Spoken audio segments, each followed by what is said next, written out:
Chapter 1 My Visitor.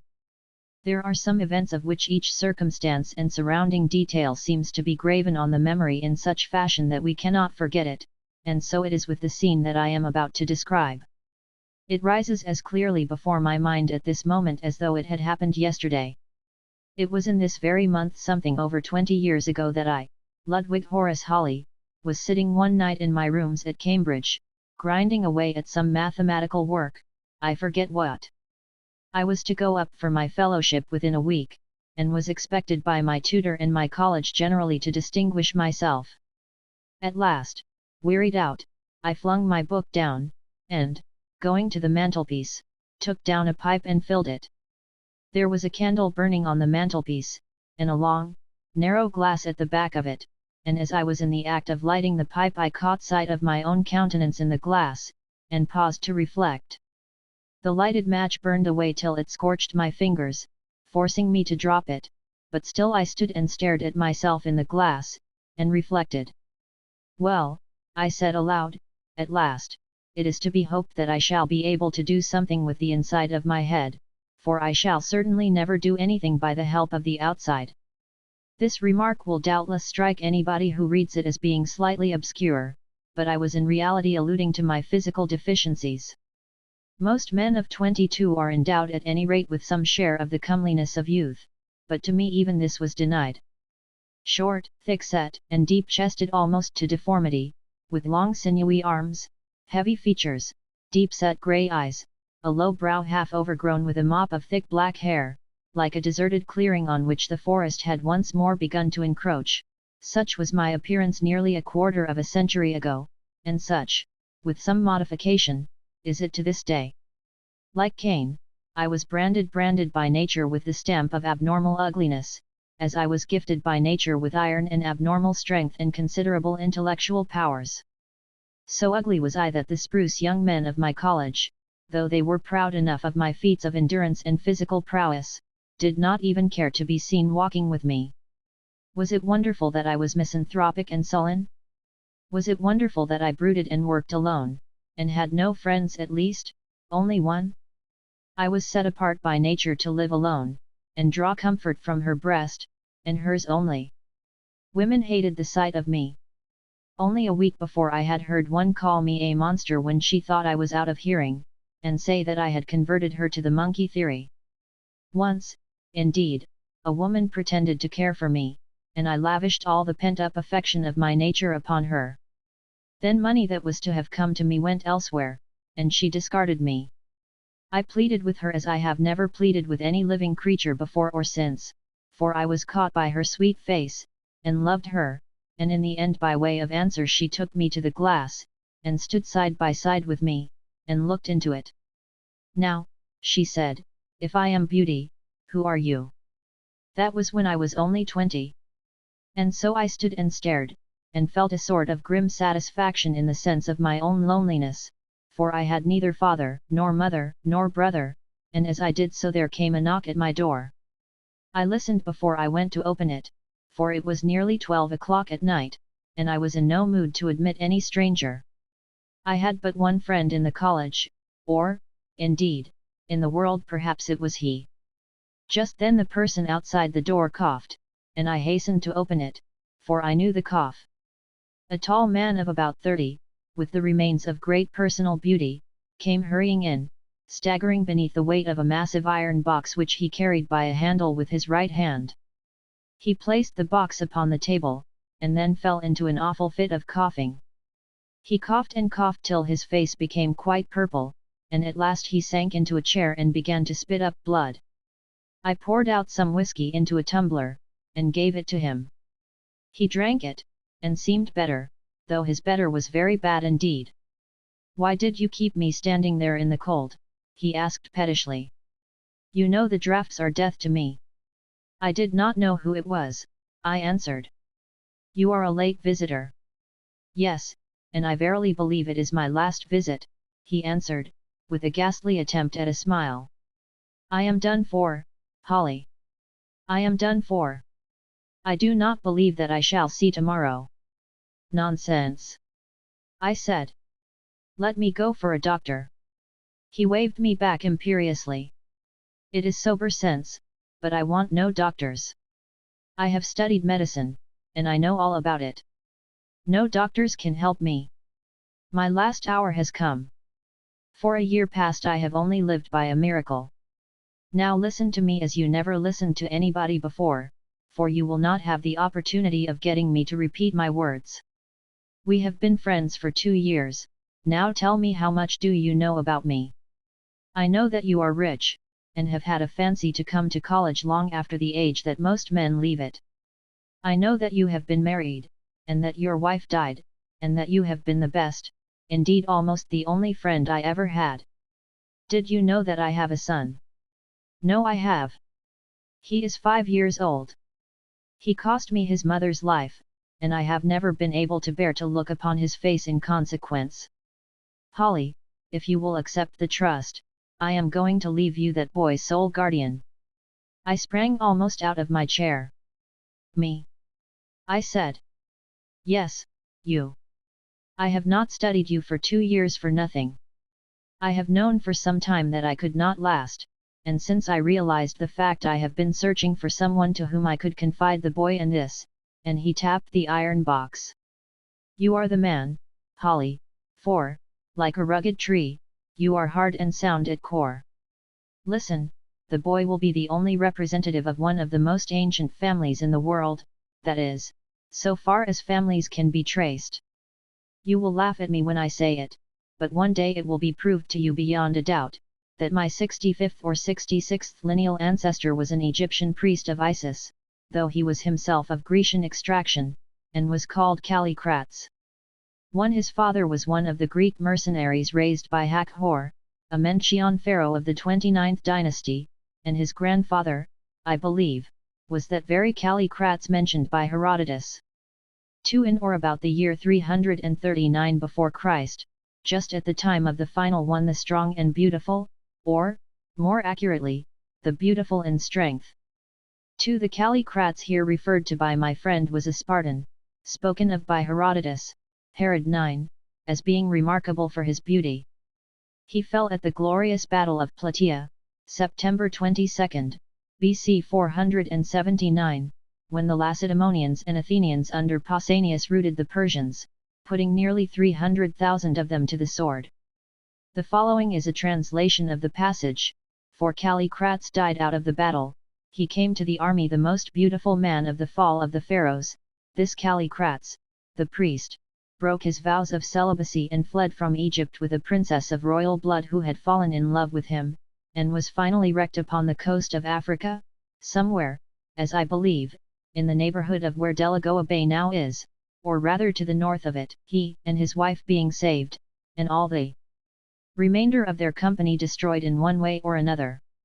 Here they endured great hardships, but were at last entertained by the mighty queen of a savage people, a white woman of peculiar loveliness, who, under circumstances which I cannot enter into, but which you will one day learn, if you live, from the contents of the box, finally murdered my ancestor, Callicrates.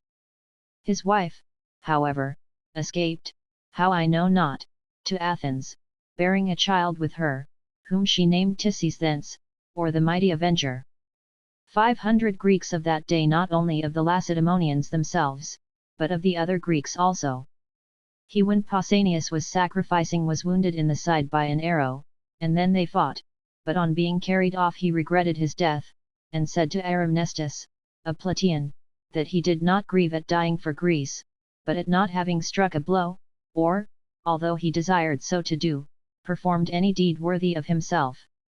This Callicrates, who appears to have been as brave as he was beautiful, is subsequently mentioned by Herodotus as having been buried among the Irines, young commanders.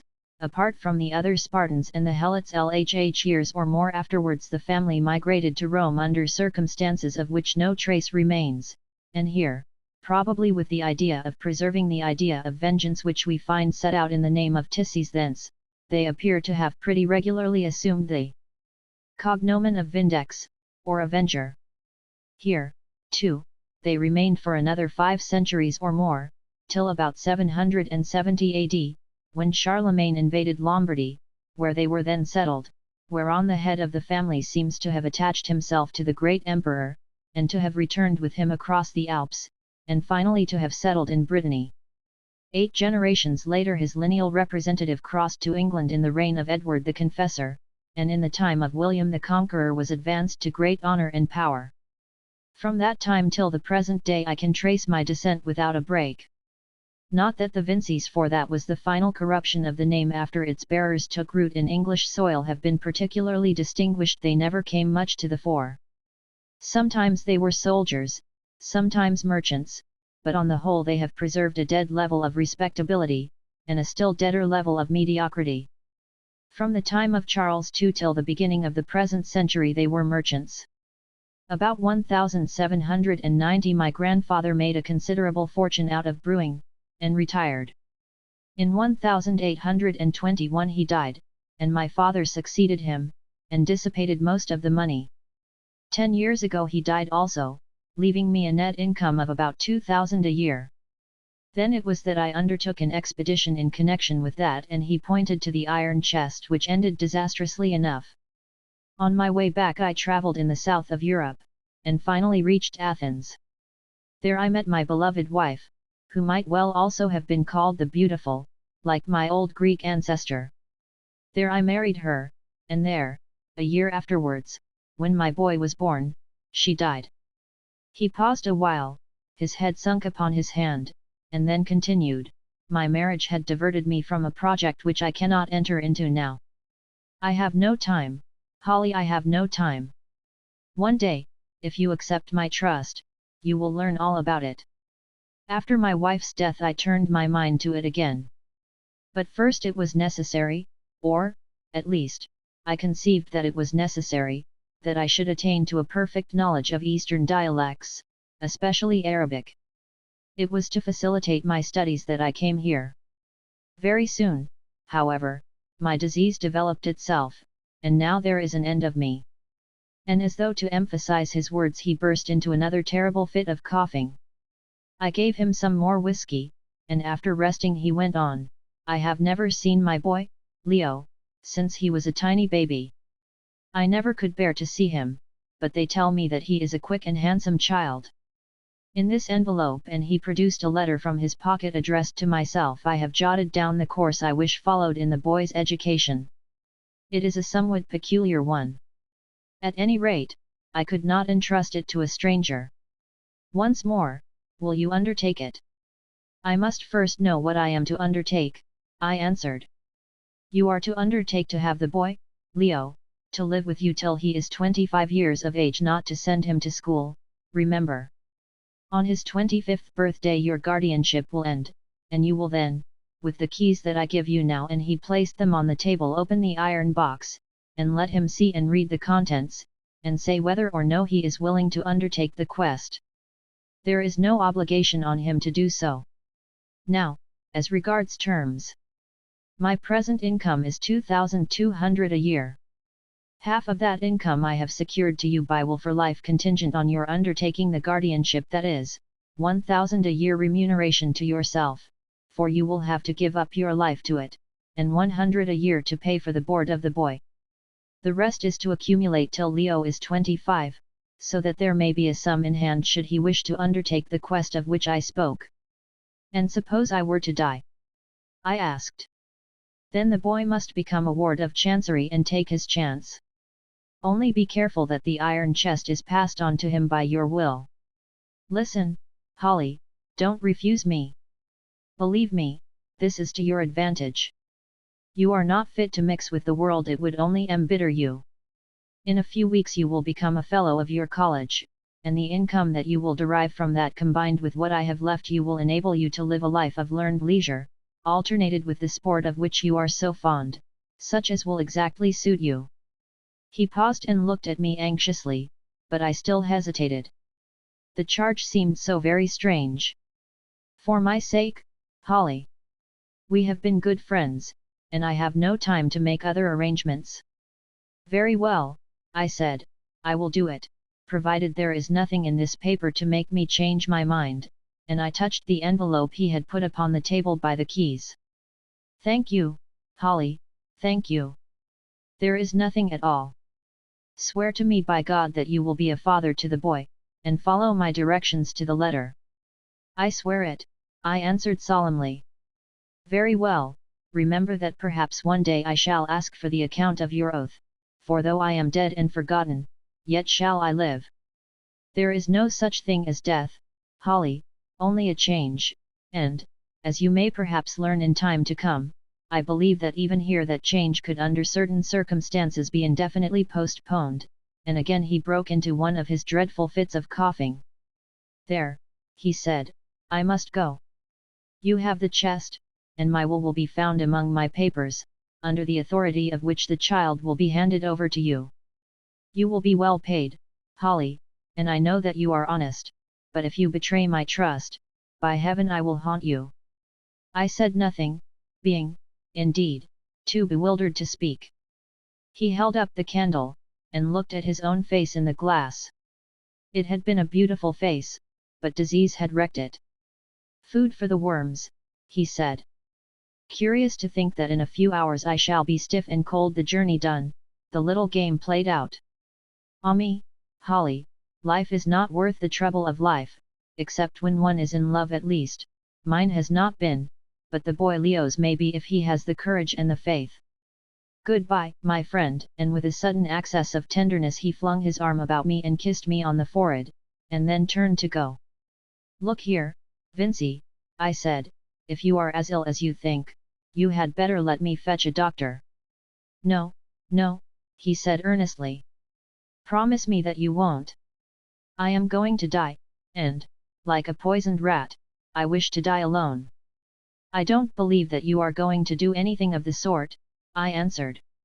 He smiled, and, with the word "remember" on his lips, was gone. As for myself, I sat down and rubbed my eyes, wondering if I had been asleep. As this supposition would not bear investigation, I gave it up, and began to think that Vincey must have been drinking. I knew that he was, and had been, very ill, but still it seemed impossible that he could be in such a condition as to be able to know for certain that he would not outlive the night. Had he been so near dissolution, surely he would scarcely have been able to walk, and carry a heavy iron box with him. The whole story, on reflection, seemed to me utterly incredible, for I was not then old enough to be aware how many things happen in this world that the common sense of the average man would set down as so improbable as to be absolutely impossible. This is a fact that I have only recently mastered. Was it likely that a man would have a son 5 years of age whom he had never seen since he was a tiny infant? No.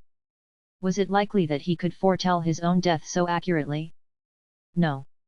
Was it likely that he could trace his pedigree for more than 3 centuries before Christ, or that he would suddenly confide the absolute guardianship of his child, and leave half his fortune, to a college friend? Most certainly not. Clearly Vincey was either drunk or mad. That being so, what did it mean? And what was in the sealed iron chest? The whole thing baffled and puzzled me to such an extent that at last I could stand it no longer, and determined to sleep over it. So I jumped up, and having put the keys and the letter that Vincey had left away into my dispatch box, and stowed the iron chest in a large portmanteau, I turned in, and was soon fast asleep. As it seemed to me, I had only been asleep for a few minutes when I was awakened by somebody calling me. I sat up and rubbed my eyes. It was broad daylight, 8 o'clock, in fact. "Why, what is the matter with you, John?" I asked of the gyp who waited on Vincey and myself. "You look as though you had seen a ghost." "Yes, sir, and so I have," he answered, "leastways I've seen a corpse, which is worse. I've been in to call Mr. Vincey, as usual, and there he lies stark and dead." Chapter 2. The years roll by.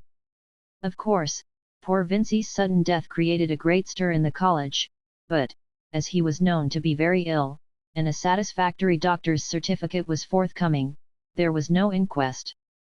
They were not so particular about inquests in those days as they are now. Indeed, they were generally disliked, as causing a scandal. Under all these circumstances, as I was asked no questions, I did not feel called upon to volunteer any information about our interview of the night of Vincey's decease, beyond saying that he had come into my rooms to see me, as he often did. On the day of the funeral a lawyer came down from London and followed my poor friend's remains to the grave, and then went back with his papers and effects, except, of course, the iron chest which had been left in my keeping. For a week after this I heard no more of the matter, and, indeed, my attention was amply occupied in other ways, for I was up for my fellowship, a fact that had prevented me from attending the funeral or seeing the lawyer. At last, however, the examination was over, and I came back to my rooms and sank into an easy chair with a happy consciousness that I had got through it very fairly. Soon, however, my thoughts, relieved of the pressure that had crushed them into a single groove during the last few days, turned to the events of the night of poor Vincey's death, and again I asked myself what it all meant, and wondered if I should hear anything more of the matter, and if I did not, what it would be my duty to do with the curious iron chest. I sat there and thought till I began to grow quite disturbed over the whole occurrence, the mysterious midnight visit, the prophecy of death so shortly to be fulfilled, the solemn oath that I had taken, and which Vincey had called on me to answer to in another world than this. Had the man committed suicide? It looked like it. And what was the quest of which he spoke? The circumstances were almost uncanny, so much so that, though I am by no means nervous, or apt to be alarmed at anything that may seem to cross the bounds of the natural, I grew afraid, and began to wish I had had nothing to do with it. How much more do I wish it now, over 20 years afterwards. As I sat and thought, there was a knock at the door, and a letter, in a big blue envelope, was brought into me. I saw at a glance that it was a lawyer's letter, and an instinct told me that it was connected with my trust. The letter, which I still have, runs thus: Sir, our client, the late M.L. Vincey, Esq., who died on the 9th instant in ____ College, Cambridge, has left behind him a will, of which you will please find copy enclosed, and of which we are the executors. By this will you will perceive that you take a life interest in about half of the late Mr. Vincey's property, now invested in consols, subject to your acceptance of the guardianship of his only son, Leo Vincey, at present an infant, aged 5. Had we not ourselves drawn up the document in question in obedience to Mr. Vincey's clear and precise instructions, both personal and written, and had he not then assured us that he had very good reasons for what he was doing, we are bound to tell you that its provisions seem to us of so unusual a nature, that we should have felt bound to call the attention of the Court of Chancery to them, in order that such steps might be taken as seemed desirable to it, either by contesting the capacity of the testator or otherwise, to safeguard the interest of the infant. As it is, knowing that the testator was a gentleman of the highest intelligence and acumen, and that he has absolutely no relations living to whom he could have confided the guardianship of the child, we do not feel justified in taking this course. Awaiting such instructions as you please to send us as regards the delivery of the infant and the payment of the proportion of the dividends due to you, we remain, Sir, faithfully yours, Geoffrey and Jordan. I put down the letter, and ran my eye through the will, which appeared, from its utter unintelligibility, to have been drawn on the strictest legal principles. So far as I could discover, however, it exactly bore out what my friend had told me on the night of his death. So it was true after all. I must take the boy. Suddenly I remembered the letter which he had left with the chest. I fetched it and opened it. It only contained such directions as he had already given to me as to opening the chest on Leo's 25th birthday, and laid down the outlines of the boy's education, which was to include Greek, the higher mathematics, and Arabic. At the bottom there was a postscript to the effect that if the boy died under the age of 25, which, however, he did not believe would be the case, I was to open the chest, and act on the information I obtained if I saw fit. If I did not see fit, I was to destroy all the contents. On no account was I to pass them on to a stranger.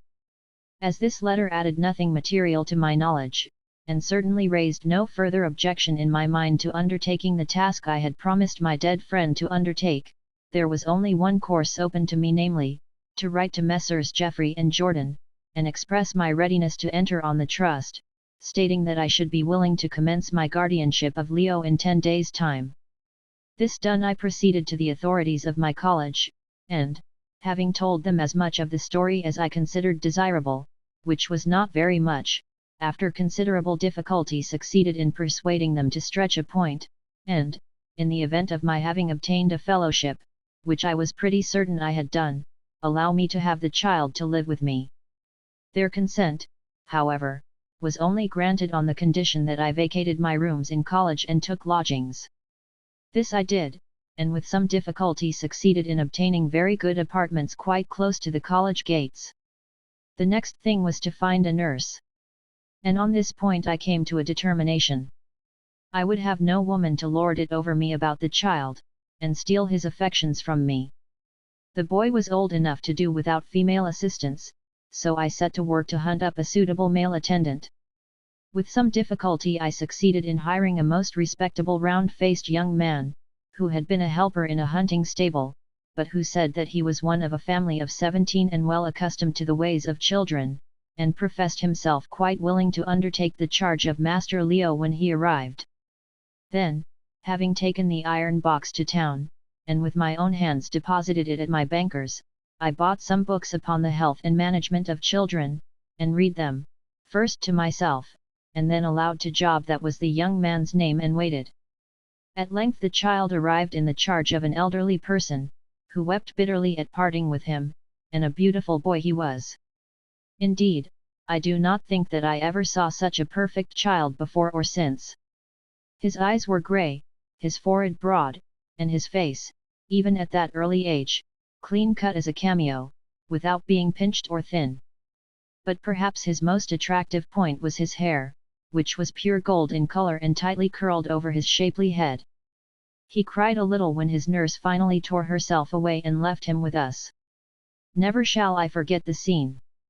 There he stood, with the sunlight from the window playing upon his golden curls, his fist screwed in one eye, while he took us in with the other. I was seated in a chair, and stretched out my hand to him to induce him to come to me, while Job, in the corner, was making a sort of clucking noise, which, arguing from his previous experience, or from the analogy of the hen, he judged would have a soothing effect, and inspire confidence in the youthful mind, and running a wooden horse of peculiar hideousness backwards and forwards in a way that was little short of inane. This went on for some minutes, and then all of a sudden the lad stretched out both his little arms and ran to me. "I like you," he said.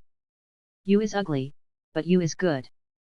10 minutes afterwards he was eating large slices of bread and butter, with every sign of satisfaction. Job wanted to put jam on them, but I sternly reminded him of the excellent works we had read, and forbade it. In a very little while, for, as I expected, I got my fellowship, the boy became the favourite of the whole college where, all orders and regulations to the contrary notwithstanding, he was continually in and out a sort of chartered libertine, in whose favour all rules were relaxed. The offerings made at his shrine were simply without number, and I had a serious difference of opinion with one old resident fellow, now long dead, who was usually supposed to be the crustiest man in the university, and to abhor the sight of a child. And yet I discovered, when a frequently recurring fit of sickness had forced Job to keep a strict lookout, that this unprincipled old man was in the habit of enticing the boy to his rooms and there feeding him upon unlimited quantities of brandy balls, and making him promise to say nothing about it. Job told him that he ought to be ashamed of himself, at his age, too, when he might have been a grandfather if he had done what was right, by which Job understood had got married, and thence arose the row.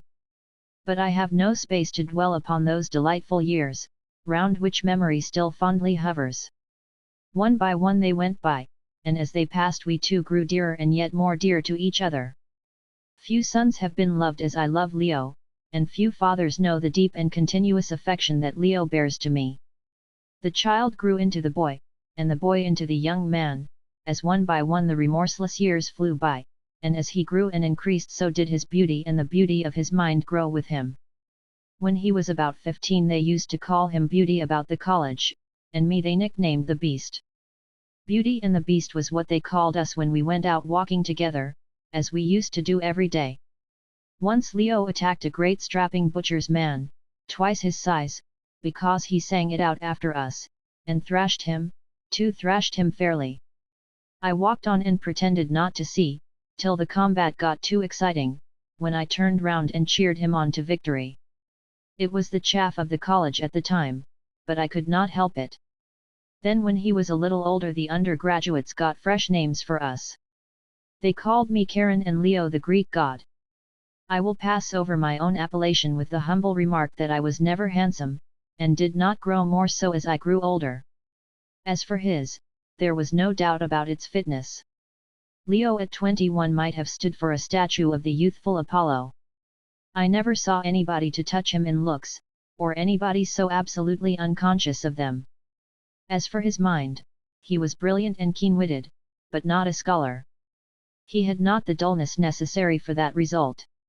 We followed out his father's instructions as regards his education strictly enough, and on the whole the results, especially so far as the Greek and Arabic went, were satisfactory.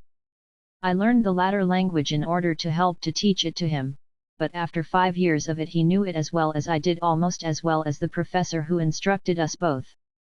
I always was a great sportsman. It is my one passion, and every autumn we went away somewhere shooting or fishing, sometimes to Scotland, sometimes to Norway, once even to Russia. I am a good shot, but even in this he learned to excel me. When Leo was 18 I moved back into my rooms, and entered him at my own college, and at 21 he took his degree, a respectable degree, but not a very high one. Then it was that I, for the first time, told him something of his own story, and of the mystery that loomed ahead. Of course he was very curious about it, and of course I explained to him that his curiosity could not be gratified at present.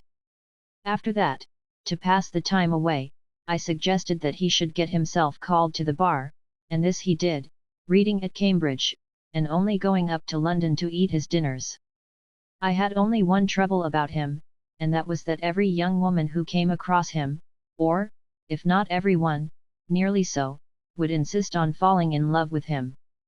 Hence arose difficulties which I need not enter into here, though they were troublesome enough at the time. On the whole, he behaved fairly well, I cannot say more than that. And so the time went by till at last he reached his 25th birthday, at which date this strange and, in some ways, awful history really begins. Chapter 3: The Shirt of Amen Artis. On the day preceding Leo's 25th birthday we both proceeded to London, and extracted the mysterious chest from the bank where I had deposited it 20 years before. It was, I remember, brought up by the same clerk who had taken it down. He perfectly remembered having hidden it away. Had he not done so, he said, he should have had difficulty in finding it, it was so covered up with cobwebs. In the evening we returned with our precious burden to Cambridge, and I think that we might both of us have given away all the sleep we got that night and not have been much the poorer. At daybreak Leo arrived in my room in a dressing gown, and suggested that we should at once proceed to business. I scouted the idea as showing an unworthy curiosity. The chest had waited 20 years, I said, so it could very well continue to wait until after breakfast. Accordingly at 9, an unusually sharp 9, we breakfasted, and so occupied was I with my own thoughts that I regret to state that I put a piece of bacon into Leo's tea in mistake for a lump of sugar. Job, too, to whom the contagion of excitement had, of course, spread, managed to break the handle off my Sèvres china teacup, the identical one I believe that Marat had been drinking from just before he was stabbed in his bath. At last, however, breakfast was cleared away, and Job, at my request, fetched the chest, and placed it upon the table in a somewhat gingerly fashion, as though he mistrusted it. Then he prepared to leave the room. "Stop a moment, Job," I said. "If Mr. Leo has no objection, I should prefer to have an independent witness to this business, who can be relied upon to hold his tongue unless he is asked to speak." "Certainly, Uncle Horace," answered Leo, for I had brought him up to call me uncle, though he varied the appellation somewhat disrespectfully by calling me old fellow, or even my avuncular relative.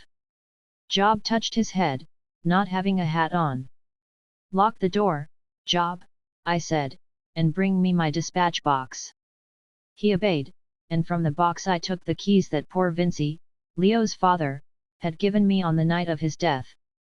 There were 3 of them, the largest a comparatively modern key, the second an exceedingly ancient one, and the third entirely unlike anything of the sort that we had ever seen before, being fashioned apparently from a strip of solid silver, with a bar placed across to serve as a handle, and some nicks cut in the edge of the bar. It was more like a model of some antediluvian railway key than anything else. "Now are you both ready?" I said, as people do when they are going to fire a mine. There was no answer, so I took the big key, rubbed some salad oil onto the wards, and after 1 or 2 bad shots, for my hands were shaking, managed to fit it, and shoot the lock. Leo bent over and caught the massive lid in both his hands, and with an effort, for the hinges had rusted, leaned it back. Its removal revealed another case covered with dust. This we extracted from the iron chest without any difficulty, and removed the accumulated filth of years from it with a clothes brush. It was, or appeared to be, of ebony, or some such close-grained black wood, and was bound in every direction with flat bands of iron. Its antiquity must have been extreme, for the dense heavy wood was actually in parts commencing to crumble away from age. "Now for it," I said, inserting the second key. Job and Leo bent forward in breathless silence. The key turned, and I flung back the lid, and uttered an exclamation, as did the others, and no wonder, for inside the ebony case was a magnificent silver casket, about 12 inches square by 8 high. It appeared to be of Egyptian workmanship, for the 4 legs were formed of sphinxes, and the dome-shaped cover was also surmounted by a sphinx. The casket was of course much tarnished and dinted with age, but otherwise in fairly sound condition. I drew it out and set it on the table, and then, in the midst of the most perfect silence, I inserted the strange-looking silver key, and pressed this way and that until at last the lock yielded, and the casket stood open before us. It was filled to the brim with some brown shredded material, more like vegetable fiber than paper, the nature of which I have never been able to discover. This I carefully removed to the depth of some 3 inches, when I came to a letter enclosed in an ordinary, modern-looking envelope, and addressed in the handwriting of my dead friend Vincey, to my son Leo, should he live to open this casket. I handed the letter to Leo, who glanced at the envelope, and then put it down upon the table, making a motion to me to go on emptying the casket. The next thing that I found was a parchment carefully rolled up. I unrolled it, and seeing that it was also in Vincey's handwriting, and headed "Translation of the Uncial Greek Writing on the Potsherd," put it down by the letter. Then followed another ancient roll of parchment, that had become yellow and crinkled with the passage of years. This I also unrolled. It was likewise a translation of the same Greek original, but into black letter Latin this time, which at the first glance appeared to me from the style and character to date from somewhere about the beginning of the 16th century. Immediately beneath this roll was something hard and heavy, wrapped up in yellow linen, and reposing upon another layer of the fibrous material. Slowly and carefully we unrolled the linen, exposing to view a very large but undoubtedly ancient potsherd of a dirty yellow color. This potsherd had in my judgment once been a part of an ordinary amphora of medium size. For the rest, it measured 10½ inches in length by 7 in width, was about 1/4 of an inch thick, and densely covered on the convex side that lay towards the bottom of the box with writing in the later uncial Greek character, faded here and there, but for the most part perfectly legible, the inscription having evidently been executed with the greatest care, and by means of a reed pen, such as the ancients often used.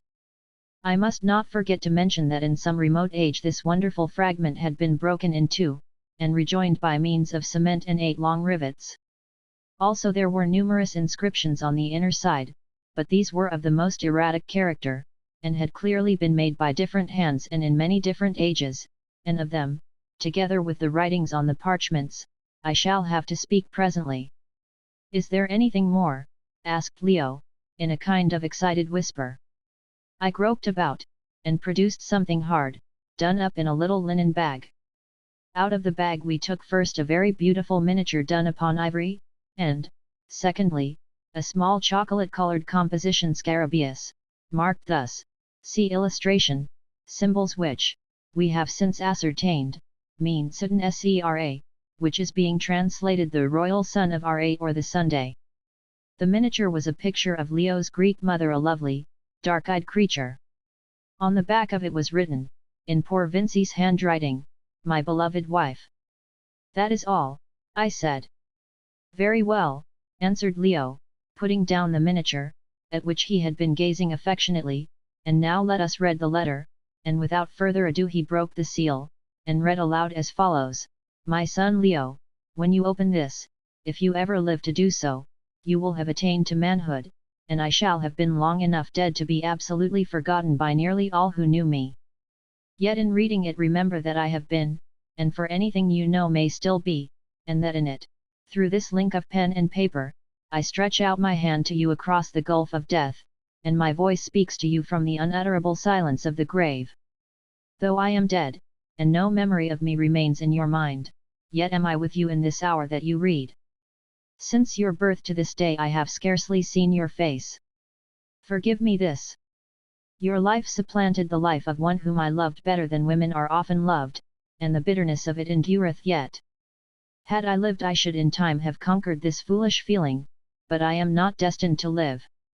My sufferings, physical and mental, are more than I can bear, and when such small arrangements as I have to make for your future well-being are completed it is my intention to put a period to them. May God forgive me if I do wrong. At the best I could not live more than another year. So he killed himself, I exclaimed. I thought so. And now, Leo went on, without replying, enough of myself. What has to be said belongs to you who live, not to me, who am dead, and almost as much forgotten as though I had never been. Holly, my friend, to whom, if he will accept the trust, it is my intention to confide you, will have told you something of the extraordinary antiquity of your race. In the contents of this casket you will find sufficient to prove it. The strange legend that you will find inscribed by your remote aunt's stress upon the potsherd was communicated to me by my father on his deathbed, and took a strong hold upon my imagination. When I was only 19 years of age I determined, as, to his misfortune, did one of our ancestors about the time of Elizabeth, to investigate its truth. Into all that befell me I cannot enter now. But this I saw with my own eyes. On the coast of Africa, in a hitherto unexplored region, some distance to the north of where the Zambesi falls into the sea, there is a headland, at the extremity of which a peak towers up, shaped like the head of a Negro, similar to that of which the writing speaks. I landed there, and learned from a wandering native, who had been cast out by his people because of some crime which he had committed, that far inland are great mountains, shaped like cups, and caves surrounded by measureless swamps. I learned also that the people there speak a dialect of Arabic, and are ruled over by a beautiful white woman who is seldom seen by them, but who is reported to have power over all things living and dead. 2 days after I had ascertained this the man died of fever contracted in crossing the swamps, and I was forced by want of provisions and by symptoms of an illness which afterwards prostrated me to take to my dhow again. Of the adventures that befell me after this I need not now speak. I was wrecked upon the coast of Madagascar, and rescued some months afterwards by an English ship that brought me to Aden, whence I started for England, intending to prosecute my search as soon as I had made sufficient preparations. On my way I stopped in Greece, and there, for omnia vincit amor, I met your beloved mother, and married her, and there you were born and she died. Then it was that my last illness seized me, and I returned hither to die. But still I hoped against hope, and set myself to work to learn Arabic, with the intention, should I ever get better, of returning to the coast of Africa, and solving the mystery of which the tradition has lived so many centuries in our family. But I have not got better, and, so far as I am concerned, the story is at an end. For you, however, my son, it is not at an end, and to you I hand on these the results of my labor, together with the hereditary proofs of its origin. It is my intention to provide that they shall not be put into your hands until you have reached an age when you will be able to judge for yourself whether or no you will choose to investigate what, if it is true, must be the greatest mystery in the world, or to put it by as an idle fable, originating in the first place in a woman's disordered brain. I do not believe that it is a fable. I believe that if it can only be rediscovered, there is a spot where the vital forces of the world visibly exist. Life exists, why therefore should not the means of preserving it indefinitely exist also? But I have no wish to prejudice your mind about the matter. Read and judge for yourself. If you are inclined to undertake the search, I have so provided that you will not lack for means. If, on the other hand, you are satisfied that the whole thing is a chimera, then, I adjure you, destroy the potsherd and the writings, and let a cause of troubling be removed from our race forever. Perhaps that will be wisest. The unknown is generally taken to be terrible, not as the proverb would infer, from the inherent superstition of man, but because it so often is terrible. He who would tamper with the vast and secret forces that animate the world may well fall a victim to them. And if the end were attained, if at last you emerged from the trial ever beautiful and ever young, defying time and evil, and lifted above the natural decay of flesh and intellect, who shall say that the awesome change would prove a happy one? Choose, my son, and may the power who rules all things, and who says thus far shalt thou go, and thus much shalt thou learn, direct the choice to your own happiness and the happiness of the world, which, in the event of your success, you would one day certainly rule by the pure force of accumulated experience. Farewell. Thus the letter, which was unsigned and undated, abruptly ended. What do you make of that, Uncle Holly? Said Leo, with a sort of gasp, as he replaced it on the table. We have been looking for a mystery, and we certainly seem to have found one. What do I make of it? Why, that your poor dear father was off his head, of course, I answered testily. I guessed as much that night, 20 years ago, when he came into my room. You see, he evidently hurried his own end, poor man. It is absolute balderdash. That's it, sir, said Job solemnly. Job was a most matter-of-fact specimen of a matter-of-fact class. Well, let's see what the potsherd has to say, at any rate, said Leo, taking up the translation in his father's writing, and commencing to read.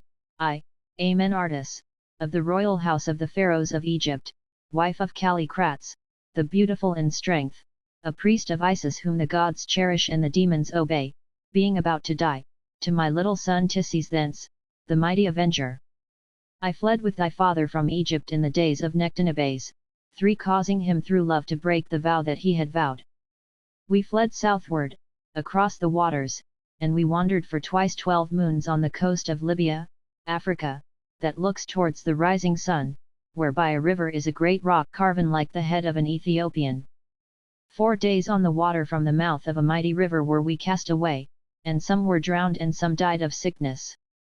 But us wild men took through wastes and marshes, where the sea fowl hid the sky, bearing us 10 days' journey till we came to a hollow mountain, where a great city had been and fallen, and where there are caves of which no man hath seen the end, and they brought us to the queen of the people who place pots upon the heads of strangers, who is a magician having a knowledge of all things and life and loveliness that does not die. And she cast eyes of love upon thy father, Callicrates, and would have slain me, and taken him to husband, but he loved me and feared her, and would not. Then did she take us, and lead us by terrible ways, by means of dark magic, to where the great pit is, in the mouth of which the old philosopher lay dead, and showed to us the rolling pillar of life that dies not, whereof the voice is as the voice of thunder, and she did stand in the flames, and come forth unharmed, and yet more beautiful. Then did she swear to make thy father undying even as she is, if he would but slay me, and give himself to her, for me she could not slay because of the magic of my own people that I have, and that prevailed thus far against her. And he held his hand before his eyes to hide her beauty, and would not. Then in her rage did she smite him by her magic, and he died, but she wept over him, and bore him thence with lamentations, and being afraid, me she sent to the mouth of the great river where the ships come, and I was carried far away on the ships where I gave thee birth, and hither to Athens I came at last after many wanderings. Now I say to thee, my son, Tisses thence, seek out the woman, and learn the secret of life, and if thou mayest find a way slay her, because of thy father Callicrates, and if thou dost fear or fail, this I say to all of thy seed who come after thee, till at last a brave man be found among them who shall bathe in the fire and sit in the place of the pharaohs. I speak of those things, that though they be past belief, yet I have known, and I lie not. May the Lord forgive her for that, groaned Job, who had been listening to this marvelous composition with his mouth open. As for myself, I said nothing, my first idea being that my poor friend, being demented, had composed the whole thing, though it scarcely seemed likely that such a story could have been invented by anybody. It was too original. To solve my doubts I took up the potsherd and began to read the close uncial Greek writing on it, and very good Greek of the period it is, considering that it came from the pen of an Egyptian born. Here is an exact transcript of it, see illustration. For general convenience in reading, I have here accurately transcribed this inscription into the cursive character. 3 Necht-Nebf, or Nectanebo-2, the last native pharaoh of Egypt fled from Achuz to Ethiopia, BC 339 Editor. Amen Artis tou basilikau genis tou agupshu, etou Callicratus izi dos erios, and oi men theoi trafauzi ta de diamonia apoda sitai, ada teludis ajizisthani I to pay diapistoli etath sunifagongar pot ek tes agupshias ap nectanbu meta tou su pitros, dia tun eroda tun eman epi or kisantos. Fagant de pros noten diapon choi kai kd minus kata ta parathalasha tes libus ta pros iliu anatolas planet hence, entha petra tis megal, gluptona moyoma athiapo kefals, ida emeras d apostom atos potamo megalo ekpzont, oi men catapontus theman, oi denoso apethanomen telosta up agrian anthropon epher methodia elian te kai tenagion enthapertenon plethos apokrupte tun auranon, emeras I. Eos eltiman eis coilan ti oris, enthapot megal men polis n, antrata apyrona agagan. Da os basilian 10 ton zenis chut rice stephanoun ton, edis magia men ekrito episteme de panton kai de kai kalos kairaman ageros ne de Callicratus tou su pitros iris the isota men proton suno icane ebol tuim de anelian epida, os auk en python, im gar upper aphili kai ten zenon ephobato. Apegigen emas apomagias cathodus phalaras entha to barat ron to mega, ou katostoma ekato o geron o philosophos tathneos, aphacomenois de ediis phos tou biu euthu, oyan kiona elisamenon. Finaninta cath aper brontes, ida dia poros babecoia ablabis kai eti kalian aututs exophane, ek de tutan omus kai tun sun patera athan adan apodi izian, ei suno icane oi boloito im de anelian. O gar aun aut anelian iska uan apotun emitapon en kai aut ecomagias. O duden ti malan ethel, to chire tun amaden perwasgon ina de tes guna ecos kalos me oro epita orgis thesa catagoatus men auden, apolomenon men toi klasa kai odu ramani e kai than apanegkan, im defabo ap hekan eis stomatio megalopotamu tiu nasaporo, poro de nasan, f on perpliasa tekan se. Apoplusasa molis pot duro Athenas catagagamen. Sudde, otices thence, on epistelo me oligari dei gar ten gunau ka anastain en pos to tou biu mustarian eniers, kai an arain, en po perisk, dia tun sun patera Callicraton. Ei defabomenos e dia allo ti autos lipe tou ergu, pasitois usteron auto tauto epistelo. Eos pot agathos tis genominos tepori laus asthai tol me se kai ta aristea ekon basili use I tun anthropon epistamen de ta toyota lego, omos de aut egnoka auk epcu semen. The English translation was, as I discovered on further investigation, and as the reader may easily see by comparison, both accurate and elegant. Besides the uncial writing on the convex side of the shirt at the top, painted in dull red, on what had once been the lip of the amphora, was the cartouche already mentioned as being on the scarabaeus, which we had also found in the casket. The hieroglyphics or symbols, however, were reversed, just as though they had been pressed on wax. Whether this was the cartouche of the original Callicrates, for or of some prince or pharaoh from whom his wife Amenartis was de for the cartouche, if it be a true cartouche, cannot have been that of Callicrates, as Mr. Hawley suggests. Callicrates was a priest and not entitled to a cartouche, which was the prerogative of Egyptian royalty, though he might have inscribed his name or title upon an oval editor. Sended, I am not sure, nor can I tell if it was drawn upon the shirt at the same time that the uncial Greek was inscribed, or copied on more recently from the scarab by some other member of the family. Nor was this all. At the foot of the writing, painted in the same dull red, was the faint outline of a somewhat rude drawing of the head and shoulders of a sphinx wearing 2 feathers, symbols of majesty, which, though common enough upon the effigies of sacred bulls and gods, I have never before met with on a sphinx. Also on the right-hand side of this surface of the shirt, painted obliquely in red on the space not covered by the uncial, and signed in blue paint, was the following quaint inscription: in earth and ski and sea strange things there be. Hoc facit Dorothea Vincey. Perfectly bewildered, I turned the relic over.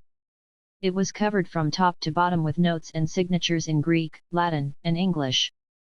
The first, in uncial Greek, was by Tisses thence, the son to whom the writing was addressed.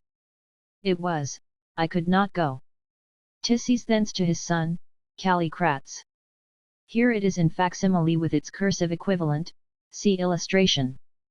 This Callicrates, probably, in the Greek fashion, so named after his grandfather, evidently made some attempt to start on the quest, for his entry, written in very faint and almost illegible uncial, is, I ceased from my going, the gods being against me. Callicrates to his son. Here it is also, see illustration.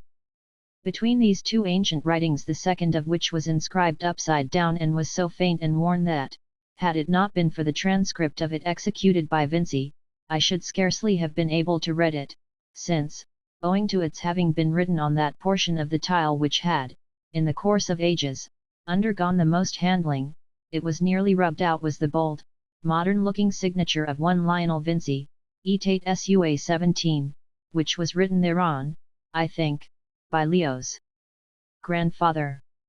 To the right of this were the initials JBV, and below came a variety of Greek signatures, in uncial and cursive character, and what appeared to be some carelessly executed repetitions of the sentence to Padai, to my son, showing that the relic was religiously passed on from generation to generation. The next legible thing after the Greek signatures was the word Romi, A.U.C., showing that the family had now migrated to Rome.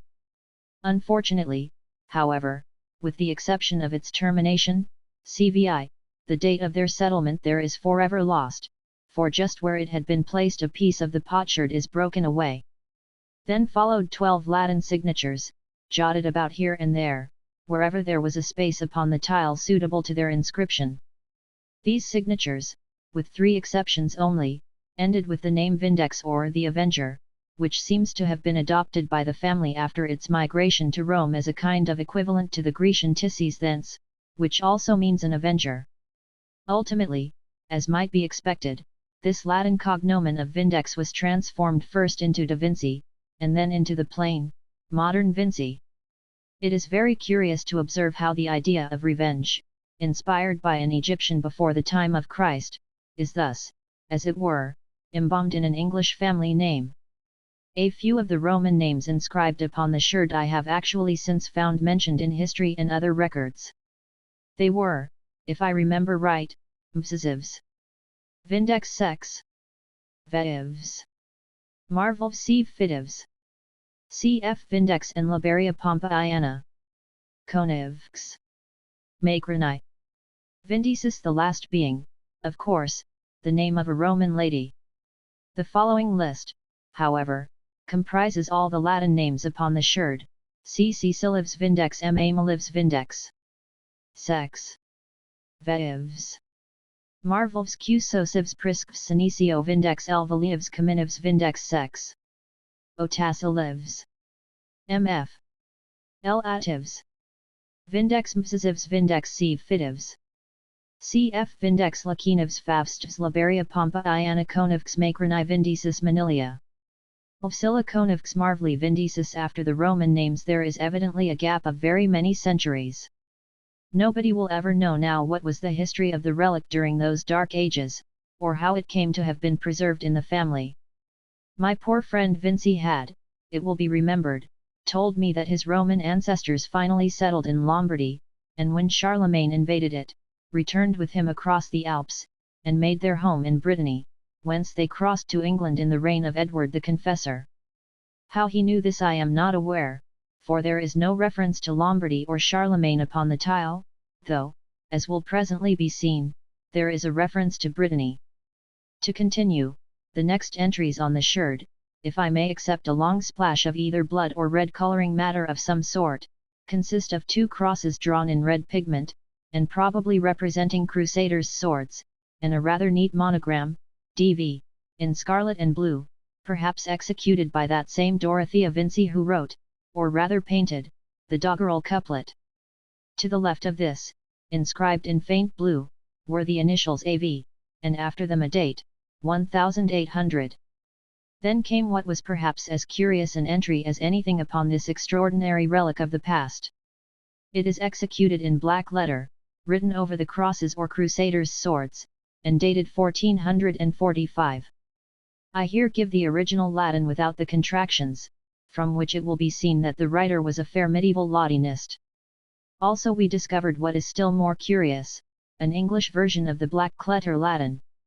This, also written in black letter, we found inscribed on a second parchment that was in the coffer, apparently somewhat older in date than that on which was inscribed the medieval Latin translation of the uncial Greek of which I shall speak presently. This I also give in full. Facsimile of black letter inscription on the sherd of Amen Artis, see illustration. Expanded version of the above black letter inscription ist reliquia est vald mysticum et mirificum opus, quat majors me ex armorica, silicet Britannia minor, siccum convibant, et quidem sanctus clericus semper patri meo in manu firbat quat penitus illud destruerit, affirmans quat esset ab ipso sathan conf latum prestigiosa et diabolica arte, quer patermus confregit illud in duas partes, quas quidem ego Johannes divinstus salvas servavi et adaptavi secut apparit dilun proximo post. Festum beat Marie Virginis Annie Grady MCCCCXLV. Facsimile of the Old English black letter translation of the above Latin inscription from the sherd of Amen Artis found inscribed upon a parchment, see illustration. Modernized version of the above black letter translation Thes rel likewise a writ misti call worka in a marvelaus, yewik mine ancestors aforetime dyd convey hider with them from armoric which ys to seeing Britannia less in a certain holy clerk should always bear my fader on hand that he owed utterly for to frust she yesame, affirmance that yt was formed and conflated of Sathanas hym self by arte magic and develis he wherefore my fader dyd take yesame and tobrist ytyn. Twain, but I, John de Vincey, dyd save whole yet twi parties thereof and to pieced them to gitter again so as ye se, on this day Monday next following after ye feast of Saint Mary ye blessed Virgin yn ye year of salvation 1400 and five and fourty. The next end, save one, last entry was Elizabethan, and dated 1564, a most strange history, and one that did cost my father his life, for in seeking for the place upon the east coast of Africa, his pinnace was sunk by a Portuguese galleon off Lorenzo Marquez, and he himself perished. John Vincey. Then came the last entry, apparently, to judge by the style of writing, made by some representative of the family in the middle of the 18th century. It was a misquotation of the well-known lines in Hamlet, and ran thus: "There are more things in heaven and earth than are dreamed of in your philosophy, Horatio." 5. There are more things in heaven and earth, Horatio, than are dreamt of in your philosophy, LHH. And now there remained but one more document to be examined, namely, the ancient black letter translation into medieval Latin of the uncial inscription on the sherd. As will be seen, this translation was executed and subscribed in the year 1495, by a certain learned man, Edmundus de Prato, Edmund Pratt, by name, licentiate in canon law, of Exeter College, Oxford, who had actually been a pupil of Grocyn, the first scholar who taught Greek in England. 6. No doubt on the fame. 5. Another thing that makes me fix the date of this entry at the middle of the 18th century is that, curiously enough, I have an acting copy of Hamlet, written about 1740, in which these two lines are misquoted almost exactly in the same way, and I have little doubt but that the Vincey who wrote them on the potsherd heard them so misquoted at that date. Of course, the lines really run. 6 Grocyn, the instructor of Erasmus, studied Greek unde Chalcondylas the Byzantine at Florence, and first lectured in of this new learning reaching his ears, the Vincey of the day, perhaps that same John de Vincey who years before had saved the relic from destruction and made the black letter entry on the sherd in 1445, hurried off to Oxford to see if perchance it might avail to solve the secret of the mysterious inscription. Nor was he disappointed, for the learned Edmundus was equal to the task. Indeed, his rendering is so excellent an example of medieval learning and latinity that, even at the risk of sating the learned reader with too many antiquities, I have made up my mind to give it in facsimile, together with an expanded version for the benefit of those who find the contractions troublesome. The translation has several peculiarities on which this is not the place to dwell, but I would in passing call the attention of scholars to the passage Duxerunt autem nos ad regnomet Venus lay saniscorinantium, which strikes me as a delightful rendering of the original, Igaganda os Basilii in 10 ton zenis chut rice Stephanoun ton.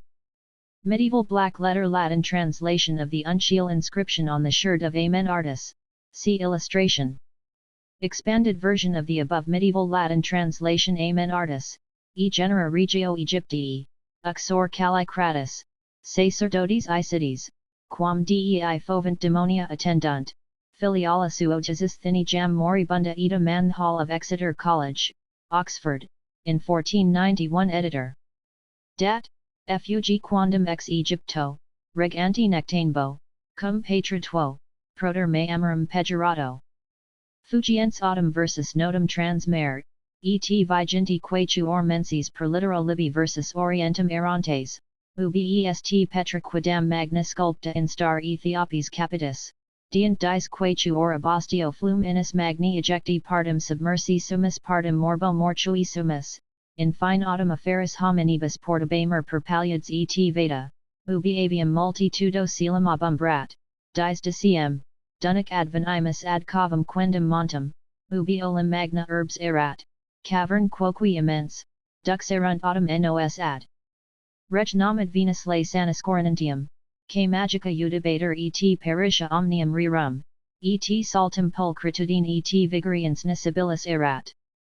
Hec magno patris tui amor perculsa, primum quidem ei connubium mici mortem parabat, postea vero, recusant calicrate, amor me et timori ruggine affecto nos per magicam abduxit per vias horribles ubi est pudius il profundus, cujus juxta addendum jas bat senioris philosophi cadaver, et advenientibus monstravit flammam vit erectam, in star column volutantis, voces emittentum quasi toni trus, tunc per ignum impetu nocivo expers transiit et jam ipsa cc formosier visa est.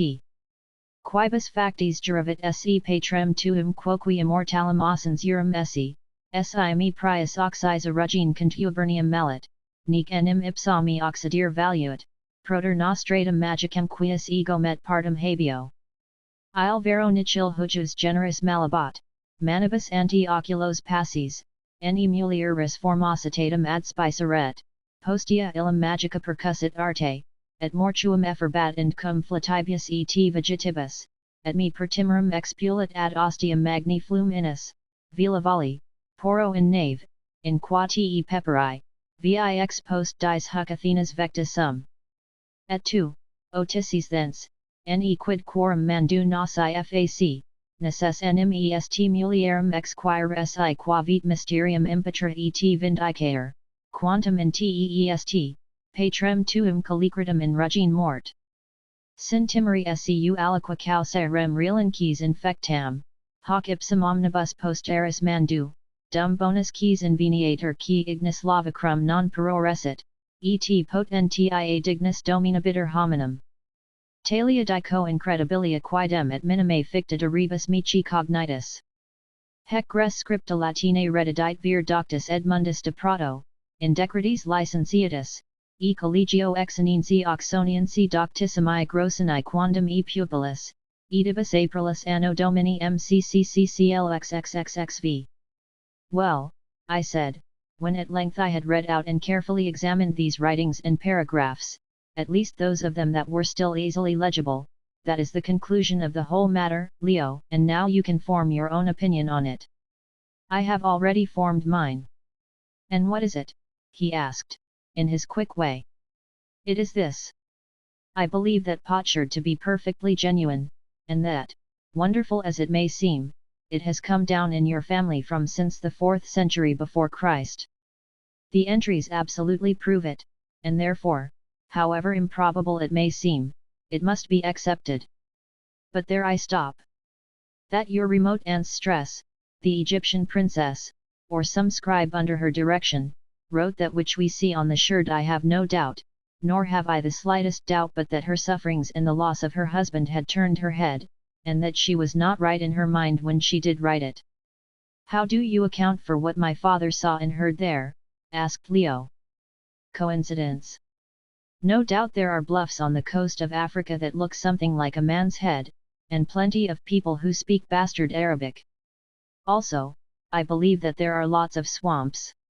Another thing is, Leo, and I am sorry to say it, but I do not believe that your poor father was quite right when he wrote that letter.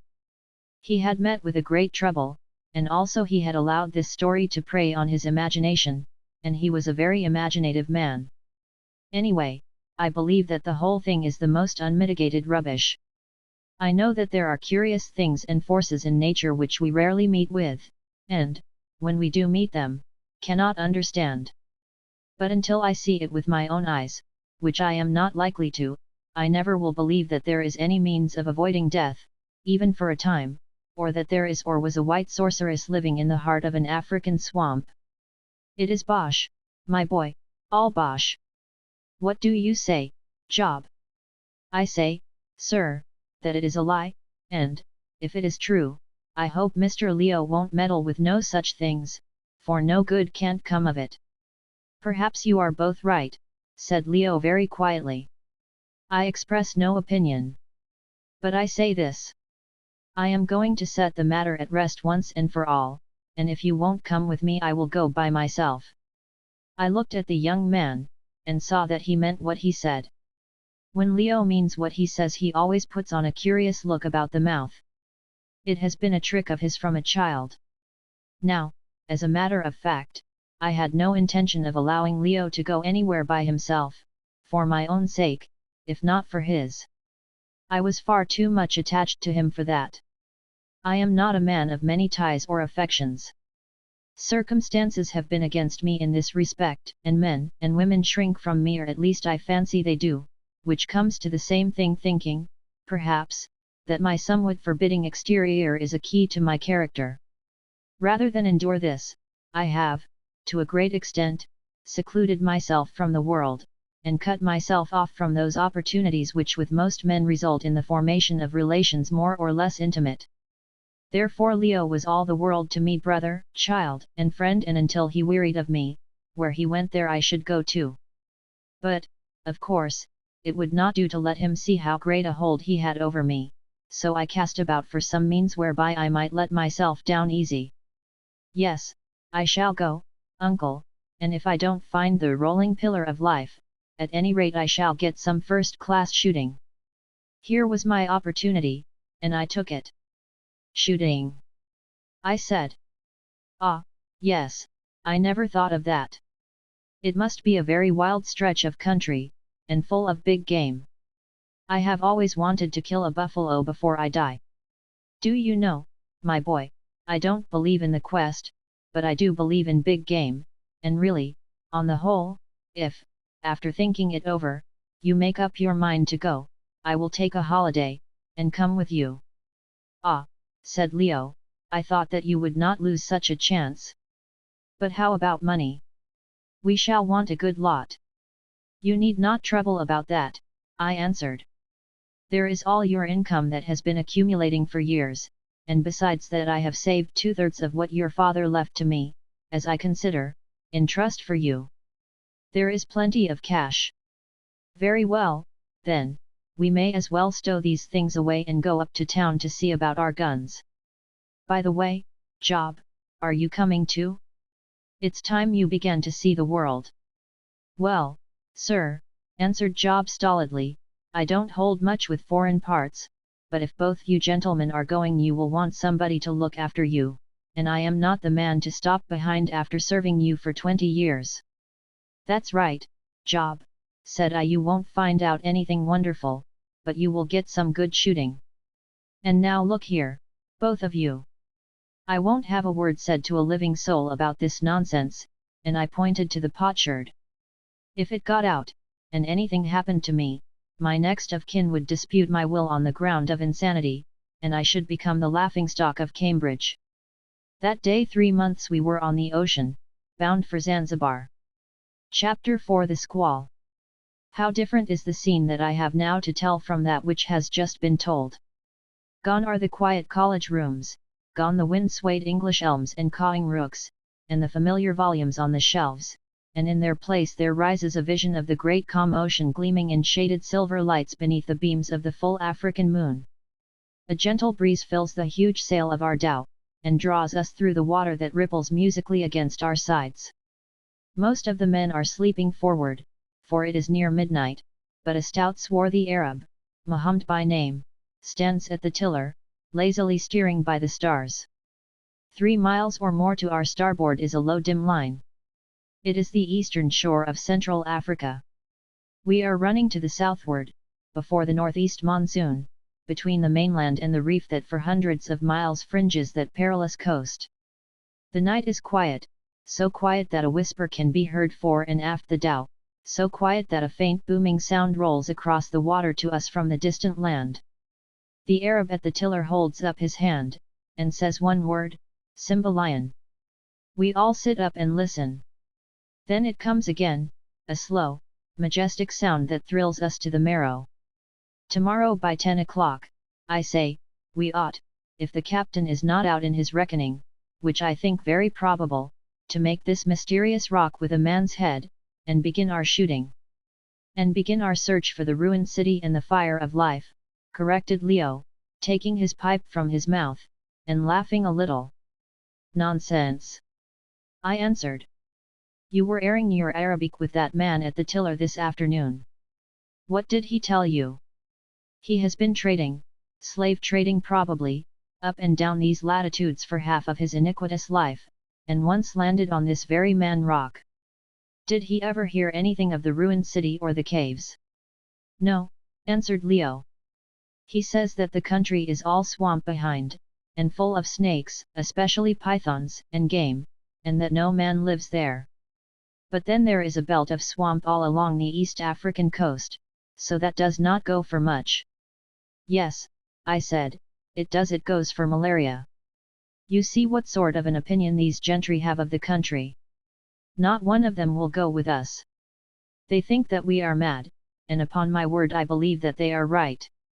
If ever we see old England again I shall be astonished. However, it does not greatly matter to me at my age, but I am anxious for you, Leo, and for Job. It's a tomfool's business, my boy. All right, Uncle Horace. So far as I am concerned, I am willing to take my chance. Look. What is that cloud? And he pointed to a dark blotch upon the starry sky, some miles astern of us. Go and ask the man at the tiller, I said. He rose, stretched his arms, and went. Presently he returned. He says it is a squall, but it will pass far on one side of us. Just then Job came up, looking very stout and English in his shooting suit of brown flannel, and with a sort of perplexed appearance upon his honest round face that had been very common with him since he got into these strange waters.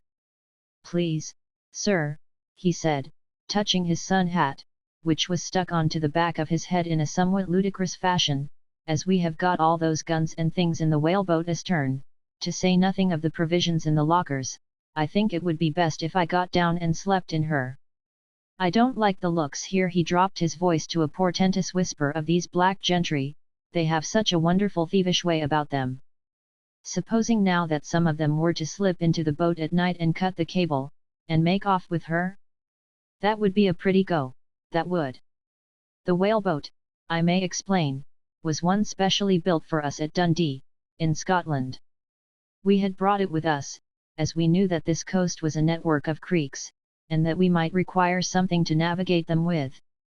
She was a beautiful boat, 30 feet in length, with a centerboard for sailing, copper bottom to keep the worm out of her, and full of watertight compartments.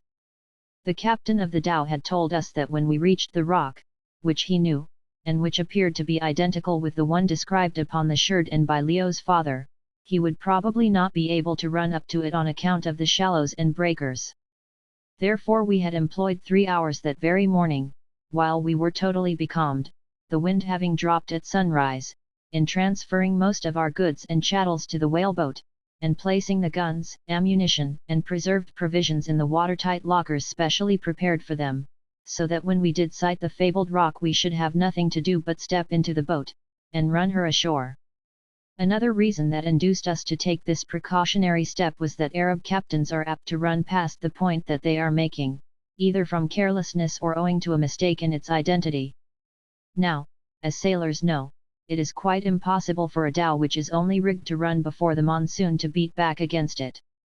Therefore we got our boat ready to row for the rock at any moment. "Well, Job," I said, "perhaps it would be as well. There are lots of blankets there, only be careful to keep out of the moon, or it may turn your head or blind you." "Lord, sir! I don't think it would much matter if it did, it is that turned already with the sight of these blackamoors and their filthy, thieving ways. They are only fit for muck, they are, and they smell bad enough for it already." Job, it will be perceived, was no admirer of the manners and customs of our dark-skinned brothers. Accordingly we hauled up the boat by the tow rope till it was right under the stern of the dhow, and Job bundled into her with all the grace of a falling sack of potatoes. Then we returned and sat down on the deck again, and smoked and talked in little gusts and jerks. The night was so lovely, and our brains were so full of suppressed excitement of one sort and another, that we did not feel inclined to turn in. For nearly an hour we sat thus, and then, I think, we both dozed off. At least I have a faint recollection of Leo sleepily explaining that the head was not a bad place to hit a buffalo, if you could catch him exactly between the horns, or send your bullet down his throat, or some nonsense of the sort. Then I remember no more, till suddenly a frightful roar of wind, a shriek of terror from the awakening crew, and a whip-like sting of water in our faces.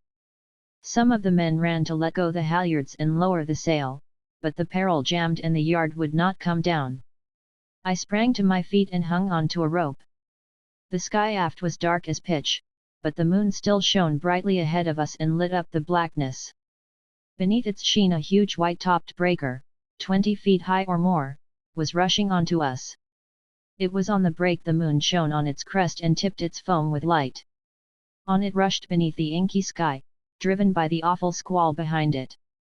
Suddenly, in the twinkling of an eye, I saw the black shape of the whaleboat cast high into the air on the crest of the breaking wave.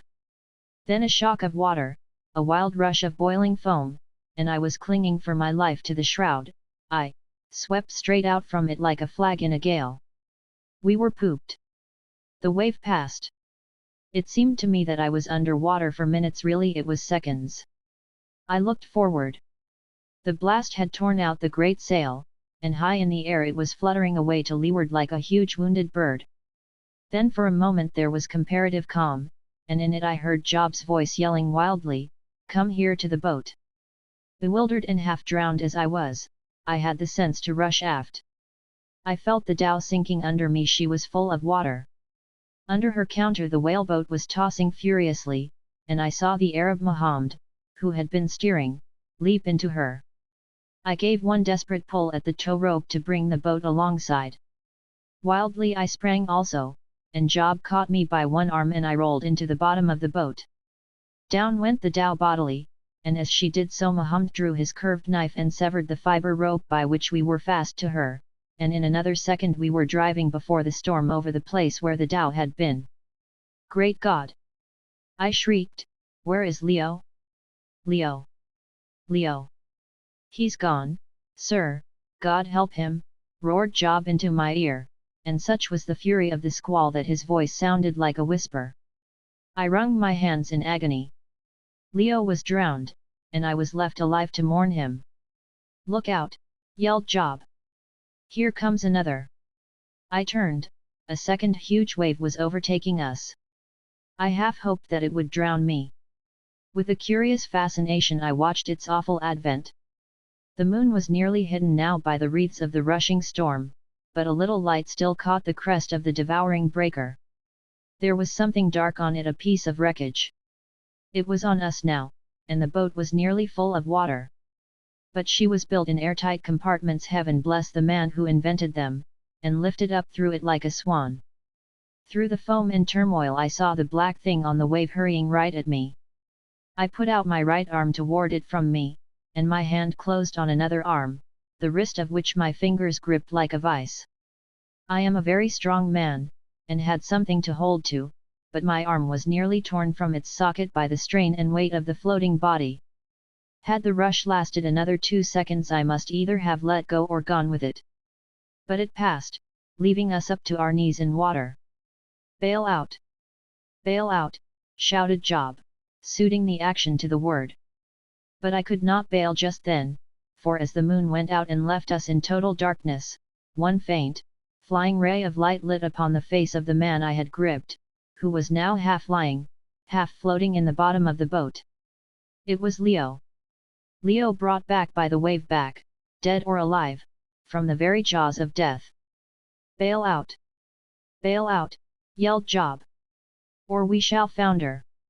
I seized a large tin bowl with a handle to it, which was fixed under one of the seats, and the three of us bailed away for dear life. The furious tempest drove over and round us, flinging the boat this way and that. The wind and the storm wreaths and the sheets of stinging spray blinded and bewildered us, but through it all we worked like demons with the wild exhilaration of despair, for even despair can exhilarate. 1 minute. 3 minutes. 6 minutes. The boat began to lighten, and no fresh wave swamped us. 5 minutes more, and she was fairly clear. Then, suddenly, above the awful shriekings of the hurricane came a duller, deeper roar. Great heavens! It was the voice of breakers. At that moment the moon began to shine forth again, this time behind the path of the squall. Far out across the torn bosom of the ocean shot the ragged arrows of her light, and there, half a mile ahead of us, was a white line of foam, then a little space of open-mouthed blackness, and then another line of white. It was the breakers, and their roar grew clearer and yet more clear as we sped down upon them like a swallow. There they were, boiling up in snowy spouts of spray, smiting and gnashing together like the gleaming teeth of hell. Take the tiller, Mahomed! I roared in Arabic. We must try and shoot them. At the same moment I seized an oar, and got it out, motioning to Job to do likewise. Mahomed clambered aft and got hold of the tiller, and with some difficulty Job, who had sometimes pulled a tub upon the homely cam, got out his oar. In another minute the boat's head was straight on to the ever-nearing foam, towards which she plunged and tore with the speed of a racehorse. Just in front of us the first line of breakers seemed a little thinner than to the right or left there was a gap of rather deeper water. I turned and pointed to it. Steer for your life, Mahomed! I yelled. He was a skillful steersman, and well acquainted with the dangers of this most perilous coast, and I saw him grip the tiller and bend his heavy frame forward, and stare at the foaming terror till his big round eyes looked as though they would start out of his head. The scent of the sea was driving the boat's head round to starboard. If we struck the line of breakers 50 yards to starboard of the gap we must sink. It was a great field of twisting, spouting waves. Mahomed planted his foot against the seat before him, and, glancing at him, I saw his brown toes spread out like a hand with the weight he put upon them as he took the strain of the tiller. She came round a bit, but not enough. I roared to Job to back water, whilst I dragged and laboured at my oar. She answered now, and none too soon. Heavens, we were in them! And then followed a couple of minutes of heart-breaking excitement such as I cannot hope to describe. All I remember is a shrieking sea of foam, out of which the billows rose here, there, and everywhere like avenging ghosts from their ocean grave. Once we were turned right round, but either by chance, or through Mahomed's skillful steering, the boat's head came straight again before a breaker filled us. One more monster! We were through it or over it, more through than over, and then, with a wild yell of exultation from the Arab, we shot out into the comparatively smooth water of the mouth of sea between the teeth-like lines of gnashing waves. But we were half full of water again, and not more than half a mile ahead was the second line of breakers. Again we set to and bailed furiously. Fortunately the storm had now quite gone by, and the moon shone brightly, revealing a rocky headland running half a mile or more out into the sea, of which this second line of breakers appeared to be a continuation. At any rate, they boiled around its foot. Probably the ridge that formed the headland ran out into the ocean, only at a lower level, and made the reef also. This headland was terminated by a curious peak that seemed not to be more than a mile away from us. Just as we got the boat pretty clear for the second time, Leo, to my immense relief, opened his eyes and remarked that the clothes had tumbled off the bed, and that he supposed it was time to get up for chapel. I told him to shut his eyes and keep quiet, which he did without in the slightest degree realizing our position. As for myself, his reference to chapel made me reflect, with a sort of sick longing, on my comfortable rooms at Cambridge. Why had I been such a fool as to leave them? This is a reflection that has several times recurred to me since, and with ever-increasing force.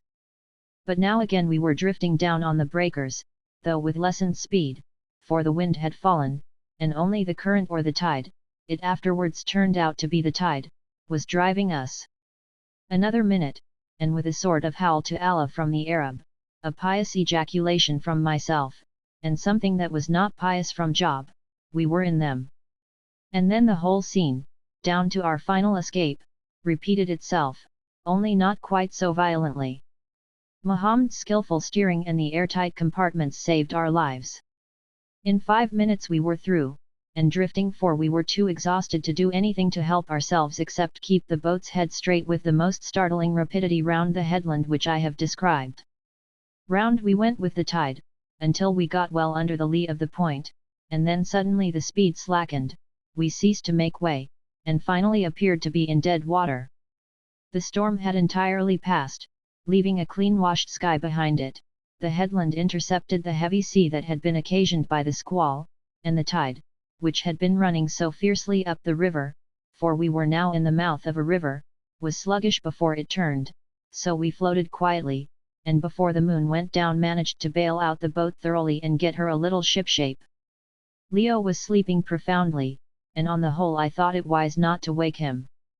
It was true he was sleeping in wet clothes, but the night was now so warm that I thought, and so did Job, that they were not likely to injure a man of his unusually vigorous constitution.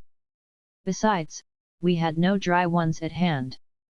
Presently the moon went down and left us floating on the waters, now only heaving like some troubled woman's breast, giving us leisure to reflect upon all that we had gone through and all that we had escaped. Job stationed himself at the bow, Mahomed kept his post at the tiller, and I sat on a seat in the middle of the boat close to where Leo was lying. The moon went slowly down in chastened loveliness, she departed like some sweet bride into her chamber, and long veil-like shadows crept up the sky through which the stars peeped shyly out.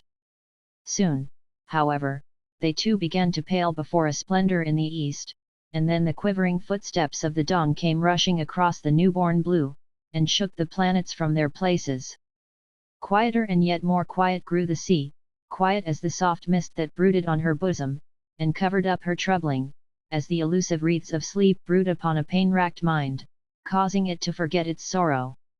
From the east to the west sped the angels of the dawn, from sea to sea, from mountain top to mountain top, scattering light with both their hands.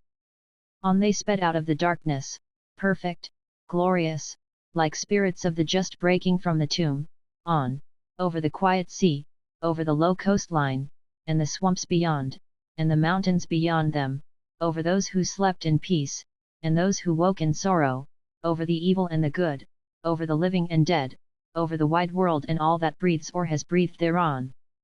It was a wonderfully beautiful sight, and yet sad, perhaps from the very excess of its beauty. The arising sun, the setting sun. There we have the symbol and the type of humanity, and all things with which humanity has to do. The symbol and the type, yes, and the earthly beginning, and the end also. And on that morning this came home to me with a peculiar force. The sun that rose today for us had set last night for 18 of our fellow voyagers, had set forever for 18 whom we knew. The Tao had gone down with them, they were tossing about now among the rocks and seaweed, so much human drift on the great ocean of death. And we four were saved. But one day a sunrise will come when we shall be among those who are lost, and then others will watch those glorious rays, and grow sad in the midst of beauty, and dream of death in the full glow of a rising life. For this is the lot of man. Chapter 5 The Head of the Ethiopian. At length the heralds and forerunners of the royal sun had done their work, and, searching out the shadows, had caused them to flee away. Then up he came in glory from his ocean bed, and flooded the earth with warmth and light. I sat there in the boat listening to the gentle lapping of the water and watched him rise, till presently the slight drift of the boat brought the odd-shaped rock, or peak, at the end of the promontory which we had weathered with so much peril, between me and the majestic sight, and blotted it from my view. I still continued to stare at the rock, however, absently enough, till presently it became edged with the fire of the growing light behind it, and then I started, as well I might, for I perceived that the top of the peak, which was about 80 feet high by 150 thick at its base, was shaped like a Negro's head and face, whereon was stamped a most fiendish and terrifying expression. There was no doubt about it, there were the thick lips, the fat cheeks, and the squat nose standing out with startling clearness against the flaming background. There, too, was the round skull, washed into shape perhaps by thousands of years of wind and weather, and, to complete the resemblance, there was a scrubby growth of weeds or lichen upon it, which against the sun looked for all the world like the wool on a colossal Negro's head. It certainly was very odd, so odd that now I believe that it is not a mere freak of nature but a gigantic monument fashioned, like the well-known Egyptian Sphinx, by a forgotten people out of a pile of rock that lent itself to their design, perhaps as an emblem of warning and defiance to any enemies who approached the harbour. Unfortunately we were never able to ascertain whether or not this was the case, inasmuch as the rock was difficult of access from both the land and the water side, and we had other things to attend to.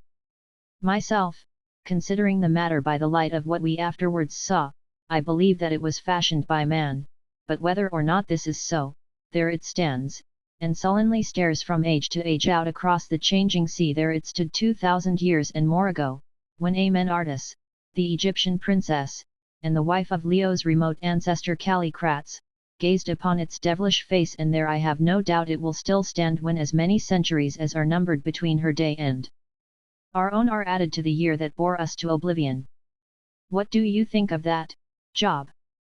I asked of our retainer, who was sitting on the edge of the boat, trying to get as much sunshine as possible, and generally looking uncommonly wretched, and I pointed to the fiery and demoniacal head. "O Lord, sir," answered Job, who now perceived the object for the first time, "I think that the old gentleman must have been sitting for his portrait on them rocks." I laughed, and the laugh woke up Leo. "Hello," he said, "what's the matter with me? I am all stiff. Where is the Tao? Give me some brandy, please." "You may be thankful that you are not stiffer, my boy," I answered. "The Tao is sunk, and everybody on board her is drowned, with the exception of us four, and your own life was only saved by a miracle." And while Job, now that it was light enough, searched about in a locker for the brandy for which Leo asked, I told him the history of our night's adventure. "Great heavens," he said, faintly. "And to think that we should have been chosen to live through it." By this time the brandy was forthcoming, and we all had a good pull at it, and thankful enough we were for it. Also the sun was beginning to get strength, and warm our chilled bones, for we had been wet through for 5 hours or more. "Why," said Leo with a gasp, as he put down the brandy bottle, "there is the head the writing talks of, the rock carven like the head of an Ethiopian." "Yes," I said, "there it is." "Well," Then, he answered, the whole thing is true.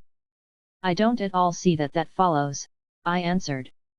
We knew this head was here, your father saw it. Very likely it is not the same head that the writing talks of, or if it is, it proves nothing. Leo smiled at me in a superior way. You are an unbeliever, Uncle Horace, he said. Those who live will see. Exactly so, I answered, and now perhaps you will observe that we are drifting across a sandbank into the mouth of the river. Get hold of your oar, Job, and we will row in and see if we can find a place to land. The river mouth which we were entering did not appear to be a very wide one, though as yet the long banks of steaming mist that clung about its shores had not lifted sufficiently to enable us to see its exact width. There was, as is the case with nearly every East African river, a considerable bar at the mouth, which, no doubt, when the wind was on shore and the tide running out, was absolutely impassable even for a boat drawing only a few inches. But as things were it was manageable enough, and we did not ship a cupful of water. In 20 minutes we were well across it, with but slight assistance from ourselves, and being carried by a strong though somewhat variable breeze, well up the harbour. By this time the mist was being sucked up by the sun, which was getting uncomfortably hot, and we saw that the mouth of the little estuary was here about half a mile across, and that the banks were very marshy, and crowded with crocodiles lying about on the mud like logs. About a mile ahead of us, however, was what appeared to be a strip of firm land, and for this we steered. In another quarter of an hour we were there, and making the boat fast to a beautiful tree with broad shining leaves, and flowers of the magnolia species, only they were rose-colored and not white. 7. There is a known species of magnolia with pink flowers. It is indigenous in Sikkim, and known as Magnolia campbellii, which hung over the water. We disembarked. This done we undressed, washed ourselves, and spread our clothes and the contents of the boat in the sun to dry, which they very quickly did. Then, taking shelter from the sun under some trees, we made a hearty breakfast off a paysan de potted tongue, of which we had brought a good quantity with us from the Army and Navy stores, congratulating ourselves loudly on our good fortune in having loaded and provisioned the boat on the previous day, before the hurricane destroyed the dhow. By the time that we had finished our meal our clothes were quite dry, and we hastened to get into them, feeling not a little refreshed. Indeed, with the exception of weariness and a few bruises, none of us were the worse for the terrifying adventure which had been fatal to all our companions. Leo, it is true, had been half drowned, but that is no great matter to a vigorous young athlete of 25. After breakfast we started to look about us. We were on a strip of dry land about 200 yards broad by 500 long, bordered on one side by the river, and on the other 3 by endless desolate swamps that stretched as far as the eye could reach. This strip of land was raised about 25 feet above the plain of the surrounding swamps and the river level. Indeed, it had every appearance of having been made by the hand of man. This place has been a wharf, said Leo dogmatically. Editor. Nonsense, I answered. Who would be stupid enough to build a wharf in the middle of these dreadful marshes in a country inhabited by savages, that is if it is inhabited at all? Perhaps it was not always marsh, and perhaps the people were not always savage, he said drily, looking down the steep bank, for we were standing by the river. Look there, he went on, pointing to a spot where the hurricane of the previous night had torn up one of the magnolia trees, which had grown on the extreme edge of the bank just where it sloped down to the water, by the roots, and lifted a large cake of earth with them. Is not that stonework? If not, it is very like it. Nonsense, I said again, and we clambered down to the spot, and got between the upturned roots and the bank. Well, he said. But I did not answer this time. I only whistled. For there, laid bare by the removal of the earth, was an undoubted facing of solid stone laid in large blocks and bound together with brown cement, so hard that I could make no impression on it with the file in my shooting knife. Nor was this all. Seeing something projecting through the soil at the bottom of the bared patch of walling, I removed the loose earth with my hands, and revealed a huge stone ring, a foot or more in diameter, and about 3 inches thick. This fairly staggered me. Looks rather like a wharf where good-sized vessels have been moored, does it not, Uncle Horace? Said Leo with an excited grin. I tried to say nonsense again, but the word stuck in my throat. The ring spoke for itself. In some past age vessels had been moored there, and this stone wall was undoubtedly the remnant of a solidly constructed wharf. Probably the city to which it had belonged lay buried beneath the swamp behind it. Begins to look as though there were something in the story after all, Uncle Horace, said the exultant Leo, and reflecting on the mysterious Negro's head and the equally mysterious stonework, I made no direct reply. A country like Africa, I said, is sure to be full of the relics of long dead and forgotten civilizations. Nobody knows the age of the Egyptian civilization, and very likely it had offshoots. Then there were the Babylonians and the Phoenicians, and the Persians and all manner of people, all more or less civilized, to say nothing of the Jews, whom everybody wants nowadays. It is possible that they, or any one of them, may have had colonies or trading stations about here. Remember those buried Persian cities that the consul showed us at Kilwa? 8 near Kilwa, on the east coast of Africa, about 400 miles south of Zanzibar, is a cliff which has been recently washed by the waves. On the top of this cliff are Persian tombs known to be at least 7 centuries old by the dates still legible upon them. Beneath these tombs is a layer of... Quite so, said Leo, but that is not what you said before. Well, what is to be done now? I asked, turning the conversation. As no answer was forthcoming, we proceeded to the edge of the swamp, and looked over it. It was apparently boundless, and vast flocks of every sort of waterfowl came flying from its recesses, till it was sometimes difficult to see the sky. Now that the sun was getting high, it drew thin sickly-looking clouds of poisonous vapor from the surface of the marsh and from the scummy pools of stagnant water.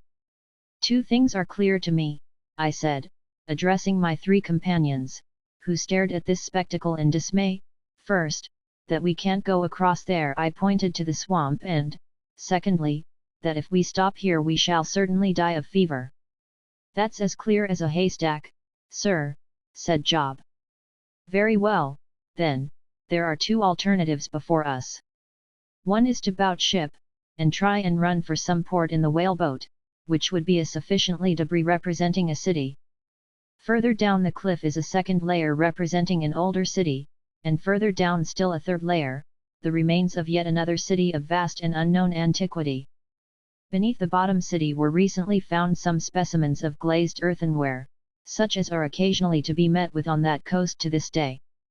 I believe that they are now in the possession of Sir John Kirk, editor. Risky proceeding, and the other to sail or row on up the river, and see where we come to. I don't know what you are going to do, said Leo, setting his mouth, but I am going up that river. Job turned up the whites of his eyes and groaned, and the Arab murmured, Allah, and groaned also. As for me, I remarked sweetly that as we seemed to be between the devil and the deep sea, it did not much matter where we went. But in reality I was as anxious to proceed as Leo. The colossal Negro's head and the stone wharf had excited my curiosity to an extent of which I was secretly ashamed, and I was prepared to gratify it at any cost. Accordingly, having carefully fitted the mast, restored the boat, and got out our rifles, we embarked. Fortunately the wind was blowing on shore from the ocean, so we were able to hoist the sail. Indeed, we afterwards found out that as a general rule the wind set on shore from daybreak for some hours, and offshore again at sunset, and the explanation that I offer of this is that when the earth is cooled by the dew in the night the hot air rises, and the draught rushes in from the sea till the sun has once more heated it through. At least that appeared to be the rule here. Taking advantage of this favouring wind, we sailed merrily up the river for 3 or 4 hours. Once we came across a school of hippopotami, which rose, and bellowed dreadfully at us within 10 or a dozen fathoms of the boat, much to Job's alarm, and, I will confess, to my own. These were the first hippopotami that we had ever seen, and, to judge by their insatiable curiosity, I should judge that we were the first white men that they had ever seen. Upon my word, I once or twice thought that they were coming into the boat to gratify it. Leo wanted to fire at them, but I dissuaded him, fearing the consequences. Also we saw hundreds of crocodiles basking on the muddy banks, and thousands upon thousands of waterfowl. Some of these we shot, and among them was a wild goose, which, in addition to the sharp curved spurs on its wings, had a spur about 3/4 of an inch long growing from the skull just between the eyes. We never shot another like it, so I do not know if it was a sport or a distinct species. In the latter case this incident may interest naturalists. Job named it the unicorn goose.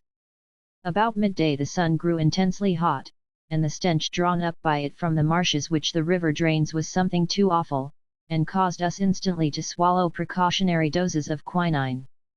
Shortly afterwards the breeze died away altogether, and as rowing our heavy boat against the stream in the heat was out of the question, we were thankful enough to get under the shade of a group of trees, a species of willow that grew by the edge of the river, and lie there and gasp till at length the approach of sunset put a period to our miseries. Seeing what appeared to be an open space of water straight ahead of us, we determined to row there before settling what to do for the night. Just as we were about to loosen the boat, however, a beautiful waterbuck, with great horns curving forward, and a white stripe across the rump, came down to the river to drink, without perceiving us hidden away within 50 yards under the willows. Leo was the first to catch sight of it, and being an ardent sportsman, thirsting for the blood of big game, about which he had been dreaming for months, he instantly stiffened all over, and pointed like a setter dog. Seeing what was the matter, I handed him his express rifle, at the same time taking my own.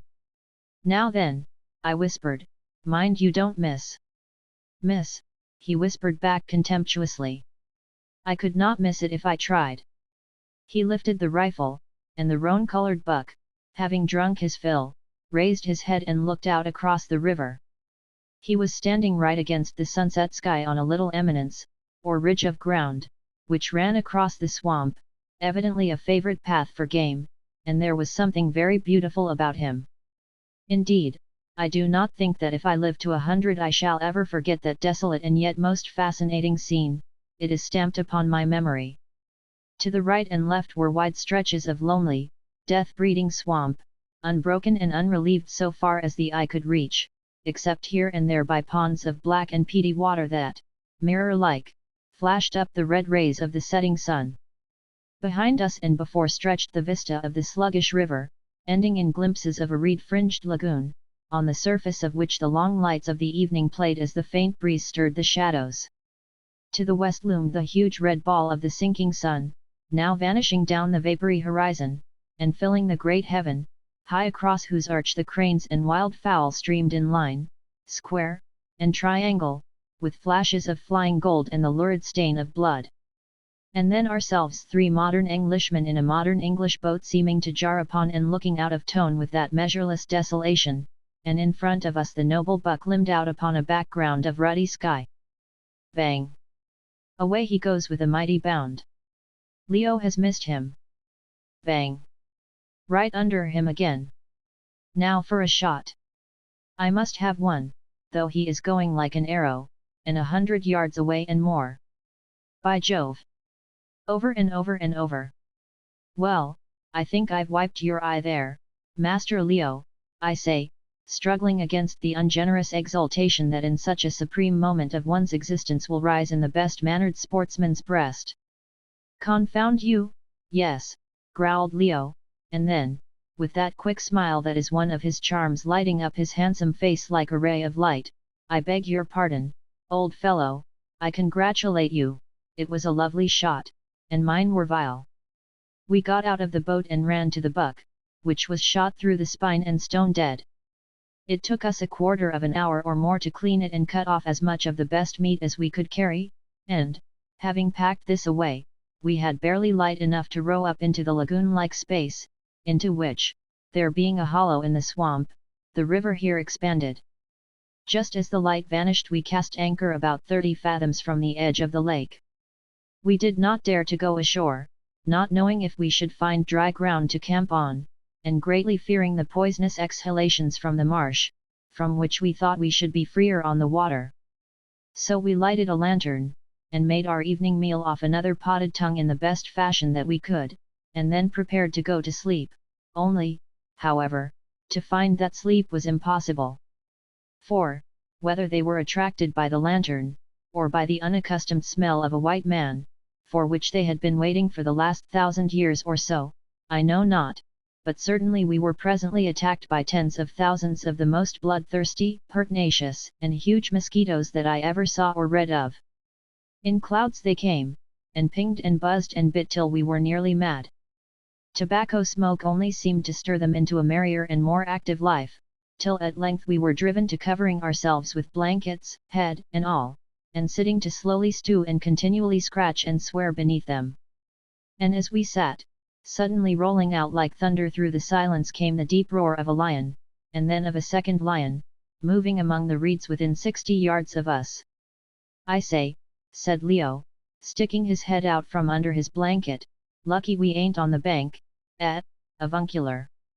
Leo sometimes addressed me in this disrespectful way. "Curse it! A mosquito has bitten me on the nose," and the head vanished again. Shortly after this the moon came up, and notwithstanding every variety of roar that echoed over the water to us from the lions on the banks, we began, thinking ourselves perfectly secure, to gradually doze off. I do not quite know what it was that made me poke my head out of the friendly shelter of the blanket. Perhaps I did so because I found that the mosquitoes were biting right through it. Anyhow, as I did so I heard Job whisper, in a frightened voice, "Oh, my stars, look there!" Instantly we all of us looked, and this was what we saw in the moonlight. Near the shore were two wide and ever-widening circles of concentric rings rippling away across the surface of the water, and in the heart and center of the circles were two dark moving objects. "What is it?" asked I. "It is those damned lions, sir," answered Job, in a tone which was an odd mixture of a sense of personal injury, habitual respect, and acknowledged fear, "and they are swimming here to heat us," he added, nervously picking up an H in his agitation. I looked again. There was no doubt about it, I could catch the glare of their ferocious eyes. Attracted either by the smell of the newly killed waterbuck or of ourselves, the hungry beasts were actually storming our position. Leo already had his rifle in his hand. I called to him to wait till they were nearer, and meanwhile grabbed my own. Some 15 feet from us the water shallowed on a bank to the depth of about 15 inches, and presently the first of them, it was the lioness, got onto it and shook herself and roared. At that moment Leo fired, and the bullet went right down her open mouth and out at the back of her neck, and down she dropped, with a splash, dead. The other lion, a full-grown male, was some 2 paces behind her. At this second he got his forepaws onto the bank, when a strange thing happened. There was a rush and disturbance of the water, such as one sees in a pond in England when a pike takes a little fish, only 1,000 times fiercer and larger, and suddenly the lion gave a most terrific snarling roar and sprang forward onto the bank, dragging something black with him. "Allah!" shouted Mahomed. "A crocodile has got him by the leg." And sure enough he had. We could see the long snout with its gleaming lines of teeth and the reptile body behind it. And then followed an extraordinary scene indeed. The lion managed to get well onto the bank, the crocodile half standing and half swimming, still nipping his hind leg. He roared till the air quivered with the sound, and then, with a savage, shrieking snarl, turned round and clawed hold of the crocodile's head. The crocodile shifted his grip, having, as we afterwards discovered, had one of his eyes torn out, and slightly turned over, and instantly the lion got him by the throat and held on, and then over and over they rolled upon the bank, struggling hideously. It was impossible to follow their movements, but when next we got a clear view the tables had turned, for the crocodile, whose head seemed to be a mass of gore, had got the lion's body in his iron jaws just above the hips, and was squeezing him and shaking him to and fro. For his part the tortured brute, roaring in agony, was clawing and biting madly at his enemy's scaly head, and fixing his great hind claws in the crocodile's, comparatively speaking, soft throat, ripping it open as one would rip a glove. Then, all of a sudden, the end came. The lion's head fell forward on the crocodile's back, and with an awful groan he died, and the crocodile, after standing for a minute motionless, slowly rolled over onto his side, his jaws still fixed across the carcass of the lion, which we afterwards found he had bitten almost in halves. This duel to the death was a wonderful and a shocking sight, and one that I suppose few men have seen, and thus it ended. When it was all over, leaving Mahomed to keep a lookout, we managed to spend the rest of the night as quietly as the mosquitoes would allow. Chapter 6: An Early Christian Ceremony. Next morning, at the earliest blush of dawn, we rose, performed such ablutions as circumstances would allow, and generally made ready to start. I am bound to say that when there was sufficient light to enable us to see each other's faces, I, for one, burst out into a roar of laughter. Job's fat and comfortable countenance was swollen out to nearly twice its natural size from mosquito bites, and Leo's condition was not much better. Indeed, of the three I had come off much the best, probably owing to the toughness of my dark skin, and to the fact that a good deal of it was covered by hair, for since we started from England I had allowed my naturally luxuriant beard to grow at its own sweet will. But the other two were, comparatively speaking, clean-shaved, which of course gave the enemy a larger extent of open country to operate on, though as for Mahomed, the mosquitoes, recognizing the taste of a true believer, would not touch him at any price. How often, I wonder, during the next week or so did we wish that we were flavored like an Arab. By the time that we had done laughing as heartily as our swollen lips would allow, it was daylight, and the morning breeze was coming up from the sea, cutting lanes through the dense marsh mists, and here and there rolling them before it in great balls of fleecy vapor. So we set our sail, and having first taken a look at the two dead lions and the dead crocodile, which we were of course unable to skin, being destitute of means of curing the pelts, we started, and, sailing through the lagoon, followed the course of the river on the farther side. At midday, when the breeze dropped, we were fortunate enough to find a convenient piece of dry land on which to camp and light a fire, and here we cooked 2 wild duck and some of the waterbuck's flesh, not in a very appetizing way, it is true, but still, sufficiently. The rest of the buck's flesh we cut into strips and hung in the sun to dry into biltong, as I believe the South African Dutch call flesh thus prepared. On this welcome patch of dry land we stopped till the following dawn, and, as before, spent the night in warfare with the mosquitoes, but without other troubles. The next day or two passed in similar fashion, and without noticeable adventures, except that we shot a specimen of a peculiarly graceful hornless buck, and saw many varieties of water lilies in full bloom, some of them blue and of exquisite beauty, though few of the flowers were perfect, owing to the prevalence of a white water maggot with a green head that fed upon them. It was on the 5th day of our journey, when we had travelled, so far as we could reckon, about 135 to 140 miles westwards from the coast, that the first event of any real importance occurred. On that morning the usual wind failed us about 11 o'clock, and after pulling a little way we were forced to halt more or less exhausted at what appeared to be the junction of our stream with another of a uniform width of about 50 feet. Some trees grew near at hand. The only trees in all this country were along the banks of the river, and under these we rested, and then, the land being fairly dry just here, walked a little way along the edge of the river to prospect, and shoot a few waterfowl for food. Before we had gone 50 yards we perceived that all hopes of getting further up the stream in the whaleboat were at an end, for not 200 yards above where we had stopped were a succession of shallows and mud banks, with not 6 inches of water over them. It was a watery cul-de-sac. Turning back, we walked some way along the banks of the other river, and soon came to the conclusion, from various indications, that it was not a river at all, but an ancient canal, like the one which is to be seen above Mombasa, on the Zanzibar coast, connecting the Tana River with the Ozi, in such a way as to enable the shipping coming down the Tana to cross to the Ozi, and reach the sea by it, and thus avoid the very dangerous bar that blocks the mouth of the Tana. The canal before us had evidently been dug out by man at some remote period of the world's history, and the results of his digging still remained in the shape of the raised banks that had no doubt once formed towing paths, except here and there, where they had been hollowed out or fallen in. These banks of stiff binding clay were at a uniform distance from each other, and the depth of the water also appeared to be uniform.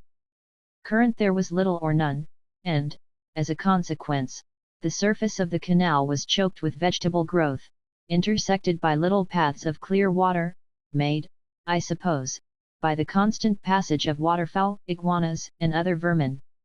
Now, as it was evident that we could not proceed up the river, it became equally evident that we must either try the canal or else return to the sea. We could not stop where we were, to be baked by the sun and eaten up by the mosquitoes, till we died of fever in that dreary marsh. Well, I suppose that we must try it, I said, and the others assented in their various ways, Leo as though it were the best joke in the world, Job in respectful disgust, and Mahomed with an invocation to the Prophet and a comprehensive curse upon all unbelievers and their ways of thought and travel. Accordingly, as soon as the sun got low, having little or nothing more to hope for from our friendly wind, we started. For the first hour or so we managed to row the boat, though with great labour, but after that the weeds got too thick to allow it, and we were obliged to resort to the primitive and most exhausting resource of towing her. For 2 hours we laboured, Mahomed, Job, and I, who was supposed to be strong enough to pull against the two of them, on the bank, while Leo sat in the bow of the boat, and brushed away the weeds which collected round the cutwater with Mahomed's sword. At dark we halted for some hours to rest and enjoy the mosquitoes, but about midnight we went on again, taking advantage of the comparative cool of the night. At dawn we rested for 3 hours, and then started once more, and laboured on till about 10 o'clock, when a thunderstorm, accompanied by a deluge of rain, overtook us, and we spent the next 6 hours practically under water. I do not know that there is any necessity for me to describe the next 4 days of our voyage in detail, further than to say that they were, on the whole, the most miserable that I ever spent in my life, forming one monotonous record of heavy labour, heat, misery, and mosquitoes. All the way we passed through a region of almost endless swamp, and I can only attribute our escape from fever and death to the constant doses of quinine and purgatives which we took, and the unceasing toil which we were forced to undergo. On the 3rd day of our journey up the canal we had sighted a round hill that loomed dimly through the vapours of the marsh, and on the evening of the 4th night, when we camped, this hill seemed to be within 25 or 30 miles of us. We were by now utterly exhausted, and felt as though our blistered hands could not pull the boat a yard further, and that the best thing that we could do would be to lie down and die in that dreadful wilderness of swamp. It was an awful position, and one in which I trust no other white man will ever be placed, and as I threw myself down in the boat to sleep the sleep of utter exhaustion, I bitterly cursed my folly in ever having been a party to such a mad undertaking, which could, I saw, only end in our death in this ghastly land. I thought, I remember, as I slowly sank into a doze, of what the appearance of the boat and her unhappy crew would be in 2 or 3 months' time from that night. There she would lie, with gaping seams and half filled with fetid water, which, when the mist-laden wind stirred her, would wash backwards and forwards through our mouldering bones, and that would be the end of her, and of those in her who would follow after myths and seek out the secrets of nature. Already I seemed to hear the water rippling against the desiccated bones and rattling them together, rolling my skull against Mahomed's, and his against mine, till at last Mahomed stood straight up upon its vertebrae, and glared at me through its empty eyeholes, and cursed me with its grinning jaws, because I, a dog of a Christian, disturbed the last sleep of a true believer. I opened my eyes, and shuddered at the horrid dream, and then shuddered again at something that was not a dream, for 2 great eyes were gleaming down at me through the misty darkness. I struggled up, and in my terror and confusion shrieked, and shrieked again, so that the others sprang up too, reeling, and drunken with sleep and fear. And then all of a sudden there was a flash of cold steel, and a great spear was held against my throat, and behind it other spears gleamed cruelly. "Peace," said a voice, speaking in Arabic, or rather in some dialect into which Arabic entered very largely. "Who are ye who come hither swimming on the water? Speak or ye die," and the steel pressed sharply against my throat, sending a cold chill through me. "We are travellers, and have come hither by chance," I answered in my best Arabic, which appeared to be understood, for the man turned his head, and, addressing a tall form that towered up in the background, said, "Father, shall we slay?" "What is the color of the men?" said a deep voice in answer. "White is their color." "Slay not," was the reply. 4 suns since was the word brought to me from she who must be obeyed. "White men come, if white men come, slay them not. Let them be brought to the land of she who must be obeyed. Bring forth the men, and let that which they have with them be brought forth also." "Come," said the man, half leading and half dragging me from the boat, and as he did so I perceived other men doing the same kind office to my companions. On the bank were gathered a company of some 50 men. In that light all I could make out was that they were armed with huge spears, were very tall, and strongly built, comparatively light in color, and nude, save for a leopard skin tied round the middle. Presently Leo and Job were bundled out and placed beside me. "What on earth is up?" said Leo, rubbing his eyes. "Oh, Lord, sir, here's a rum go," ejaculated Job, and just at that moment a disturbance ensued, and Mahomed came tumbling between us, followed by a shadowy form with an uplifted spear. "Allah! Allah!" howled Mahomed, feeling that he had little to hope from man. "Protect me! Protect me!" "Father, it is a black one," said a voice. "What said she who must be obeyed about the black one?" "She said naught, but slay him not." "Come hither, my son."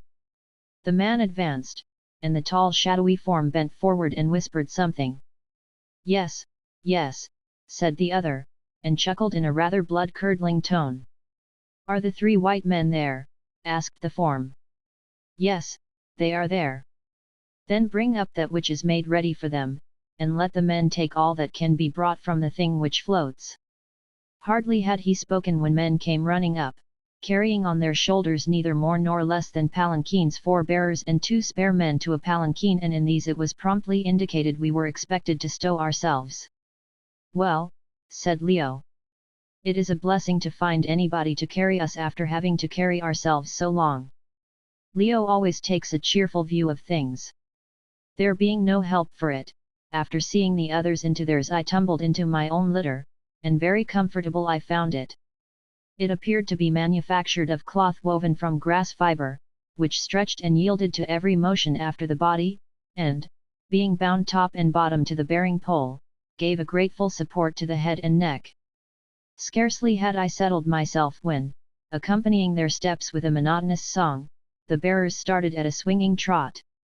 For half an hour or so I lay still, reflecting on the very remarkable experiences that we were going through, and wondering if any of my eminently respectable fossil friends down at Cambridge would believe me if I were to be miraculously set at the familiar dinner table for the purpose of relating them.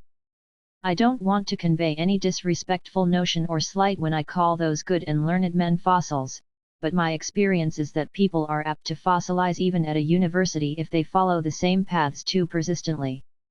I was getting fossilized myself, but of late my stock of ideas has been very much enlarged. Well, I lay and reflected, and wondered what on earth would be the end of it all, till at last I ceased to wonder, and went to sleep. I suppose I must have slept for 7 or 8 hours, getting the first real rest that I had had since the night before the loss of the Tao, for when I woke the sun was high in the heavens. We were still journeying on at a pace of about 4 miles an hour. Peeping out through the mist-like curtains of the litter, which were ingeniously fixed to the bearing pole, I perceived to my infinite relief that we had passed out of the region of eternal swamp, and were now travelling over swelling grassy plains towards a cups-shaped hill. Whether or not it was the same hill that we had seen from the canal I do not know, and have never since been able to discover, for, as we afterwards found out, these people will give little information upon such points. Next I glanced at the men who were bearing me. They were of a magnificent build, few of them being under 6 feet in height, and yellowish in color. Generally their appearance had a good deal in common with that of the East African Somali, only their hair was not frizzed up, and hung in thick black locks upon their shoulders. Their features were aquiline, and in many cases exceedingly handsome, the teeth being especially regular and beautiful. But notwithstanding their beauty, it struck me that, on the whole, I had never seen a more evil-looking set of faces. there was an aspect of cold and sullen cruelty stamped upon them that revolted me, and which in some cases was almost uncanny in its intensity.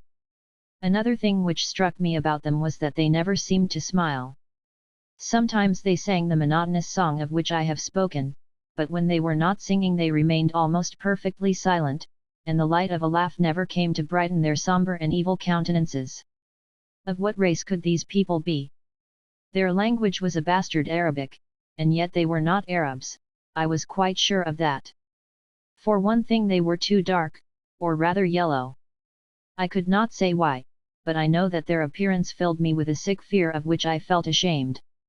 While I was still wondering, another litter came up alongside of mine.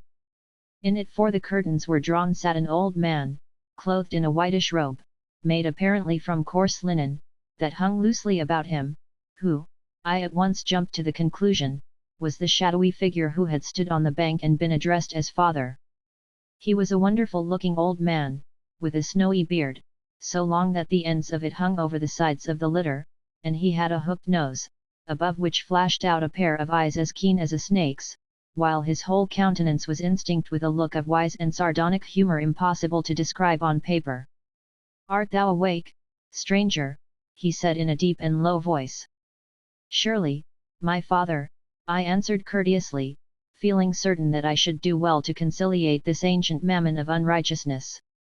He stroked his beautiful white beard, and smiled faintly.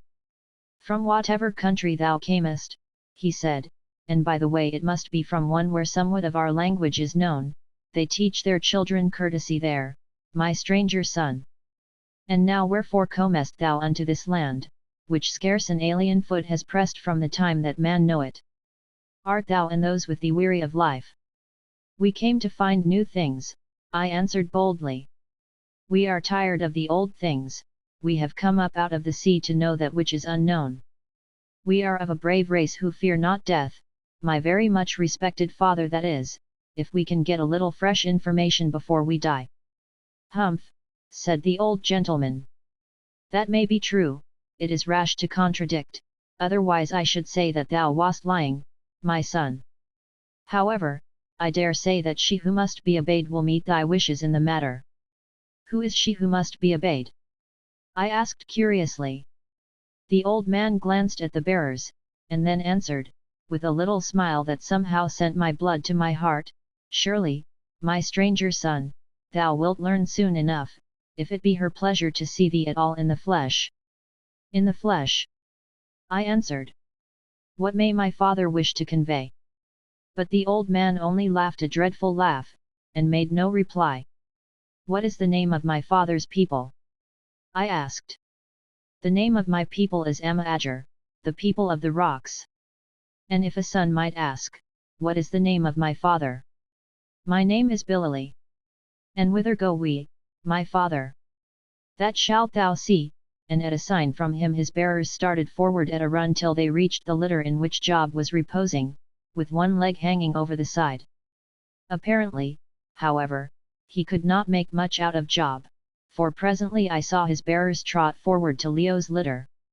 And after that, as nothing fresh occurred, I yielded to the pleasant swaying motion of the litter, and went to sleep again. I was dreadfully tired. When I woke I found that we were passing through a rocky defile of a lava formation with precipitous sides, in which grew many beautiful trees and flowering shrubs. Presently this defile took a turn, and a lovely sight unfolded itself to my eyes. Before us was a vast cup of green from 4 to 6 miles in extent, of the shape of a Roman amphitheatre. The sides of this great cup were rocky, and clothed with bush, but the centre was of the richest meadow land, studded with single trees of magnificent growth, and watered by meandering brooks. On this rich plain grazed herds of goats and cattle, but I saw no sheep.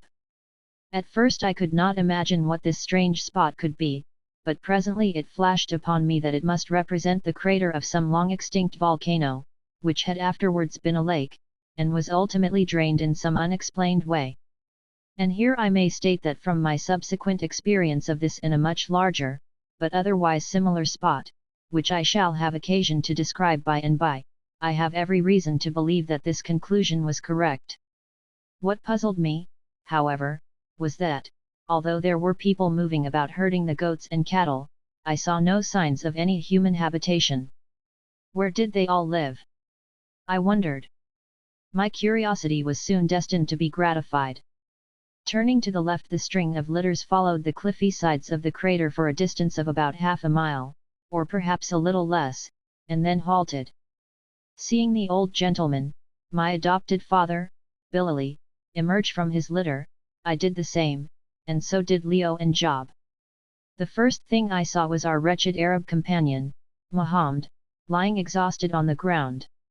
It appeared that he had not been provided with a litter, but had been forced to run the entire distance, and, as he was already quite worn out when we started, his condition now was one of great prostration. On looking round, we discovered that the place where we had halted was a platform in front of the mouth of a great cave, and piled upon this platform were the entire contents of the whaleboat, even down to the oars and sail. Round the cave stood groups of the men who had escorted us, and other men of a similar stamp. They were all tall and all handsome, though they varied in their degree of darkness of skin, some being as dark as Mahomed, and some as yellow as a Chinese. They were naked, except for the leopard skin round the waist, and each of them carried a huge spear. There were also some women among them, who, instead of the leopard skin, wore a tanned hide of a small red buck, something like that of the Orib, only rather darker in color.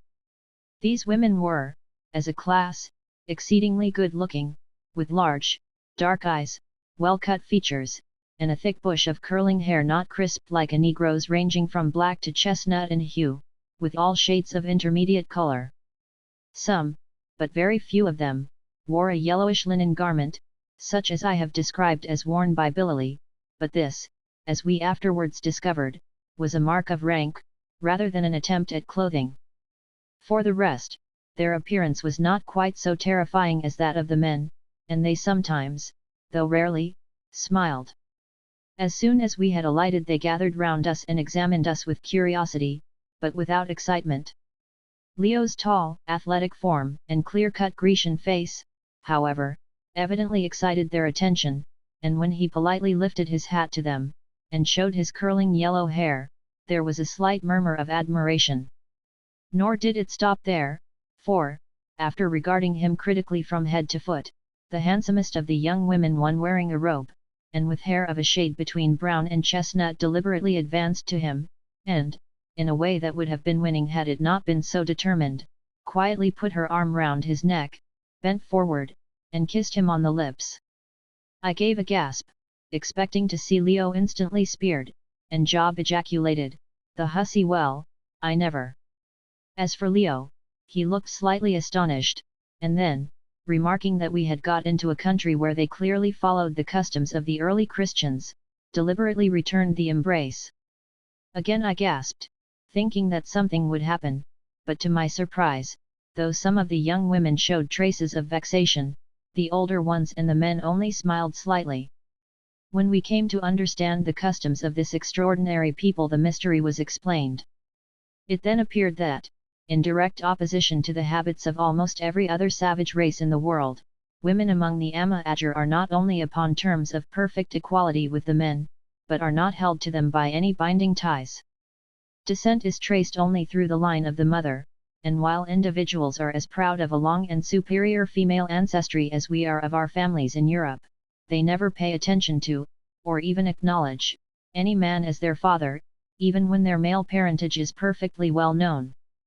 There is but one titular male parent of each tribe, or, as they call it, household, and he is its elected and immediate ruler, with the title of father. For instance, the man Billy was the father of this household, which consisted of about 7,000 individuals all told, and no other man was ever called by that name. When a woman took a fancy to a man, she signified her preference by advancing and embracing him publicly, in the same way that this handsome and exceedingly prompt young lady, who was called Stanette, had embraced Leo. If he kissed her back, it was a token that he accepted her, and the arrangement continued till one of them wearied of it. I am bound, however, to say that the change of husbands was not nearly so frequent as might have been expected.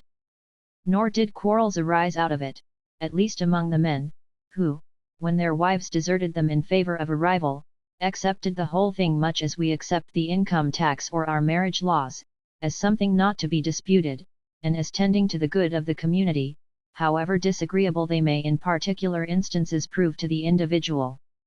It is very curious to observe how the customs of mankind on this matter vary in different countries, making morality an affair of latitude, and what is right and proper in one place wrong and improper in another. It must, however, be understood that, as all civilized nations appear to accept it as an axiom that ceremony is the touchstone of morality, there is, even according to our canons, nothing immoral about this ama-ager custom, seeing that the interchange of the embrace answers to our ceremony of marriage, which, as we know, justifies most things. Chapter 7 Ustana sings. When the kissing operation was finished, by the way, none of the young ladies offered to pet me in this fashion, though I saw one hovering round Job. To that respectable individual's evident alarm the old man billily advanced, and graciously waved us into the cave, whither we went, followed by Ustana, who did not seem inclined to take the hints I gave her that we liked privacy. Before we had gone 5 paces it struck me that the cave that we were entering was none of nature's handiwork, but, on the contrary, had been hollowed by the hand of man. So far as we could judge it appeared to be about 100 feet in length by 50 wide, and very lofty, resembling a cathedral aisle more than anything else. From this main aisle opened passages at a distance of every 12 or 15 feet, leading, I supposed, to smaller chambers. About 50 feet from the entrance of the cave, just where the light began to get dim, a fire was burning, which threw huge shadows upon the gloomy walls around. Here Billy halted, and asked us to be seated, saying that the people would bring us food, and accordingly we squatted ourselves down upon the rugs of skins which were spread for us, and waited. Presently the food, consisting of goat's flesh boiled, fresh milk in an earthenware pot, and boiled cobs of Indian corn, was brought by young girls. We were almost starving, and I do not think that I ever in my life before ate with such satisfaction. Indeed, before we had finished we literally ate up everything that was set before us. When we had done, our somewhat saturnine host, Billy, who had been watching us in perfect silence, rose and addressed us. He said that it was a wonderful thing that had happened. No man had ever known or heard of white strangers arriving in the country of the people of the rocks. Sometimes, though rarely, black men had come here, and from them they had heard of the existence of men much whiter than themselves, who sailed on the sea in ships, but for the arrival of such there was no precedent. We had, however, been seen dragging the boat up the canal, and he told us frankly that he had at once given orders for our destruction, seeing that it was unlawful for any stranger to enter here, when a message had come from she who must be obeyed, saying that our lives were to be spared, and that we were to be brought hither.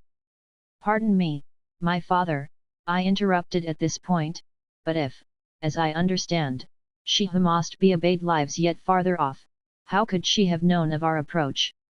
Billy turned, and seeing that we were alone, for the young lady, Ustana, had withdrawn when he had begun to speak, said, with a curious little laugh, "Are there none in your land who can see without eyes and hear without ears?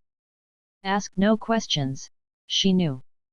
I shrugged my shoulders at this, and he proceeded to say that no further instructions had been received on the subject of our disposal, and this being so he was about to start to interview she who must be obeyed, generally spoken of, for the sake of brevity, simply as Hiya or she, who he gave us to understand was the queen of the ama-ager, and learn her wishes.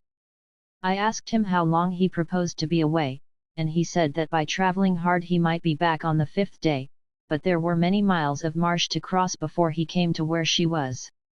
He then said that every arrangement would be made for our comfort during his absence, and that, as he personally had taken a fancy to us, he sincerely trusted that the answer he should bring from she would be one favourable to the continuation of our existence, but at the same time he did not wish to conceal from us that he thought this doubtful, as every stranger who had ever come into the country during his grandmother's life, his mother's life, and his own life, had been put to death without mercy, and in a way that he would not harrow our feelings by describing, and this had been done by the order of she herself, at least he supposed it was by her order.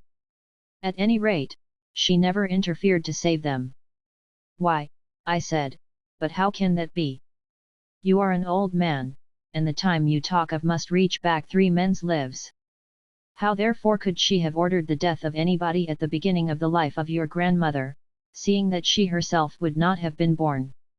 Again he smiled that same faint, peculiar smile, and with a deep bow departed, without making any answer, nor did we see him again for 5 days. When he had gone we discussed the situation, which filled me with alarm. I did not at all like the accounts of this mysterious queen, she who must be obeyed, or more shortly she, who apparently ordered the execution of any unfortunate stranger in a fashion so unmerciful. Leo, too, was depressed about it, but proceeded to console himself by triumphantly pointing out that this she was undoubtedly the person referred to in the writing on the potsherd and in his father's letter, in proof of which he advanced Billy's allusions to her age and power. I was by this time so overwhelmed with the whole course of events that I had not even got the heart left to dispute a proposition so absurd, so I suggested that we should try and go out and get a bath, of which we all stood sadly in need. Accordingly, having indicated our wish to a middle-aged individual of an unusually saturnine cast of countenance, even among this saturnine people, who appeared to be deputed to look after us now that the father of the hamlet had departed, we started in a body, having first lit our pipes. Outside the cave we found quite a crowd of people evidently watching for our appearance, but when they saw us come out smoking they vanished this way and that, calling out that we were great magicians. Indeed, nothing about us created so great a sensation as our tobacco smoke, not even our firearms. 9 After this we succeeded in reaching 9. We found tobacco growing in this country as it does in every other part of Africa, and, although they are so absolutely ignorant of its other blessed qualities, the Ama-Ager use it a stream that had its source in a strong ground spring, and taking our bath in peace, though some of the women, not excepting us Danette, showed a decided inclination to follow us even there. By the time that we had finished this most refreshing bath the sun was setting. Indeed, when we got back to the big cave it had already set. The cave itself was full of people gathered round fires, for several more had now been lighted and eating their evening meal by their lurid light, and by that of various lamps which were set about or hung upon the walls. These lamps were of a rude manufacture of baked earthenware, and of all shapes, some of them graceful enough. The larger ones were formed of big red earthenware pots, filled with clarified melted fat, and having a reed wick stuck through a wooden disc which filled the top of the pot, and this sort of lamp required the most constant attention to prevent its going out whenever the wick burned down, as there were no means of turning it up. The smaller hand lamps, however, which were also made of baked clay, were fitted with wicks manufactured from the pith of a palm tree, or sometimes from the stem of a very handsome variety of fern. This kind of wick was passed through a round hole at the end of the lamp, to which a sharp piece of hard wood was attached wherewith to pierce and draw it up whenever it showed signs of burning low. Habitually in the form of snuff, and also for medicinal purposes LHH. For a while we sat down and watched this grim people eating their evening meal in silence as grim as themselves, till at length, getting tired of contemplating them and the huge moving shadows on the rocky walls, I suggested to our new keeper that we should like to go to bed. Without a word he rose, and, taking me politely by the hand, advanced with a lamp to one of the small passages that I had noticed opening out of the central cave. This we followed for about 5 paces, when it suddenly widened out into a small chamber, about 8 feet square, and hewn out of the living rock.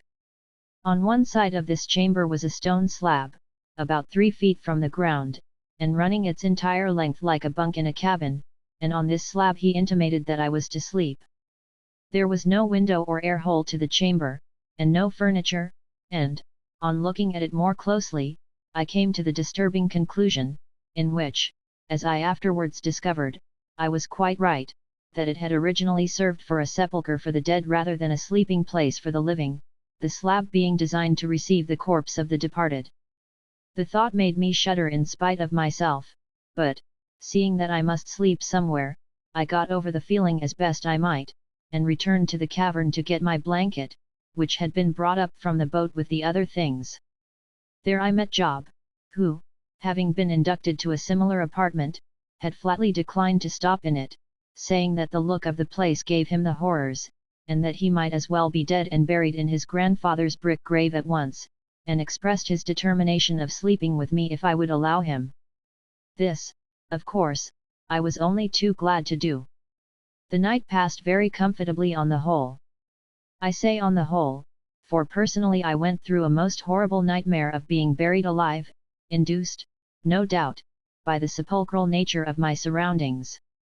At dawn we were aroused by a loud trumpeting sound, produced, as we afterwards discovered, by a young Amahagger blowing through a hole bored in its side into a hollowed elephant tusk, which was kept for the purpose. Taking the hint, we got up and went down to the stream to wash, after which the morning meal was served.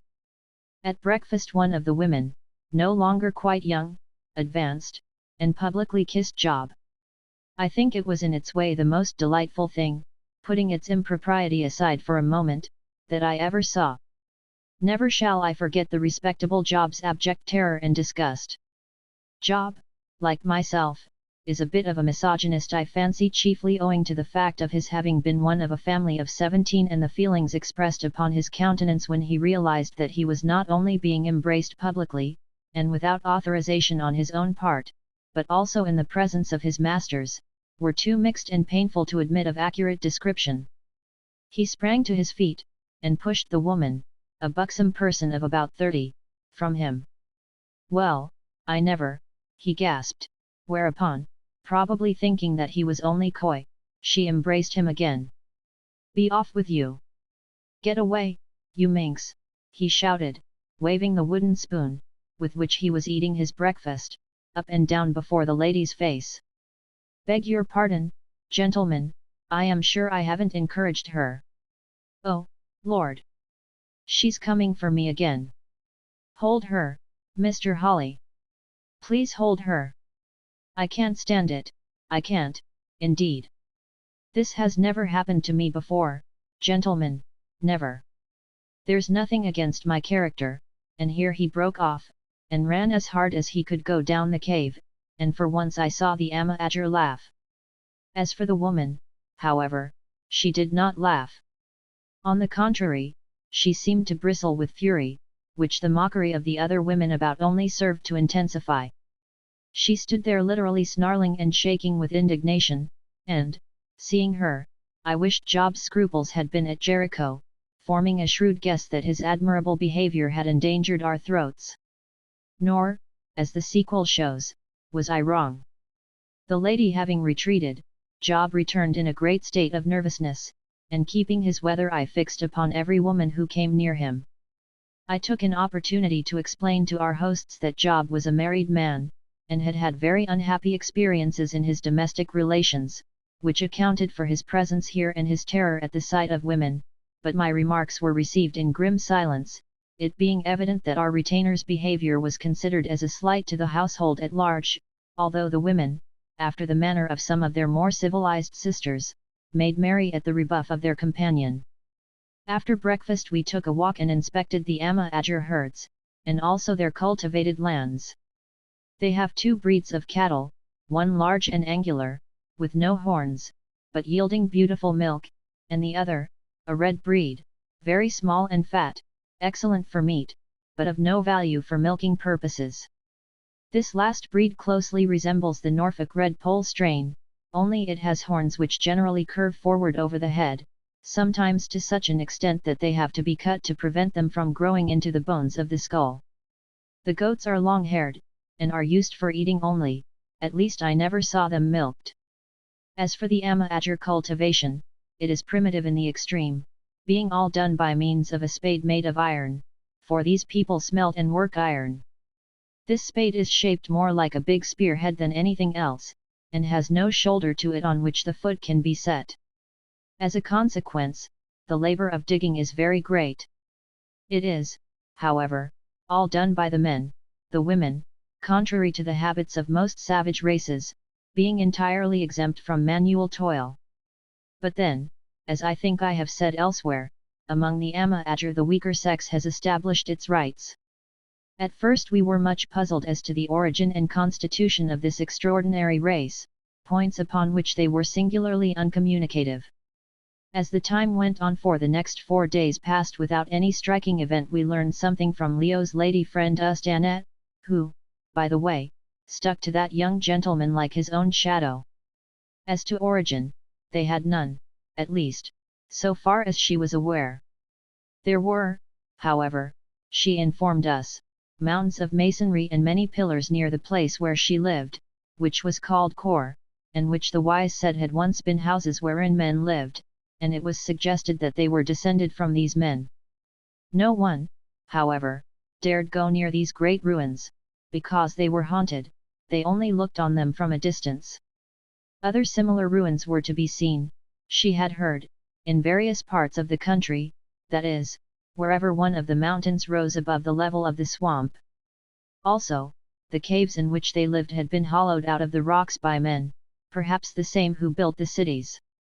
They themselves had no written laws, only custom, which was, however, quite as binding as law. If any man offended against the custom, he was put to death by order of the father of the household.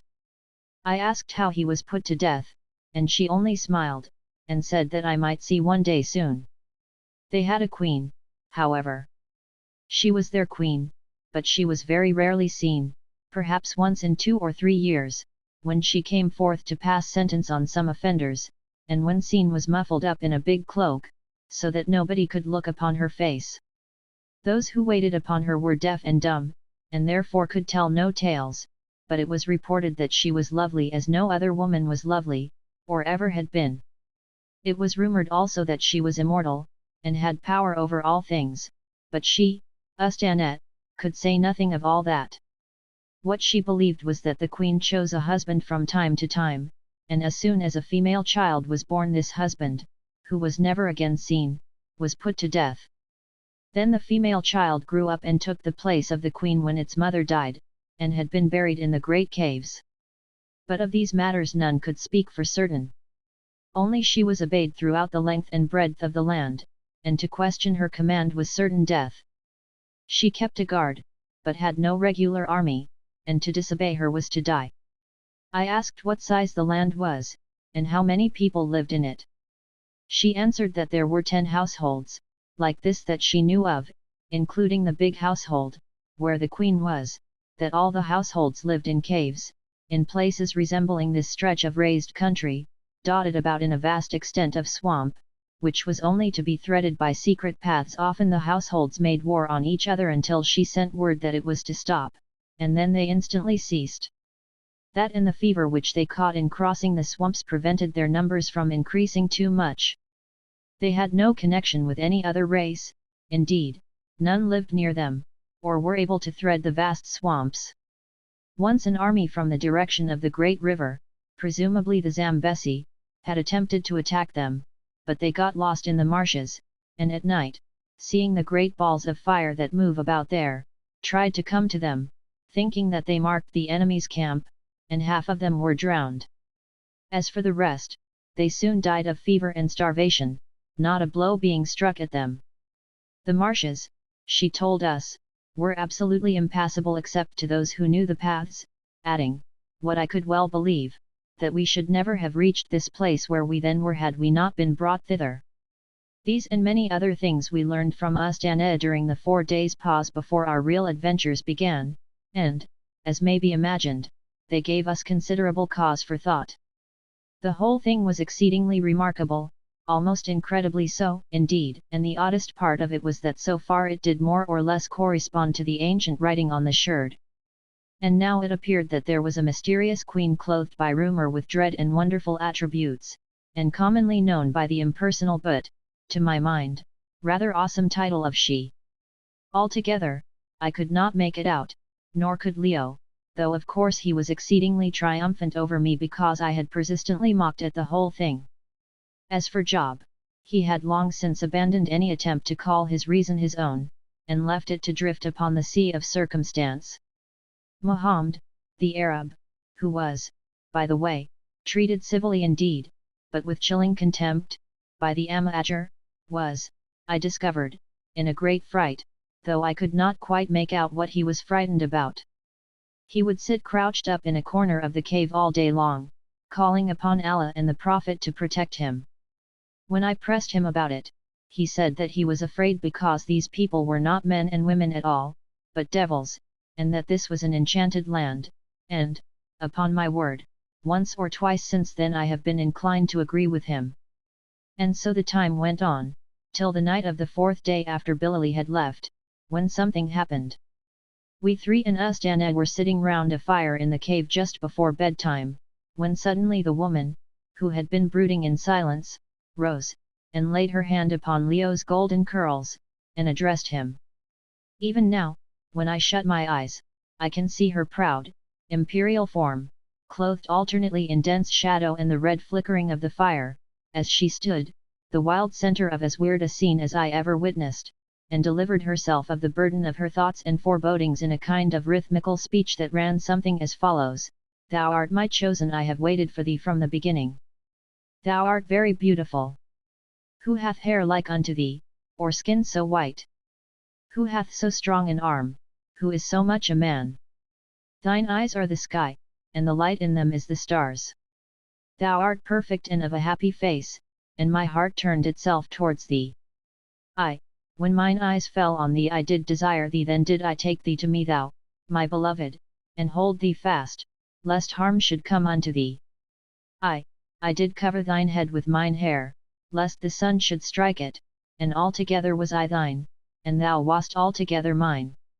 And so it went for a little space, till time was in labour with an evil day, and then what befell on that day? Alas! My beloved, I know not. But I saw thee no more, I was lost in the blackness. And she who is stronger did take thee, she who is fairer than Ustana.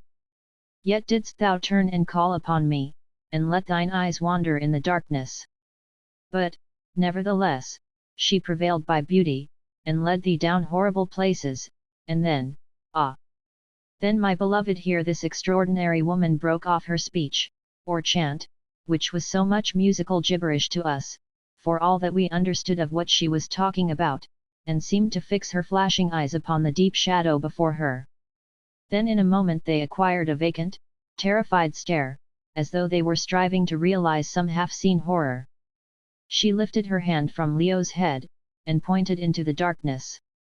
We all looked, and could see nothing, but she saw something, or thought she did, and something evidently that affected even her iron nerves, for, without another sound, down she fell senseless between us. Leo, who was growing really attached to this remarkable young person, was in a great state of alarm and distress, and I, to be perfectly candid, was in a condition not far removed from superstitious fear. The whole scene was an uncanny one. Presently, however, she recovered, and sat up with an extraordinary convulsive shudder. "What didst thou mean, Ustana?" asked Leo, who, thanks to years of tuition, spoke Arabic very prettily. "Nay, my chosen," she answered with a little forced laugh. "I did but sing unto thee after the fashion of my people. Surely, I meant nothing. How could I speak of that which is not yet? And what didst thou see, Ustana?" I asked, looking her sharply in the face. "Nay," she answered again, "I saw naught. Ask me not what I saw. Why should I fright yet?" And then, turning to Leo with a look of the most utter tenderness that I ever saw upon the face of a woman, civilized or savage, she took his head between her hands, and kissed him on the forehead as a mother might. "When I am gone from thee, my chosen, when at night thou stretchest out thine hand and canst not find me, then shouldst thou think at times of me, for of a truth I love thee well, though I be not fit to wash thy feet. And now let us love and take that which is given us, and be happy, for in the grave there is no love and no warmth, nor any touching of the lips. Nothing perchance, or perchance but bitter memories of what might have been. Tonight the hours are our own, how know we to whom they shall belong tomorrow?" Chapter 8. The Feast, and After. On the day following this remarkable scene, a scene calculated to make a deep impression upon anybody who beheld it, more because of what it suggested and seemed to foreshadow than of what it revealed. It was announced to us that a feast would be held that evening in our honor. I did my best to get out of it, saying that we were modest people, and cared little for feasts, but my remarks being received with the silence of displeasure, I thought it wisest to hold my tongue. Accordingly, just before sundown, I was informed that everything was ready, and, accompanied by Job, went into the cave, where I met Leo, who was, as usual, followed by Ustanette. These two had been out walking somewhere, and knew nothing of the projected festivity till that moment. When Ustanette heard of it, I saw an expression of horror spring up upon her handsome features. Turning, she caught a man who was passing up the cave by the arm, and asked him something in an imperious tone. His answer seemed to reassure her a little, for she looked relieved, though far from satisfied. Next she appeared to attempt some remonstrance with the man, who was a person in authority, but he spoke angrily to her, and shook her off, and then changing his mind, led her by the arm, and sat her down between himself and another man in the circle round the fire, and I perceived that for some reason of her own she thought it best to submit. The fire in the cave was an unusually big one that night, and in a large circle round it were gathered about 35 men and 2 women, Ustanette and the woman to avoid whom Job had played the role of another scriptural character. The men were sitting in perfect silence, as was their custom, each with his great spear stuck upright behind him, in a socket cut in the rock for that purpose. Only 1 or 2 wore the yellowish linen garment of which I have spoken, the rest had nothing on except the leopard's skin about the middle. "What's up now, sir?" said Job doubtfully. "Bless us and save us, there's that woman again. Now, surely, she can't be after me, seeing that I have given her no encouragement. They give me the creeps, the whole lot of them, and that's a fact. Why, look, they have asked Mahomed to dine, too. There, that lady of mine is talking to him in as nice and civil a way as possible. Well, I'm glad it isn't me, that's all." We looked up, and sure enough the woman in question had risen, and was escorting the wretched Mahomed from the corner, where, overcome by some acute prescience of horror, he had been seated, shivering, and calling on Allah. He appeared unwilling enough to come, if for no other reason perhaps because it was an unaccustomed honor, for hitherto his food had been given to him apart. Anyway, I could see that he was in a state of great terror, for his tottering legs would scarcely support his stout, bulky form, and I think it was rather owing to the resources of barbarism behind him, in the shape of a huge Haggard with a proportionately huge spear, than to the seduction of the lady who led him by the hand, that he consented to come at all. "Well," I said to the others, "I don't at all like the look of things, but I suppose that we must face it out. Have you fellows got your revolvers on? Because, if so, you had better see that they are loaded." "I have, sir," said Job, tapping his Colt, "but Mr. Leo has only got his hunting knife, though that is big enough, surely." Feeling that it would not do to wait while the missing weapon was fetched, we advanced boldly, and seated ourselves in a line, with our backs against the side of the cave. As soon as we were seated, an earthenware jar was passed round containing a fermented fluid, of by no means unpleasant taste, though apt to turn upon the stomach, made of crushed grain, not Indian corn, but a small brown grain that grows upon the stem in clusters, not unlike that which in the southern part of Africa is known by the name of Kaffir corn. The vase in which this liquid was handed round was very curious, and as it more or less resembled many hundreds of others in use among the Haggard, I may as well describe it. These vases are of a very ancient manufacture, and of all sizes. None such can have been made in the country for hundreds, or rather thousands, of years. They are found in the rock tombs, of which I shall give a description in their proper place, and my own belief is that, after the fashion of the Egyptians, with whom the former inhabitants of this country may have had some connection, they were used to receive the viscera of the dead. Leo, however, is of opinion that, as in the case of Etruscan amphorae, they were placed there for the spiritual use of the deceased. They are mostly two-handled, and of all sizes, some being nearly 3 feet in height, and running from that down to as many inches. In shape they vary, but are all exceedingly beautiful and graceful, being made of a very fine black ware, not lustrous, but slightly rough. On this groundwork were inlaid figures much more graceful and lifelike than any others I have seen on antique vases. Some of these inlaid pictures represented love scenes with a childlike simplicity and freedom of manner which would not commend itself to the taste of the present day. Others again were pictures of maidens dancing, and yet others of hunting scenes. For instance, the very vase from which we were then drinking had on one side a most spirited drawing of men, apparently white in color, attacking a bull elephant with spears, while on the reverse was a picture, not quite so well done, of a hunter shooting an arrow at a running antelope, I should say from the look of it either an eland or a kudu. This is a digression at a critical moment, but it is not too long for the occasion, for the occasion itself was very long. With the exception of the periodical passing of the vase, and the movement necessary to throw fuel onto the fire, nothing happened for the best part of a whole hour. Nobody spoke a word. There we all sat in perfect silence, staring at the glare and glow of the large fire, and at the shadows thrown by the flickering earthenware lamps, which, by the way, were not ancient. On the open space between us and the fire lay a large wooden tray, with 4 short handles to it, exactly like a butcher's tray, only not hollowed out. By the side of the tray was a great pair of long-handled iron pincers, and on the other side of the fire was a similar pair. Somehow I did not at all like the appearance of this tray and the accompanying pincers. There I sat and stared at them and at the silent circle of the fierce moody faces of the men, and reflected that it was all very awful, and that we were absolutely in the power of this alarming people, who, to me at any rate, were all the more formidable because their true character was still very much of a mystery to us. They might be better than I thought them, or they might be worse. I feared that they were worse, and I was not wrong. It was a curious sort of a feast, I reflected, in appearance, indeed, an entertainment of the Barmecide stamp, for there was absolutely nothing to eat.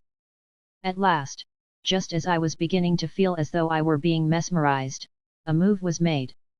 Without the slightest warning, a man from the other side of the circle called out in a loud voice, "Where is the flesh that we shall eat?" Thereon everybody in the circle answered in a deep measured tone, and stretching out the right arm towards the fire as he spoke, "The flesh will come." "Is it a goat?" said the same man. "It is a goat without horns, and more than a goat, and we shall slay it," they answered with one voice, and turning half round they one and all grasped the handles of their spears with the right hand, and then simultaneously let them go. "Is it an ox?" said the man again. "It is an ox without horns, and more than an ox, and we shall slay it," was the answer, and again the spears were grasped, and again let go. Then came a pause, and I noticed, with horror and a rising of the hair, that the woman next to Mahomed began to fondle him, patting his cheeks, and calling him by names of endearment, while her fierce eyes played up and down his trembling form. I do not know why the sight frightened me so, but it did frighten us all dreadfully, especially Leo. The caressing was so snake-like, and so evidently a part of some ghastly formula that had to be gone through. 10 I saw Mahomed turn white under his brown skin, sickly white with fear. "Is the meat ready to be cooked?" asked the voice more rapidly. "It is ready, it is ready." "Is the pot hot to cook it?" it continued, in a sort of scream that echoed painfully down the great recesses of the cave. "It is hot, it is hot." "Great heavens!" roared Leo. "Remember the writing, the people who place pots upon the heads of strangers." 10 We afterwards learned that its object was to pretend to the victim that he was the object of love and admiration, and so to soothe his injured feelings, and cause him to expire in a happy and contented frame of mind. LHH. As he said the words, before we could stir, or even take the matter in, 2 great ruffians jumped up, and, seizing the long pincers, plunged them into the heart of the fire, and the woman who had been caressing Mahomed suddenly produced a fibre noose from under her girdle or mucha, and, slipping it over his shoulders, ran it tight, while the men next him seized him by the legs. The 2 men with the pincers gave a heave, and, scattering the fire this way and that upon the rocky floor, lifted from it a large earthenware pot, heated to a white heat. In an instant, almost with a single movement, they had reached the spot where Mahomed was struggling. He fought like a fiend, shrieking in the abandonment of his despair, and notwithstanding the noose round him, and the efforts of the men who held his legs, the advancing wretches were for the moment unable to accomplish their purpose, which, horrible and incredible as it seems, was to put the red hot pot upon his head. I sprang to my feet with a yell of horror, and drawing my revolver fired it by a sort of instinct straight at the diabolical woman who had been caressing Mahomed, and was now gripping him in her arms. The bullet struck her in the back and killed her, and to this day I am glad that it did, for, as it afterwards transpired, she had availed herself of the anthropophagous customs of the Haggard to organize the whole thing in revenge of the slight put upon her by Job. She sank down dead, and as she did so, to my terror and dismay, Mahomed, by a superhuman effort, burst from his tormentors, and, springing high into the air, fell dying upon her corpse. The heavy bullet from my pistol had driven through the bodies of both, at once striking down the murderess, and saving her victim from a death 100 times more horrible. It was an awful and yet a most merciful accident. For a moment there was a silence of astonishment. The Haggard had never heard the report of a firearm before, and its effects dismayed them. But the next a man close to us recovered himself, and seized his spear preparatory to making a lunge with it at Leo, who was the nearest to him. "Run for it!" I shouted, setting the example by starting up the cave as hard as my legs would carry me. I would have made for the open air if it had been possible, but there were men in the way, and, besides, I had caught sight of the forms of a crowd of people standing out clear against the skyline beyond the entrance to the cave.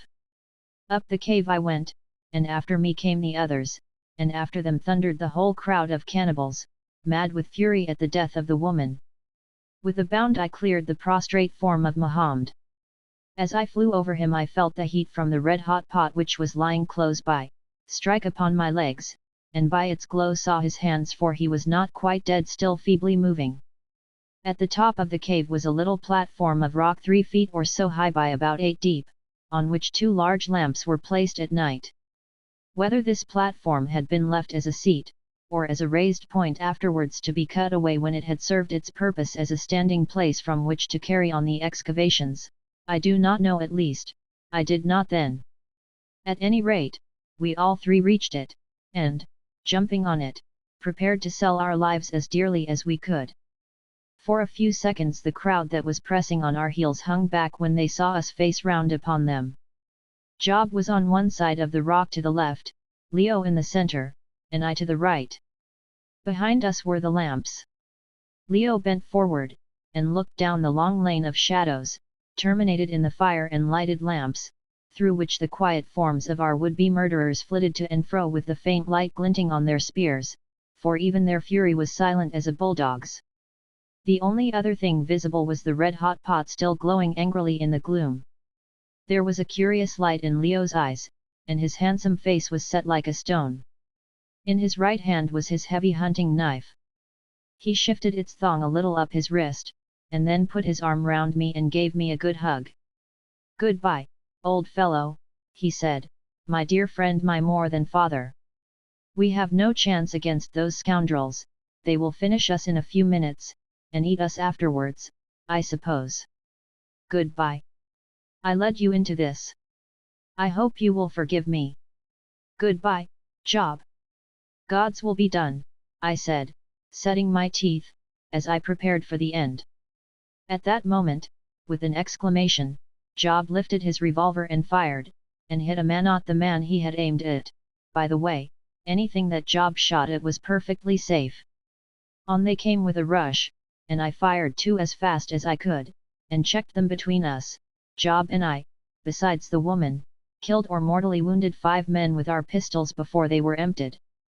But we had no time to reload, and they still came on in a way that was almost splendid in its recklessness, seeing that they did not know but that we could go on firing forever. A great fellow bounded up upon the platform, and Leo struck him dead with one blow of his powerful arm, sending the knife right through him. I did the same by another, but Job missed his stroke, and I saw a brawny Haggard grip him by the middle and whirl him off the rock. The knife, not being secured by a thong, fell from Job's hand as he did so, and, by a most happy accident for him, lit upon its handle on the rock, just as the body of the Amahajr, being undermost, hit upon its point and was transfixed upon it. What happened to Job after that I am sure I do not know, but my own impression is that he lay still upon the corpse of his deceased assailant, playing possum as the Americans say. As for myself, I was soon involved in a desperate encounter with two ruffians who, luckily for me, had left their spears behind them, and for the first time in my life the great physical power with which nature has endowed me stood me in good stead. I had hacked at the head of one man with my hunting knife, which was almost as big and heavy as a short sword, with such vigor that the sharp steel had split his skull down to the eyes, and was held so fast by it that as he suddenly fell sideways the knife was twisted right out of my hand. Then it was that the two others sprang upon me. I saw them coming, and got an arm round the waist of each, and down we all fell upon the floor of the cave together, rolling over and over. They were strong men, but I was mad with rage, and that awful lust for slaughter which will creep into the hearts of the most civilized of us when blows are flying, and life and death tremble on the turn. My arms were round the two swarthy demons, and I hugged them till I heard their ribs crack and crunch up beneath my grip. They twisted and writhed like snakes, and clawed and battered at me with their fists, but I held on. Lying on my back there, so that their bodies might protect me from spear thrusts from above, I slowly crushed the life out of them, and as I did so, strange as it may seem, I thought of what the amiable head of my college at Cambridge, who is a member of the Peace Society, and my brother fellows would say if by clairvoyance they could see me, of all men, playing such a bloody game. Soon my assailants grew faint, and almost ceased to struggle, their breath had failed them, and they were dying, but still I dared not leave them, for they died very slowly. I knew that if I relaxed my grip they would revive. The other ruffians probably thought, for we were all three lying in the shadow of the ledge, that we were all dead together. At any rate they did not interfere with our little tragedy. I turned my head, and as I lay gasping in the throes of that awful struggle I could see that Leo was off the rock now, for the lamplight fell full upon him. He was still on his feet, but in the center of a surging mass of struggling men, who were striving to pull him down as wolves pull down a stag. Up above them towered his beautiful pale face crowned with its bright curls, for Leo is 6 feet 2 high, and I saw that he was fighting with a desperate abandonment and energy that was at once splendid and hideous to behold. He drove his knife through one man. They were so close to him and mixed up with him that they could not get at him to kill him with their big spears, and they had no knives or sticks. The man fell, and then somehow the knife was wrenched from his hand, leaving him defenseless, and I thought the end had come. But no, with a desperate effort he broke loose from them, seized the body of the man he had just slain, and lifting it high in the air hurled it right at the mob of his assailants, so that the shock and weight of it swept some 5 or 6 of them to the earth. But in a minute they were all up again, except one, whose skull was smashed, and had once more fastened upon him. And then slowly, and with infinite labor and struggling, the wolves bore the lion down. Once even then he recovered himself, and felled an Amahajr with his fist, but it was more than man could do to hold his own for long against so many, and at last he came crashing down upon the rock floor, falling as an oak falls, and bearing with him to the earth all those who clung about him. They gripped him by his arms and legs, and then cleared off his body. "A spear," cried a voice, "a spear to cut his throat, and a vessel to catch his blood." I shut my eyes, for I saw the man coming with a spear, and myself, I could not stir to Leo's help, for I was growing weak, and the 2 men on me were not yet dead, and a deadly sickness overcame me. Then suddenly there was a disturbance, and involuntarily I opened my eyes again, and looked towards the scene of murder. The girl Ustana had thrown herself on Leo's prostrate form, covering his body with her body, and fastening her arms about his neck. They tried to drag her from him, but she twisted her legs round his, and hung on like a bulldog, or rather like a creeper to a tree, and they could not. Then they tried to stab him in the side without hurting her, but somehow she shielded him, and he was only wounded. At last they lost patience. "Drive the spear through the man and the woman together," said a voice, the same voice that had asked the questions at that ghastly feast, "so of a verity shall they be Wednesday." Then I saw the man with the weapon straighten himself for the effort. I saw the cold steel gleam on high, and once more I shut my eyes. As I did so I heard the voice of a man thunder out in tones that rang and echoed down the rocky ways, "Cease!" Then I fainted, and as I did so it flashed through my darkening mind that I was passing down into the last oblivion of death. Chapter 9 A Little Foot. When I opened my eyes again I found myself lying on a skin mat not far from the fire round which we had been gathered for that dreadful feast. Near me lay Leo, still apparently in a swoon, and over him was bending the tall form of the girl Ustanette, who was washing a deep spear wound in his side with cold water preparatory to binding it up with linen. Leaning against the wall of the cave behind her was Job, apparently uninjured, but bruised and trembling. On the other side of the fire, tossed about this way and that, as though they had thrown themselves down to sleep in some moment of absolute exhaustion, were the bodies of those whom we had killed in our frightful struggle for life. I counted them, there were 12 besides the woman, and the corpse of poor Mahomed, who had died by my hand, which, the fire-stained pot at its side, was placed at the end of the irregular line. To the left a body of men were engaged in binding the arms of the surviving cannibals behind them, and then fastening them 2 and 2. The villains were submitting with a look of sulky indifference upon their faces which accorded ill with the baffled fury that gleamed in their somber eyes.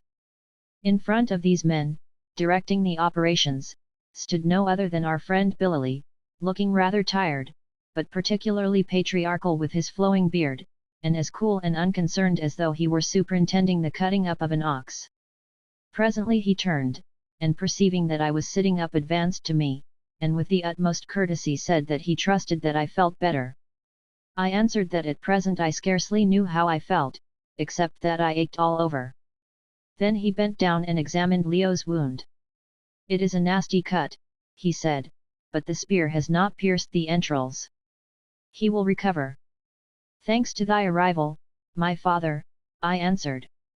"In another minute we should all have been beyond the reach of recovery, for those devils of thine would have slain us as they would have slain our servant," and I pointed towards Mahomed. The old man ground his teeth, and I saw an extraordinary expression of malignity light up his eyes. "Fear not, my son," he answered. "Vengeance shall be taken on them such as would make the flesh twist upon the bones merely to hear of it. To she shall they go, and her vengeance shall be worthy of her greatness. That man," pointing to Mahomed, "I tell thee that man would have died a merciful death to the death these hyena men shall die. Tell me, I pray of thee, how it came about." In a few words I sketched what had happened. "Ah, so," he answered.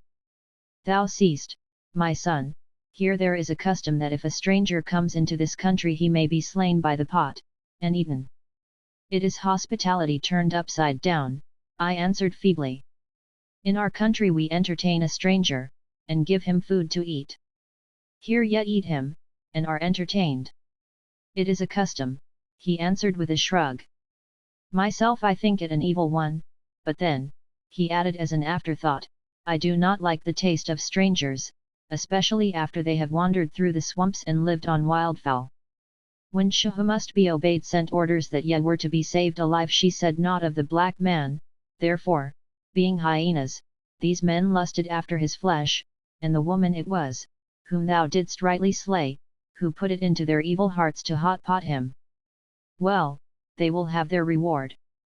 Better for them would it be if they had never seen the light than that they should stand before she in her terrible anger. Happy are those of them who died by your hands. Ah," he went on, "it was a gallant fight that ye fought. Knowest thou, that thou, long-armed old baboon that thou art, hast crushed in the ribs of those 2 who are laid out there as though they were but as the shell on an egg? And the young one, the lion, it was a beautiful stand that he made one against so many 3 did he slay outright, and that one there," and he pointed to a body that was still moving a little, "will die anon, for his head is cracked across, and others of those who are bound are hurt. It was a gallant fight, and thou and he have made a friend of me by it, for I love to see a well-fought fray. But tell me, my son, the baboon, and now I think of it, thy face, too, is hairy, and altogether like a baboon's. How was it that ye slew those with a hole in them? Ye made a noise, they say, and slew them. They fell down on their faces at the noise. I explained to him as well as I could, but very shortly I was terribly wearied, and only persuaded to talk at all through fear of offending one so powerful. If I refused to do so, hate were the properties of gunpowder, and he instantly suggested that I should illustrate what I said by operating on the person of one of the prisoners. One, he said, never would be counted, and it would not only be very interesting to him, but would give me an opportunity of an installment of revenge.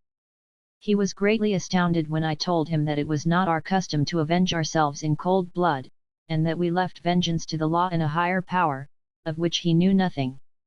I added, however, that when I recovered I would take him out shooting with us, and he should kill an animal for himself, and at this he was as pleased as a child at the promise of a new toy. Just then Leo opened his eyes beneath the stimulus of some brandy, of which we still had a little, that Job had poured down his throat, and our conversation came to an end. After this we managed to get Leo, who was in a very poor way indeed, and only half conscious, safely off to bed, supported by Job and that brave girl Ustanette, to whom, had I not been afraid she might resent it, I would certainly have given a kiss for her splendid behavior in saving my dear boy's life at the risk of her own.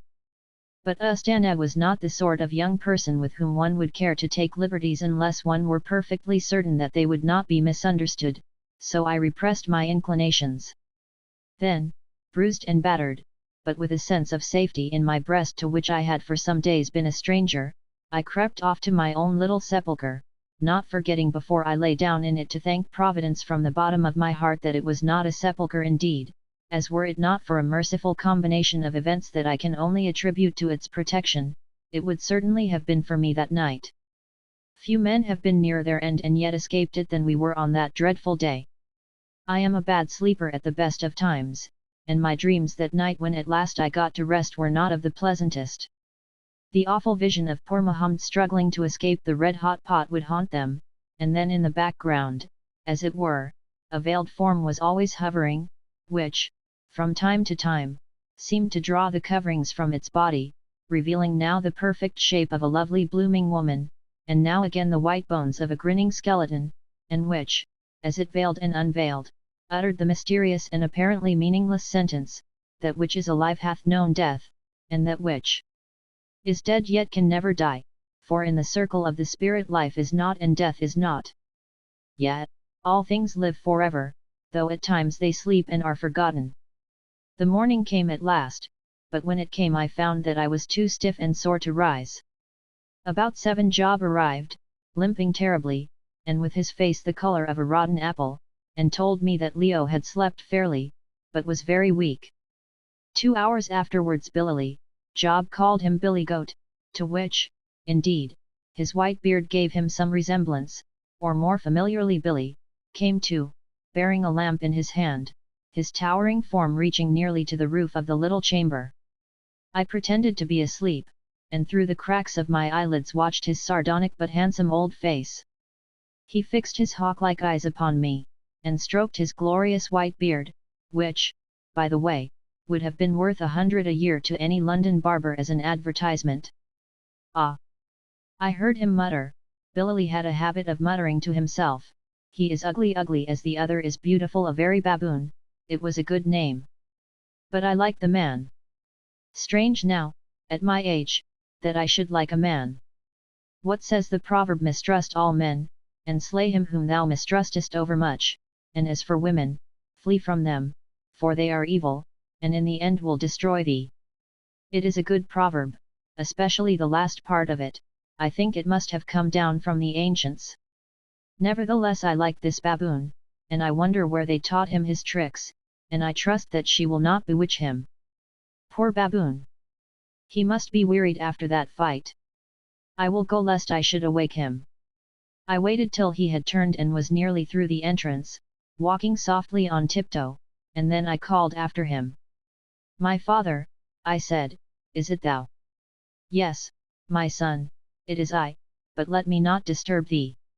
I did but come to see how thou didst fare, and to tell thee that those who would have slain thee, my baboon, are by now well on their road to she. She said that yet also were to come at once, but I fear ye cannot yet. Nay, I said, not till we have recovered a little, but have me borne out into the daylight, I pray thee, my father. I love not this place. Ah, no, he answered, it hath a sad air. I remember when I was a boy I found the body of a fair woman lying where thou liest now, yes, on that very bench. She was so beautiful that I was wont to creep in hither with a lamp and gaze upon her. Had it not been for her cold hands, almost could I think that she slept and would one day awake, so fair and peaceful was she in her robes of white. White was she, too, and her hair was yellow and lay down her almost to the feet. There are many such still in the tombs at the place where she is, for those who set them there had a way I know not of, whereby to keep their beloved out of the crumbling hand of decay, even when death had slain them. Day by day I came hither, and gazed on her till at last laugh not at me, stranger, for I was but a silly lad. I learned to love that dead form, that shell which once had held a life that no more is. I would creep up to her and kiss her cold face, and wonder how many men had lived and died since she was, and who had loved her and embraced her in the days that long had passed away. And, my baboon, I think I learned wisdom from that dead one, for of a truth it taught me of the littleness of life, and the length of death, and how all things that are under the sun go down one path, and are forever forgotten. And so I mused, and it seemed to me that wisdom flowed into me from the dead, till one day my mother, a watchful woman, but hasty-minded, seeing I was changed, followed me, and saw the beautiful white one, and feared that I was bewitched, as, indeed, I was. So half in dread, and half in anger, she took the lamp, and standing the dead woman up against the wall there, set fire to her hair, and she burned fiercely, even down to the feet, for those who are thus kept burn excellently well. See, my son, there on the roof is yet the smoke of her burning.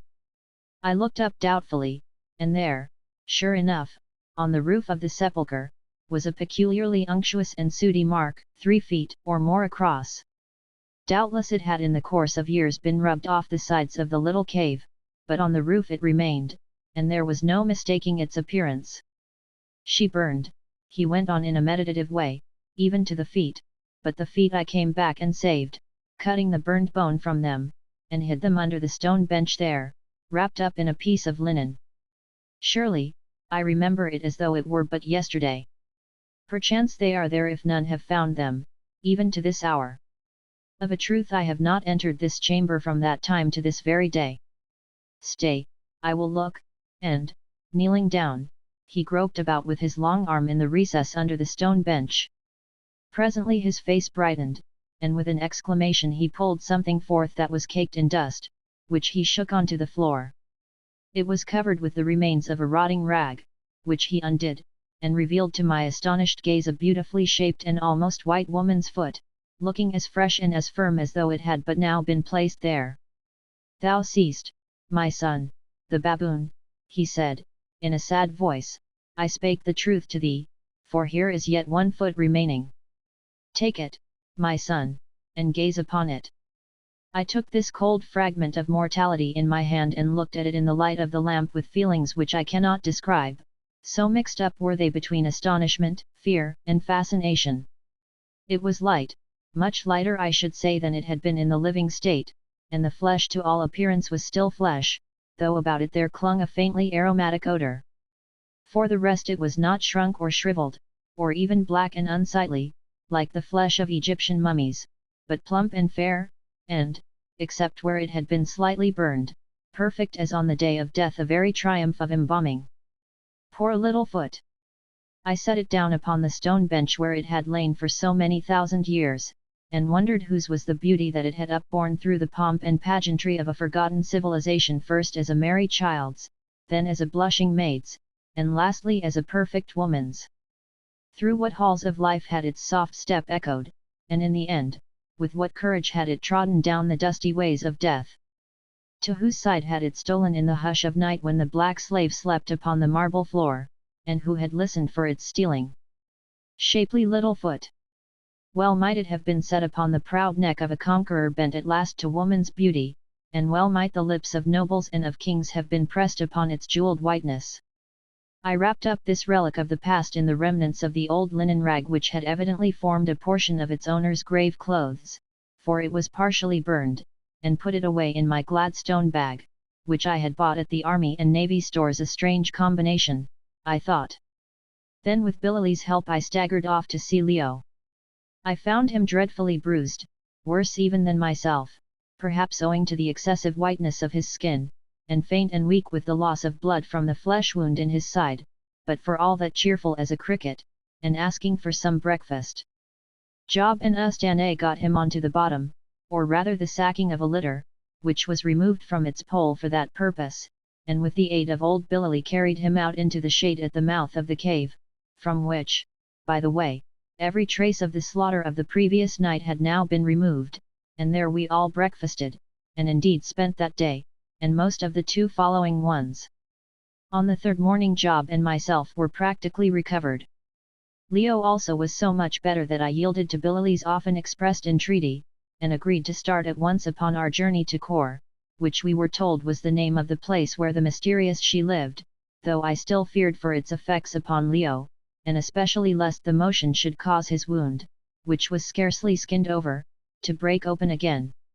Indeed, had it not been for Billy's evident anxiety to get off, which led us to suspect that some difficulty or danger might threaten us if we did not comply with it, I would not have consented to go. Chapter 10 Speculations.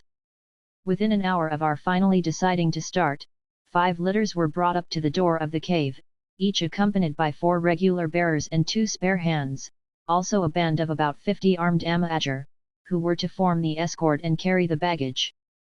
3 of these litters, of course, were for us, and 1 for Billy, who, I was immensely relieved to hear, was to be our companion, while the 5th I presumed was for the use of Ustane.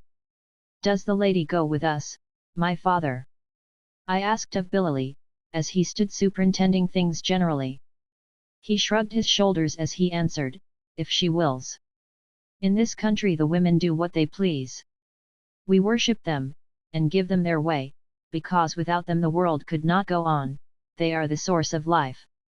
"Ah," I said, the matter never having struck me quite in that light before. "We worship them," he went on, "up to a certain point, till at last they get unbearable, which," he added, "they do about every 2nd generation." "And then what do you do?" I asked with curiosity. "Then," he answered with a faint smile, "we rise, and kill the old ones as an example to the young ones, and to show them that we are the strongest. My poor wife was killed in that way 3 years ago. It was very sad, but to tell thee the truth, my son, life has been happier since, for my age protects me from the young ones." "In short," I replied, quoting the saying of a great man whose wisdom has not yet lightened the darkness of the Amahajir, "thou hast found thy position one of greater freedom and less responsibility." This phrase puzzled him a little at first from its vagueness, though I think my translation hit off its sense very well, but at last he saw it, and appreciated it. "Yes, yes, my baboon," he said, "I see it now, but all the responsibilities are killed, at least some of them are, and that is why there are so few old women about just now. Well, they brought it on themselves. As for this girl," he went on, in a graver tone, "I know not what to say. She is a brave girl, and she loves the lion Leo, thou sawest how she clung to him, and saved his life. Also, she is, according to our custom, wed to him, and has a right to go where he goes, unless," he added significantly, "she would say her no, for her word overrides all rights. And if she bade her leave him, and the girl refused? What then?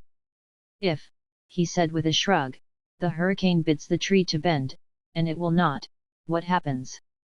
And then, without waiting for an answer, he turned and walked to his litter, and in 10 minutes from that time we were all well under way.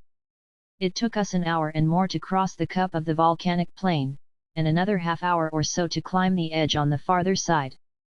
Once there, however, the view was a very fine one. Before us was a long steep slope of grassy plain, broken here and there by clumps of trees mostly of the thorn tribe. At the bottom of this gentle slope, some 9 or 10 miles away, we could make out a dim sea of marsh, over which the foul vapors hung like smoke about a city. It was easy going for the bearers down the slopes, and by midday we had reached the borders of the dismal swamp. Here we halted to eat our midday meal, and then, following a winding and devious path, plunged into the morass. Presently the path, at any rate to our unaccustomed eyes, grew so faint as to be almost indistinguishable from those made by the aquatic beasts and birds, and it is to this day a mystery to me how our bearers found their way across the marshes. Ahead of the cavalcade marched 2 men with long poles, which they now and again plunged into the ground before them, the reason of this being that the nature of the soil frequently changed from causes with which I am not acquainted, so that places which might be safe enough to cross one month would certainly swallow the wayfarer the next. Never did I see a more dreary and depressing scene. Miles on miles of quagmire, varied only by bright green strips of comparatively solid ground, and by deep and sullen pools fringed with tall rushes, in which the bitterns boomed and the frogs croaked incessantly, miles on miles of it without a break, unless the fever fog can be called a break. The only life in this great morass was that of the aquatic birds, and the animals that fed on them, of both of which there were vast numbers. Geese, cranes, ducks, teal, coot, snipe, and plover swarmed all around us, many being of varieties that were quite new to me, and all so tame that one could almost have knocked them over with a stick. Among these birds I especially noticed a very beautiful variety of painted snipe, almost the size of woodcock, and with a flight more resembling that bird's than an English snipe's. In the pools, too, was a species of small alligator or enormous iguana, I do not know which, that fed, Billy told me, upon the waterfowl, also large quantities of a hideous black water snake, of which the bite is very dangerous, though not, I gathered, so deadly as a cobra's or a puff adder's. The bullfrogs were also very large, and with voices proportionate to their size, and as for the mosquitoes, the musketeers, as Job called them, they were, if possible, even worse than they had been on the river, and tormented us greatly. Undoubtedly, however, the worst feature of the swamp was the awful smell of rotting vegetation that hung about it, which was at times positively overpowering, and the malarious exhalations that accompanied it, which we were of course obliged to breathe.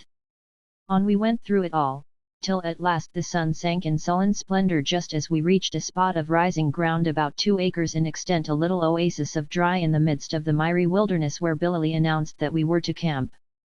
The camping, however, turned out to be a very simple process, and consisted, in fact, in sitting down on the ground round a scanty fire made of dry reeds and some wood that had been brought with us. However, we made the best we could of it, and smoked and ate with such appetite as the smell of damp, stifling heat would allow, for it was very hot on this low land, and yet, oddly enough, chilly at times. But, however hot it was, we were glad enough to keep near the fire, because we found that the mosquitoes did not like the smoke. Presently we rolled ourselves up in our blankets and tried to go to sleep, but so far as I was concerned, the bullfrogs, and the extraordinary roaring and alarming sound produced by hundreds of snipe hovering high in the air, made sleep an impossibility, to say nothing of our other discomforts. I turned and looked at Leo, who was next me. He was dozing, but his face had a flushed appearance that I did not like, and by the flickering firelight I saw Ustanette, who was lying on the other side of him, raise herself from time to time upon her elbow, and look at him anxiously enough. However, I could do nothing for him, for we had all already taken a good dose of quinine, which was the only preventive we had, so I lay and watched the stars come out by thousands, till all the immense arch of heaven was sown with glittering points, and every point a world. Here was a glorious sight by which man might well measure his own insignificance. Soon I gave up thinking about it, for the mind wearies easily when it strives to grapple with the infinite, and to trace the footsteps of the Almighty as he strides from sphere to sphere, or deduce his purpose from his works. Such things are not for us to know. Knowledge is to the strong, and we are weak. Too much wisdom would perchance blind our imperfect sight, and too much strength would make us drunk, and overweight our feeble reason till it fell, and we were drowned in the depths of our own vanity. For what is the first result of man's increased knowledge interpreted from nature's book by the persistent effort of his purblind observation? Is it not but too often to make him question the existence of his Maker, or indeed of any intelligent purpose beyond his own? The truth is veiled, because we could no more look upon her glory than we can upon the sun. It would destroy us. Full knowledge is not for man as man is here, for his capacities, which he is apt to think so great, are indeed but small. The vessel is soon filled, and, were 1,000th part of the unutterable and silent wisdom that directs the rolling of those shining spheres, and the force which makes them roll, pressed into it, it would be shattered into fragments. Perhaps in some other place and time it may be otherwise, who can tell? Here the lot of man born of the flesh is but to endure midst toil and tribulation, to catch at the bubbles blown by fate, which he calls pleasures, thankful if before they burst they rest a moment in his hand, and when the tragedy is played out, and his hour comes to perish, to pass humbly whither he knows not. Above me, as I lay, shone the eternal stars, and there at my feet the impish marsh-born balls of fire rolled this way and that, vapor-tossed in earth desiring, and methought that in the two I saw a type and image of what man is, and what perchance man may one day be, if the living force who ordained him and them should so ordain this also. Oh, that it might be ours to rest year by year upon that high level of the heart to which at times we momentarily attain. Oh, that we could shake loose the prisoned pinions of the soul and soar to that superior point, whence, like to some traveller looking out through space from Darien's giddiest peak, we might gaze with the spiritual eyes of noble thoughts deep into infinity. What would it be to cast off this earthy robe, to have done forever with these earthy thoughts and miserable desires, no longer, like those corpse candles, to be tossed this way and that, by forces beyond our control, or which, if we can theoretically control them, we are at times driven by the exigencies of our nature to obey. Yes, to cast them off, to have done with the foul and thorny places of the world, and, like to those glittering points above me, to rest on high wrapped forever in the brightness of our better selves, that even now shines in us as fire faintly shines within those lurid balls, and lay down our littleness in that wide glory of our dreams, that invisible but surrounding good, from which all truth and beauty comes. These and many such thoughts passed through my mind that night. They come to torment us all at times. I say to torment, for, alas, thinking can only serve to measure out the helplessness of thought. What is the use of our feeble crying in the awful silences of space? Can our dim intelligence read the secrets of that star-strewn sky? Does any answer come out of it? Never any at all, nothing but echoes and fantastic visions. And yet we believe that there is an answer, and that upon a time a new dawn will come blushing down the ways of our enduring night. We believe it, for its reflected beauty even now shines up continually in our hearts from beneath the horizon of the grave, and we call it hope. Without hope we should suffer moral death, and by the help of hope we yet may climb to heaven, or at the worst, if she also prove but a kindly mockery given to hold us from despair, be gently lowered into the abysses of eternal sleep. Then I fell to reflecting upon the undertaking on which we were bent, and what a wild one it was, and yet how strangely the story seemed to fit in with what had been written centuries ago upon the sherd. Who was this extraordinary woman, queen over a people apparently as extraordinary as herself, and reigning amidst the vestiges of a lost civilization? And what was the meaning of this story of the fire that gave unending life? Could it be possible that any fluid or essence should exist which might so fortify these fleshy walls that they should from age to age resist the mines and batterings of decay? It was possible, though not probable. The indefinite continuation of life would not, as poor Vincey said, be so marvelous a thing as the production of life and its temporary endurance. And if it were true, what then? The person who found it could no doubt rule the world. He could accumulate all the wealth in the world, and all the power, and all the wisdom that is power. He might give a lifetime to the study of each art or science. Well, if that were so, and this she were practically immortal, which I did not for one moment believe, how was it that, with all these things at her feet, she preferred to remain in a cave among a society of cannibals? This surely settled the question. The whole story was monstrous, and only worthy of the superstitious days in which it was written. At any rate, I was very sure that I would not attempt to attain unending life. I had had far too many worries and disappointments and secret bitternesses during my 40-odd years of existence to wish that this state of affairs should be continued indefinitely. And yet I suppose that my life has been, comparatively speaking, a happy one.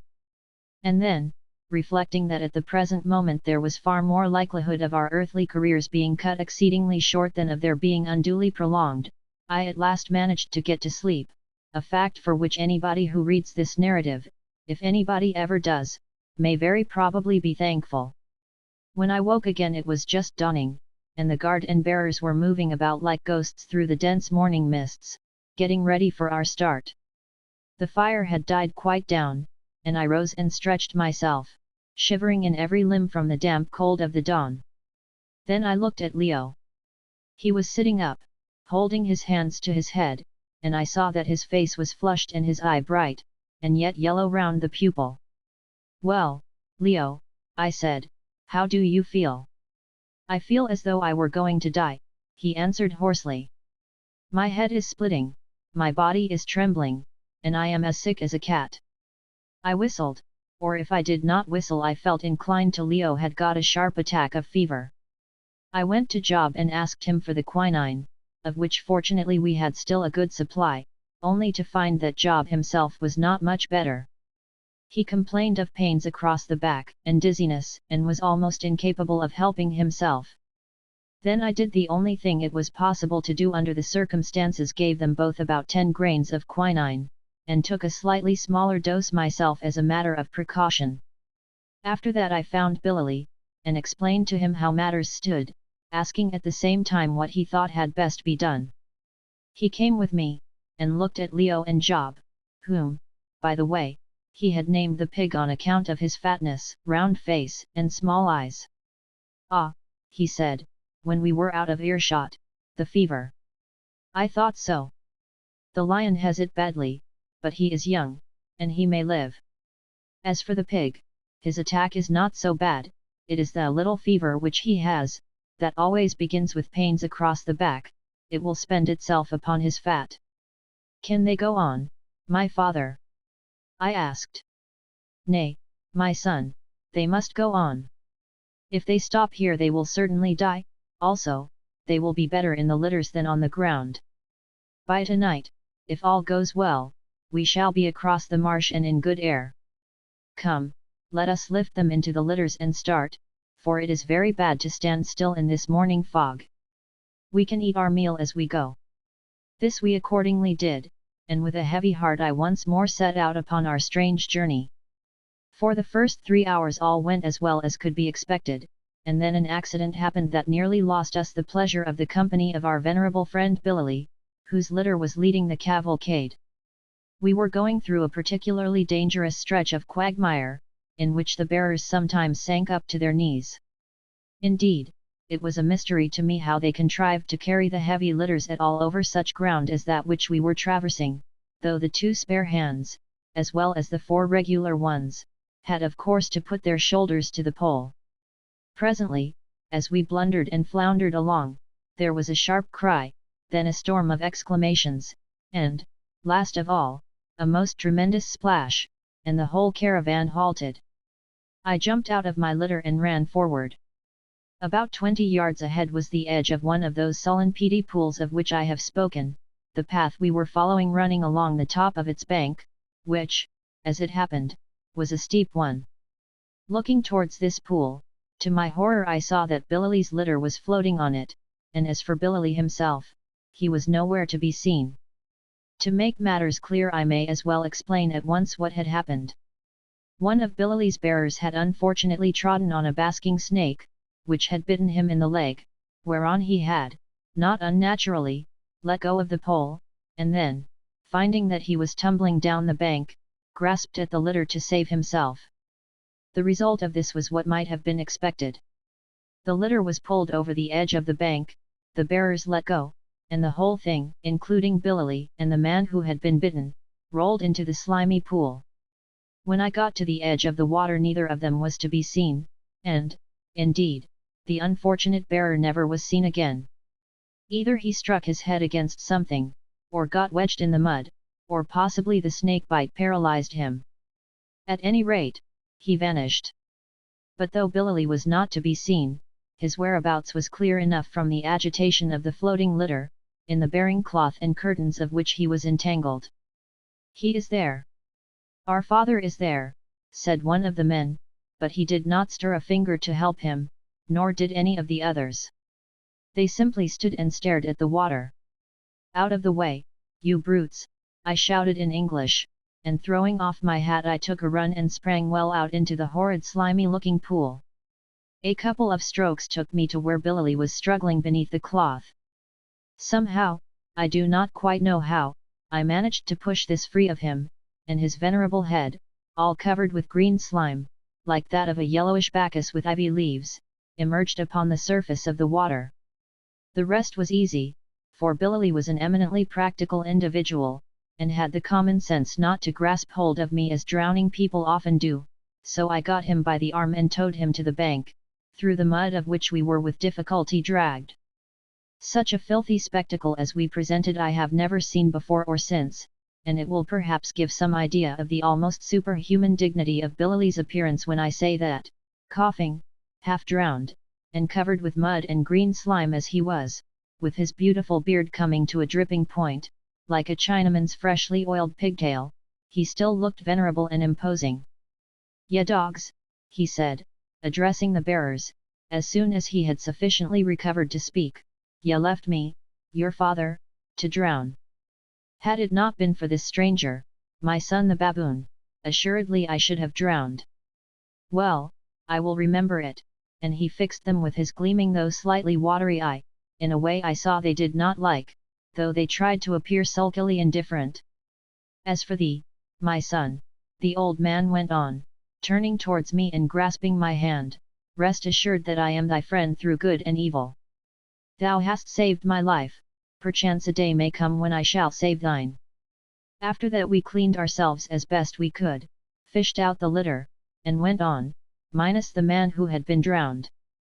I do not know if it was owing to his being an unpopular character, or from native indifference and selfishness of temperament, but I am bound to say that nobody seemed to grieve much over his sudden and final disappearance, unless, perhaps, it was the men who had to do his share of the work.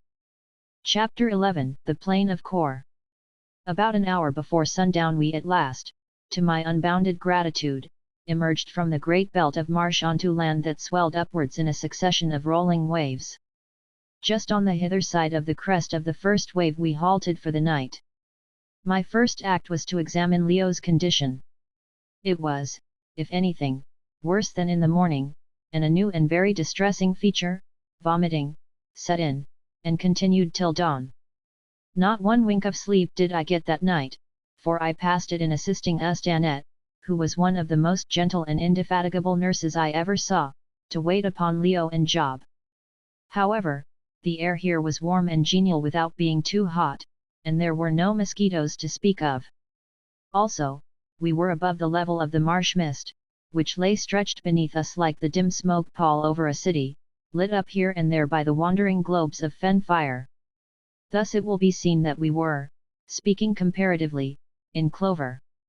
By dawn on the following morning Leo was quite light-headed, and fancied that he was divided into halves. I was dreadfully distressed, and began to wonder with a sort of sick fear what the termination of the attack would be. Alas! I had heard but too much of how these attacks generally terminate.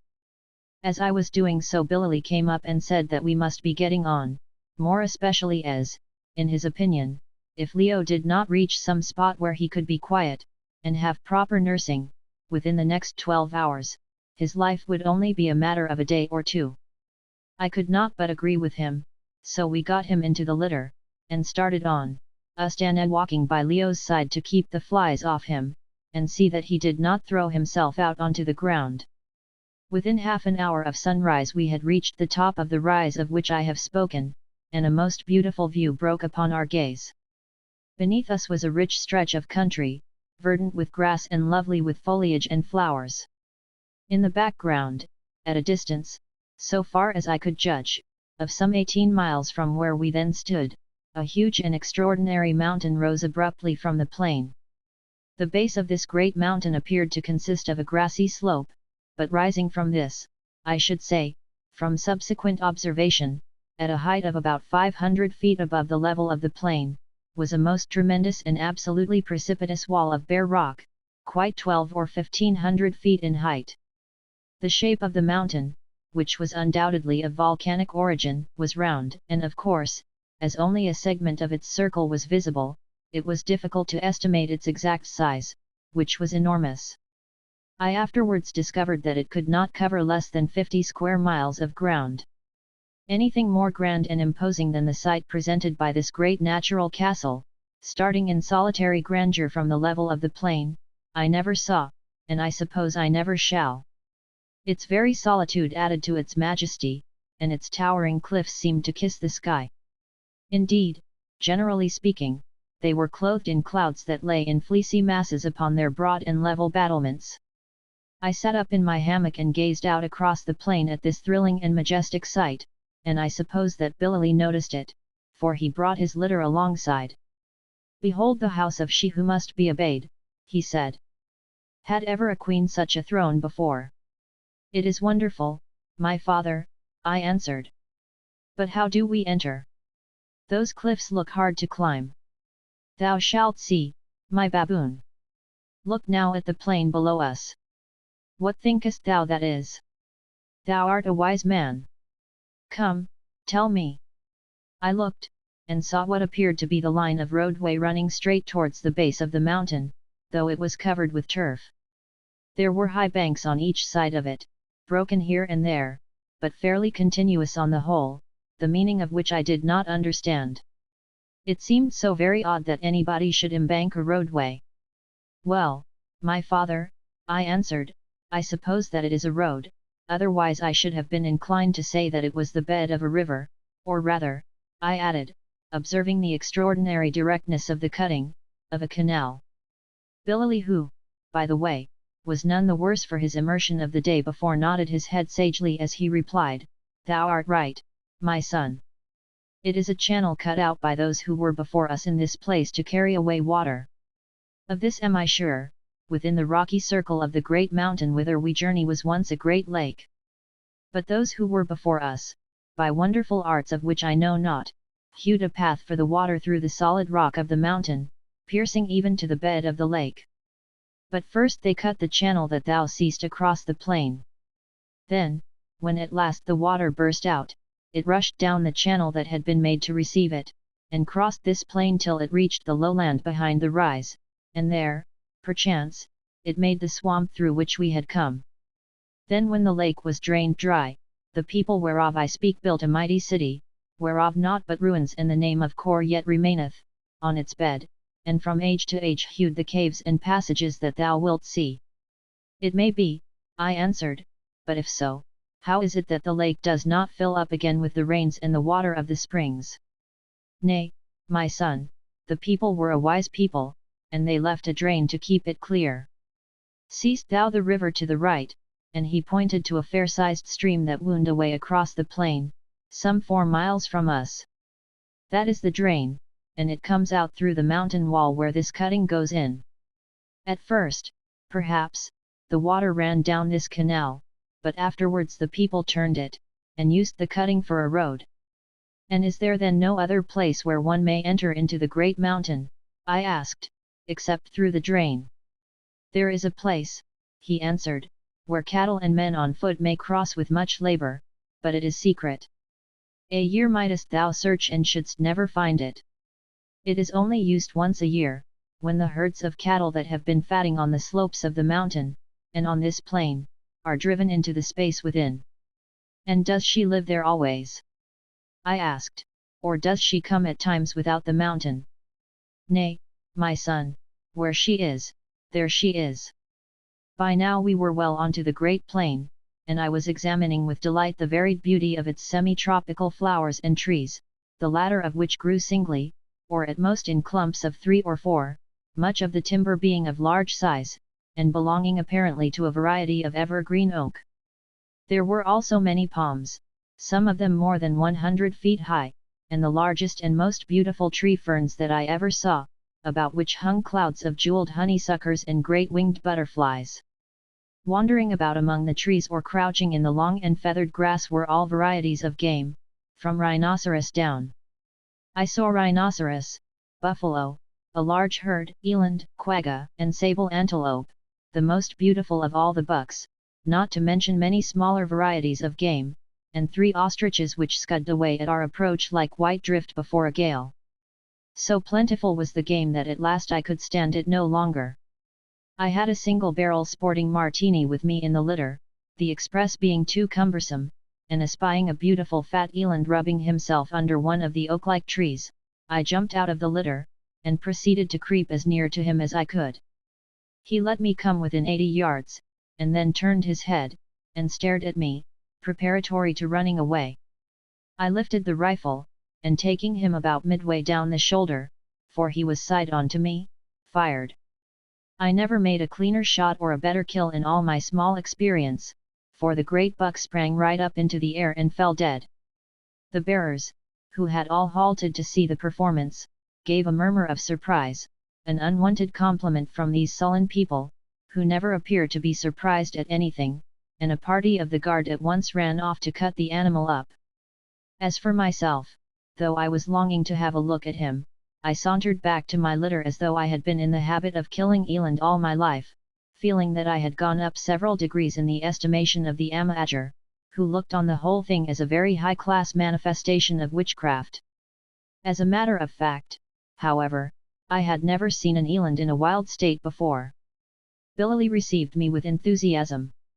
"It is wonderful, my son the baboon," he cried, "wonderful! Thou art a very great man, though so ugly. Had I not seen, surely I would never have believed. And thou sayest that thou wilt teach me to slay in this fashion." "Certainly, my father," I said airily, "it is nothing." But all the same I firmly made up my mind that when my father Billy began to fire I would without fail lie down or take refuge behind a tree. After this little incident nothing happened of any note till about an hour and a half before sundown, when we arrived beneath the shadow of the towering volcanic mass that I have already described. It is quite impossible for me to describe its grim grandeur as it appeared to me while my patient bearers toiled along the bed of the ancient watercourse towards the spot where the rich brown-clad cliff shot up from precipice to precipice till its crown lost itself in cloud. All I can say is that it almost awed me by the intensity of its lonesome and most solemn greatness. On we went up the bright and sunny slope, till at last the creeping shadows from above swallowed up its brightness, and presently we began to pass through a cutting hewn in the living rock. Deeper and deeper grew this marvellous work, which must, I should say, have employed thousands of men for many years. Indeed, how it was ever executed at all without the aid of blasting powder or dynamite I cannot to this day imagine. It is and must remain one of the mysteries of that wild land. I can only suppose that these cuttings and the vast caves that had been hollowed out of the rocks they pierced were the state undertakings of the people of Kor, who lived here in the dim lost ages of the world, and, as in the case of the Egyptian monuments, were executed by the forced labor of tens of thousands of captives, carried on through an indefinite number of centuries. But who were the people? At last we reached the face of the precipice itself, and found ourselves looking into the mouth of a dark tunnel that forcibly reminded me of those undertaken by our 19th-century engineers in the construction of railway lines.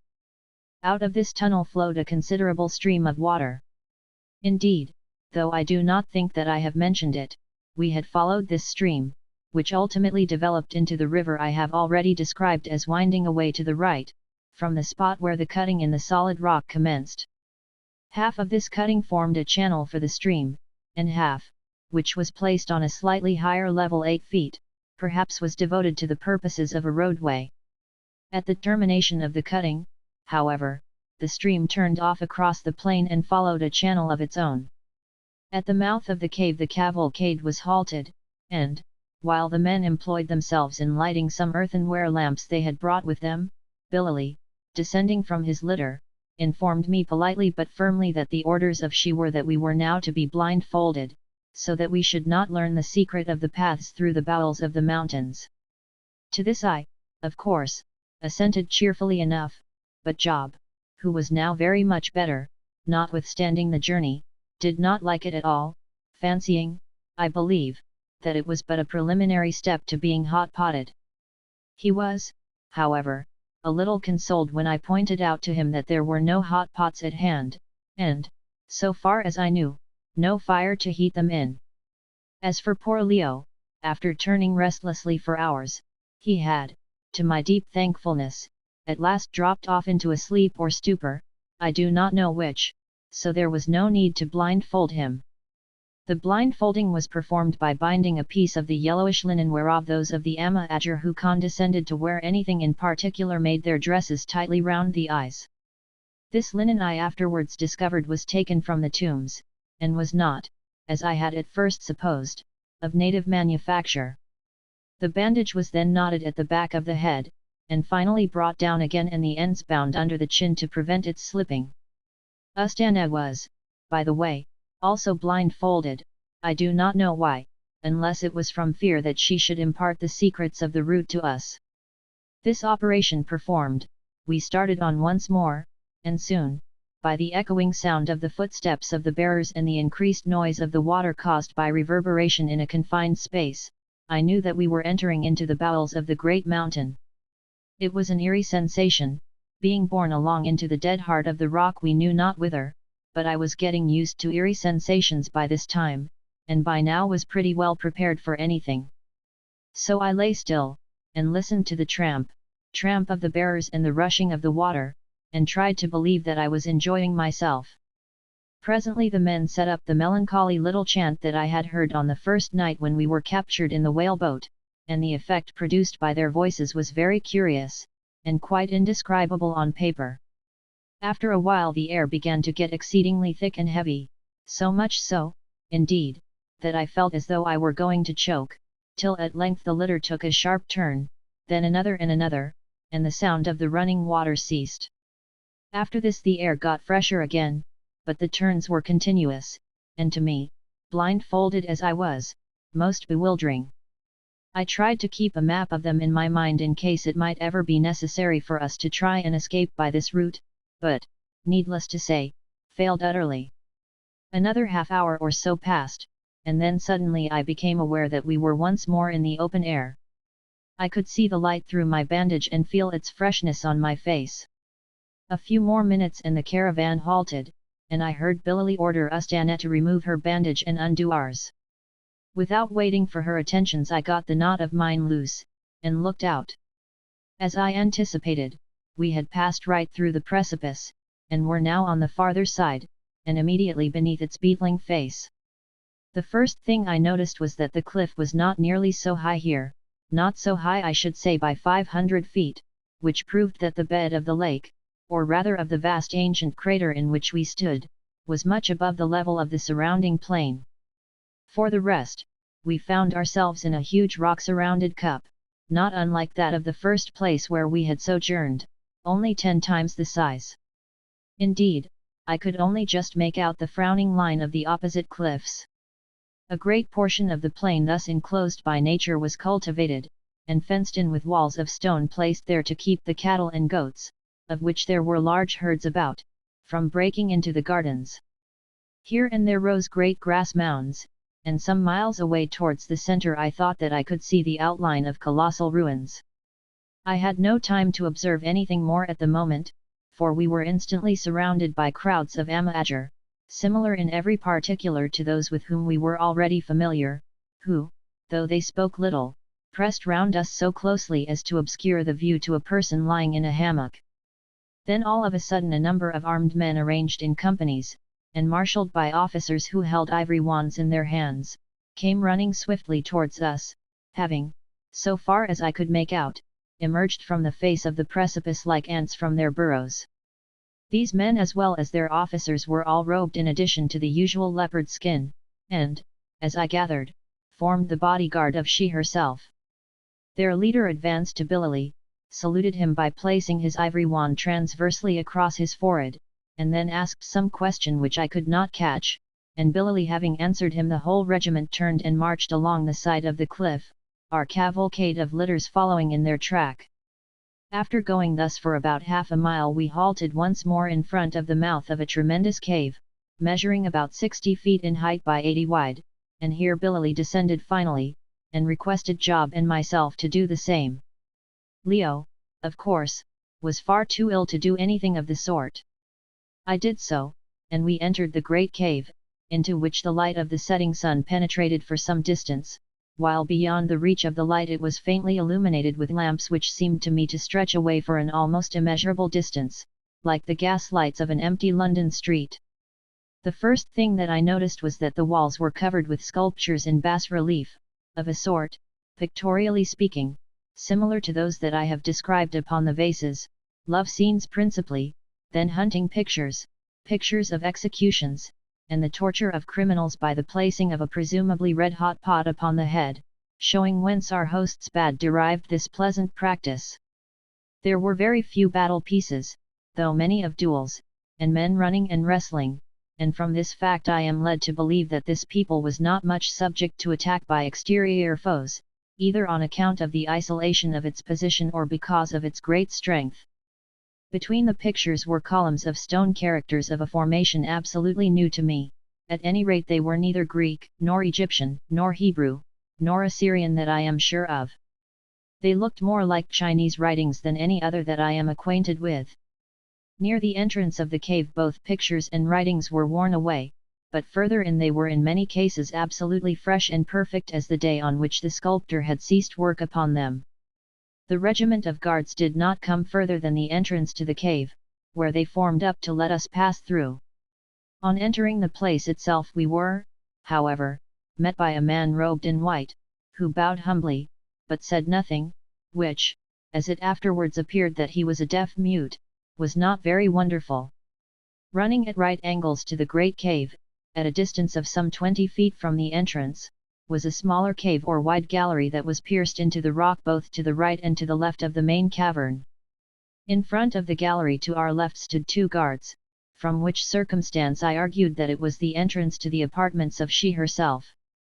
The mouth of the right-hand gallery was unguarded, and along it the mute indicated that we were to proceed.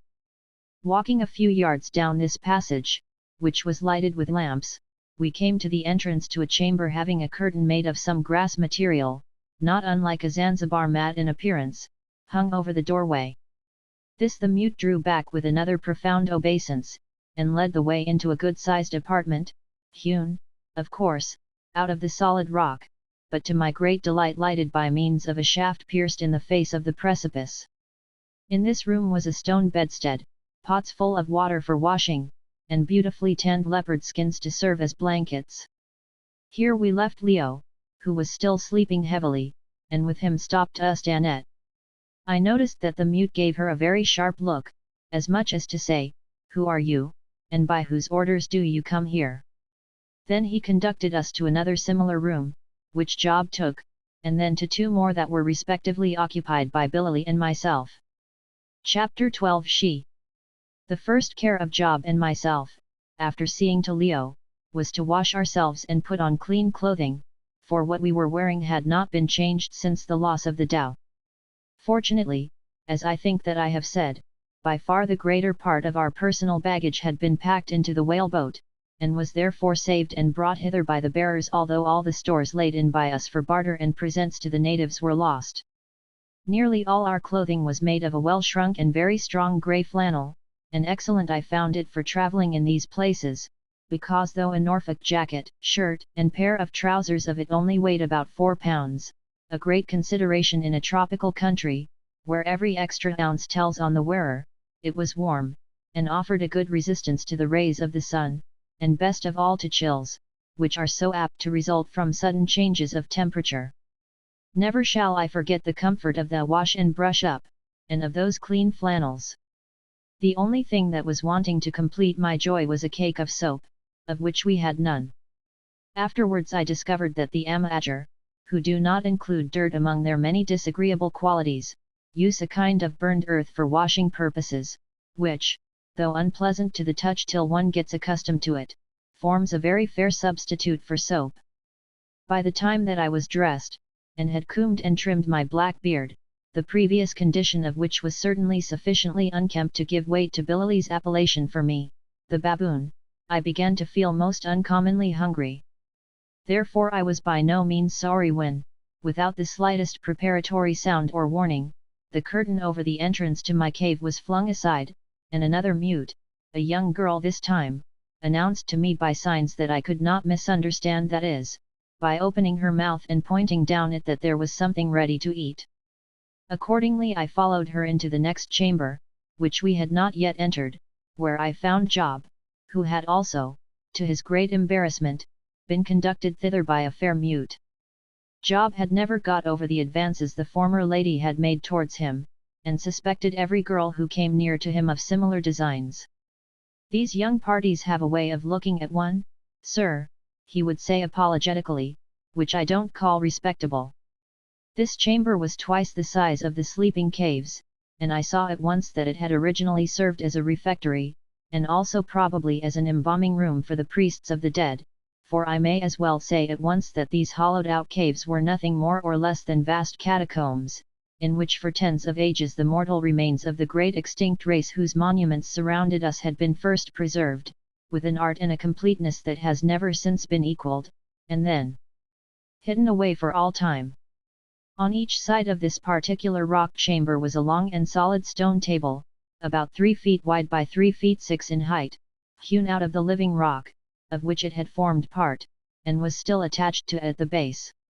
These tables were slightly hollowed out or curved inward, to give room for the knees of anyone sitting on the stone ledge that had been cut for a bench along the side of the cave at a distance of about 2 feet from them.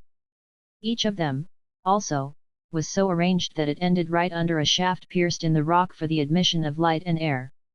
On examining them carefully, however, I saw that there was a difference between them that had at first escaped my attention, viz., that one of the tables, that to the left as we entered the cave, had evidently been used, not to eat upon, but for the purposes of embalming. That this was beyond all question the case was clear from 5 shallow depressions in the stone of the table, all shaped like a human form, with a separate place for the head to lie in, and a little bridge to support the neck, each depression being of a different size, so as to fit bodies varying in stature from a full-grown man's to a small child's, and with little holes bored at intervals to carry off fluid. And, indeed, if any further confirmation was required, we had but to look at the wall of the cave above to find it. For there, sculptured all round the apartment, and looking nearly as fresh as the day it was done, was the pictorial representation of the death, embalming, and burial of an old man with a long beard, probably an ancient king or grandee of this country. The first picture represented his death. He was lying upon a couch which had 4 short curved posts at the corners coming to a knob at the end, in appearance something like a written note of music, and was evidently in the very act of expiring. Gathered round the couch were women and children weeping, the former with their hair hanging down their back. The next scene represented the embalmment of the body, which lay nude upon a table with depressions in it, similar to the one before us. Probably, indeed, it was a picture of the same table.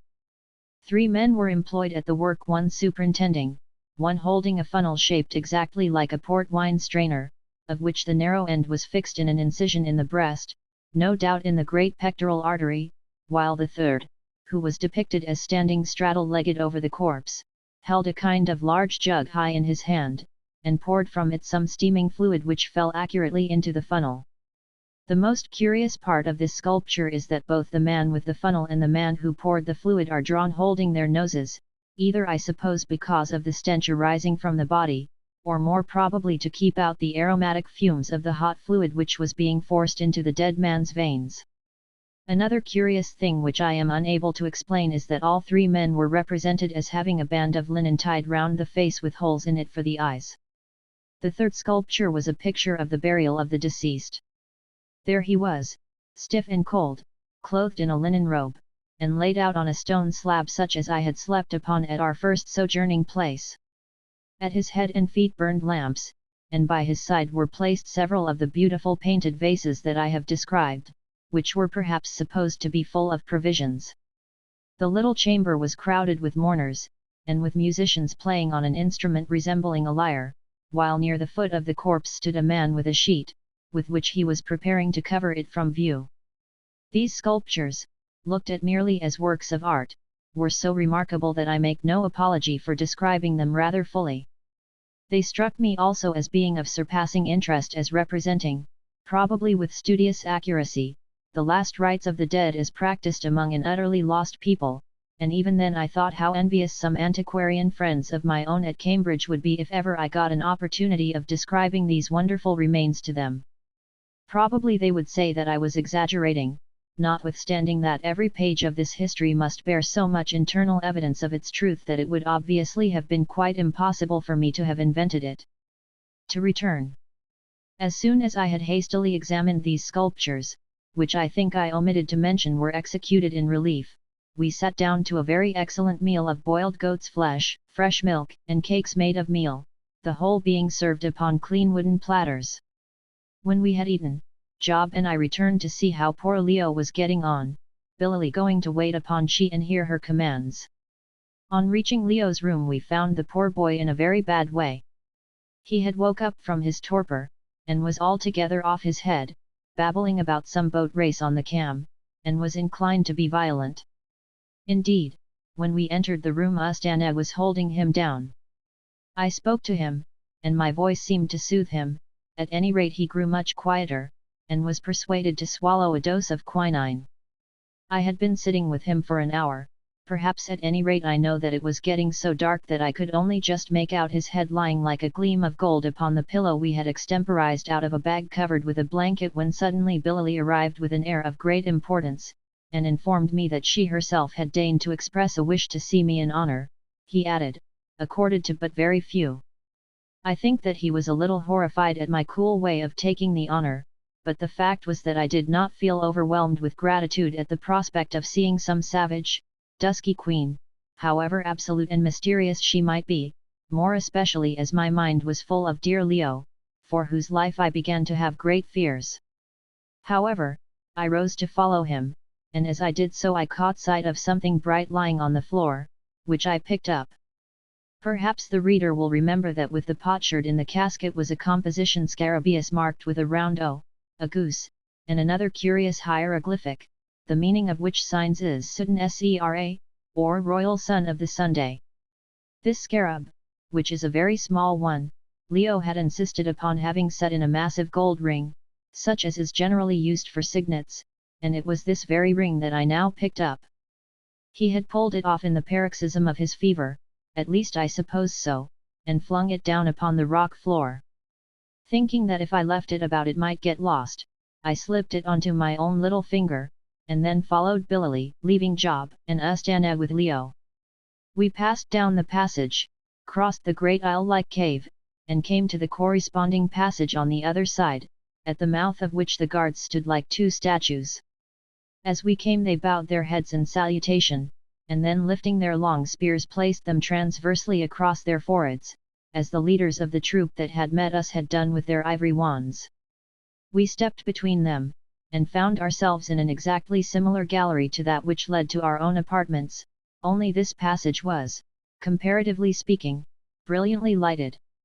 A few paces down it we were met by four mutes, 2 men and 2 women who bowed low and then arranged themselves, the women in front and the men behind of us, and in this order we continued our procession past several doorways hung with curtains resembling those leading to our own quarters, and which I afterwards found opened out into chambers occupied by the mutes who attended on she. A few paces more and we came to another doorway facing us, and not to our left like the others, which seemed to mark the termination of the passage. Here 2 more white, or rather yellow-robed guards were standing, and they too bowed, saluted, and let us pass through heavy curtains into a great antechamber, quite 40 feet long by as many wide, in which some 8 or 10 women, most of them young and handsome, with yellowish hair, sat on cushions working with ivory needles at what had the appearance of being embroidery frames. These women were also deaf and dumb. At the farther end of this great lamp-lit apartment was another doorway closed in with heavy oriental-looking curtains, quite unlike those that hung before the doors of our own rooms, and here stood two particularly handsome girl mutes, their heads bowed upon their bosoms and their hands crossed in an attitude of the humblest submission. As we advanced they each stretched out an arm and drew back the curtains.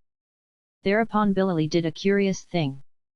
Down he went, that venerable-looking old gentleman, for Billy is a gentleman, at the bottom, down onto his hands and knees, and in this undignified position, with his long white beard trailing on the ground, he began to creep into the apartment beyond. I followed him, standing on my feet in the usual fashion. Looking over his shoulder he perceived it. "Down, my son, down, my baboon, down onto thy hands and knees. We enter the presence of she, and, if thou art not humble, of a surety she will blast thee where thou standest." I halted, and felt scared. Indeed, my knees began to give way of their own mere motion, but reflection came to my aid. I was an Englishman, and why, I asked myself, should I creep into the presence of some savage woman as though I were a monkey in fact as well as in name? I would not and could not do it, that is, unless I was absolutely sure that my life or comfort depended upon it. If once I began to creep upon my knees I should always have to do so, and it would be a patent acknowledgement of inferiority. So, fortified by an insular prejudice against kowtowing, which has, like most of our so-called prejudices, a good deal of common sense to recommend it, I marched in boldly after Billy. I found myself in another apartment, considerably smaller than the anteroom, of which the walls were entirely hung with rich-looking curtains of the same make as those over the door, the work, as I subsequently discovered, of the mutes who sat in the antechamber and wove them in strips, which were afterwards sewn together. Also, here and there about the room, were settees of a beautiful black wood of the ebony tribe, inlaid with ivory, and all over the floor were other tapestries, or rather rugs. At the top end of this apartment was what appeared to be a recess, also draped with curtains, through which shone rays of light. There was nobody in the place except ourselves. Painfully and slowly old Billy crept up the length of the cave, and with the most dignified stride that I could command I followed after him. But I felt that it was more or less of a failure. To begin with, it is not possible to look dignified when you are following in the wake of an old man writhing along on his stomach like a snake, and then, in order to go sufficiently slowly, either I had to keep my leg some seconds in the air at every step, or else to advance with a full stop between each stride, like Mary Queen of Scots going to execution in a play. Billy was not good at crawling, I suppose his years stood in the way, and our progress up that apartment was a very long affair. I was immediately behind him, and several times I was sorely tempted to help him on with a good kick. It is so absurd to advance into the presence of savage royalty after the fashion of an Irishman driving a pig to market, for that is what we looked like, and the idea nearly made me burst out laughing then and there. I had to work off my dangerous tendency to unseemly merriment by blowing my nose, a proceeding which filled old Billy with horror, for he looked over his shoulder and made a ghastly face at me, and I heard him murmur, "Oh, my poor baboon." At last we reached the curtains, and here Billy collapsed flat onto his stomach, with his hands stretched out before him as though he were dead, and I, not knowing what to do, began to stare about the place. But presently I clearly felt that somebody was looking at me from behind the curtains. I could not see the person, but I could distinctly feel his or her gaze, and, what is more, it produced a very odd effect upon my nerves. I was frightened, I do not know why.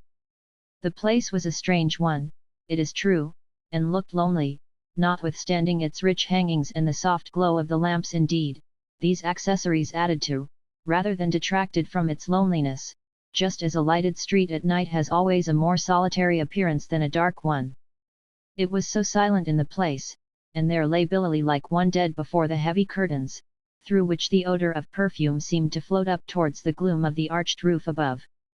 Minute grew into minute, and still there was no sign of life, nor did the curtain move, but I felt the gaze of the unknown being sinking through and through me, and filling me with a nameless terror, till the perspiration stood in beads upon my brow. At length the curtain began to move. Who could be behind it? Some naked savage queen, a languishing oriental beauty, or a 19th-century young lady, drinking afternoon tea? I had not the slightest idea, and should not have been astonished at seeing any of the three. I was getting beyond astonishment. The curtain agitated itself a little, then suddenly between its folds there appeared a most beautiful white hand, white as snow, and with long tapering fingers, ending in the pinkest nails. The hand grasped the curtain, and drew it aside, and as it did so I heard a voice, I think the softest and yet most silvery voice I ever heard. It reminded me of the murmur of a brook. "Stranger," said the voice in Arabic, but much purer and more classical Arabic than the Ama-Ajar talk, "Stranger, wherefore art thou so much afraid?" Now I flattered myself that in spite of my inward terrors I had kept a very fair command of my countenance, and was, therefore, a little astonished at this question. Before I had made up my mind how to answer it, however, the curtain was drawn, and a tall figure stood before us. I say a figure, for not only the body, but also the face was wrapped up in soft white, gauzy material in such a way as at first sight to remind me most forcibly of a corpse in its grave clothes. And yet I do not know why it should have given me that idea, seeing that the wrappings were so thin that one could distinctly see the gleam of the pink flesh beneath them. I suppose it was owing to the way in which they were arranged, either accidentally, or more probably by design. Anyhow, I felt more frightened than ever at this ghost-like apparition, and my hair began to rise upon my head as the feeling crept over me that I was in the presence of something that was not canny. I could, however, clearly distinguish that the swathed mummy-like form before me was that of a tall and lovely woman, instinct with beauty in every part, and also with a certain snake-like grace which I had never seen anything to equal before. When she moved a hand or foot her entire frame seemed to undulate, and the neck did not bend, it curved. "Why art thou so frightened, stranger?" asked the sweet voice again, a voice which seemed to draw the heart out of me, like the strains of softest music. "Is there that about me that should affright a man? Then surely are men changed from what they used to be." And with a little coquettish movement she turned herself, and held up one arm, so as to show all her loveliness and the rich hair of raven blackness that streamed in soft ripples down her snowy robes, almost to her sandaled feet. "It is thy beauty that makes me fear, O Queen," I answered humbly, scarcely knowing what to say, and I thought that as I did so I heard old Billy, who was still lying prostrate on the floor, mutter, "Good, my baboon, good. I see that men still know how to beguile us women with false words." "Ah, stranger," she answered, with a laugh that sounded like distant silver bells, "thou wast afraid because mine eyes were searching out thine heart, therefore wast thou afraid. But being but a woman, I forgive thee for the lie, for it was courteously said. And now tell me, how came ye hither to this land of the dwellers among caves, a land of swamps and evil things and dead old shadows of the dead? What came ye for to see? How is it that ye hold your lives so cheap as to place them in the hollow of the hand of Ayesha, into the hand of she who must be obeyed? Tell me also, how come ye to know the tongue I talk? It is an ancient tongue, that sweet child of the old Syriac. Liveth it yet in the world? Thou seest I dwell among the caves and the dead, and not know I of the affairs of men, nor have I cared to know. I have lived, O stranger, with my memories, and my memories are in a grave that mine own hands hollowed, for truly hath it been said that the child of man maketh his own path evil," and her beautiful voice quivered, and broke in a note as soft as any wood bird's. Suddenly her eye fell upon the sprawling frame of Billy, and she seemed to recollect herself. "Ah! Thou art there, old man! Tell me how it is that things have gone wrong in thine household. Forsooth, it seems that these my guests were set upon. Ay, and one was nigh to being slain by the hot pot to be eaten of those brutes, thy children, and bad not the others fought gallantly, they too had been slain, and not even I could have called back the life which had been loosed from the body. What means it, old man? What hast thou to say that I should not give thee over to those who execute my vengeance?" Her voice had risen in her anger, and it rang clear and cold against the rocky walls. Also, I thought I could see her eyes flash through the gauze that hid them. I saw poor Billy, whom I had believed to be a very fearless person, positively quiver with terror at her words. "Oh Hiya! Oh she," he said, without lifting his white head from the floor. "Oh she, as thou art great be merciful, for I am now as ever thy servant to obey. It was no plan or fault of mine, oh she, it was those wicked ones who are called my children. Led on by a woman whom thy guest the pig had scorned, they would have followed the ancient custom of the land, and eaten the fat black stranger who came hither with these thy guests the baboon and the lion who is sick, thinking that no word had come from thee about the black one. But when the baboon and the lion saw what they would do, they slew the woman, and slew also their servant to save him from the horror of the pot. Then those evil ones, those children of the wicked one who lives in the pit, they went mad with the lust of blood, and flew at the throats of the lion and the baboon and the pig. But gallantly they fought. Oh Hiya! They fought like very men, and slew many, and held their own, and then I came and saved them, and the evildoers have I sent on hither to court to be judged of thy greatness, oh she, and here they are. Old man, I know it, and tomorrow will I sit in the great hall and do justice upon them, fear not. And for thee, I forgive thee, though hardly. See that thou dost keep thine household better. Go." Billy rose upon his knees with astonishing alacrity, bowed his head thrice, and, his white beard sweeping the ground, crawled down the apartment as he had crawled up it, till he finally vanished through the curtains, leaving me, not a little to my alarm, alone with this terrible but most fascinating person. Chapter 13 Ayesha unveils. "There," said she, "he has gone, the white-bearded old fool. Ah, how little knowledge does a man acquire in his life! He gathereth it up like water, but like water it runneth through his fingers, and yet, if his hands be but wet as though with dew, behold a generation of fools call out, See, he is a wise man. Is it not so? But how call they thee? Baboon, he says," and she laughed, "but that is the fashion of these savages who lack imagination, and fly to the beasts they resemble for a name. How do they call thee in thine own country, stranger?" "They call me Holly, O Queen," I answered. "Holly," she answered, speaking the word with difficulty, and yet with a most charming accent, "and what is holly?" "Holly is a prickly tree," I said. "So? Well, thou hast a prickly and yet a tree-like look. Strong art thou, and ugly, but, if my wisdom be not at fault, honest at the core, and a staff to lean on. Also one who thinks. But stay, O Holly, stand not there, enter with me and be seated by me. I would not see thee crawl before me like those slaves.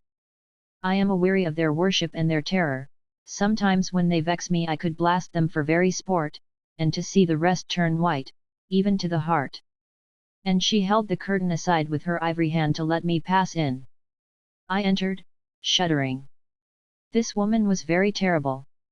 Within the curtains was a recess, about 12 feet by 10, and in the recess was a couch and a table whereon stood fruit and sparkling water. By it, at its end, was a vessel like a font cut in carved stone, also full of pure water.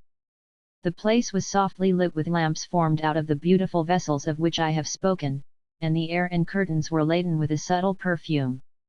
Perfume too seemed to emanate from the glorious hair and white, clinging vestments of she herself. I entered the little room, and there stood uncertain. "Sit," said she, pointing to the couch.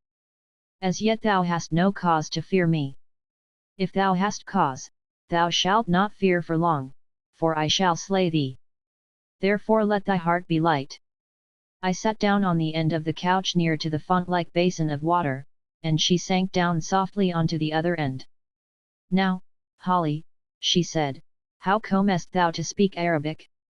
"It is my own dear tongue, for Arabian am I by my birth, even al-Arab al-Ariba, an Arab of the Arabs, and of the race of our father Yarab, the son of Cotton, for in that fair and ancient city Ozil was I born, in the province of Yaman the Happy. Yet dost thou not speak it as we used to speak. Thy talk doth lack the music of the sweet tongue of the tribes of Hamyar which I was wont to hear. Some of the words too seemed changed, even as among these Amajur, who have debased and defiled its purity, so that I must speak with them in what is to me another tongue. 11. I have studied it, I answered, for many years. Also, the language is spoken in Egypt and elsewhere. So it is still spoken, and there is yet an Egypt? And what pharaoh sits upon the throne? Still one of the spawn of the Persian Achus, or are the Achaemenians gone, for far is it to the days of Achus. The Persians have been gone from Egypt for nigh 2,000 years, and since then the Ptolemies, the Romans, and many others have flourished and held sway upon the Nile, and fallen when their time was ripe, I said, aghast. What canst thou know of the Persian Artaxerxes? 11 Year of the son of Cotton, who lived some centuries before the time of Abraham, was the father of the ancient Arabs, and gave its name Araba to the country. In speaking of herself as Al-Arab Al-Ariba, she no doubt meant to convey that she was of the true Arab blood as distinguished from the naturalized Arabs, the descendants of Ismail, the son of Abraham and Haggard, who were known as Al-Arab Al-Mustariba. The dialect of the Quraysh was usually called the clear or perspicuous Arabic, but the Homeritic dialect approached nearer to the purity of the mother Syriac LHH. She laughed, and made no answer, and again a cold chill went through me. And Greece, she said, is there still a Greece? Ah, I loved the Greeks. Beautiful were they as the day, and clever, but fierce at heart and fickle, notwithstanding. Yes, I said, there is a Greece, and, just now, is it once more a people. Yet the Greeks of today are not what the Greeks of the old time were, and Greece herself is but a mockery of the Greece that was. So, the Hebrews, are they yet at Jerusalem? And does the temple that the wise king built stand, and if so, what God do they worship therein? Is their Messiah come, of whom they preached so much and prophesied so loudly, and doth he rule the earth? The Jews are broken and gone, and the fragments of their people strew the world, and Jerusalem is no more. As for the temple that Herod built, Herod, she said, I know not Herod. But go on. The Romans burned it, and the Roman eagles flew across its ruins, and now Judea is a desert. So. They were a great people, those Romans, and went straight to their end. They speed to it like fate, or like their own eagles on their prey, and left peace behind them.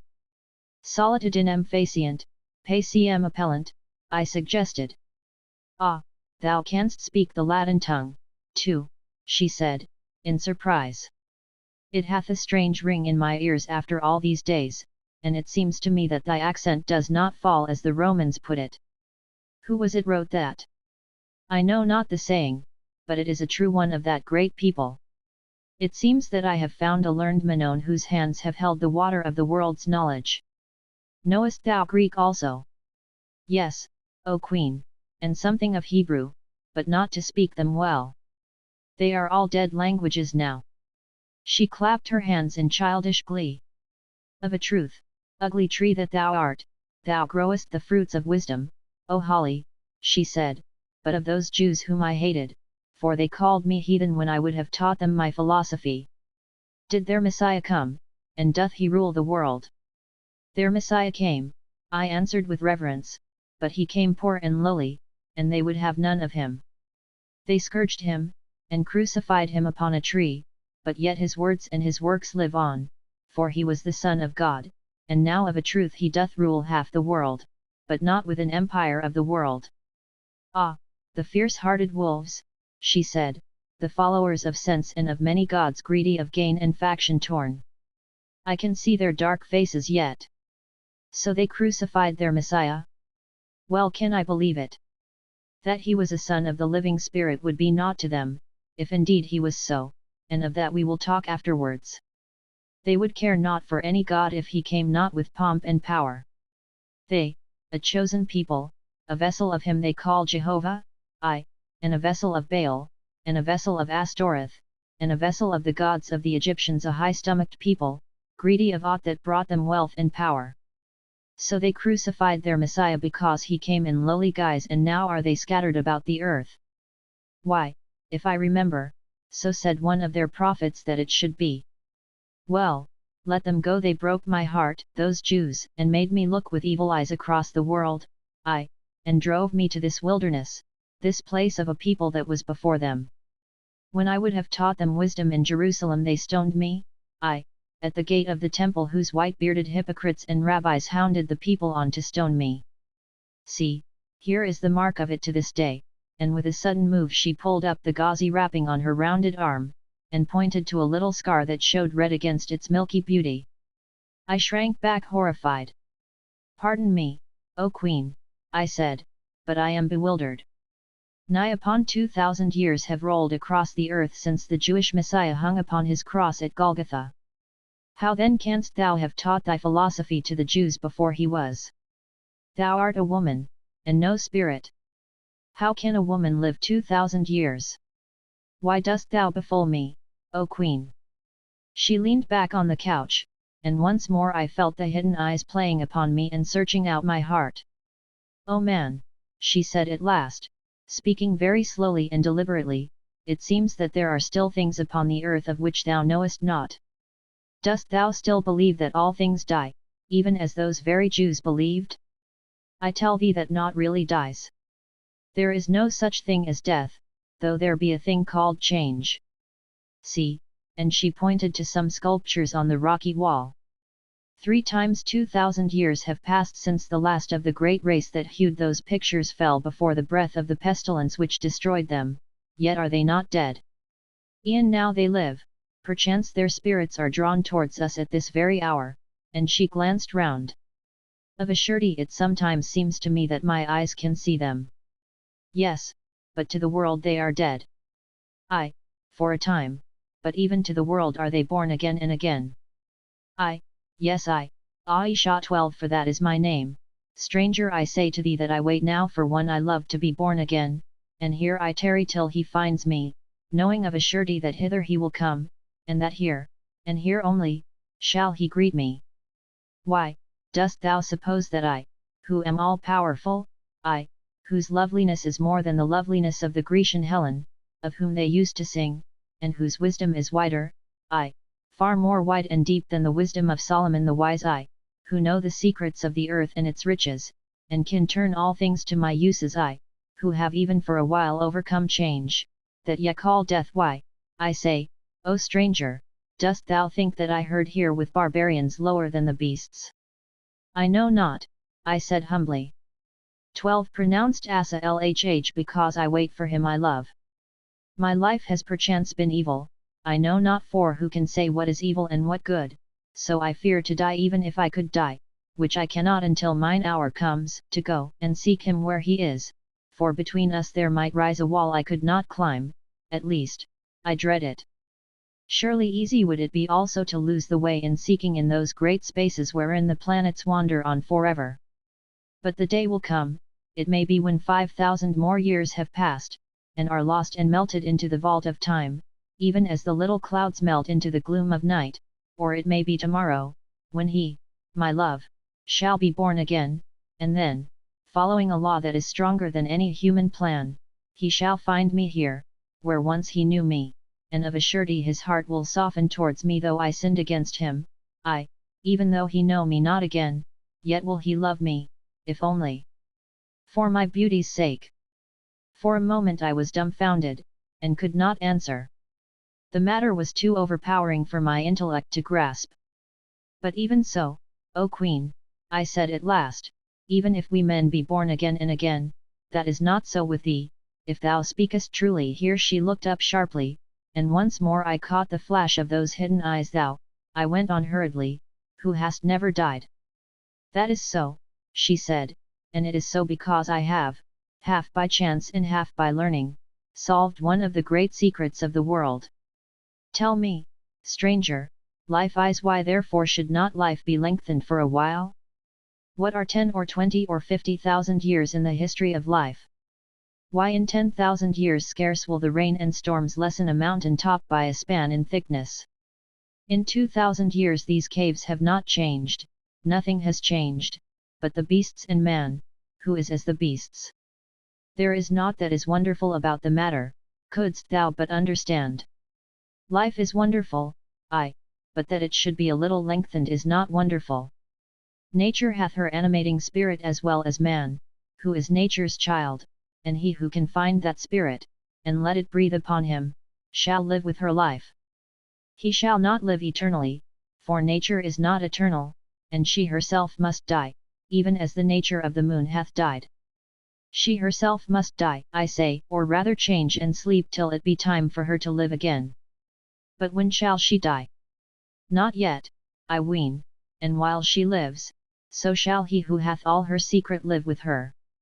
All I have not, yet have I some, more perchance than any who were before me. Now, to thee I doubt not that this thing is a great mystery, therefore I will not overcome thee with it now. Another time will I tell thee more if the mood be on me, though perchance I shall never speak thereof again.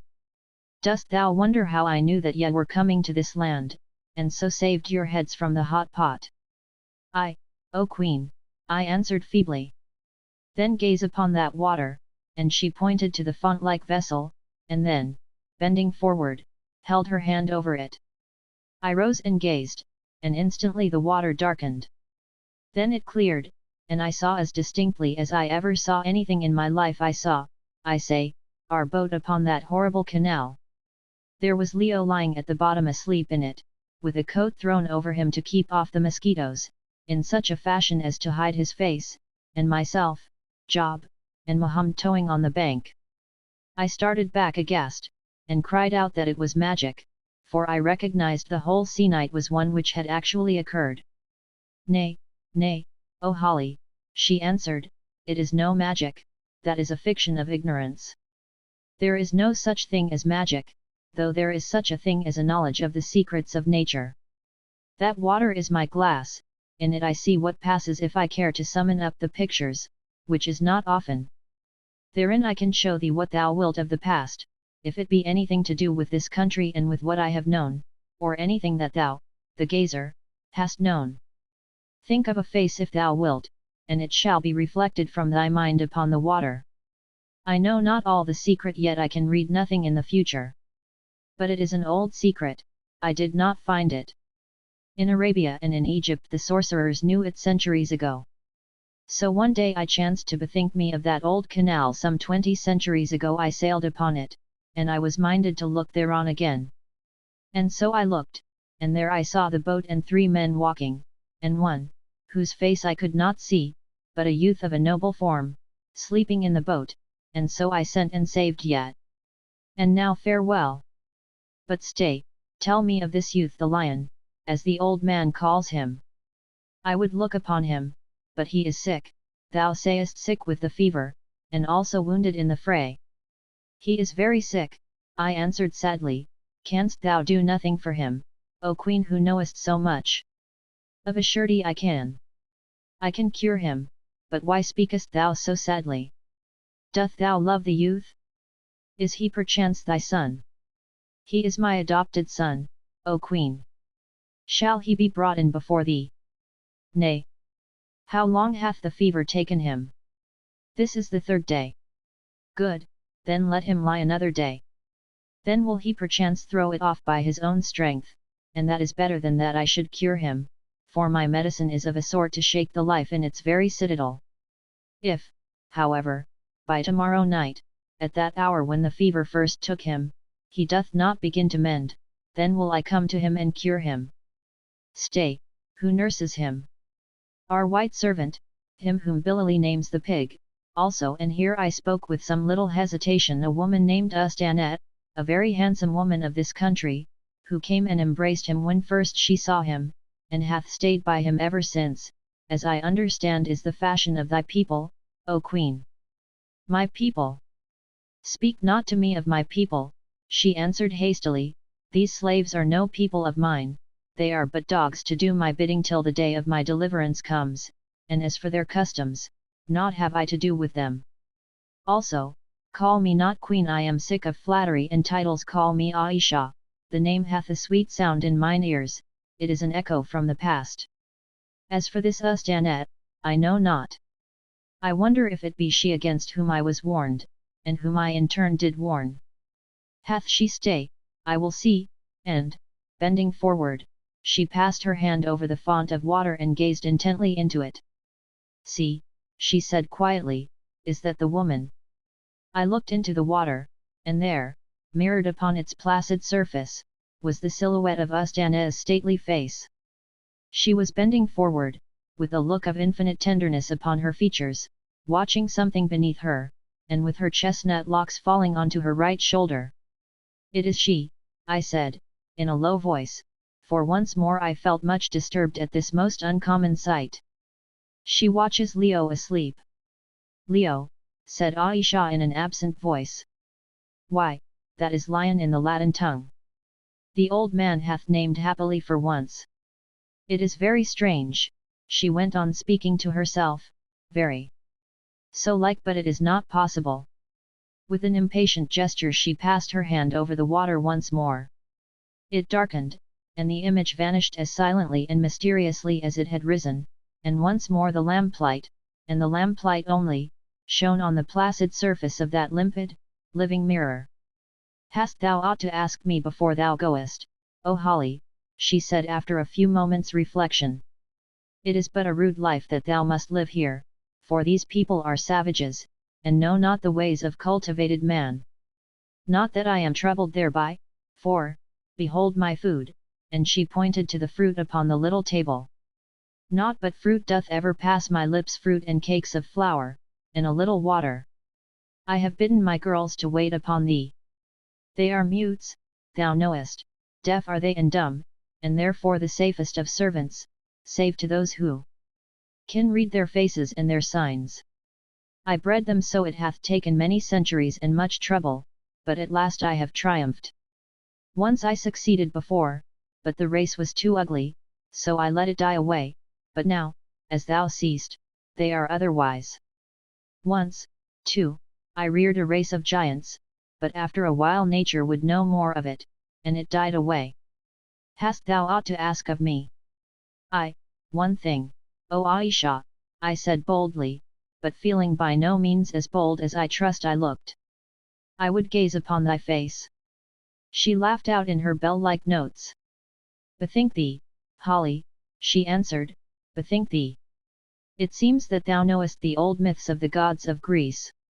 Was there not one Actaeon who perished miserably because he looked on too much beauty? If I showed thee my face, perchance thou wouldst perish miserably also, perchance thou wouldst eat out thy heart in impotent desire, for no, I am not for thee, I am for no man, save one, who hath been, but is not yet." "As thou wilt, Ayesha," I said. "I fear not thy beauty. I have put my heart away from such vanity as woman's loveliness, that passes like a flower." "Nay, thou errest," she said, "that does not pass. My beauty endures even as I endure. Still, if thou wilt, O rash man, have thy will, but blame not me if passion mount thy reason, as the Egyptian breakers used to mount a colt, and guide it whither thou wilt not. Never may the man to whom my beauty hath been unveiled put it from his mind, and therefore even with these savages do I go veiled, lest they vex me, and I should slay them. Say, wilt thou see?" "I will," I answered, my curiosity overpowering me. She lifted her white and rounded arms. Never had I seen such arms before, and slowly, very slowly, withdrew some fastening beneath her hair. Then all of a sudden the long, corpse-like wrappings fell from her to the ground, and my eyes travelled up her form, now robed only in a garb of clinging white that did but serve to show its perfect and imperial shape, instinct with a life that was more than life, and with a certain serpent-like grace that was more than human. On her little feet were sandals, fastened with studs of gold. Then came ankles more perfect than ever sculptor dreamed of. About the waist her white kirtle was fastened by a double-beaded snake of solid gold, above which her gracious form swelled up in lines as pure as they were lovely, till the kirtle ended on the snowy argent of her breast, whereon her arms were folded. I gazed above them at her face, and I do not exaggerate, shrank back blinded and amazed. I have heard of the beauty of celestial beings, now I saw it. Only this beauty, with all its awful loveliness and purity, was evil. At least, at the time, it struck me as evil. How am I to describe it? I cannot simply, I cannot. The man does not live whose pen could convey a sense of what I saw. I might talk of the great changing eyes of deepest, softest black, of the tinted face, of the broad and noble brow, on which the hair grew low, and delicate, straight features. But, beautiful, surpassingly beautiful as they all were, her loveliness did not lie in them. It lay rather, if it can be said to have had any fixed abiding place, in a visible majesty, in an imperial grace, in a godlike stamp of softened power, which shone upon that radiant countenance like a living halo. Never before had I guessed what beauty made sublime could be, and yet, the sublimity was a dark one, yet glory was not all of heaven, though none the less was it glorious.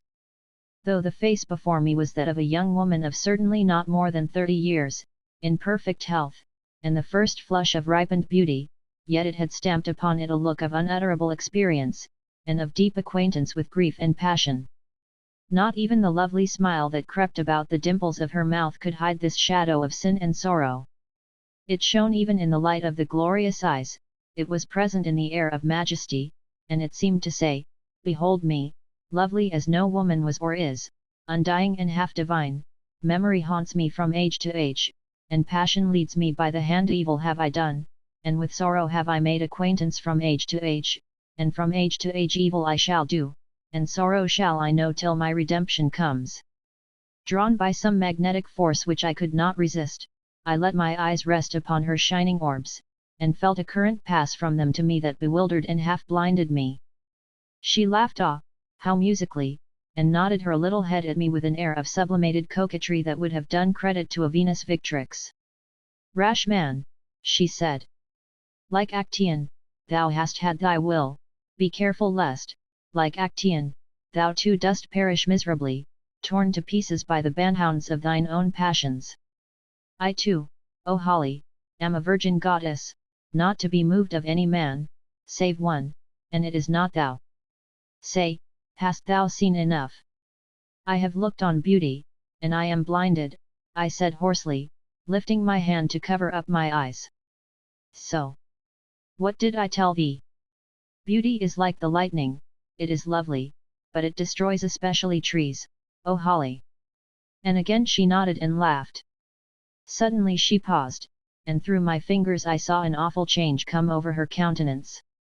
Her great eyes suddenly fixed themselves into an expression in which horror seemed to struggle with some tremendous hope arising through the depths of her dark soul. The lovely face grew rigid, and the gracious, willowy form seemed to erect itself. "Man," she half whispered, half hissed, throwing back her head like a snake about to strike, "man, where didst thou get that scarab on thy hand?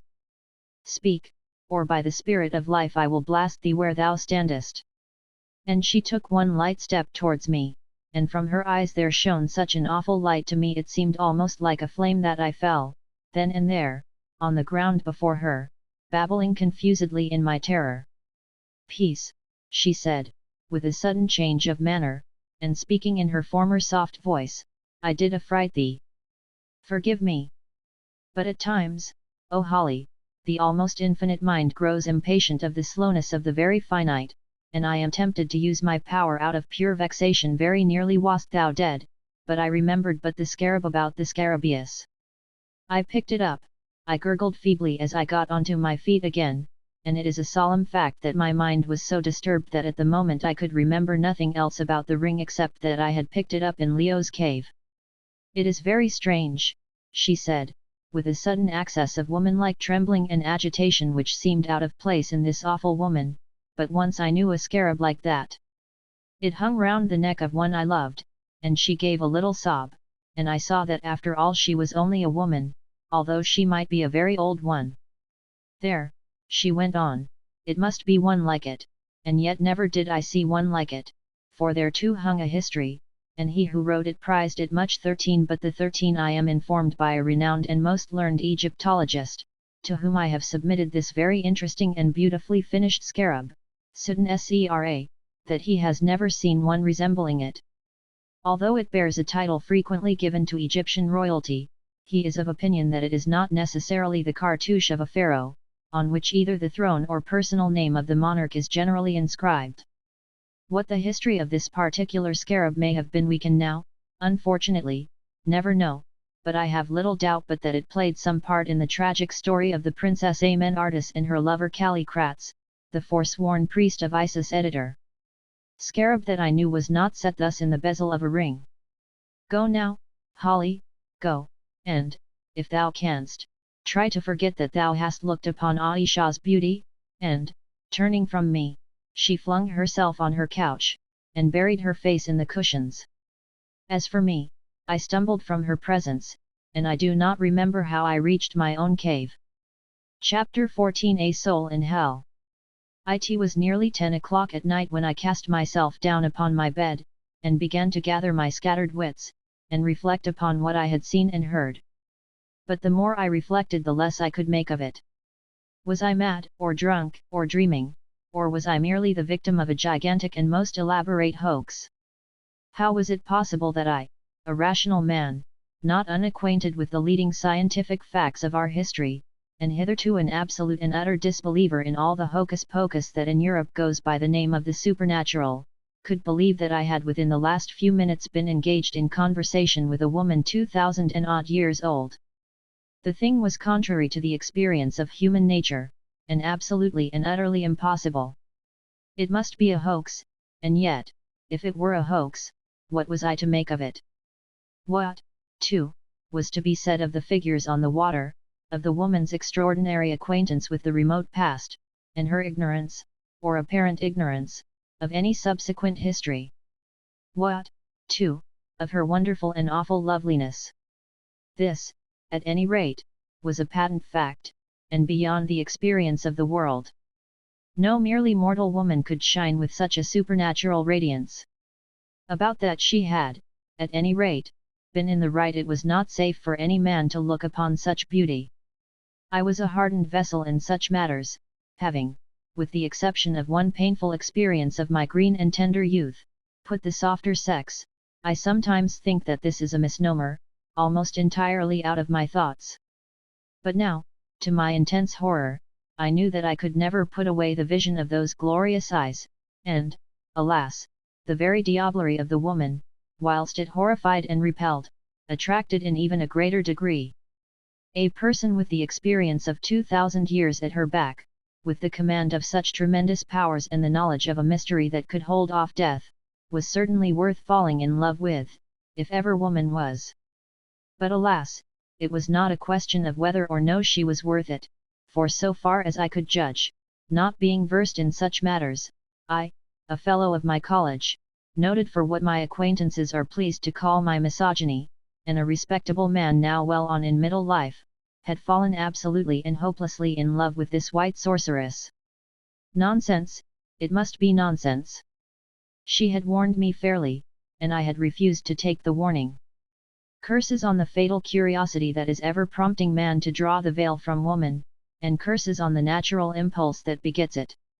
It is the cause of half and more than half of our misfortunes. Why cannot man be content to live alone and be happy, and let the women live alone and be happy too? But perhaps they would not be happy, and I am not sure that we should either. Here was a nice state of affairs. I, at my age, to fall a victim to this modern Circe. But then she was not modern, at least she said not. She was almost as ancient as the original Circe. I tore my hair, and jumped up from my couch, feeling that if I did not do something I should go off my head. What did she mean about the scarabaeus too? It was Leo's scarabaeus, and had come out of the old coffer that Vincey had left in my rooms nearly 21 years before.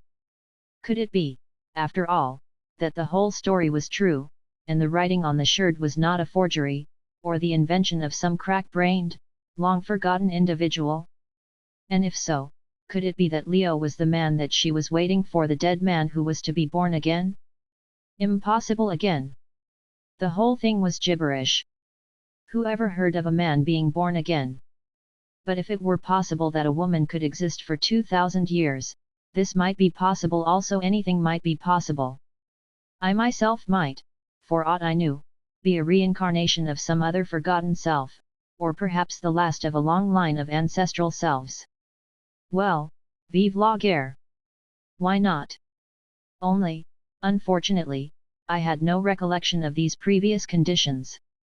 The idea was so absurd to me that I burst out laughing, and, addressing the sculptured picture of a grim-looking warrior on the cave wall, called out to him aloud, "Who knows, old fellow? Perhaps I was your contemporary. By Jove! Perhaps I was you and you are I," and then I laughed again at my own folly, and the sound of my laughter rang dismally along the vaulted roof, as though the ghost of the warrior had uttered the ghost of a laugh.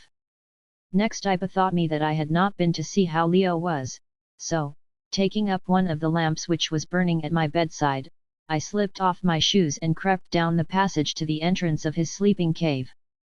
The draught of the night air was lifting his curtain to and fro gently, as though spirit hands were drawing and redrawing it. I slid into the vault-like apartment and looked round. There was a light by which I could see that Leo was lying on the couch, tossing restlessly in his fever, but asleep. At his side, half lying on the floor, half leaning against the stone couch, was Ustanette. She held his hand in one of hers, but she too was dozing, and the two made a pretty, or rather a pathetic, picture. Poor Leo! His cheek was burning red, there were dark shadows beneath his eyes, and his breath came heavily. He was very, very ill, and again the horrible fear seized me that he might die, and I be left alone in the world. And yet if he lived he would perhaps be my rival with Ayesha, even if he were not the man, what chance should I, middle-aged and hideous, have against his bright youth and beauty? Well, thank heaven, my sense of right was not dead.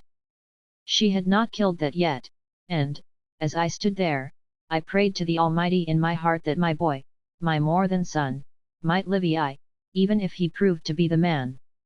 Then I went back as softly as I had come, but still I could not sleep. The sight and thought of dear Leo lying there so ill had but added fuel to the fire of my unrest. My wearied body and overstrained mind awakened all my imagination into preternatural activity. Ideas, visions, almost inspirations, floated before it with startling vividness. Most of them were grotesque enough, some were ghastly, some recalled thoughts and sensations that had for years been buried in the debris of my past life. But behind and above them all hovered the shape of that awful woman, and through them gleamed the memory of her entrancing loveliness. Up and down the cave I strode up and down. Suddenly I observed what I had not noticed before, that there was a narrow aperture in the rocky wall. I took up the lamp and examined it. The aperture led to a passage. Now I was still sufficiently sensible to remember that it is not pleasant, in such a situation as ours was, to have passages running into one's bedchamber from no one knows where. If there are passages, people can come up them, they can come up when one is asleep. Partly to see where it went to, and partly from a restless desire to be doing something, I followed the passage. It led to a stone stair, which I descended. The stair ended in another passage, or rather tunnel, also hewn out of the bedrock, and running, so far as I could judge, exactly beneath the gallery that led to the entrance of our rooms, and across the great central cave. I went on down it. It was as silent as the grave, but still, drawn by some sensation or attraction that I cannot describe, I followed on, my stockinged feet falling without noise on the smooth and rocky floor. When I had traversed some 50 yards of space, I came to another passage running at right angles, and here an awful thing happened to me. The sharp draught caught my lamp and extinguished it, leaving me in utter darkness in the bowels of that mysterious place. I took a couple of strides forward so as to clear the bisecting tunnel, being terribly afraid lest I should turn up it in the dark if once I got confused as to the direction, and then paused to think. What was I to do? I had no match. It seemed awful to attempt that long journey back through the utter gloom, and yet I could not stand there all night, and, if I did, probably it would not help me much, for in the bowels of the rock it would be as dark at midday as at midnight. I looked back over my shoulder, not a sight or a sound. I peered forward down the darkness. Surely, far away, I saw something like the faint glow of fire. Perhaps it was a cave where I could get a light. At any rate, it was worth investigating. Slowly and painfully I crept along the tunnel, keeping my hand against its wall, and feeling at every step with my foot before I put it down, fearing lest I should fall into some pit. 30 paces there was a light, a broad light that came and went, shining through curtains. 50 paces it was close at hand. 60 oh, great heaven! I was at the curtains, and they did not hang close, so I could see clearly into the little cavern beyond them. It had all the appearance of being a tomb, and was lit up by a fire that burned in its center with a whitish flame and without smoke. Indeed, there, to the left, was a stone shelf with a little ledge to it 3 inches or so high, and on the shelf lay what I took to be a corpse, at any rate, it looked like one, with something white thrown over it. To the right was a similar shelf, on which lay some broidered coverings. Over the fire bent the figure of a woman. She was sideways to me and facing the corpse, wrapped in a dark mantle that hid her like a nun's cloak. She seemed to be staring at the flickering flame. Suddenly, as I was trying to make up my mind what to do, with a convulsive movement that somehow gave an impression of despairing energy, the woman rose to her feet and cast the dark cloak from her. It was she herself. She was clothed, as I had seen her when she unveiled, in the kirtle of clinging white, cut low upon her bosom, and bound in at the waist with the barbaric double-headed snake, and, as before, her rippling black hair fell in heavy masses down her back. But her face was what caught my eye, and held me as in a vice, not this time by the force of its beauty, but by the power of fascinated terror. The beauty was still there, indeed, but the agony, the blind passion, and the awful vindictiveness displayed upon those quivering features, and in the tortured look of the upturned eyes, were such as surpass my powers of description. For a moment she stood still, her hands raised high above her head, and as she did so the white robe slipped from her down to her golden girdle, bearing the blinding loveliness of her form. She stood there, her fingers clenched, and the awful look of malevolence gathered and deepened on her face. Suddenly, I thought of what would happen if she discovered me, and the reflection made me turn sick and faint. But even if I had known that I must die if I stopped, I do not believe that I could have moved, for I was absolutely fascinated. But still I knew my danger. Supposing she should hear me, or see me through the curtain, supposing I even sneezed, or that her magic told her that she was being watched, swift indeed would be my doom. Down came the clenched hands to her sides, then up again above her head, and, as I am a living and honorable man, the white flame of the fire leaped up after them, almost to the roof, throwing a fierce and ghastly glare upon she herself, upon the white figure beneath the covering, and every scroll and detail of the rock work. Down came the ivory arms again, and as they did so she spoke, or rather hissed, in Arabic, in a note that curdled my blood, and for a second stopped my heart. "Curse her, may she be everlastingly accursed!" The arms fell and the flame sank. Up they went again, and the broad tongue of fire shot up after them, then again they fell. "Curse her memory, accursed be the memory of the Egyptian!" Up again, and again down. "Curse her, the fair daughter of the Nile, because of her beauty! Curse her, because her magic hath prevailed against me! Curse her, because she kept my beloved from me!" And again the flame dwindled and shrank. She put her hands before her eyes, and, abandoning the hissing tone, cried aloud, "What is the use of cursing? She prevailed, and she is gone." Then she recommenced with an even more frightful energy. "Curse her where she is! Let my curses reach her where she is and disturb her rest! Curse her through the starry spaces! Let her shadow be accursed! Let my power find her even there! Let her hear me even there! Let her hide herself in the blackness! Let her go down into the pit of despair, because I shall one day find her!"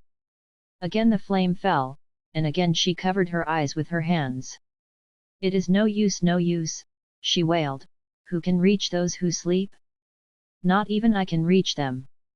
Then once more she began her unholy rites.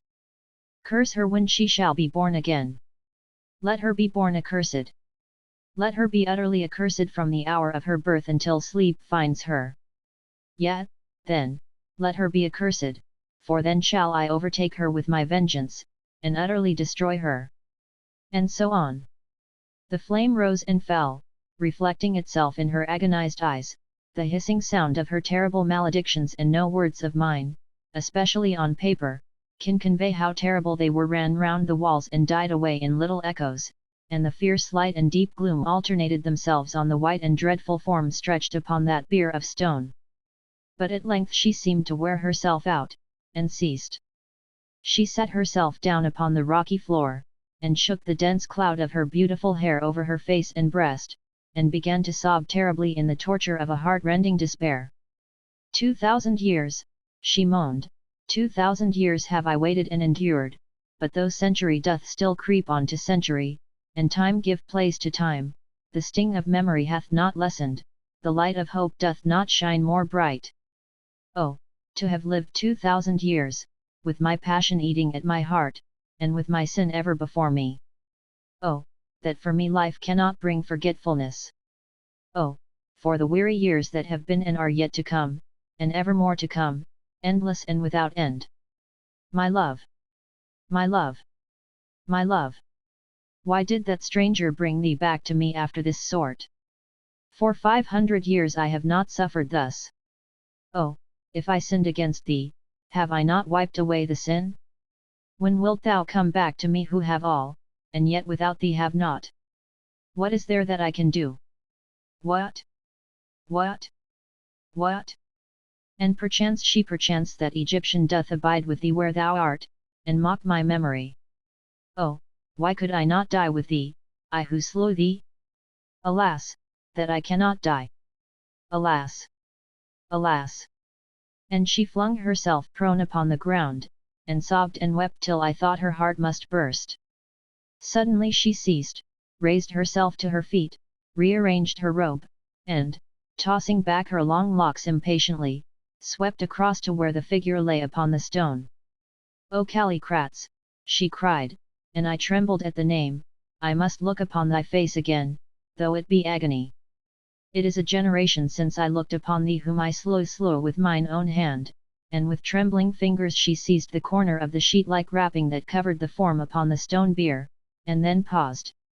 When she spoke again, it was in a kind of odd whisper, as though her idea were terrible even to herself. "Shall I raise thee," she said, apparently addressing the corpse, "so that thou standest there before me, as of old? I can do it," and she held out her hands over the sheeted dead, while her whole frame became rigid and terrible to see, and her eyes grew fixed and dull.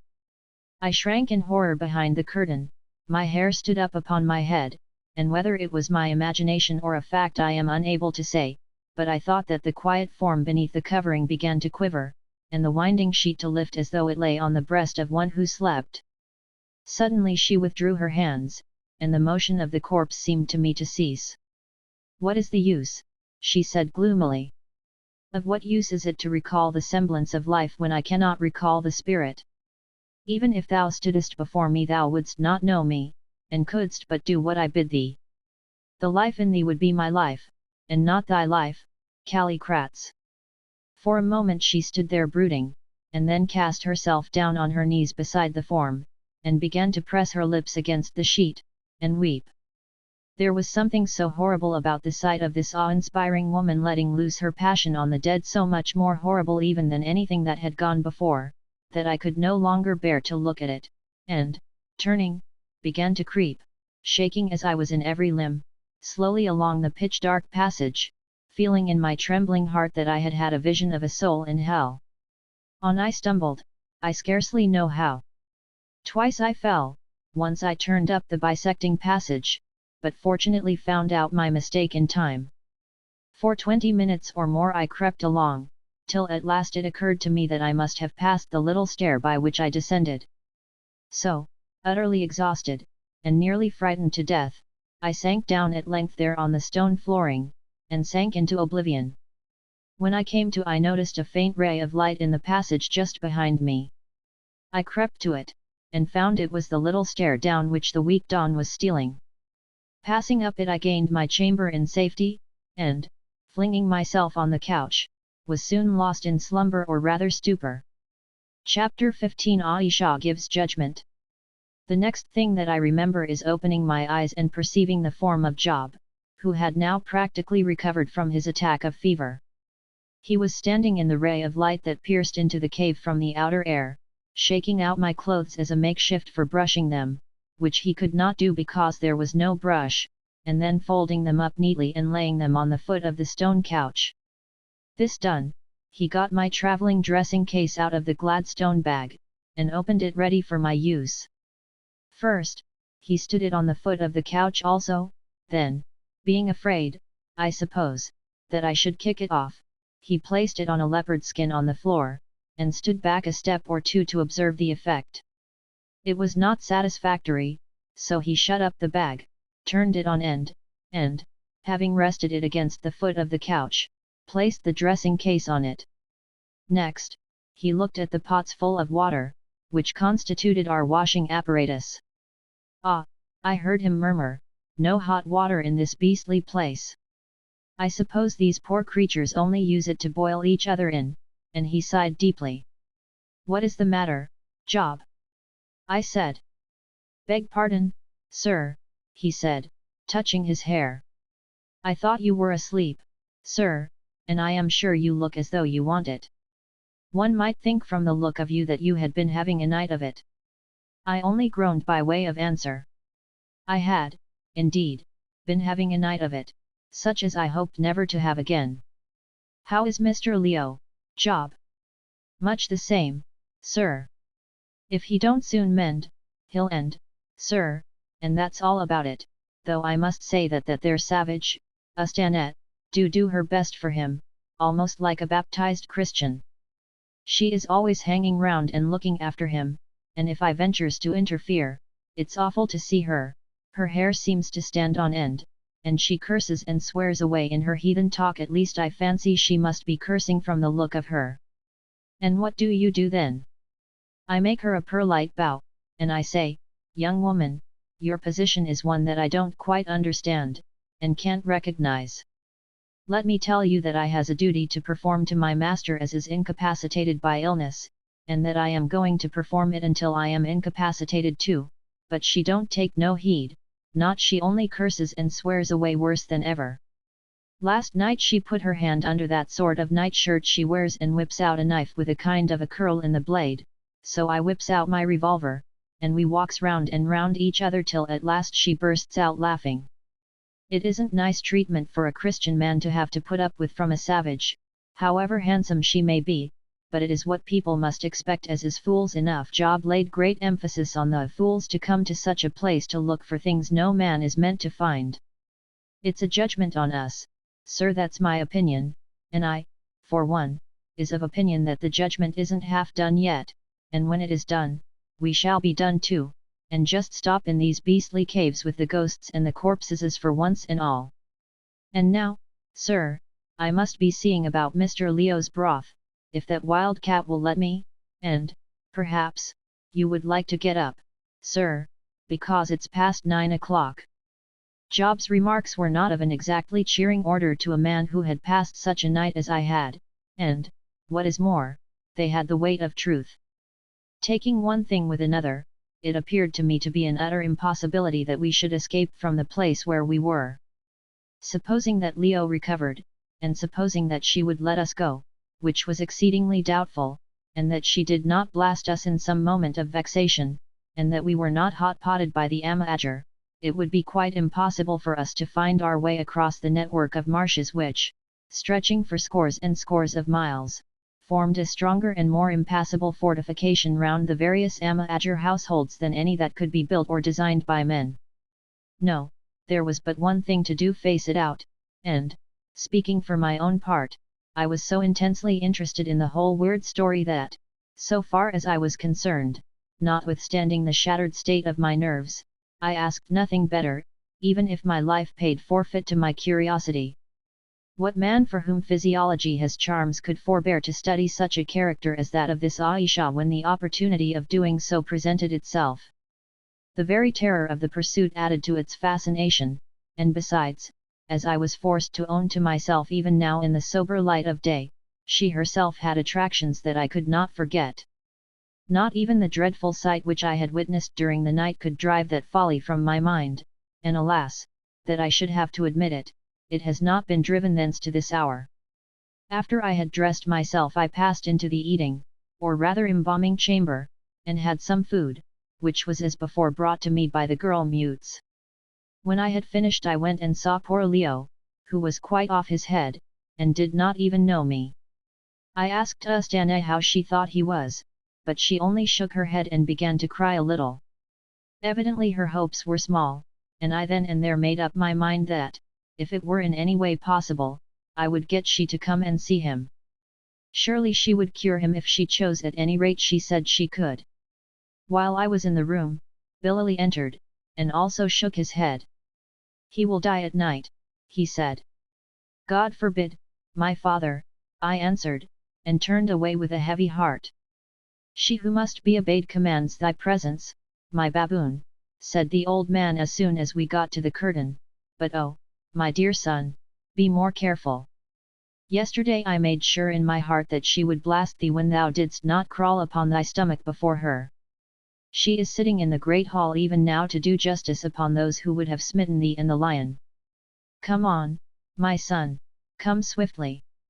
I turned and followed him down the passage, and when we reached the great central cave saw that many Amahajur, some robed, and some merely clad in the sweet simplicity of a leopard skin, were hurrying up it. We mingled with the throng, and walked up the enormous and, indeed, almost interminable cave. All the way its walls were elaborately sculptured, and every 20 paces or so passages opened out of it at right angles, leading, Billy told me, to tombs, hollowed in the rock by the people who were before. Nobody visited those tombs now, he said, and I must say that my heart rejoiced when I thought of the opportunities of antiquarian research which opened out before me. At last we came to the head of the cave, where there was a rock dais almost exactly similar to the one on which we had been so furiously attacked, a fact that proved to me that these daises must have been used as altars, probably for the celebration of religious ceremonies, and more especially of rites connected with the interment of the dead. On either side of this dais were passages leading, Billy informed me, to other caves full of dead bodies. Indeed, he added, the whole mountain is full of dead, and nearly all of them are perfect. In front of the dais were gathered a great number of people of both sexes, who stood staring about in their peculiar gloomy fashion, which would have reduced Mark Tapley himself to misery in about 5 minutes. On the dais was a rude chair of black wood inlaid with ivory, having a seat made of grass fibre, and a footstool formed of a wooden slab attached to the framework of the chair. Suddenly there was a cry of "Hiya! Hiya! She! She!" and thereupon the entire crowd of spectators instantly precipitated itself upon the ground, and lay still as though it were individually and collectively stricken dead, leaving me standing there like some solitary survivor of a massacre. As it did so a long string of guards began to defile from a passage to the left, and ranged themselves on either side of the dais. Then followed about a score of male mutes, then as many women mutes bearing lamps, and then a tall white figure, swathed from head to foot, in whom I recognized she herself. She mounted the dais and sat down upon the chair, and spoke to me in Greek, I suppose because she did not wish those present to understand what she said. "Come hither, O Holly," she said, "and sit thou at my feet, and see me do justice on those who would have slain thee. Forgive me if my Greek doth halt a lame man, it is so long since I have heard the sound of it that my tongue is stiff, and will not bend rightly to the words." I bowed, and, mounting the dais, sat down at her feet. "How didst thou sleep, my Holly?" she asked. "I slept not well, O Ayesha," I answered with perfect truth, and with an inward fear that perhaps she knew how I had passed the heart of the night. "So," she said with a little laugh, "I, too, have not slept well. Last night I had dreams, and methinks that thou didst call them to me, O Holly." "Of what didst thou dream, Ayesha?" I asked indifferently. "I dreamed," she answered quickly, "of one I hate and one I love," and then, as though to turn the conversation, she addressed the captain of her guard in Arabic, "Let the men be brought before me." The captain bowed low, for the guard and her attendants did not prostrate themselves but had remained standing, and departed with his underlings down a passage to the right. Then came a silence. She leaned her swathed head upon her hand and appeared to be lost in thought, while the multitude before her continued to grovel upon their stomachs, only screwing their heads round a little so as to get a view of us with one eye. It seemed that their queen so rarely appeared in public that they were willing to undergo this inconvenience, and even graver risks, to have the opportunity of looking on her, or rather on her garments, for no living man there except myself had ever seen her face. At last we caught sight of the waving of lights, and heard the tramp of men coming along the passage, and in filed the guard, and with them the survivors of our would-be murderers to the number of 20 or more, on whose countenances the natural expression of sullenness struggled with the terror that evidently filled their savage hearts. They were ranged in front of the dais, and would have cast themselves down on the floor of the cave like the spectators, but she stopped them. "Nay," she said in her softest voice, "stand, I pray you stand, perchance the time will soon be when ye shall grow weary of being stretched out," and she laughed melodiously. I saw a cringe of terror run along the rank of the poor doomed wretches, and, wicked villains as they were, I felt sorry for them. Some minutes, perhaps 2 or 3, passed before anything fresh occurred, during which she appeared from the movement of her head for, of course, we could not see her eyes to be slowly and carefully examining each delinquent. At last she spoke, addressing herself to me in a quiet and deliberate tone. "Dost thou, O my guest, who art known in thine own country by the name of the prickly tree, recognize these men?" "Aye, O Queen, nearly all of them," I said, and I saw them glower at me as I said it. "Then tell to me, and this great company, the tale whereof I have heard." Thus adjured, I, in as few words as I could, related the history of the cannibal feast, and of the attempted torture of our poor servant. The narrative was received in perfect silence, both by the accused and by the audience, and also by she herself. When I had done, Ayesha called upon Bilali by name, and, lifting his head from the ground, but without rising, the old man confirmed my story. No further evidence was taken. "Ye have heard," said she at length, in a cold, clear voice, very different from her usual tones. Indeed, it was one of the most remarkable things about this extraordinary creature that her voice had the power of suiting itself in a wonderful manner to the mood of the moment.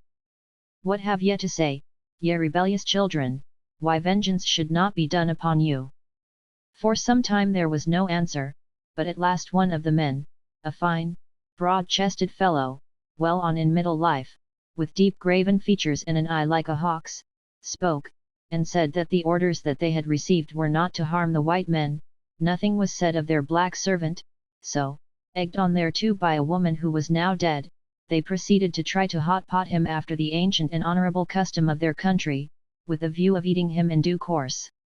As for their attack upon ourselves, it was made in an access of sudden fury, and they deeply regretted it. He ended by humbly praying that mercy might be extended to them, or, at least, that they might be banished into the swamps, to live or die as it might chance, but I saw it written on his face that he had but little hope of mercy. Then came a pause, and the most intense silence reigned over the whole scene, which, illuminated as it was by the flicker of the lamps striking out broad patterns of light and shadow upon the rocky walls, was as strange as any I ever saw, even in that unholy land. Upon the ground before the dais were stretched scores of the corpse-like forms of the spectators, till at last the long lines of them were lost in the gloomy background. Before this outstretched audience were the knots of evildoers, trying to cover up their natural terrors with a brave appearance of unconcern.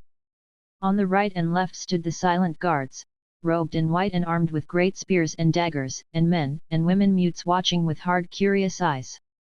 Then, seated in her barbaric chair above them all, with myself at her feet, was the veiled white woman, whose loveliness and awesome power seemed to visibly shine about her like a halo, or rather like the glow from some unseen light. Never have I seen her veiled shape look more terrible than it did in that space, while she gathered herself up for vengeance. At last it came. "Dogs and serpents," she began in a low voice that gradually gathered power as she went on, till the place rang with it. Eaters of human flesh, 2 things have ye done. First, ye have attacked these strangers, being white men, and would have slain their servant, and for that alone death is your reward. But that is not all. Ye have dared to disobey me. Did I not send my word unto you by Billy, my servant, and the father of your household? Did I not bid you to hospitably entertain these strangers, whom now ye have striven to slay, and whom, had not they been brave and strong beyond the strength of men, ye would cruelly have murdered? Hath it not been taught to you from childhood that the law of she is an ever-fixed law, and that he who breaketh it by so much as one jot or tittle shall perish? And is not my lightest word a law? Have not your fathers taught you this, I say, while as yet ye were but children? Do ye not know that as well might ye bid these great caves to fall upon you, or the sun to cease its journeying, as to hope to turn me from my courses, or make my word light or heavy, according to your minds? Well do ye know it, ye wicked ones. But ye are all evil to the core. The wickedness bubbles up in you like a fountain in the springtime. Were it not for me, generations since had ye ceased to be, for of your own evil way had ye destroyed each other. And now, because ye have done this thing, because ye have striven to put these men, my guests, to death, and yet more because ye have dared to disobey my word, this is the doom that I doom you to. That ye be taken to the cave of torture, 14 and given over to the tormentors, and that on the going down of tomorrow's sun those of you who yet remain alive be slain, even as ye would have slain the servant of this my guest.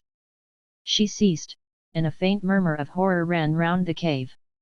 As for the victims, as soon as they realized the full hideousness of their doom, their stoicism forsook them, and they flung themselves down upon the ground, and wept and implored for mercy in a way that was dreadful to behold. I, too, turned to Ayesha, and begged her to spare them, or at least to mete out their fate in some less awful way. But she was as hard as adamant about it. 14 I afterwards saw this dreadful place, also a legacy from the prehistoric people who lived in Kor. The only objects in the cave itself were slabs of rock arranged in various positions to facilitate the operations of the torturers. Many of these slabs, which were of a porous stone, were stained quite dark with the blood of ancient victims that had soaked into them. Also in the center of the room was a place for a furnace, with a cavity wherein to heat the historic pot. But the most dreadful thing about the cave was that over each slab was a sculptured illustration of the appropriate torture being applied. These sculptures were so awful that I will not harrow the reader by attempting a description of them. LHH. My Holly, she said, again speaking in Greek, which, to tell the truth, although I have always been considered a better scholar of that language than most men, I found it rather difficult to follow, chiefly because of the change in the fall of the accent. Ayesha, of course, talked with the accent of her contemporaries, whereas we have only tradition and the modern accent to guide us as to the exact pronunciation. My Holly, it cannot be. Were I to show mercy to those wolves, your lives would not be safe among this people for a day. Thou knowest them not. They are tigers to lap blood, and even now they hunger for your lives. How thinkest thou that I rule this people? I have but a regiment of guards to do my bidding, therefore it is not by force. It is by terror. My empire is of the imagination. Once in a generation mayhap I do as I have done but now, and slay a score by torture. Believe not that I would be cruel, or take vengeance on anything so low. What can it profit me to be avenged on such as these? Those who live long, my Holly, have no passions, save where they have interests. Though I may seem to slay in wrath, or because my mood is crossed, it is not so. Thou hast seen how in the heavens the little clouds blow this way and that without a cause, yet behind them is the great wind sweeping on its path whither it listeth. So is it with me, O Holly. My moods and changes are the little clouds, and fitfully these seem to turn, but behind them ever blows the great wind of my purpose. Nay, the men must die, and die as I have said. Then, suddenly turning to the captain of the guard, as my word is, so be it. Chapter 16 The Tombs of Kor. After the prisoners had been removed, Ayesha waved her hand, and the spectators turned round and began to crawl off down the cave like a scattered flock of sheep. When they were a fair distance from the dais, however, they rose and walked away, leaving the queen and myself alone, with the exception of the mutes and the few remaining guards, most of whom had departed with the doomed men. Thinking this a good opportunity, I asked she to come and see Leo, telling her of his serious condition, but she would not, saying that he certainly would not die before the night, as people never died of that sort of fever except at nightfall or dawn.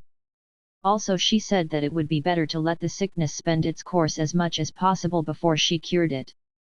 Accordingly, I was rising to leave, when she bade me follow her, as she would talk with me, and show me the wonders of the caves. I was too much involved in the web of her fatal fascinations to say her no, even if I had wished, which I did not. She rose from her chair, and, making some signs to the mutes, descended from the dais. Thereupon 4 of the girls took lamps and ranged themselves 2 in front and 2 behind us, but the others went away, as also did the guards. Now, she said, wouldst thou see some of the wonders of this place, O Holly? Look upon this great cave. Sawest thou ever the like? Yet was it, and many more like it, hollowed by the hands of the dead race that once lived here in the city on the plain. A great and a wonderful people must they have been, those men of Kor, but, like the Egyptians, they thought more of the dead than of the living. How many men, thinkest thou, working for how many years, did it need to the hollowing out this cave and all the galleries thereof? Tens of thousands, I answered. So, O Holly! This people was an old people before the Egyptians were. A little can I read of their inscriptions, having found the key thereto, and, see thou here, this was one of the last of the caves that they hollowed, and, turning to the rock behind her, she motioned the mutes to hold up the lamps. Carven over the dais was the figure of an old man seated in a chair, with an ivory rod in his hand. It struck me at once that his features were exceedingly like those of the man who was represented as being embalmed in the chamber where we took our meals. Beneath the chair, which, by the way, was shaped exactly like the one in which Ayesha had sat to give judgment, was a short inscription in the extraordinary characters of which I have already spoken, but which I do not remember sufficient of to illustrate. It looked more like Chinese writing than any other that I am acquainted with. This inscription Ayesha proceeded, with some difficulty and hesitation, to read aloud and translate. It ran as follows. In the year 4259 from the founding of the city of Imperial Kor was this cave or burial place completed by Desno, king of Kor, the people thereof and their slaves having laboured thereat for 3 generations, to be a tomb for their citizens of rank who shall come after. May the blessing of the heaven above the heaven rest upon their work, and make the sleep of Tisno, the mighty monarch, the likeness of whose features is graven above, a sound and happy sleep till the day of awakening. 15 And also the sleep of his servants, and of those of his race who, rising up after him, shall yet lay their heads as low. Thou seest, O Holly, she said, this people founded the city, of which the ruins yet cumber the plain yonder, 4000 years before this cave was finished. Yet, when first mine eyes beheld it 2000 years ago, was it even as it is now? Judge, therefore, how old must that city have been?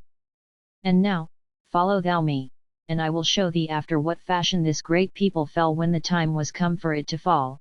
And she led the way down to the centre of the cave, stopping at a spot where a round rock had been let into a kind of large manhole in the flooring, accurately filling it just as the iron plates fill the spaces in the London pavements down which the coals are thrown.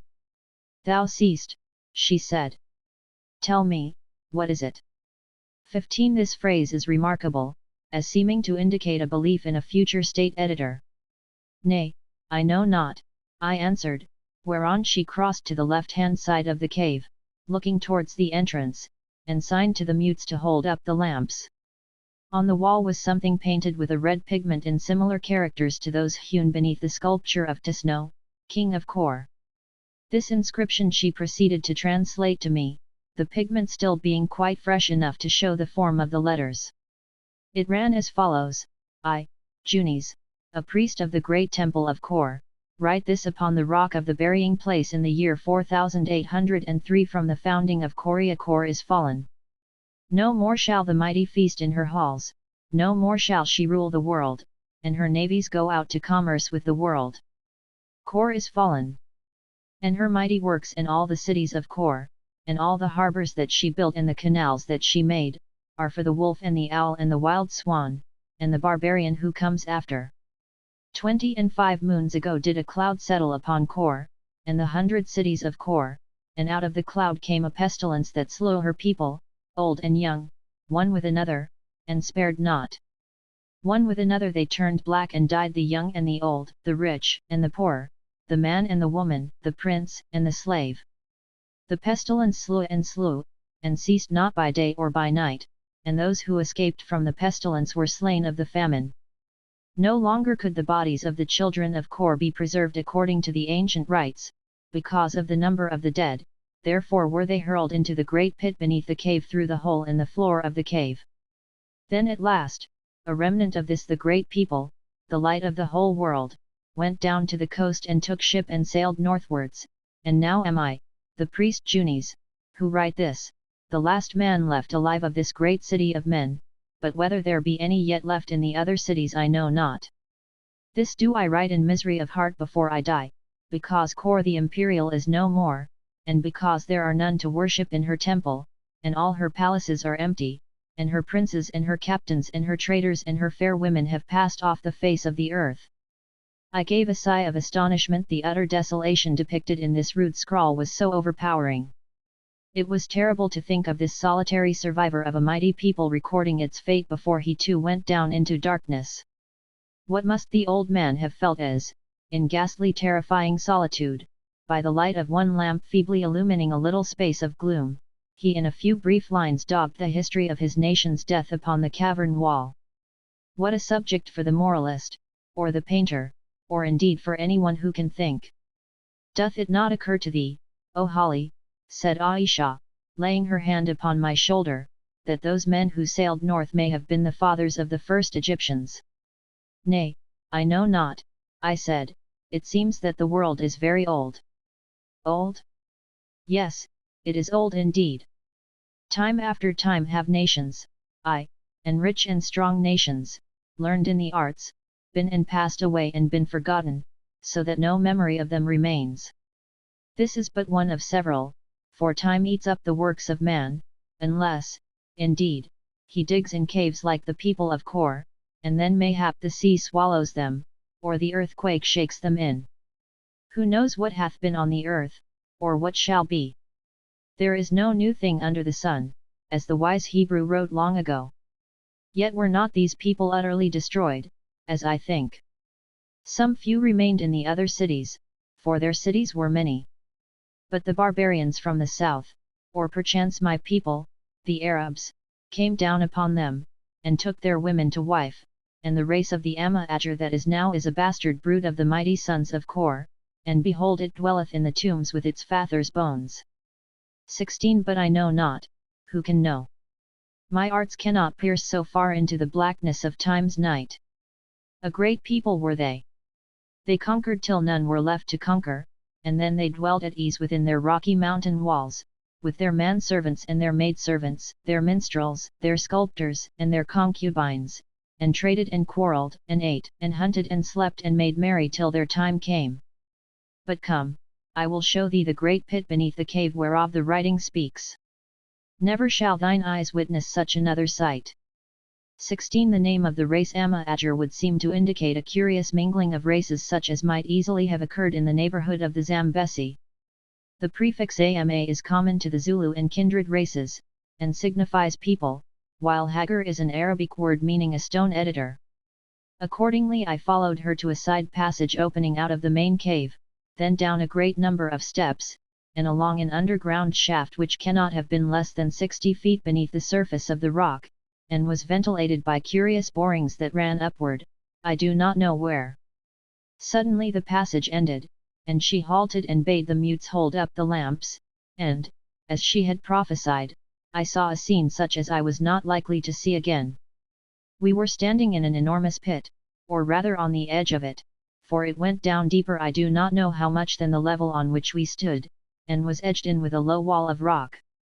So far as I could judge, this pit was about the size of the space beneath the dome of St. Paul's in London, and when the lamps were held up I saw that it was nothing but one vast charnel house, being literally full of thousands of human skeletons, which lay piled up in an enormous gleaming pyramid, formed by the slipping down of the bodies at the apex as fresh ones were dropped in from above. Anything more appalling than this jumbled mass of the remains of a departed race I cannot imagine, and what made it even more dreadful was that in this dry air a considerable number of the bodies had simply become desiccated with the skin still on them, and now, fixed in every conceivable position, stared at us out of the mountain of white bones, grotesquely horrible caricatures of humanity. In my astonishment I uttered an ejaculation, and the echoes of my voice ringing in the vaulted space disturbed a skull that had been accurately balanced for many thousands of years near the apex of the pile. Down it came with a run, bounding along merrily towards us, and of course bringing an avalanche of other bones after it, till at last the whole pit rattled with their movement, even as though the skeletons were getting up to greet us.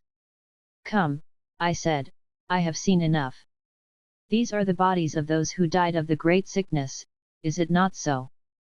I added, as we turned away. "Yes. The people of Kor ever embalmed their dead, as did the Egyptians, but their art was greater than the art of the Egyptians, for whereas the Egyptians disemboweled and drew the brain, the people of Kor injected fluid into the veins, and thus reached every part.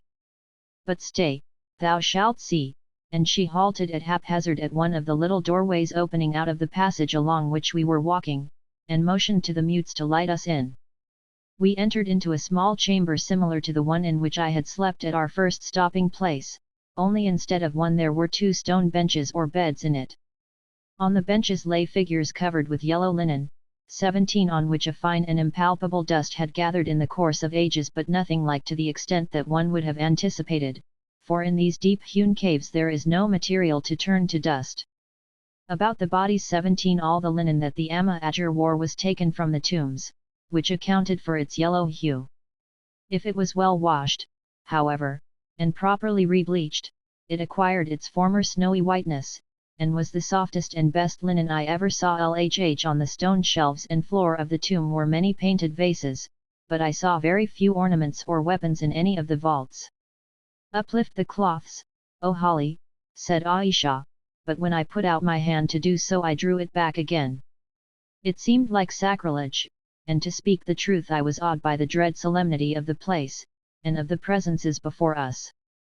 Then, with a little laugh at my fears, she drew them herself, only to discover other and yet finer cloths lying over the forms upon the stone bench. These also she withdrew, and then for the first time for thousands upon thousands of years did living eyes look upon the face of that chilly dead. It was a woman, she might have been 35 years of age, or perhaps a little less, and had certainly been beautiful. Even now her calm clear-cut features, marked out with delicate eyebrows and long eyelashes which threw little lines of the shadow of the lamplight upon the ivory face, were wonderfully beautiful. There, robed in white, down which her blue-black hair was streaming, she slept her last long sleep, and on her arm, its face pressed against her breast, there lay a little babe. So sweet was the sight, although so awful, that I confess it without shame I could scarcely withhold my tears. It took me back across the dim gulf of the ages to some happy home in dead imperial Kor, where this winsome lady girt about with beauty had lived and died, and dying taken her last born with her to the tomb. There they were before us, mother and babe, the white memories of a forgotten human history speaking more eloquently to the heart than could any written record of their lives. Reverently I replaced the grave clothes, and, with a sigh that flowers so fair should, in the purpose of the everlasting, have bloomed only to be gathered to the grave, I turned to the body on the opposite shelf, and gently unveiled it. It was that of a man in advanced life, with a long grizzled beard, and also robed in white, probably the husband of the lady, who, after surviving her many years, came at last to sleep once more for good and all beside her. We left the place and entered others. It would be too long to describe the many things I saw in them.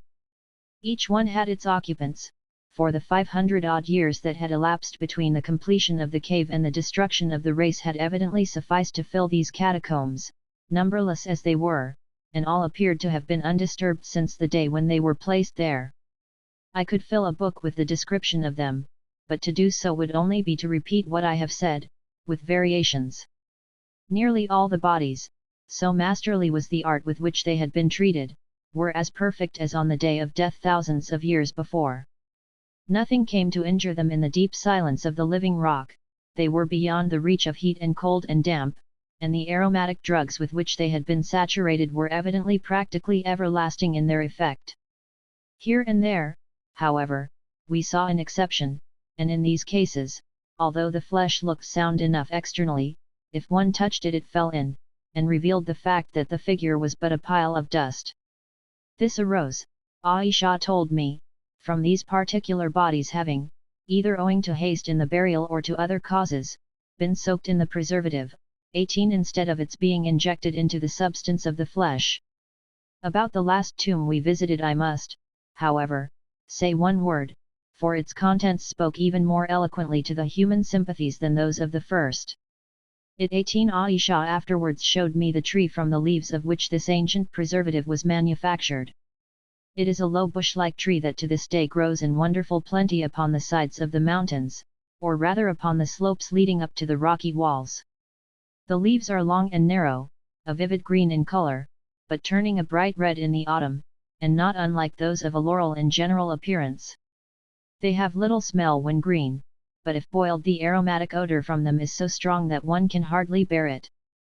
The best mixture, however, was made from the roots, and among the people of Kor there was a law, which Ayesha showed me alluded to on some of the inscriptions, to the effect that under heavy penalties no one under a certain rank was to be embalmed with the drugs prepared from the roots. The object and effect of this was, of course, to preserve the trees from extermination. The sale of the leaves and roots was a government monopoly, and from it the kings of Kor derived a large proportion of their private revenue. LHH had but 2 occupants, and they lay together on a single shelf. I withdrew the grave clothes, and there, clasped heart to heart, were a young man and a blooming girl. Her head rested on his arm, and his lips were pressed against her brow. I opened the man's linen robe, and there over his heart was a dagger wound, and beneath the girl's fair breast was a like cruel stab, through which her life had ebbed away. On the rock above was an inscription in 3 words. Ayesha translated it. It was wedded in death. What was the life history of these two, who, of a truth, were beautiful in their lives, and in their death were not divided? I closed my eyelids, and imagination, taking up the thread of thought, shot its swift shuttle back across the ages, weaving a picture on their blackness so real and vivid in its detail that I could almost for a moment think that I had triumphed o'er the past, and that my spirit's eyes had pierced the mystery of time. I seemed to see this fair girl form, the yellow hair streaming down her, glittering against her garments snowy white, and the bosom that was whiter than the robes, even dimming with its luster her ornaments of burnished gold. I seemed to see the great cave filled with warriors, bearded and clad in mail, and, on the lighted dais where Ayesha had given judgment, a man standing, robed, and surrounded by the symbols of his priestly office. And up the cave there came one clad in purple, and before him and behind him came minstrels and fair maidens, chanting a wedding song. White stood the maid against the altar, fairer than the fairest there, purer than a lily, and more cold than the dew that glistens in its heart. But as the man drew near she shuddered. Then out of the press and throng there sprang a dark-haired youth, and put his arm about this long-forgotten maid, and kissed her pale face in which the blood shot up like lights of the red dawn across the silent sky. And next there was turmoil and uproar, and a flashing of swords, and they tore the youth from her arms, and stabbed him, but with a cry she snatched the dagger from his belt, and drove it into her snowy breast, home to the heart, and down she fell, and then, with cries and wailing, and every sound of lamentation, the pageant rolled away from the arena of my vision, and once more the past shut its book. Let him who reads forgive the intrusion of a dream into a history of fact. But it came so home to me, I saw it all so clear in a moment, as it were, and, besides, who shall say what proportion of fact, past, present, or to come, may lie in the imagination? What is imagination? Perhaps it is the shadow of the intangible truth, perhaps it is the soul's thought. In an instant the whole thing had passed through my brain, and she was addressing me.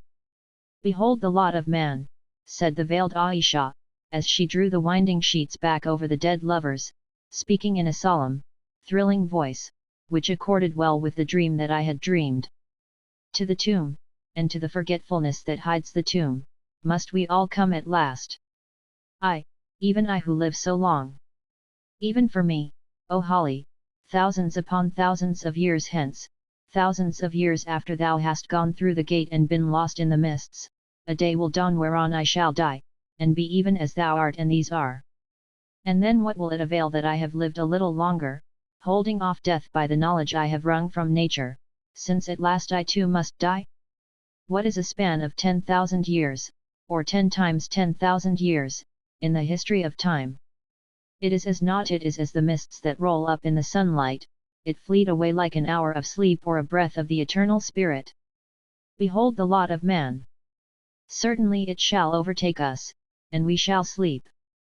Certainly, too, we shall awake, and live again and again shall sleep, and so on, through periods, spaces, and times, from eon unto eon, till the world is dead, and the worlds beyond the world are dead, and naught liveth save the spirit that is life. But for us twain and for these dead ones shall the end of ends be life, or shall it be death? As yet death is but life's night, but out of the night is the morrow born again, and doth again beget the night. Only when day and night, and life, and death, are ended and swallowed up in that from which they came, what shall be our fate, O Holly? Who can see so far? Not even I. And then, with a sudden change of tone and manner, hast thou seen enough, my stranger guest, or shall I show thee more of the wonders of these tombs that are my palace halls? If thou wilt, I can lead thee to where Gisno, the mightiest and most valorous king of Kor, in whose day these caves were ended, lies in a pomp that seems to mock at nothingness, and bid the empty shadows of the past do homage to his sculptured vanity." "I have seen enough, O Queen," I answered. "My heart is overwhelmed by the power of the present death. Mortality is weak, and easily broken down by a sense of the companionship that waits upon its end. Take me hence, O Ayesha." Chapter 17 The balance turns.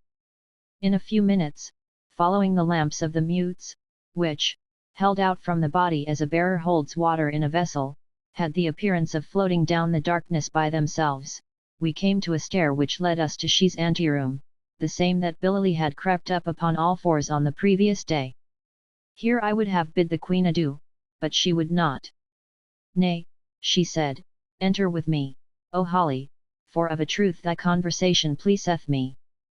Think, O Holly, for 2,000 years have I had none to converse with save slaves and my own thoughts, and though of all this thinking hath much wisdom come, and many secrets been made plain, yet am I weary of my thoughts, and have come to loathe mine own society, for surely the food that memory gives to eat is bitter to the taste, and it is only with the teeth of hope that we can bear to bite it.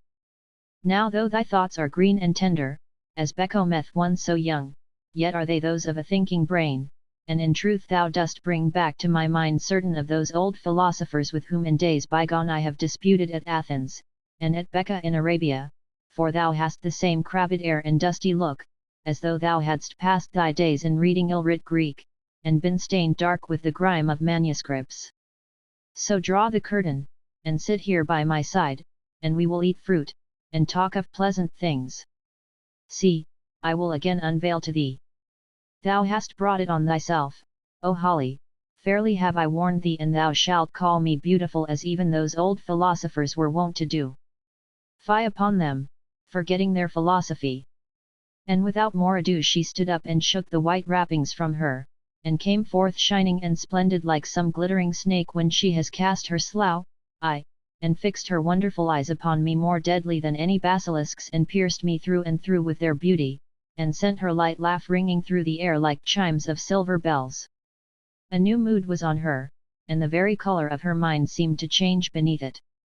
It was no longer torture-torn and hateful, as I had seen it when she was cursing her dead rival by the leaping flames, no longer icily terrible as in the judgment hall, no longer rich and somber and splendid, like a Tyrian cloth, as in the dwellings of the dead. No, her mood now was that of Aphrodite triumphing. Life radiant, ecstatic, wonderful seemed to flow from her and round her.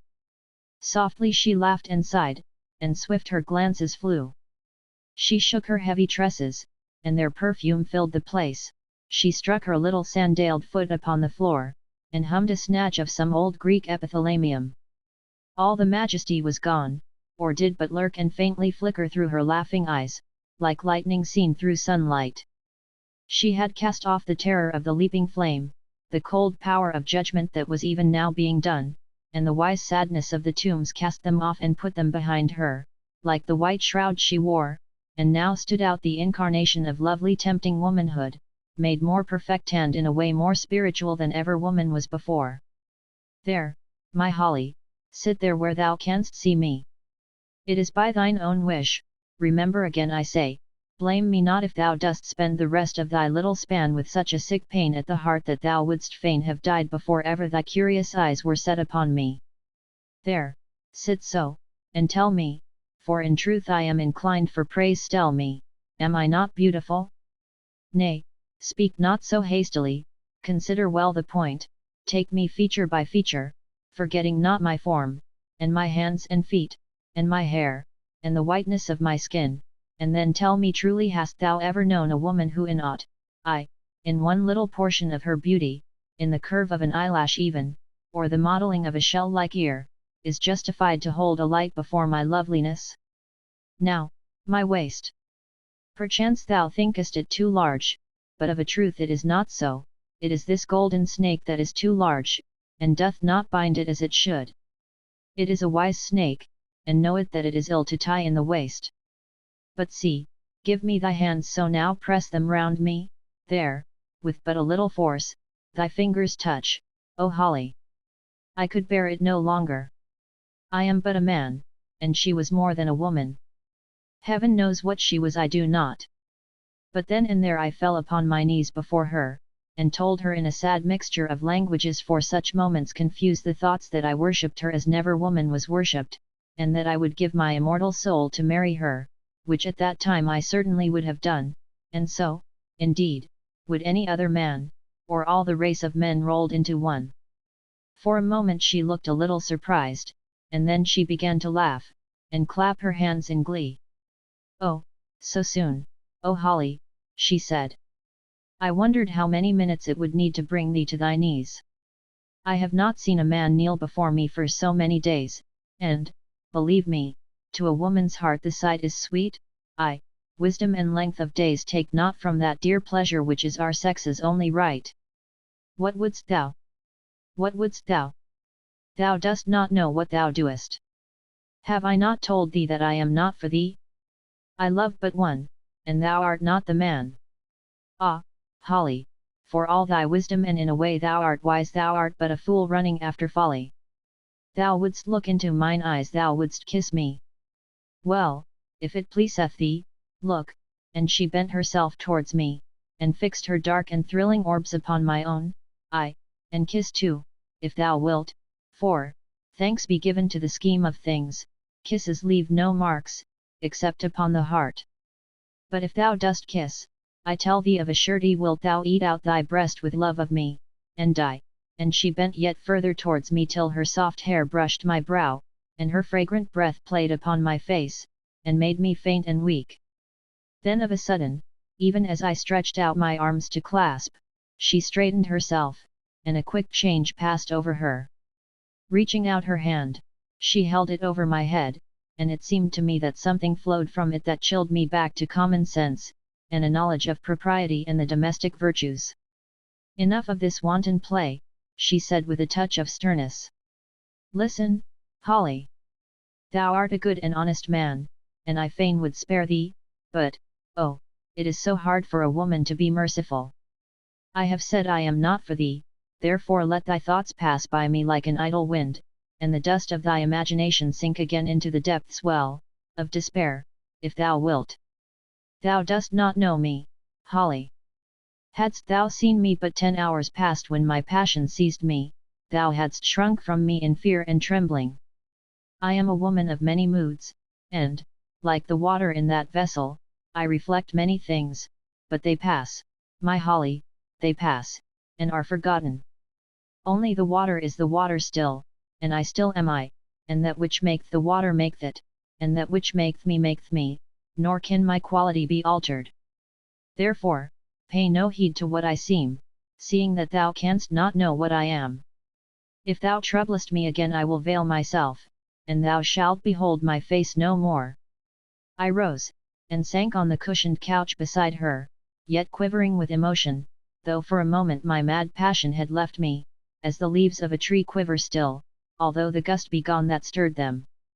I did not dare to tell her that I had seen her in that deep and hellish mood, muttering incantations to the fire in the tomb.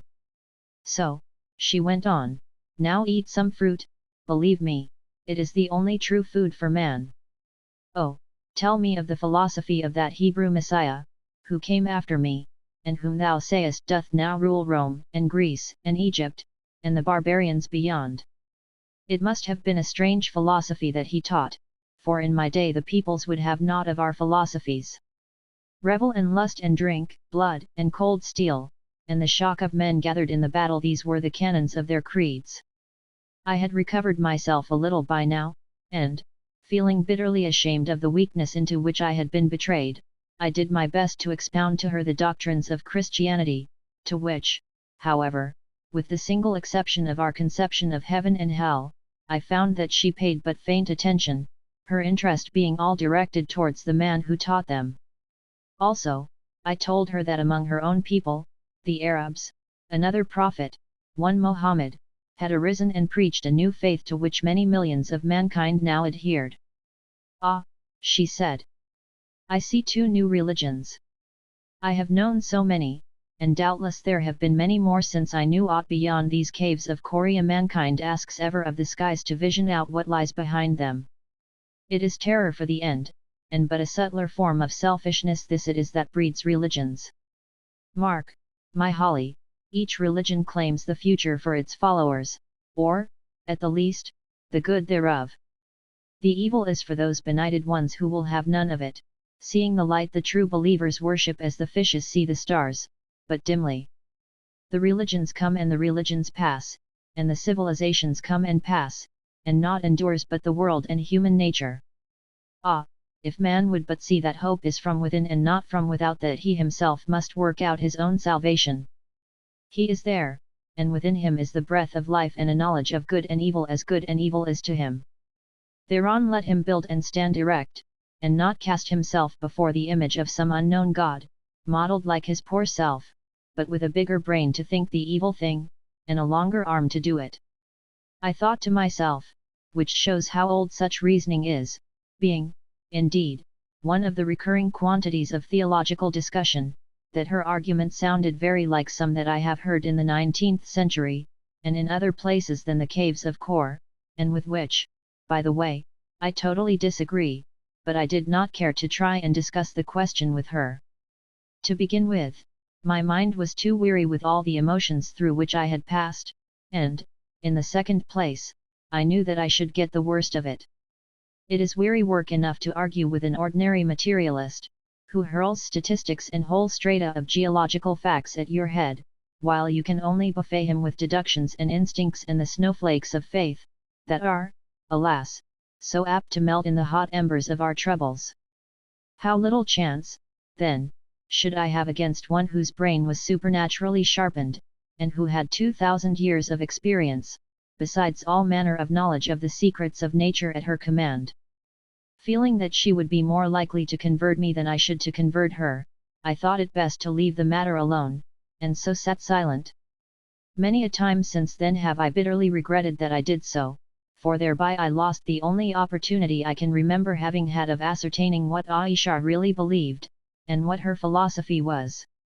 Well, my Holly, she continued, and so those people of mine have also found a prophet, a false prophet thou sayest, for he is not thine own, and, indeed, I doubt it not. Yet in my day was it otherwise, for then we Arabs had many gods. Alat there was, and Saba, the host of heaven, Alua, and Mana the stony one, for whom the blood of victims flowed, and Wad and Sawa, and Yagath the lion of the dwellers in Yaman, and Yak the horse of Morid, and Nasr the eagle of Hamyar, and many more. Oh, the folly of it all, the shame and the pitiful folly! Yet when I rose in wisdom and spoke thereof, surely they would have slain me in the name of their outraged gods. Well, so hath it ever been, but, my Holly, art thou weary of me already, that thou dost sit so silent? Or dost thou fear lest I should teach thee my philosophy? For know I have a philosophy. What would a teacher be without her own philosophy? And if thou dost vex me overmuch, beware, for I will have thee learn it, and thou shalt be my disciple, and we twain will found a faith that shall swallow up all others. Faithless man!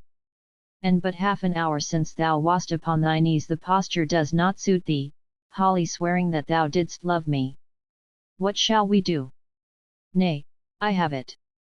I will come and see this youth, the lion, as the old man billily calls him, who came with thee, and who is so sick.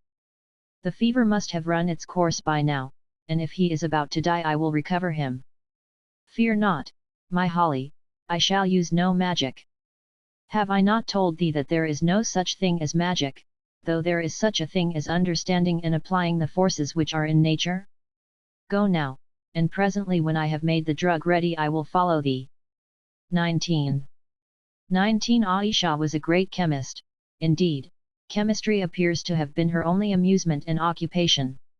She had one of the caves fitted up as a laboratory, and, although her accordingly I went, only to find Job and Astana in a great state of grief, declaring that Leo was in the throes of death, and that they had been searching for me everywhere.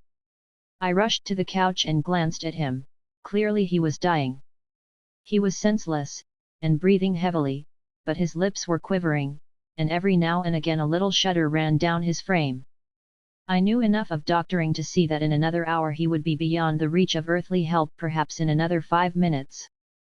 How I cursed my selfishness and the folly that had kept me lingering by Ayesha's side while my dear boy lay dying. Alas and alas! How easily the best of us are lighted down to evil by the gleam of a woman's eyes! What a wicked wretch was I! Actually, for the last half hour I had scarcely thought of Leo, and this, be it remembered, of the man who for 20 years had been my dearest companion, and the chief interest of my existence. And now, perhaps it was too late. I wrung my hands, and glanced round. Astana was sitting by the couch, and in her eyes burned the dull light of despair.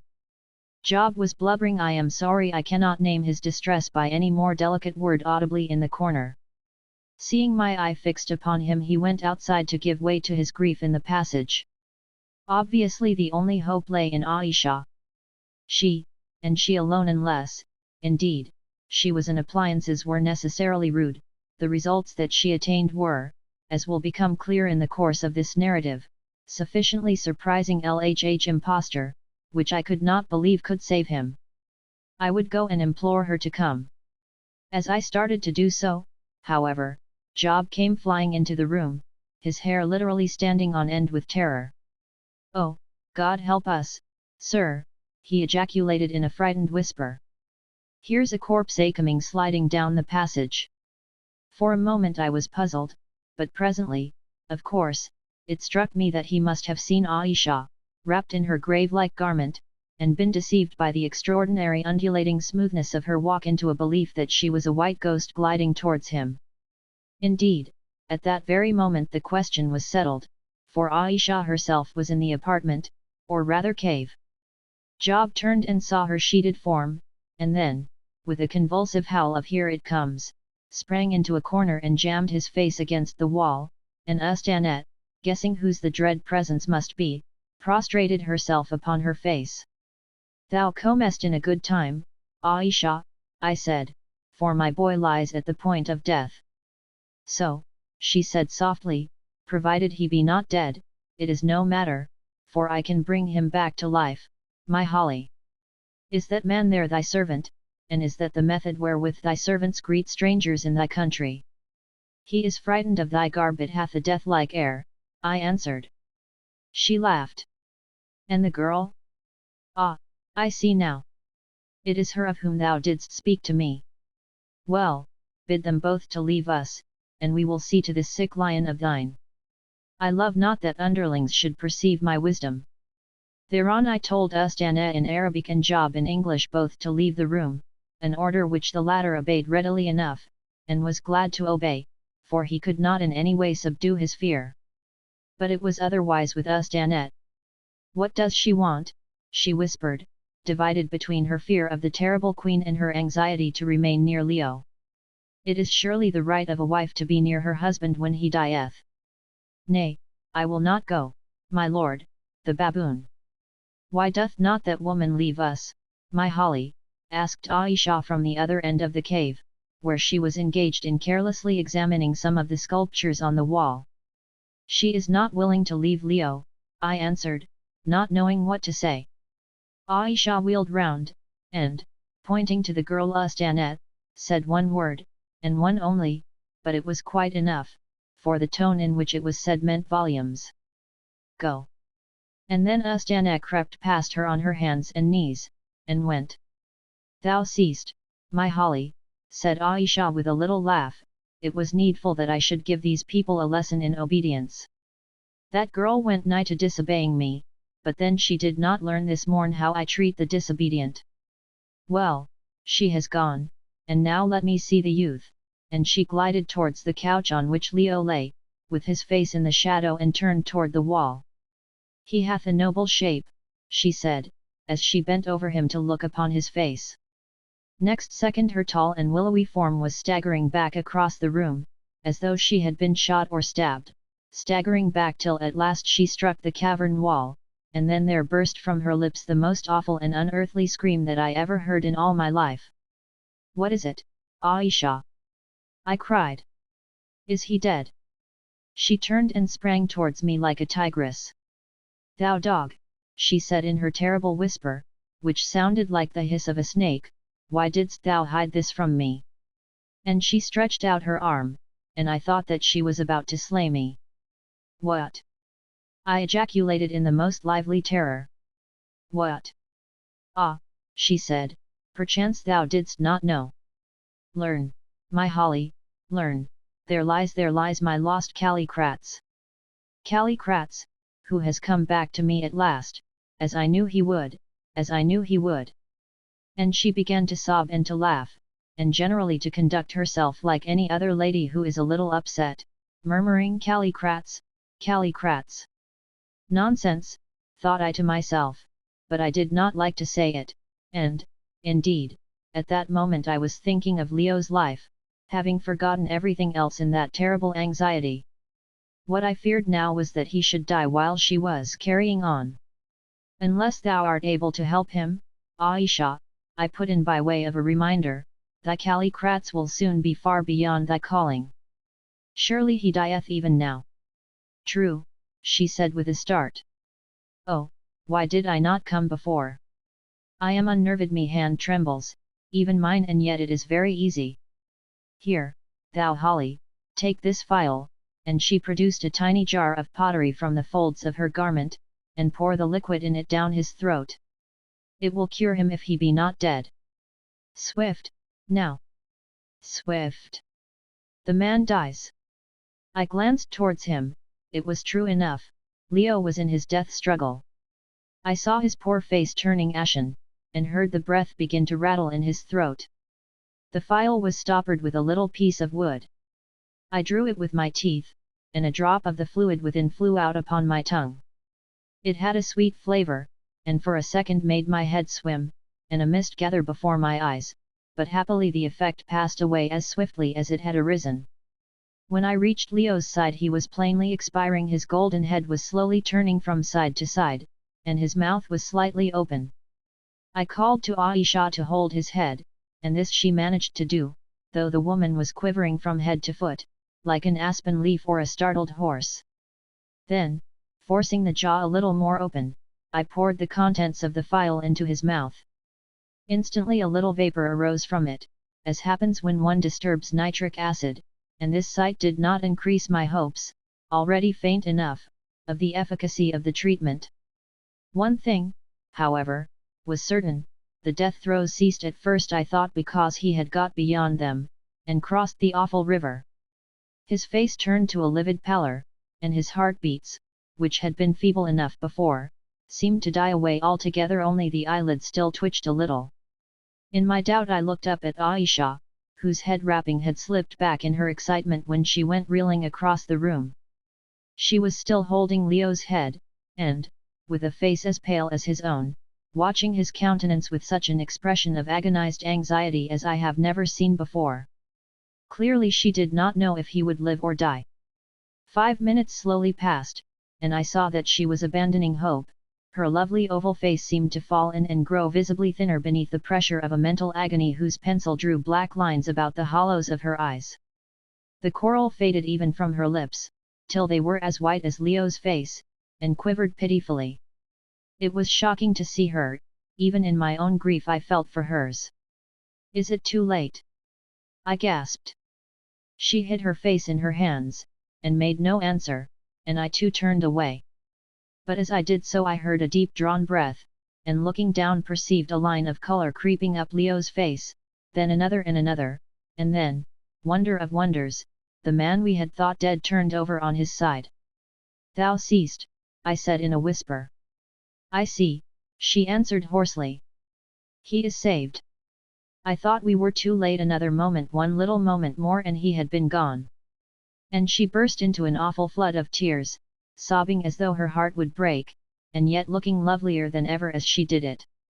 At last she ceased. "Forgive me, my Holly, forgive me for my weakness," she said. "Thou seest, after all I am a very woman. Think now, think of it. This morning didst thou speak of the place of torment appointed by this new religion of thine. Hell or Hades thou didst call it, a place where the vital essence lives and retains an individual memory, and where all the errors and faults of judgment, and unsatisfied passions and the unsubstantial terrors of the mind wherewith it hath at any time had to do, come to mock and haunt and gibe and wring the heart forever and forever with the vision of its own hopelessness.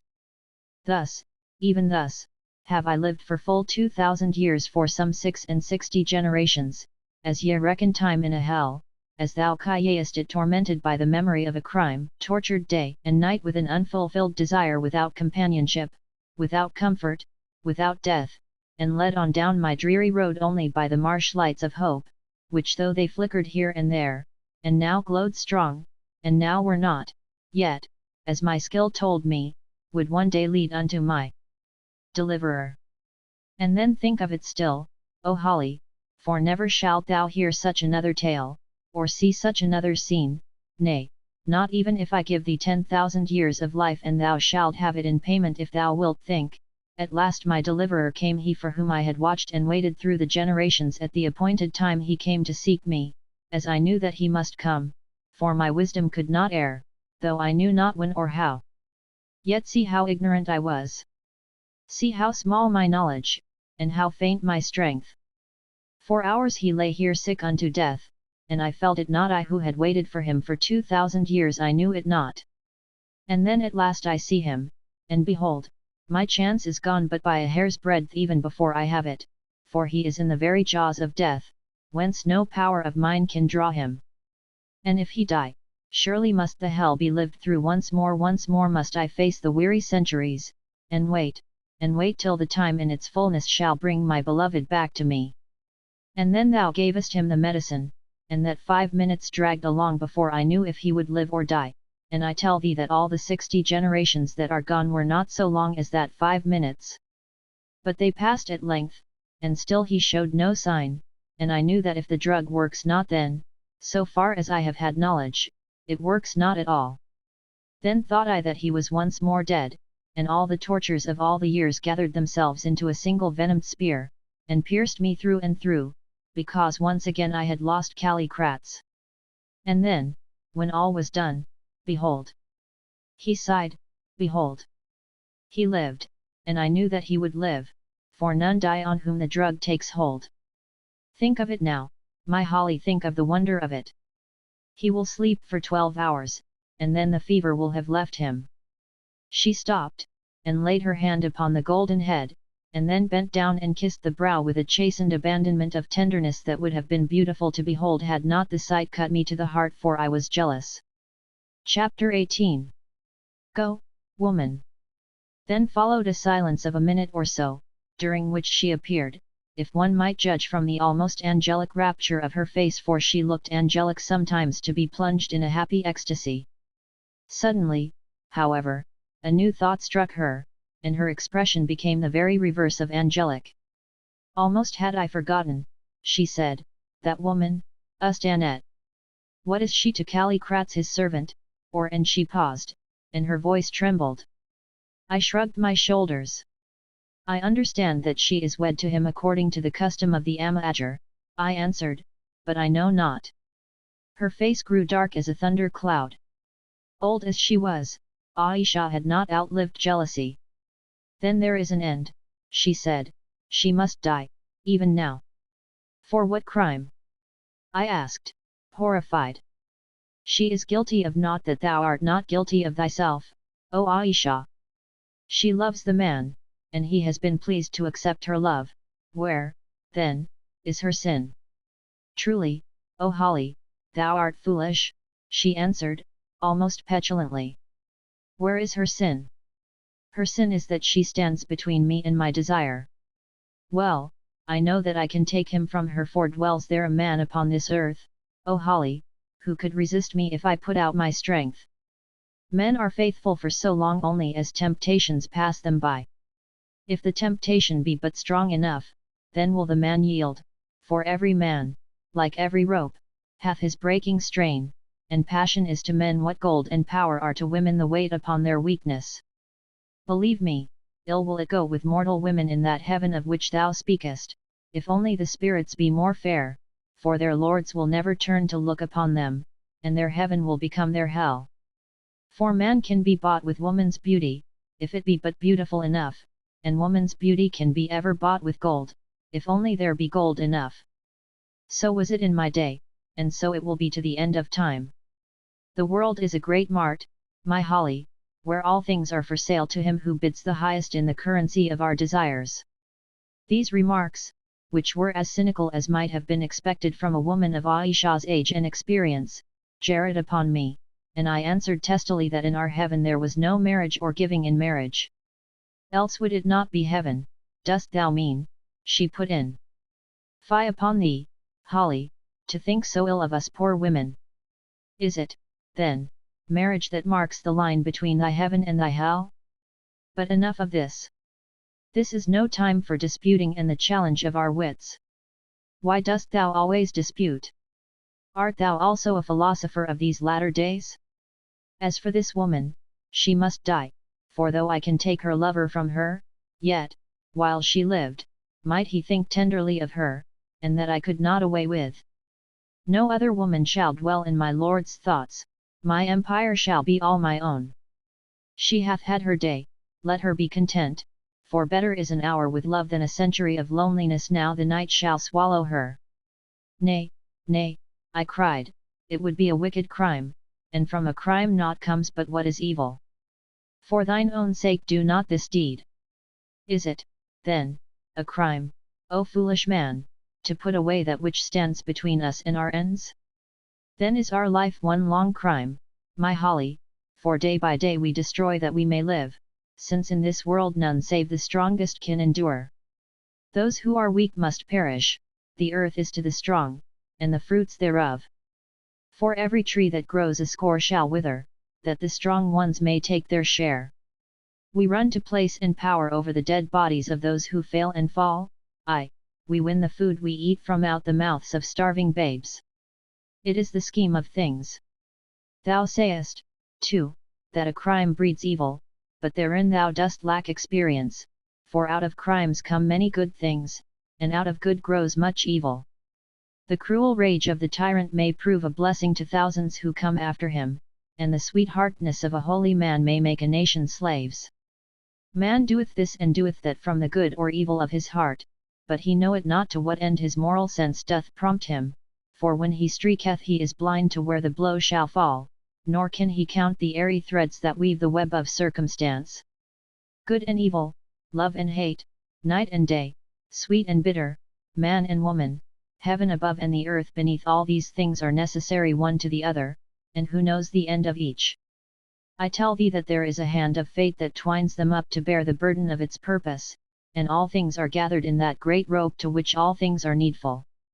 Therefore doth it not become us to say this thing is evil and this good, or the dark is hateful and the light lovely, for to other eyes than ours the evil may be the good and the darkness more beautiful than the day, or all alike be fair. Hearest thou, my Holly? I felt it was hopeless to argue against casuistry of this nature, which, if it were carried to its logical conclusion, would absolutely destroy all morality, as we understand it. But her talk gave me a fresh thrill of fear, for what may not be possible to a being who, unconstrained by human law, is also absolutely unshackled by a moral sense of right and wrong, which, however partial and conventional it may be, is yet based, as our conscience tells us, upon the great wall of individual responsibility that marks off mankind from the beasts. But I was deeply anxious to save Ustanette, whom I liked and respected, from the dire fate that overshadowed her at the hands of her mighty rival. So I made one more appeal. Ayesha, I said, thou art too subtle for me, but thou thyself hast told me that each man should be a law unto himself, and follow the teaching of his heart. Hath thy heart no mercy towards her whose place thou wouldst take? Bethink thee, as thou sayest, though to me the thing is incredible, him whom thou desirest has returned to thee after many ages, and but now thou hast, as thou sayest also, wrung him from the jaws of death. Wilt thou celebrate his coming by the murder of one who loved him, and whom perchance he loved one, at the least, who saved his life for thee when the spears of thy slaves would have made an end thereof? Thou sayest also that in past days thou didst grievously wrong this man, that with thine own hand thou didst slay him because of the Egyptian Amenartis whom he loved. How knowest thou that, O stranger? How knowest thou that name? I spoke it not to thee, she broke in with a cry, catching at my arm. Perchance I dreamed it, I answered. Strange dreams do hover about these caves of Kor. It seems that the dream was, indeed, a shadow of the truth. What came to thee of thy mad crime? 2000 years of waiting, was it not? And now wouldst thou repeat the history? Say what thou wilt, I tell thee that evil will come of it, for to him who doeth, at the least, good breeds good and evil evil, even though in after days out of evil cometh good. Offences must needs come, but woe to him by whom the offence cometh. So said that Messiah of whom I spoke to thee, and it was truly said. If thou slayest this innocent woman, I say unto thee that thou shalt be accursed, and pluck no fruit from thine ancient tree of love. Also, what thinkest thou? How will this man take thee red-handed from the slaughter of her who loved and tended him? As to that, she answered, I have already answered thee. Had I slain thee as well as her, yet should he love me, Holly, because he could not save himself therefrom any more than thou couldst save thyself from dying, if by chance I slew thee, O Holly. And yet maybe there is truth in what thou dost say, for in some way it presseth on my mind. If it may be, I will spare this woman, for have I not told thee that I am not cruel for the sake of cruelty? I love not to see suffering, or to cause it. Let her come before me quick now, before my mood changes, and she hastily covered her face with its gauzy wrapping. Well pleased to have succeeded even to this extent, I passed out into the passage and called to Ustanette, whose white garment I caught sight of some yards away, huddled up against one of the earthenware lamps that were placed at intervals along the tunnel. She rose and ran towards me. Is my lord dead? Oh, say not he is dead, she cried, lifting her noble-looking face, all stained as it was with tears, up to me with an air of infinite beseeching that went straight to my heart. Nay, he lives, I answered. She hath saved him. Enter. She sighed deeply, entered, and fell upon her hands and knees, after the custom of the Ama-Ager people, in the presence of the dread she. Stand, said Ayesha in her coldest voice, and come hither. Ustanette obeyed, standing before her with bowed head. Then came a pause, which Ayesha broke. "Who is this man?" she said, pointing to the sleeping form of Leo. "The man is my husband," she answered in a low voice. "Who gave him to thee for a husband?" "I took him according to the custom of our country, O she." "Thou hast done evil, woman, in taking this man, who is a stranger. He is not a man of thine own race, and the custom fails. Listen, perchance thou didst this thing through ignorance, therefore, woman, do I spare thee, otherwise hadst thou died. Listen again. Go from hence back to thine own place, and never dare to speak to or set thine eyes upon this man again. He is not for thee. Listen a third time. If thou breakest this my law, that moment thou deest. Go." But Ustana did not move. "Go, woman." Then she looked up, and I saw that her face was torn with passion. "Nay, O she, I will not go," she answered in a choked voice. "The man is my husband, and I love him, and I will not leave him. What right hast thou to command me to leave my husband?" I saw a little quiver pass down Ayesha's frame, and shuddered myself, fearing the worst. "Be pitiful," I said in Latin, "it is but nature working." "I am pitiful," she answered coldly in the same language. "Had I not been pitiful she had been dead even now." Then addressing Ustana, "Woman, I say to thee, go before I destroy thee where thou art." "I will not go. He is mine," she cried in anguish. "I him, and I saved his life. Destroy me, then, if thou hast the power. I will not give thee my husband, never, never." Ayesha made a movement so swift that I could scarcely follow it, but it seemed to me that she lightly struck the poor girl upon the head with her hand. I looked at Ustana, and then staggered back in horror, for there upon her hair, right across her bronze-like tresses, were 3 finger marks white as snow. As for the girl herself, she had put her hands to her head, and was looking dazed. "Great heavens!" I said, perfectly aghast at this dreadful manifestation of inhuman power, but she did but laugh a little. "Thou thinkest, poor ignorant fool," she said to the bewildered woman, "that I have not power to slay. Stay, there lies a mirror," and she pointed to Leo's round shaving glass that had been arranged by Job with other things upon his portmanteau. "Give it to this woman, my Holly, and let her see that which lies across her hair, and whether or no I have power to slay." I picked up the glass and held it before Ustana's eyes. She gazed, then felt at her hair, then gazed again, and then sank upon the ground with a sort of sob. "Now, wilt thou go, or must I strike a second time?" asked Ayesha, in mockery. "Look, I have set my seal upon thee so that I may know thee till thy hair is all as white as it. If I see thy face here again, be sure, too, that thy bones shall soon be whiter than my mark upon thy hair." Utterly awed and broken down, the poor creature rose, and, marked with that awful mark, crept from the room sobbing bitterly. "Look not so frightened, my Holly," said Ayesha when she had gone. "I tell thee I deal not in magic, there is no such thing. 'Tis only a force that thou dost not understand. I marked her to strike terror to her heart, else must I have slain her. And now I will bid my servants bear my lord Callicrates to a chamber near mine own, that I may watch over him, and be ready to greet him when he wakes, and thither, too, shalt thou come, my Holly, and the white man, thy servant. But one thing remember at thy peril. Naught shalt thou say to Callicrates as to how this woman went, and as little as may be of me. Now, I have warned thee," and she slid away to give her orders, leaving me more absolutely confounded than ever. Indeed, so bewildered was I, and racked and torn with such a succession of various emotions, that I began to think that I must be going mad.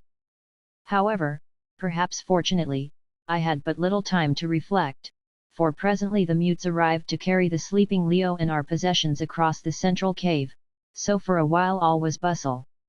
Our new rooms were situated immediately behind what we used to call Ayesha's boudoir, the curtained space where I had first seen her. Where she herself slept I did not then know, but it was somewhere quite close. That night I passed in Leo's room, but he slept through it like the dead, never once stirring. I also slept fairly well, as, indeed, I needed to do, but my sleep was full of dreams of all the horrors and wonders I had undergone. Chiefly, however, I was haunted by that frightful piece of diablerie by which Ayesha left her finger marks upon her rival's hair. There was something so terrible about the swift, snake-like movement, and the instantaneous blanching of that threefold line, that, if the results to Ustana had been much more tremendous, I doubt if they would have impressed me so deeply. To this day I often dream of that awful scene, and see the weeping woman, bereaved, and marked like Cain, cast a last look at her lover, and creep from the presence of her dread queen. Another dream that troubled me originated in the huge pyramid of bones. I dreamed that they all stood up and marched past me in thousands and tens of thousands in squadrons, companies, and armies with the sunlight shining through their hollow ribs. On they rushed across the plain to Kor, their imperial home. I saw the drawbridges fall before them, and heard their bones clank through the brazen gates. On they went, up the splendid streets, on past fountains, palaces, and temples such as the eye of man never saw. But there was no man to greet them in the market-place, and no woman's face appeared at the windows, only a bodiless voice went before them, calling, "Fallen is imperial Kor!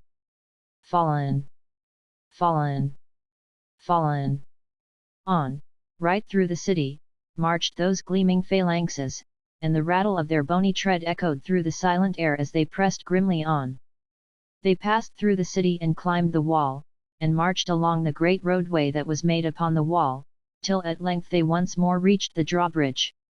Then, as the sun was sinking, they returned again towards their sepulchre, and luridly his light shone in the sockets of their empty eyes, throwing gigantic shadows of their bones that stretched away, and crept like huge spiders' legs as their armies wound across the plain.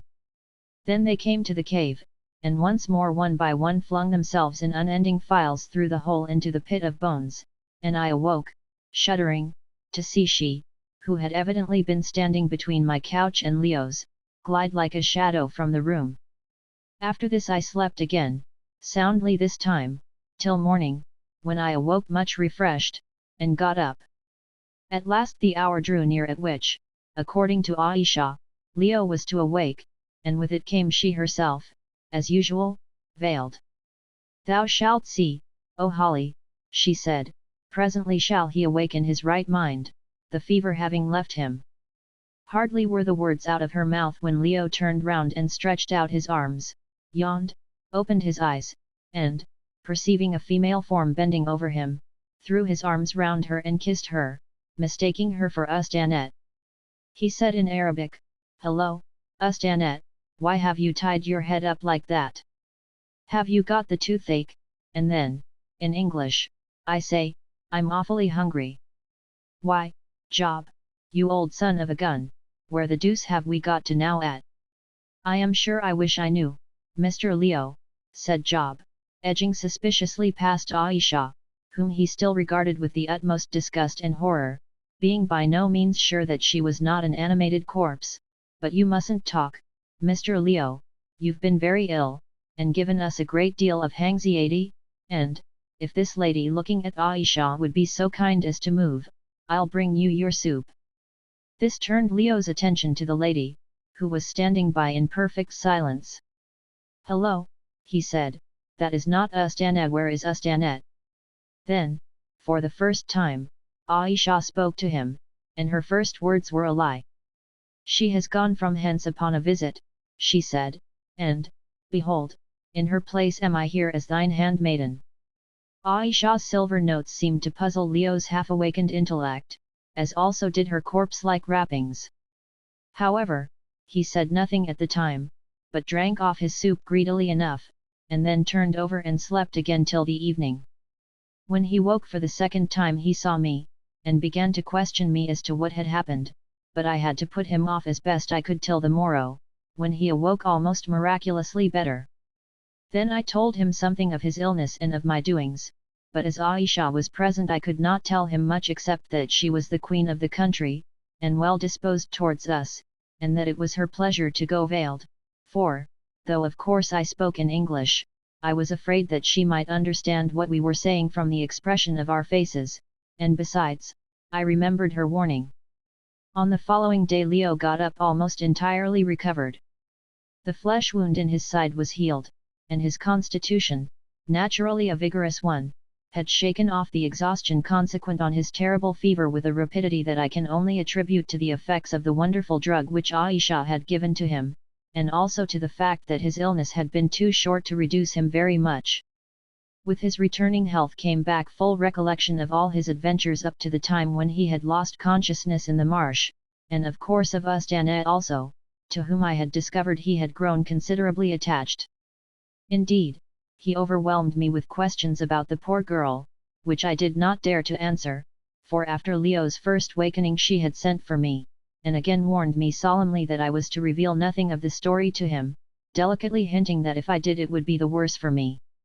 She also, for the second time, cautioned me not to tell Leo anything more than I was obliged about herself, saying that she would reveal herself to him in her own time. Indeed, her whole manner changed.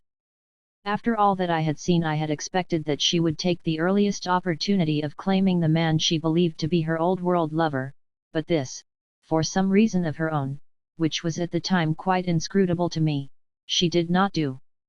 All that she did was to attend to his wants quietly, and with a humility which was in striking contrast with her former imperious bearing, addressing him always in a tone of something very like respect, and keeping him with her as much as possible. Of course his curiosity was as much excited about this mysterious woman as my own had been, and he was particularly anxious to see her face, which I had, without entering into particulars, told him was as lovely as her form and voice. This in itself was enough to raise the expectations of any young man to a dangerous pitch, and had it not been that he had not as yet completely shaken off the effects of illness, and was much troubled in his mind about Ustana, of whose affection and brave devotion he spoke in touching terms, I have no doubt that he would have entered into her plans, and fallen in love with her by anticipation. As it was, however, he was simply wildly curious, and also, like myself, considerably odd, for though no hint had been given to him by Ayesha of her extraordinary age, he not unnaturally came to identify her with the woman spoken of on the potsherd. At last, quite driven into a corner by his continual questions, which he showered on me while he was dressing on this third morning, I referred him to Ayesha, saying, with perfect truth, that I did not know where Ustana was. Accordingly, after Leo had eaten a hearty breakfast, we adjourned into she's presence, for her mutes had orders to admit us at all hours.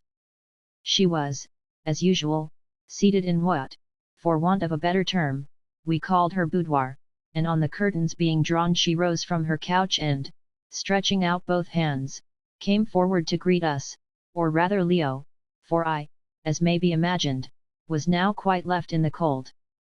It was a pretty sight to see her veiled form gliding towards the sturdy young Englishman, dressed in his grey flannel suit, for though he is half a Greek in blood, Leo is, with the exception of his hair, one of the most English-looking men I ever saw. He has nothing of the supple form or slippery manner of the modern Greek about him, though I presume that he got his remarkable personal beauty from his foreign mother, whose portrait he resembles not a little. He is very tall and big-chested, and yet not awkward, as so many big men are, and his head is set upon him in such a fashion as to give him a proud and vigorous air, which was well translated in his Amager name of the Lion. "Greeting to thee, my young stranger lord," she said in her softest voice. "Right glad am I to see thee upon thy feet. Believe me, had I not saved thee at the last, never wouldst thou have stood upon those feet again. But the danger is done, and it shall be my care." And she flung a world of meaning into the words that it doth return no more. Leo bowed to her, and then, in his best Arabic, thanked her for all her kindness and courtesy in caring for one unknown to her. "Nay," she answered softly, "ill could the world spare such a man. Beauty is too rare upon it. Give me no thanks, who am made happy by thy coming." "Humph! Old fellow," said Leo aside to me in English, "the lady is very civil. We seem to have tumbled into clover.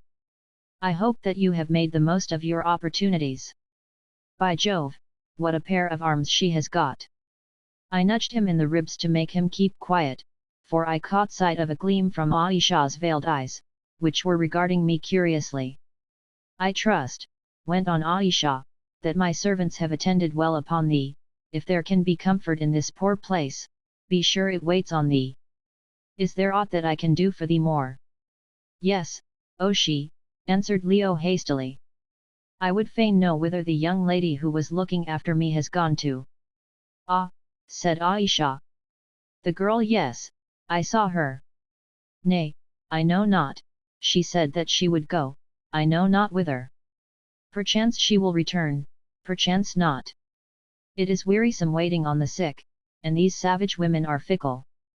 Leo looked both sulky and distressed at this intelligence. "It's very odd," he said to me in English, and then addressing she, "I cannot understand," he said, "the young lady and I, well, in short, we had a regard for each other."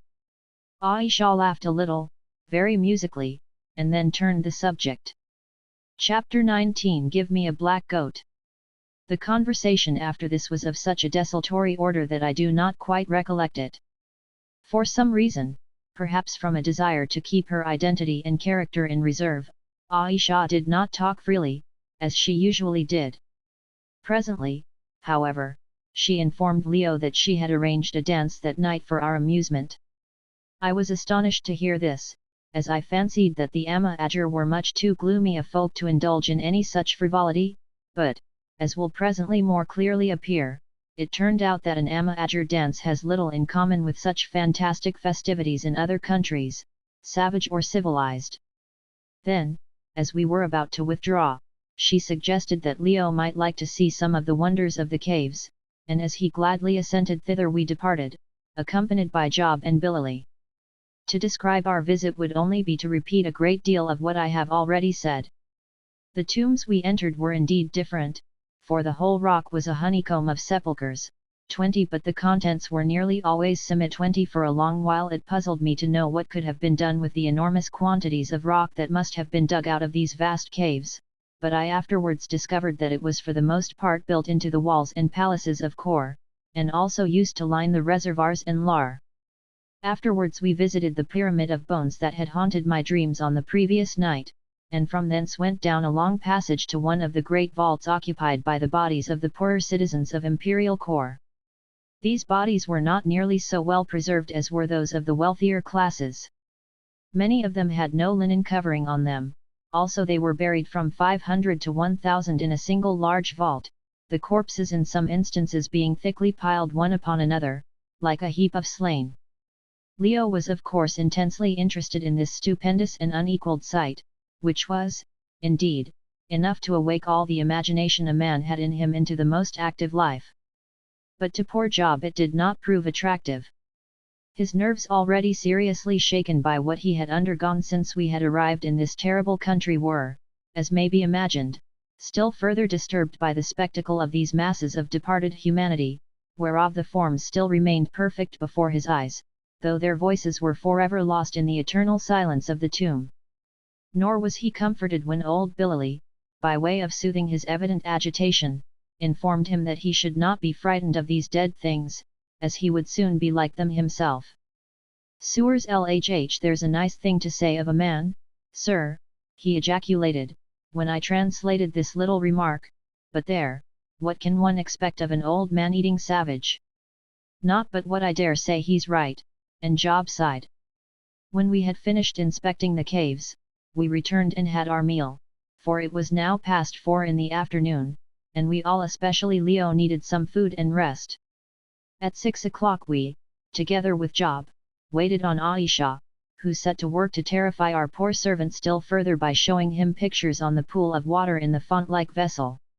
She learned from me that he was one of 17 children, and then bade him think of all his brothers and sisters, or as many of them as he could, gathered together in his father's cottage.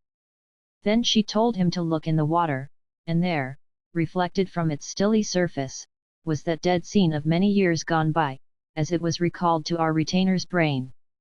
Some of the faces were clear enough, but some were mere blurs and splotches, or with one feature grossly exaggerated, the fact being that, In these instances, Job had been unable to recall the exact appearances of the individuals, or remembered them only by a peculiarity of his tribe, and the water could only reflect what he saw with his mind's eye.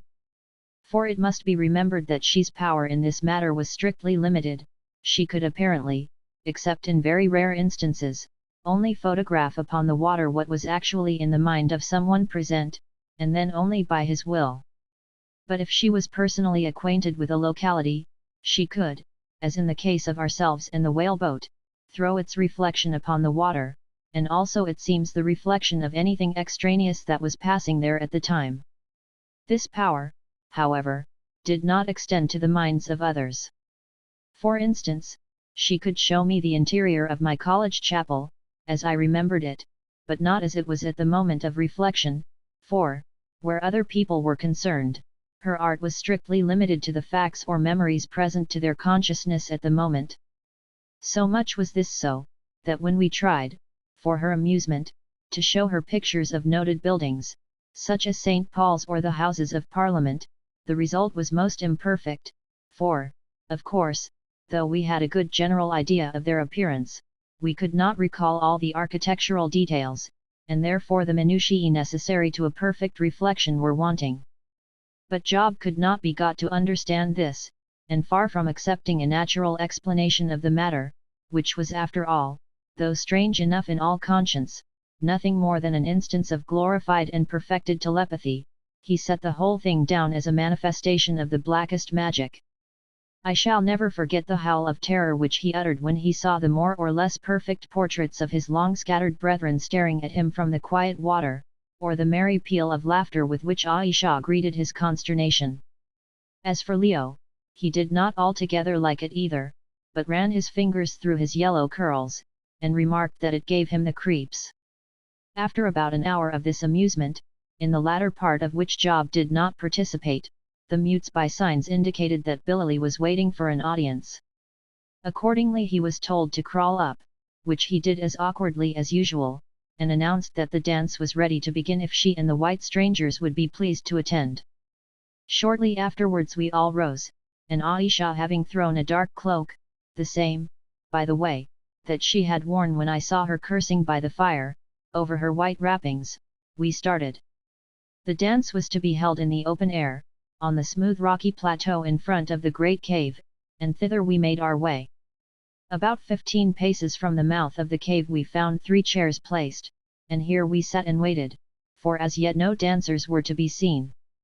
The night was almost, but not quite, dark, the moon not having risen as yet, which made us wonder how we should be able to see the dancing.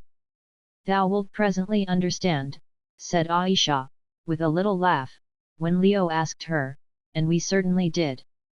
Scarcely were the words out of her mouth when from every point we saw dark forms rushing up, each bearing with him what we at first took to be an enormous flaming torch.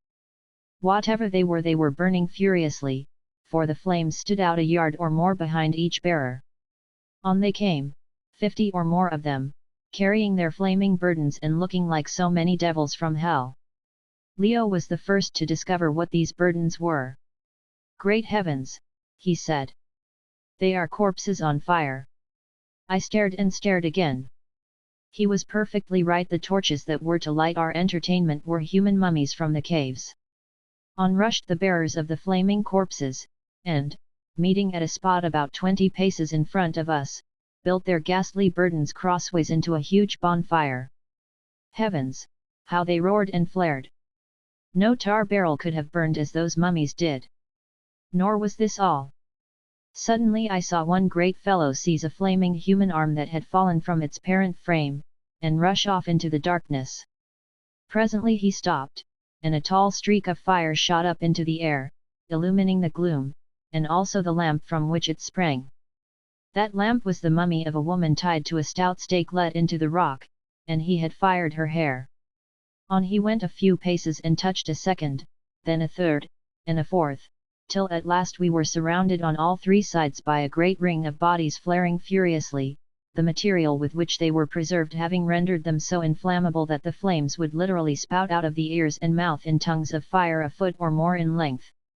Nero illuminated his gardens with live Christians soaked in tar, and we were now treated to a similar spectacle, probably for the first time since his day, only happily our lamps were not living ones. But although this element of horror was fortunately wanting, to describe the awful and hideous grandeur of the spectacle thus presented to us is, I feel, so absolutely beyond my poor powers, that I scarcely dare attempt it. To begin with, it appealed to the moral as well as the physical susceptibilities. There was something very terrible, and yet very fascinating, about the employment of the remote dead to illumine the orgies of the living. In itself the thing was a satire on both the living and the dead. Caesar's dust, or is it Alexander's, may stop a bunghole, but the functions of these dead Caesars of the past was to light up a savage fetish dance. To such base uses may we come, of so little account may we be in the minds of the eager multitudes that we shall breed, many of whom, so far from revering our memory, will live to curse us for begetting them into such a world of woe. Then there was the physical side of the spectacle, and a weird and splendid one it was. Those old citizens of Kor burned as, to judge from their sculptures and inscriptions, they had lived, very fast, and with the utmost liberality. What is more, there were plenty of them. As soon as ever a mummy had burned down to the ankles, which it did in about 20 minutes, the feet were kicked away, and another one put in its place. The bonfire was kept going on the same generous scale, and its flames shot up, with a hiss and a crackle, 20 or 30 feet into the air, throwing great flashes of light far out into the gloom, through which the dark forms of the Amahagger flitted to and fro like devils replenishing the infernal fires. We all stood and stared aghast, shocked, and yet fascinated at so strange a spectacle, and half expecting to see the spirits those flaming forms had once enclosed come creeping from the shadows to work vengeance on their desecrators. I promised thee a strange sight, my Holly, laughed Ayesha, whose nerves alone did not seem to be affected, and, behold, I have not failed thee. Also, it hath its lesson. Trust not to the future, for who knows what the future may bring. Therefore, live for the day, and endeavour not to escape the dust which seems to be man's end. What thinkest thou those long-forgotten nobles and ladies would have felt had they known that they should one day flare to light the dance or boil the pot of savages? But see, here come the dancers, a merry crew, are they not? The stage is lit now for the play. As she spoke, we perceived 2 lines of figures, one male and the other female, to the number of about 100, each advancing round the human bonfire, arrayed only in the usual leopard and buck skins. They formed up, in perfect silence, in 2 lines, facing each other between us and the fire, and then the dance, a sort of infernal and fiendish can began. To describe it is quite impossible, but, though there was a good deal of tossing of legs and double shuffling, it seemed to our untutored minds to be more of a play than a dance, and, as usual with this dreadful people, whose minds seem to have taken their colour from the caves in which they live, and whose jokes and amusements are drawn from the inexhaustible stores of preserved mortality with which they share their homes, the subject appeared to be a most ghastly one. I know that it represented an attempted murder first of all, and then the burial alive of the victim and his struggling from the grave, each act of the abominable drama, which was carried on in perfect silence, being rounded off and finished with a furious and most revolting dance round the supposed victim, who writhed upon the ground in the red light of the bonfire. Presently, however, this pleasing piece was interrupted. Suddenly there was a slight commotion, and a large powerful woman, whom I had noted as one of the most vigorous of the dancers, came, made mad and drunken with unholy excitement, bounding and staggering towards us, shrieking out as she came, "I want a black goat, I must have a black goat, bring me a black goat," and down she fell upon the rocky floor foaming and writhing, and shrieking for a black goat, about as hideous a spectacle as can well be conceived. Instantly most of the dancers came up and got round her, though some still continued their capers in the background. "She has got a devil," called out one of them. "Run and get a black goat. There, devil, keep quiet. Keep quiet. You shall have the goat presently. They have gone to fetch it, devil. I want a black goat, I must have a black goat," shrieked the foaming rolling creature again. "All right, devil, the goat will be here presently, keep quiet, there's a good devil. And so on till the goat taken from a neighbouring kraal did at last arrive, being dragged bleeding onto the scene by its horns. Is it a black one? Is it a black one? Shrieked the possessed. Yes, yes, devil, as black as night. Then, aside, keep it behind thee, don't let the devil see that it has got a white spot on its rump and another on its belly. In 1 minute, devil. There, cut his throat quick. Where is the saucer? The goat. The goat. The goat. Give me the blood of my black goat. I must have it, don't you see I must have it? Oh. Oh. Oh. Give me the blood of the goat.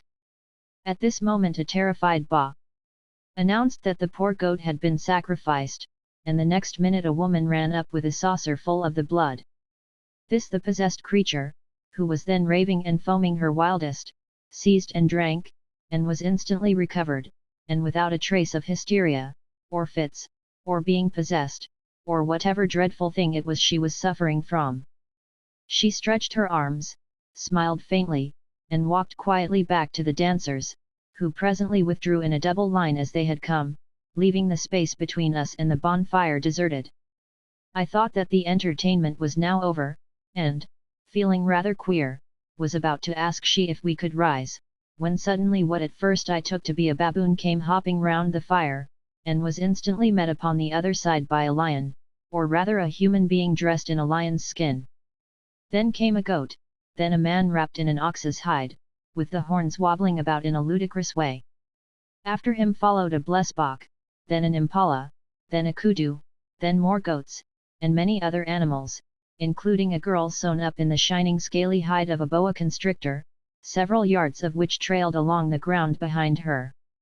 When all the beasts had collected they began to dance about in a lumbering, unnatural fashion, and to imitate the sounds produced by the respective animals they represented, till the whole air was alive with roars and bleating and the hissing of snakes. This went on for a long time, till, getting tired of the pantomime, I asked Ayesha if there would be any objection to Leo and myself walking round to inspect the human torches, and, as she had nothing to say against it, we started, striking round to the left. After looking at one or two of the flaming bodies, we were about to return, thoroughly disgusted with the grotesque weirdness of the spectacle, when our attention was attracted by one of the dancers, a particularly active leopard, that had separated itself from its fellow beasts, and was whisking about in our immediate neighbourhood, but gradually drawing into a spot where the shadow was darkest, equidistant between two of the flaming mummies. Drawn by curiosity, we followed it, when suddenly it darted past us into the shadows beyond, and as it did so erected itself and whispered, "Come," in a voice that we both recognized as that of Ustanet. Without waiting to consult me, Leo turned and followed her into the outer darkness, and I, feeling sick enough at heart, went after them. The leopard crawled on for about 50 paces, a sufficient distance to be quite beyond the light of the fire and torches, and then Leo came up with it, or, rather, with Ustanet. "Oh, my lord," I heard her whisper, "so I have found thee. Listen. I am in peril of my life from she who must be obeyed. Surely the baboon has told thee how she drove me from thee? I love thee, my lord, and thou art mine according to the custom of the country. I saved thy life. My lion, wilt thou cast me off now?" "Of course not," ejaculated Leo, "I have been wondering whither thou hadst gone. Let us go and explain matters to the queen." "Nay, nay, she would slay us. Thou knowest not her power, the baboon there, he know it, for he saw. Nay, there is but one way, if thou wilt cleave to me, thou must flee with me across the marshes even now, and then perchance we may escape." "For heaven's sake, Leo," I began, but she broke in. "Nay, listen not to him. Swift be swift, death is in the air we breathe. Even now, mayhap, she heareth us," and without more ado she proceeded to back her arguments by throwing herself into his arms. As she did so the leopard's head slipped from her hair, and I saw the 3 white finger marks upon it, gleaming faintly in the starlight. Once more, Realizing the desperate nature of our position, I was about to interpose, for I knew that Leo was not too strong-minded where women were concerned, when oh, horror, I heard a little silvery laugh behind me. I turned round, and there was she herself, and with her Billy and 2 male mutes. I gasped and nearly sank to the ground, for I knew that such a situation must result in some dreadful tragedy, of which it seemed exceedingly probable to me that I should be the first victim. As for Ustanette, she untwined her arms and covered her eyes with her hands, while Leo, not knowing the full terror of the position, merely coloured up, and looked as foolish as a man caught in such a trap would naturally do. Chapter 20 Triumph. Then followed a moment of the most painful silence that I ever endured. It was broken by Ayesha, who addressed herself to Leo. "Nay, now my lord and guest," she said in her softest tones, which yet had the ring of steel about them, "look not so bashful. Surely the sight was a pretty one at Leopard and the Lion." "Oh, hang it all," said Leo in English. "And thou, Ustanette," she went on, "surely I should have passed thee by had not the light fallen on the white across thy hair," and she pointed to the bright edge of the rising moon which was now appearing above the horizon. "Well, well.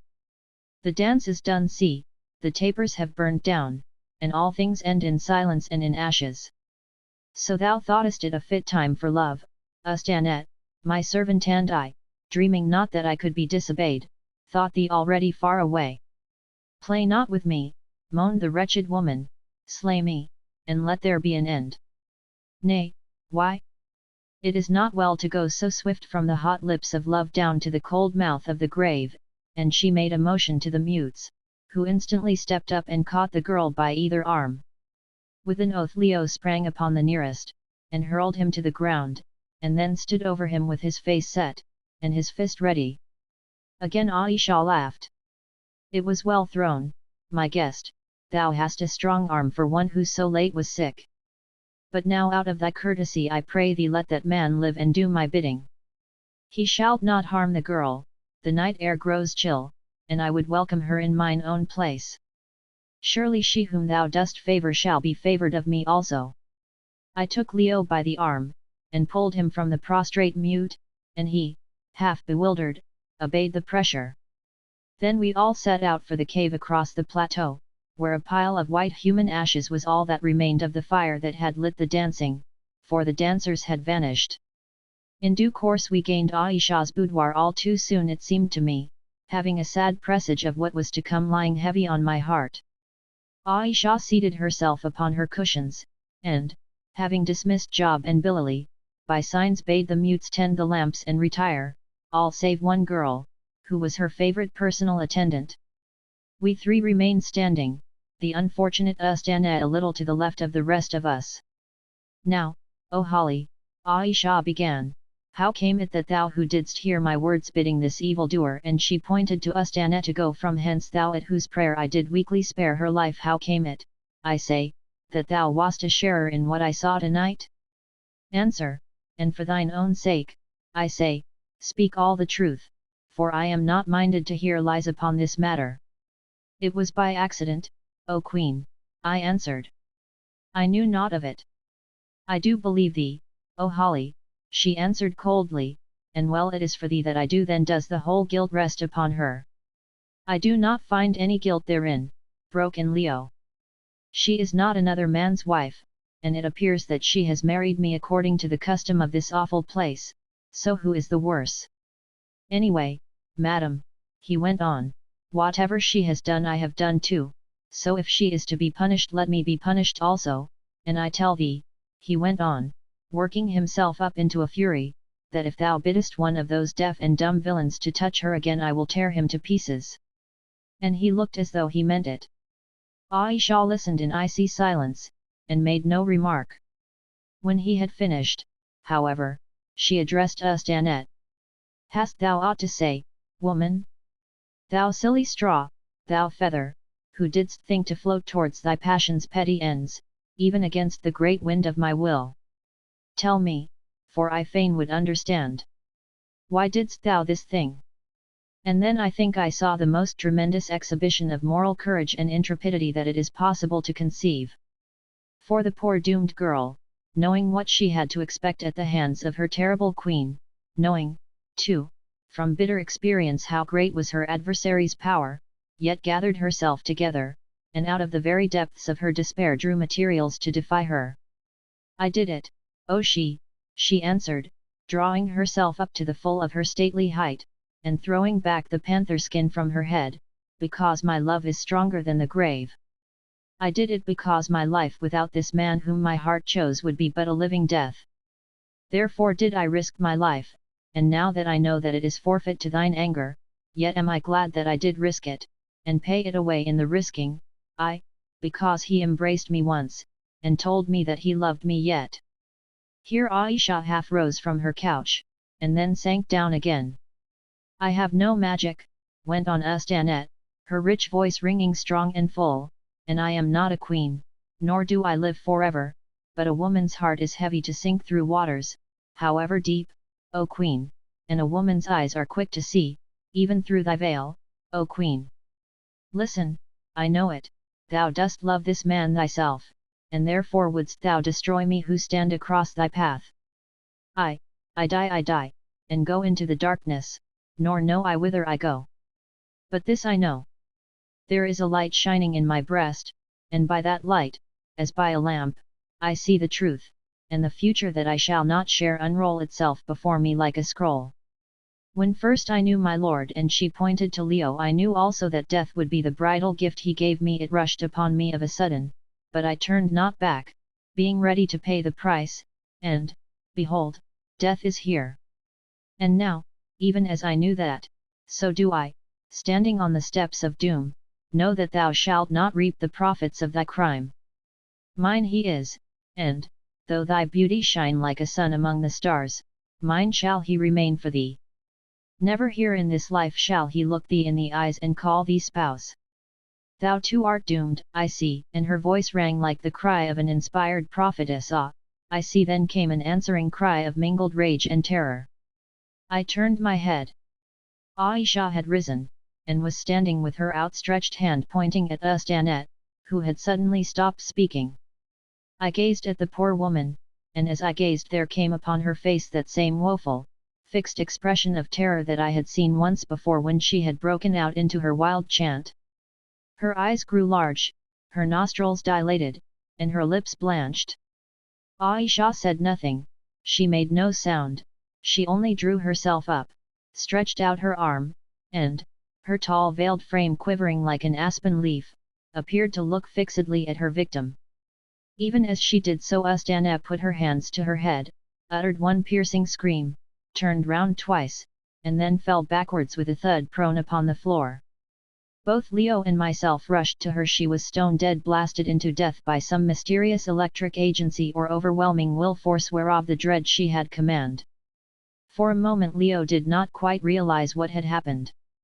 But when he did, his face was awful to see. With a savage oath he rose from beside the corpse, and, turning, literally sprang at Ayesha. But she was watching, and, seeing him come, stretched out her hand again, and he went staggering back towards me, and would have fallen, had I not caught him. Afterwards he told me that he felt as though he had suddenly received a violent blow in the chest, and, what is more, felt utterly cowed, as if all the manhood had been taken out of him. Then Ayesha spoke. "Forgive me, my guest," she said softly, addressing him, "if I have shocked thee with my justice." "Forgive thee, thou fiend," roared poor Leo, wringing his hands in his rage and grief. "Forgive thee, thou murderess! By heaven I will kill thee if I can." "Nay, nay," she answered in the same soft voice, "thou dost not understand. The time has come for thee to learn. Thou art my love, my Callicrates, my beautiful, my strong. For 2000 years, Callicrates, have I waited for thee, and now at length thou hast come back to me, and as for this woman," pointing to the corpse, "she stood between me and thee, and therefore have I removed her, Callicrates." "It is an accursed lie," said Leo. "My name is not Callicrates. I am Leo Vincey, My ancestor was Callicrates at least, I believe he was. Ah, thou sayest it, thine ancestor was Callicrates, and thou, even thou, art Callicrates reborn, come back and mine own dear lord. I am not Callicrates, and as for being thy lord, or having aught to do with thee, I had sooner be the lord of a fiend from hell, for she would be better than thou. Sayest thou so, Callicrates? Nay, but thou hast not seen me for so long a time that no memory remains. Yet am I very fair, Callicrates. I hate thee, murderess, and I have no wish to see thee. What is it to me how fair thou art? I hate thee, I say. Yet within a very little space shalt thou creep to my knee, and swear that thou dost love me, answered Ayesha, with a sweet, mocking laugh. Come, there is no time like the present time, here before this dead girl who loved thee, let us put it to the proof. Look now on me, Callicrates, and with a sudden motion she shook her gauzy covering from her, and stood forth in her low kirtle and her snaky zone, in her glorious radiant beauty and her imperial grace, rising from her wrappings, as it were, like Venus from the wave, or Galatea from her marble, or a beatified spirit from the tomb. She stood forth, and fixed her deep and glowing eyes upon Leo's eyes, and I saw his clenched fists unclasp, and his set and quivering features relax beneath her gaze. I saw his wonder and astonishment grow into admiration, and then into fascination, and the more he struggled the more I saw the power of her dread beauty fasten on him and take possession of his senses, drugging them, and drawing the heart out of him. Did I not know the process? Had not I, who was twice his age, gone through it myself? Was I not going through it afresh even then, although her sweet and passionate gaze was not for me? Yes, alas, I was. Alas, that I should have to confess that at that very moment I was rent by mad and furious jealousy. I could have flown at him, shame upon me. The woman had confounded and almost destroyed my moral sense, as she was bound to confound all who looked upon her superhuman loveliness. But I do not quite know how I got the better of myself, and once more turned to see the climax of the tragedy. Oh, great heaven, gasped Leo, art thou a woman? A woman in truth, in very truth, and thine own spouse, Callicrates, she answered, stretching out her rounded ivory arms towards him, and smiling, ah, so sweetly. He looked and looked, and slowly I perceived that he was drawing nearer to her. Suddenly his eye fell upon the corpse of poor Ustanette, and he shuddered and stopped. How can I, he said hoarsely. Thou art a murderess, she loved me. Observe, he was already forgetting that he had loved her. It is not, she murmured, and her voice sounded as sweet as the night wind passing through the trees. It is not at all. If I have sinned, let my beauty answer for my sin. If I have sinned, it is for love of thee, let my sin, therefore, be put away and forgotten. And once more she stretched out her arms and whispered come, and then in another few seconds it was over. I saw him struggle, I saw him even turn to fly, but her eyes drew him more strongly than iron bonds, and the magic of her beauty and concentrated will and passion entered into him and overpowered him. Even there, in the presence of the body of the woman who had loved him well enough to die for him. It sounds horrible and wicked enough, but he cannot be blamed too much, and be sure his sin will find him out. The temptress who drew him into evil was more than human, and her beauty was greater than the loveliness of the daughters of men. I looked up again, and now her perfect form lay in his arms, and her lips were pressed against his own, and thus, with the corpse of his dead love for an altar, did Leo Vincey plight his troth to her red-handed murderess, plight it forever and a day. For those who sell themselves into a like dominion, paying down the price of their own honor, and throwing their soul into the balance to sink the scale to the level of their lusts, can hope for no deliverance here or hereafter. As they have sown, so shall they reap, and reap, even when the poppy flowers of passion have withered in their hands, and their harvest is but bitter tares, garnered in satiety. Suddenly, with a snake-like motion, she seemed to slip from his embrace, and then again broke out into her low laugh of triumphant mockery. Did I not tell thee that within a little space thou wouldst creep to my knee, O Callicrates? And surely the space has not been a great one. Leo groaned in shame and misery, for though he was overcome and stricken down, he was not so lost as to be unaware of the depth of the degradation to which he had sunk. On the contrary, his better nature rose up in arms against his fallen self, as I saw clearly enough later on. Ayesha laughed again, and then quickly veiled herself, and made a sign to the girl mute, who had been watching the whole scene with curious startled eyes. The girl left, and presently returned, followed by 2 male mutes, to whom the queen made another sign. Thereon they all 3 seized the body of poor Ustana by the arms, and dragged it heavily down the cavern and away through the curtains at the end.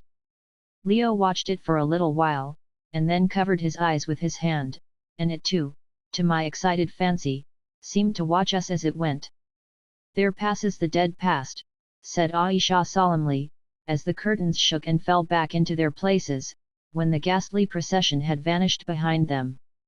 And then, with one of those extraordinary transitions of which I have already spoken, she again threw off her veil, and broke out, after the ancient and poetic fashion of the dwellers in Arabia, 21 into a paean of triumph, or 21 among the ancient Arabians. The power of poetic declamation, either in verse or prose, was held in the highest honor and esteem, and he who excelled in it was known as kateb or orator.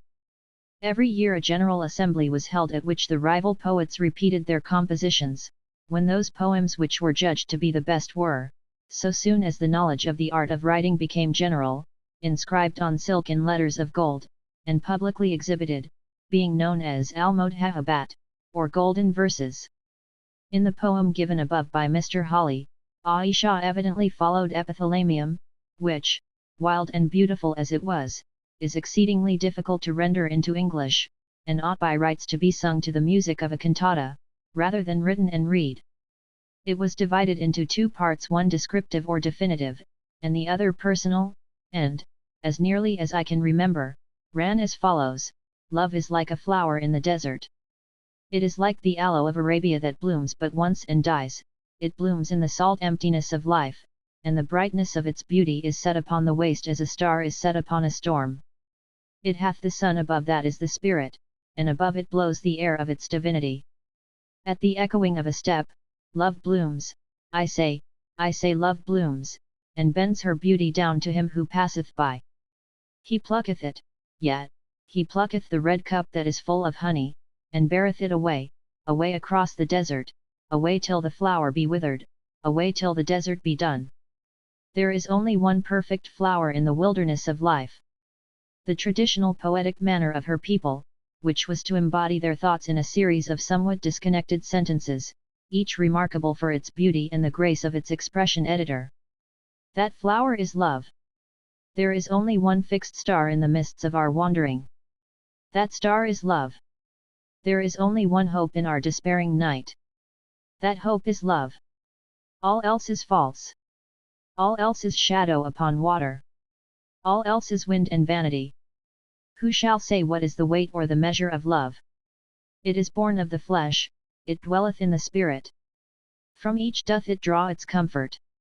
For beauty it is as a star. Many are its shapes, but all are beautiful, and none know where the star rose, or the horizon where it shall set." Then, turning to Leo, and laying her hand upon his shoulder, she went on in a fuller and more triumphant tone, speaking in balanced sentences that gradually grew and swelled from idealized prose into pure and majestic verse. "Long have I loved thee, oh, my love, yet has my love not lessened. Long have I waited for thee, and behold my reward is at hand, is here. Far away I saw thee once, and thou wast taken from me. Then in a grave sowed I the seed of patience, and shone upon it with the sun of hope, and watered it with tears of repentance, and breathed on it with the breath of my knowledge. And now, lo! It hath sprung up, and borne fruit. Lo! Out of the grave hath it sprung. Yet, from among the dry bones and ashes of the dead. I have waited and my reward is with me. I have overcome death, and death brought back to me him that was dead. Therefore do I rejoice, for fair is the future. Green are the paths that we shall tread across the everlasting meadows. The hour is at hand. Night hath fled away into the valleys. The dawn kisseth the mountain tops. Soft shall we lie, my love, and easy shall we go. Crowned shall we be with the diadem of kings. Worshipping and wonderstruck, all peoples of the world, blinded shall fall before our beauty and our might.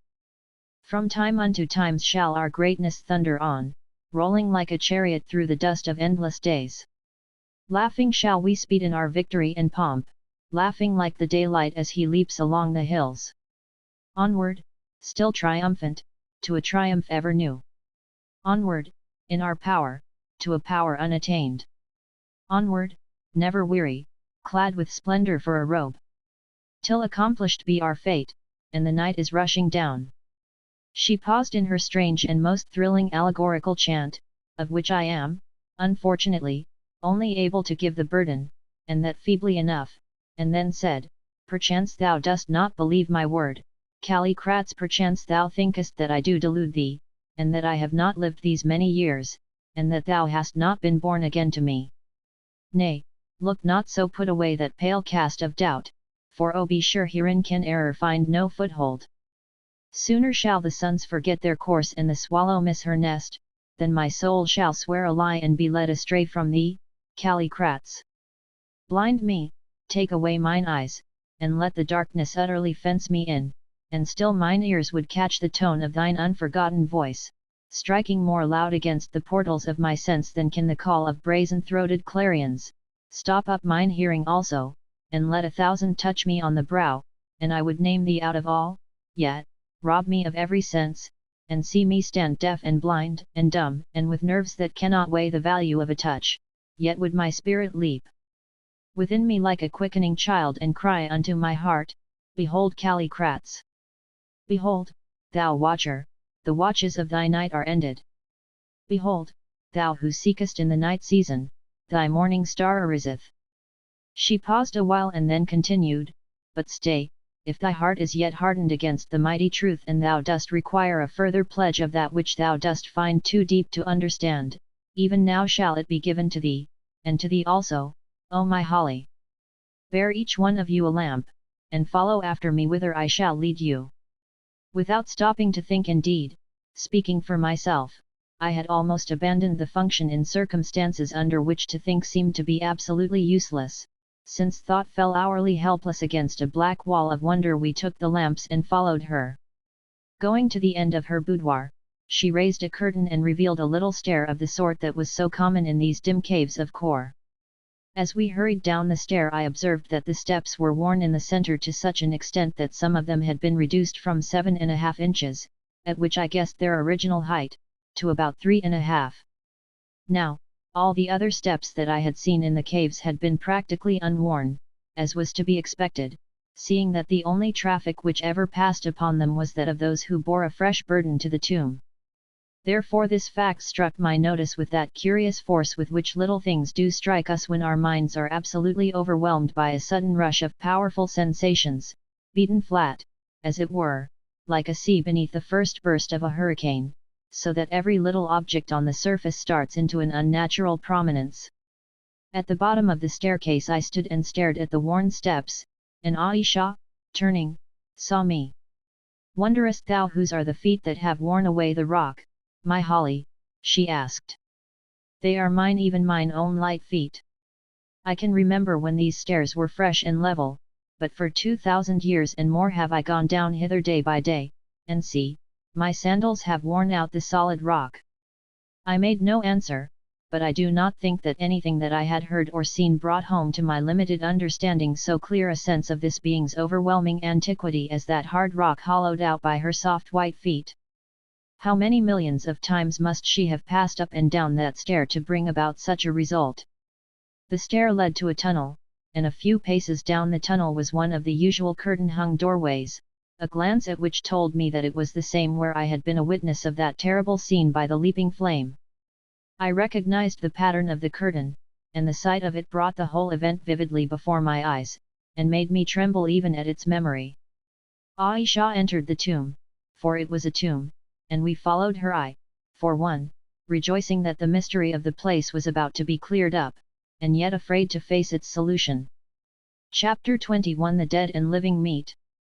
"See now the place where I have slept for these 2,000 years, said Ayesha, taking the lamp from Leo's hand and holding it above her head. Its rays fell upon a little hollow in the floor, where I had seen the leaping flame, but the fire was out now. They fell upon the white form stretched there beneath its wrappings, upon its bed of stone, upon the fretted carving of the tomb, and upon another shelf of stone opposite the one on which the body lay, and separated from it by the breadth of the cave.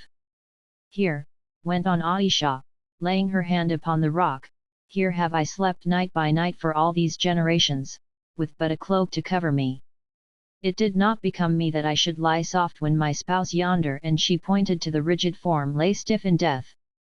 Here night by night have I slept in his cold company till, thou seest, this thick slab, like the stairs down which we passed, has worn thin with the tossing of my forms. O faithful have I been to thee even in thy space of sleep, Callicrates. And now, mine own, thou shalt see a wonderful thing living, thou shalt behold thyself dead, for well have I tended thee during all these years, Callicrates. Art thou prepared?" We made no answer, but gazed at each other with frightened eyes. The whole scene was so dreadful and so solemn. Ayesha advanced, and laid her hand upon the corner of the shroud, and once more spoke. "Be not affrighted," she said, "though the thing seem wonderful to thee. All we who live have thus lived before, nor is the very shape that holds us a stranger to the sun. Only we know it not, because memory writes no record, and earth hath gathered in the earth she lent us, for none have saved our glory from the grave.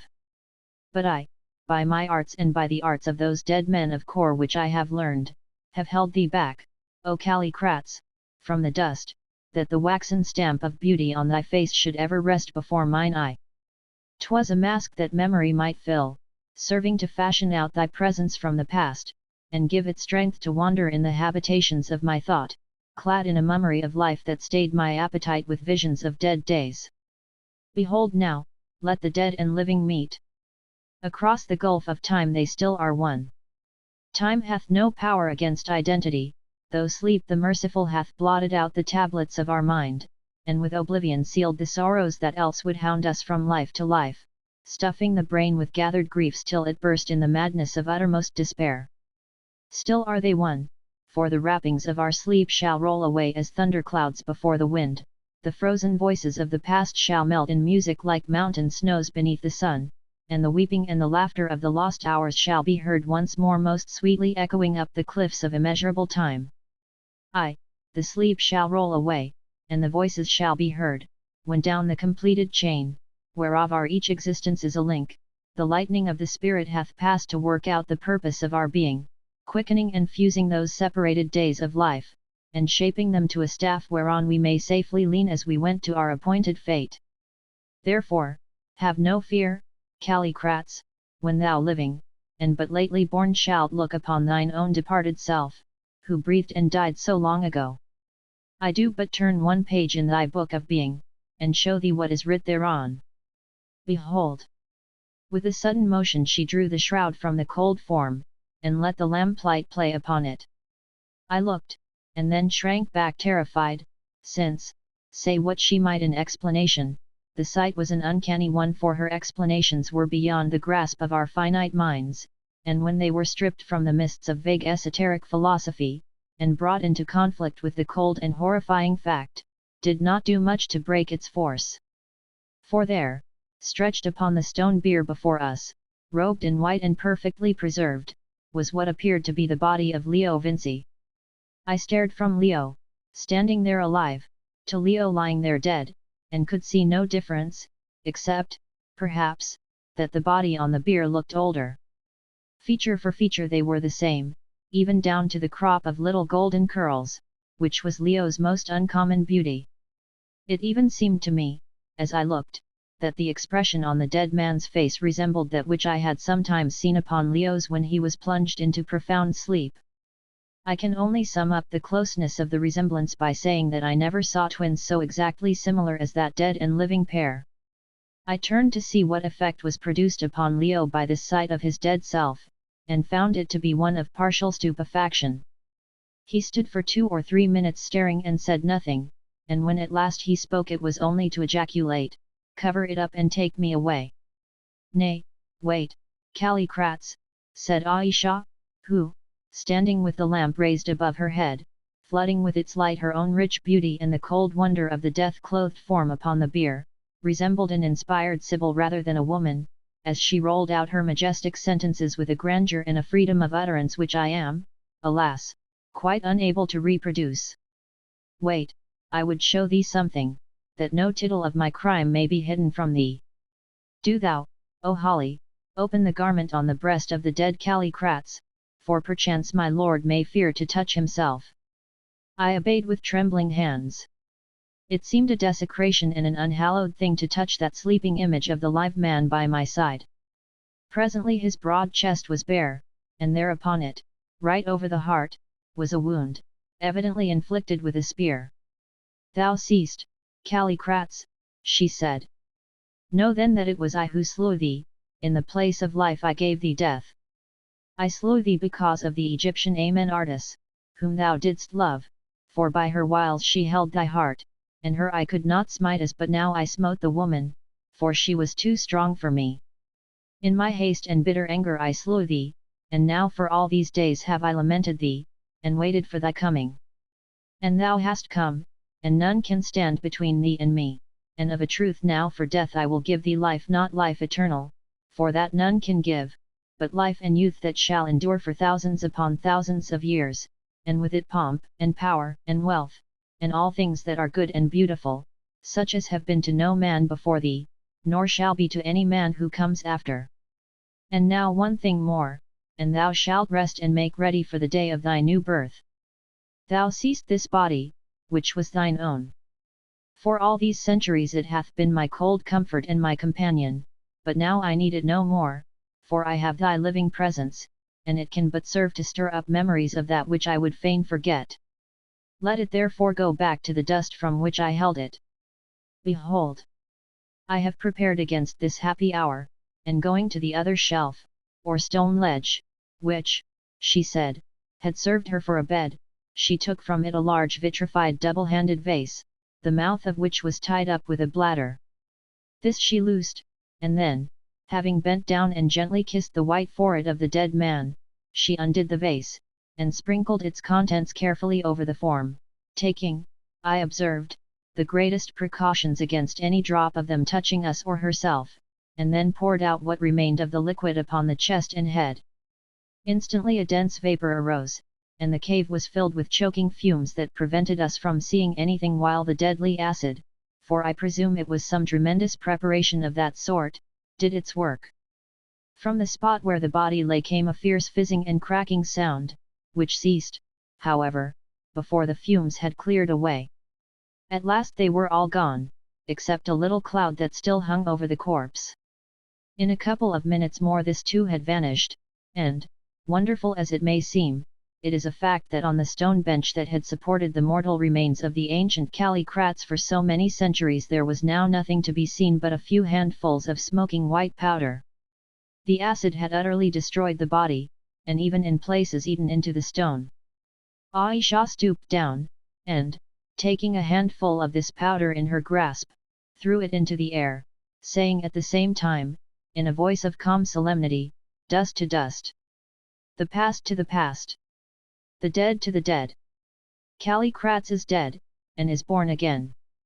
The ashes floated noiselessly to the rocky floor, and we stood in awed silence and watched them fall, too overcome for words. "Now leave me," she said, "and sleep if ye may. I must watch and think, for tomorrow night we go hence, and the time is long since I trod the path that we must follow." Accordingly we bowed and left her. As we passed to our own apartment I peeped into Job's sleeping place, to see how he fared, for he had gone away just before our interview with the murdered Ustanet, quite prostrated by the terrors of the Ama-Ager festivity. He was sleeping soundly, good honest fellow that he was, and I rejoiced to think that his nerves, which, like those of most uneducated people, were far from strong, had been spared the closing scenes of this dreadful day. Then we entered our own chamber, and here at last poor Leo, who, ever since he had looked upon that frozen image of his living self, had been in a state not far removed from stupefaction, burst out into a torrent of grief. Now that he was no longer in the presence of the dread she, his sense of the awfulness of all that had happened, and more especially of the wicked murder of Ustanet, who was bound to him by ties so close, broke upon him like a storm, and lashed him into an agony of remorse and terror which was painful to witness. He cursed himself, he cursed the hour when we had first seen the writing on the sherd, which was being so mysteriously verified, and bitterly he cursed his own weakness. Ayesha he dared not curse who dared speak evil of such a woman, whose consciousness for aught we knew was watching us at the very moment. "What am I to do, old fellow?" he groaned, resting his head against my shoulder in the extremity of his grief. "I let her be killed, not that I could help that, but within 5 minutes I was kissing her murderess over her body. I am a degraded brute, but I cannot resist that." And here his voice sank. "That awful sorceress! I know I shall do it again tomorrow. I know that I am in her power for always. If I never saw her again I should never think of anybody else during all my life. I must follow her as a needle follows a magnet. I would not go away now if I could. I could not leave her, my legs would not carry me, but my mind is still clear enough, and in my mind I hate her, at least, I think so. It is all so horrible, and that body. What can I make of it? It was me. I am sold into bondage, old fellow, and she will take my soul as the price of herself." Then, for the first time, I told him that I was in a but very little better position, and I am bound to say that, notwithstanding his own infatuation, he had the decency to sympathize with me. Perhaps he did not think it worth while being jealous, realizing that he had no cause so far as the lady was concerned. I went on to suggest that we should try to run away, but we soon rejected the project as futile, and, to be perfectly honest, I do not believe that either of us would really have left Ayesha even if some superior power had suddenly offered to convey us from these gloomy caves and set us down in Cambridge. We could no more have left her than a moth can leave the light that destroys it. We were like confirmed opium eaters. In our moments of reason we well knew the deadly nature of our pursuit, but we certainly were not prepared to abandon its terrible delights. No man who once had seen she unveiled, and heard the music of her voice, and drunk in the bitter wisdom of her words, would willingly give up the sight for a whole sea of placid joys. How much more, then, was this likely to be so when, as in Leo's case, to put myself out of the question, this extraordinary creature declared her utter and absolute devotion, and gave what appeared to be proofs of its having lasted for some 2000 years. No doubt she was a wicked person, and no doubt she had murdered Ustanet when she stood in her path, but then she was very faithful, and by a law of nature man is apt to think but lightly of a woman's crimes, especially if that woman be beautiful, and the crime be committed for the love of him. And then for the rest, when had such a chance ever come to a man before as that which now lay in Leo's hand?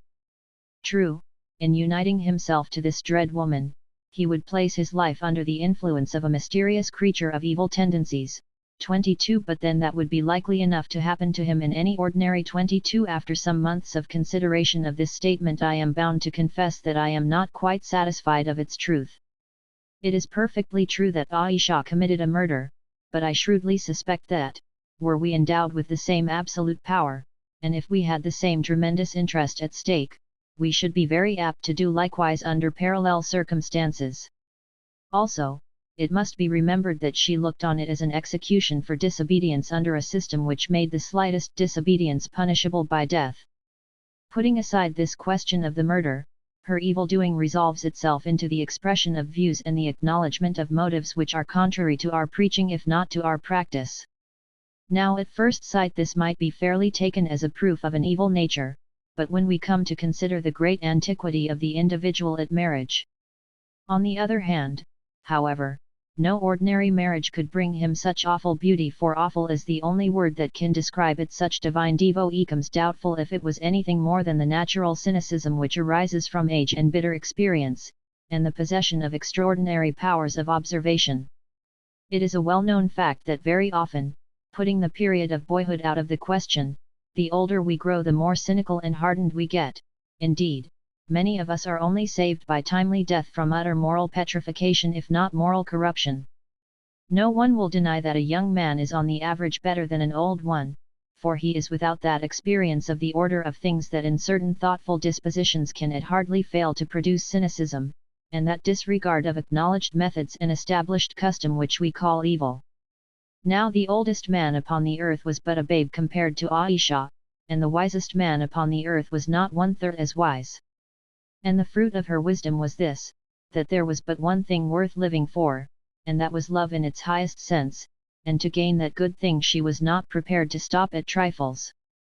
This is really the sum of her evil doings, and it must be remembered on the other hand that whatever may be thought of them, she had some virtues developed to a degree very uncommon in either sex: constancy, for instance, lhation, such wisdom, and command over the secrets of nature, and the place and power that they must win, or lastly the royal crown of unending youth, if indeed she could give that.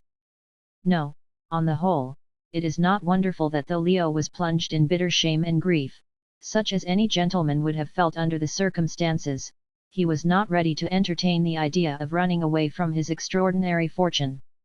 My own opinion is that he would have been mad if he had done so. But then I confess that my statement on the matter must be accepted with qualifications. I am in love with Ayesha myself to this day, and I would rather have been the object of her affection for one short week than that of any other woman in the world for a whole lifetime. And let me add that if anybody who doubts this statement, and thinks me foolish for making it, could have seen Ayesha draw her veil and flash out in beauty on his gaze, his view would exactly coincide with my own. Of course, I am speaking of any man. We never had the advantage of a lady's opinion of Ayesha, but I think it quite possible that she would have regarded the Queen with dislike, would have expressed her disapproval in some more or less pointed manner, and ultimately have got herself blasted. For 2 hours or more Leo and I sat with shaken nerves and frightened eyes, and talked over the miraculous events through which we were passing. It seemed like a dream or a fairy tale, instead of the solemn, sober fact. Who would have believed that the writing on the potsherd was not only true, but that we should live to verify its truth, and that we two seekers should find her who was sought, patiently awaiting our coming in the tombs of Kor? Who would have thought that in the person of Leo this mysterious woman should, as she believed, discover the being whom she awaited from century to century, and whose former earthly habitation she had till this very night preserved? But so it was. In the face of all we had seen, it was difficult for us as ordinary reasoning men any longer to doubt its truth, and therefore at last, with humble hearts and a deep sense of the impotence of human knowledge, and the insolence of its assumption that denies that which it has no experience of to be possible, we laid ourselves down to sleep, leaving our fates in the hands of that watching Providence which had thus chosen to allow us to draw the veil of human ignorance, and reveal to us for good or evil some glimpse of the possibilities of life. Chapter 22. Job has a presentiment. It was 9 o'clock on the following morning when Job, who still looked scared and frightened, came in to call me, and at the same time breathe his gratitude at finding us alive in our beds, which it appeared was more than he had expected. When I told him of the awful end of poor Ustana, he was even more grateful at our survival, and much shocked, though Ustana had been no favourite of his, or he of hers, for the matter of that. She had called him pig in bastard Arabic, and he had called her hussy in good English, but these amenities were forgotten in the face of the catastrophe that had overwhelmed her at the hands of her queen. "I don't want to say anything as mayn't be agreeable, sir," said Job, when he had finished exclaiming at my tale, "but it's my opinion that there she is the old gentleman himself, or perhaps his wife, if he has one, which I suppose he has, for he couldn't be so wicked all by himself. The witch of Endor was a fool to her, sir, bless you, she would make no more of raising every gentleman in the Bible out of these here beastly tombs than I should of growing cress on an old flannel. It's a country of devils, this is, sir, and she's the master one of the lot, and if ever we get out of it, it will be more than I expect to do. I don't see no way out of it. That witch isn't likely to let a fine young man like Mr. Leo go." "Come," I said, "at any rate she saved his life." "Yes, and she'll take his soul to pay for it. She'll make him a witch, like herself. I say it's wicked to have anything to do with those sort of people.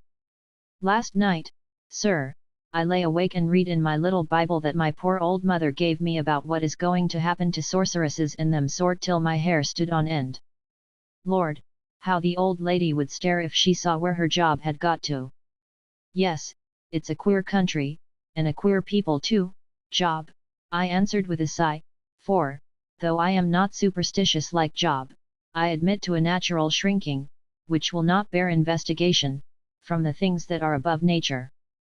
You are right, sir, he answered, and if you won't think me very foolish, I should like to say something to you now that Mr. Leo is out of the way. Leo had got up early and gone for a stroll, and that is that I know it is the last country as ever I shall see in this world.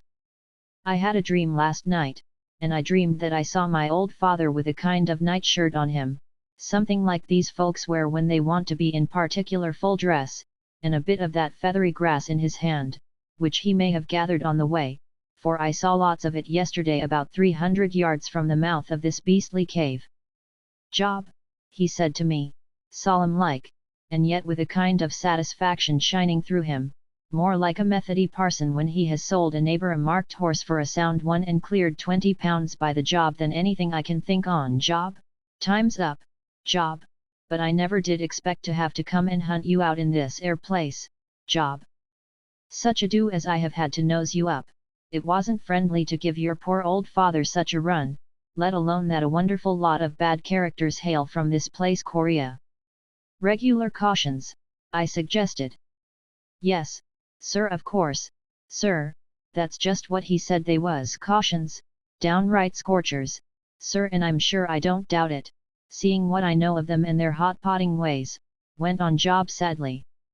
Anyway, he was sure that time was up, and went away saying that we should see more than we cared for of each other soon, and I suppose he was thinking of the fact that father and I never could hit it off together for longer nor 3 days, and I dare say that things will be similar when we meet again. Surely, I said, you don't think that you are going to die because you dreamed you saw your old father. If one dies because one dreams of one's father, what happens to a man who dreams of his mother-in-law? Ah, sir, you're laughing at me, said Job, but, you see, you didn't know my old father. If it had been anybody else, my Aunt Mary, for instance, who never made much of a job, I should not have thought so much of it, but my father was that idle, which he shouldn't have been with 17 children, that he would never have put himself out to come here just to see the place. No, sir, I know that he meant business. Well, sir, I can't help it, I suppose every man must go some time or other, though it is a hard thing to die in a place like this, where Christian burial isn't to be had for its weight in gold. I've tried to be a good man, sir, and do my duty honest, and if it wasn't for the supercilious kind of way in which father carried on last night, a sort of sniffing at me as it were, as though he hadn't no opinion of my references and testimonials, I should feel easy enough in my mind. Anyway, sir, I've been a good servant to you and Mr. Leo, bless him. Why, it seems but the other day that I used to lead him about the streets with a penny whip, and if ever you get out of this place, which, as father didn't allude to you, perhaps you may, I hope you will think kindly of my whitened bones, and never have anything more to do with Greek writing on flower pots, sir, if I may make so bold as to say so. Come, come, Job, I said seriously, this is all nonsense, you know. You mustn't be silly enough to go getting such ideas into your head. We've lived through some queer things, and I hope that we may go on doing so. No, sir, answered Job, in a tone of conviction that jarred on me unpleasantly, it isn't nonsense. I'm a doomed man, and I feel it, and a wonderful uncomfortable feeling it is, sir, for one can't help wondering how it's going to come about. If you are eating your dinner you think of poison and it goes against your stomach, and if you are walking along these dark rabbit burrows you think of knives, and Lord, don't you just shiver about the back. I ain't particular, sir, provided it's sharp, like that poor girl, who, now that she's gone, I am sorry to have spoke hard on, though I don't approve of her morals in getting married, which I considered too quick to be decent. Still, sir, and poor Job turned a shade paler as he said it, I do hope it won't be that hot pot game. Nonsense, I broke in angrily, Nonsense. Very well, sir, said Job. It isn't my place to differ from you, sir, but if you happen to be going anywhere, sir, I should be obliged if you could manage to take me with you, seeing that I shall be glad to have a friendly face to look at when the time comes, just to help one through, as it were. And now, sir, I'll be getting the breakfast, and he went, leaving me in a very uncomfortable state of mind. I was deeply attached to old Job, who was one of the best and most honest men I have ever had to do with in any class of life, and really more of a friend than a servant, and the mere idea of anything happening to him brought a lump into my throat. Beneath all his ludicrous talk I could see that he himself was quite convinced that something was going to happen, and though in most cases these convictions turn out to be utter moonshine, and this particular one especially was to be amply accounted for by the gloomy and unaccustomed surroundings in which its victim was placed, still it did more or less carry a chill to my heart, as any dread that is obviously a genuine object of belief is apt to do, however absurd the belief may be. Presently the breakfast arrived, and with it Leo, who had been taking a walk outside the cave to clear his mind. He said, and very glad I was to see both, for they gave me a respite from my gloomy thoughts. After breakfast we went for another walk, and watched some of the Amahagers sowing a plot of ground with the grain from which they make their beer. This they did in scriptural fashion, a man with a bag made of goat's hide fastened round his waist walking up and down the plot and scattering the seed as he went. It was a positive relief to see one of these dreadful people do anything so homely and pleasant as sow a field, perhaps because it seemed to link them, as it were, with the rest of humanity. As we were returning Billy met us, and informed us that it was she's pleasure that we should wait upon her, and accordingly we entered her presence, not without trepidation, for Ayesha was certainly an exception to the rule. Familiarity with her might and did breed passion and wonder and horror, but it certainly did not breed contempt. We were as usual shown in by the mutes, and after these had retired Ayesha unveiled, and once more bade Leo embrace her, which, notwithstanding his heart-searchings of the previous night, he did with more alacrity and fervour than in strictness courtesy required. She laid her white hand on his head, and looked him fondly in the eyes. "Dost thou wonder, my Callicrats," she said, "when thou shalt call me all thine own, and when we shall of a truth be for one another and to one another? I will tell thee. First, must thou be even as I am, not immortal indeed, for that I am not, but so cased and hardened against the attacks of time that his arrows shall glance from the armour of thy vigorous life as the sunbeams glance from water. As yet I may not mate with thee, for thou and I are different, and the very brightness of my being would burn thee up, and perchance destroy thee. Thou couldst not even endure to look upon me for too long a time lest thine eyes should ache, and thy senses swim, and therefore with a little coquettish nod shall I presently veil myself again." This by the way she did not do. "No, listen, thou shalt not be tried beyond endurance, for this very evening, an hour before the sun goes down, shall we start hence, and by tomorrow's dark, if all goes well, and the road is not lost to me, which I pray it may not be, shall we stand in the place of life, and thou shalt bathe in the fire, and come forth glorified, as no man ever was before thee, and then, Callicrats, shalt thou call me wife, and I will call thee husband." Leo muttered something in answer to this astonishing statement, I do not know what, and she laughed a little at his confusion, and went on. "And thou, too, O Holly, on thee also will I confer this boon, and then of a truth shalt thou be an evergreen tree, and this will I do well, because thou hast pleased me, Holly, for thou art not altogether a fool, like most of the sons of men, and because, though thou hast a school of philosophy as full of nonsense as those of the old days, yet hast thou not forgotten how to turn a pretty phrase about a lady's eyes." "Hello, old fellow," whispered Leo, with a return of his old cheerfulness. "Have you been paying compliments? I should never have thought it of you." "I thank thee, O Ayesha," I replied, with as much dignity as I could command, "but if there be such a place as thou dost describe, and if in this strange place there may be found a fiery virtue that can hold off death when he comes to pluck us by the hand, yet would I none of it. For me, O Ayesha, the world has not proved so soft a nest that I would lie in it forever. A stony-hearted mother is our earth, and stones are the bread she gives her children for their daily food. Stones to eat and bitter water for their thirst, and stripes for tender nurture. Who would endure this for many lives? Who would so load up his back with memories of lost hours and loves, and of his neighbor's sorrows that he cannot lessen, and wisdom that brings not consolation?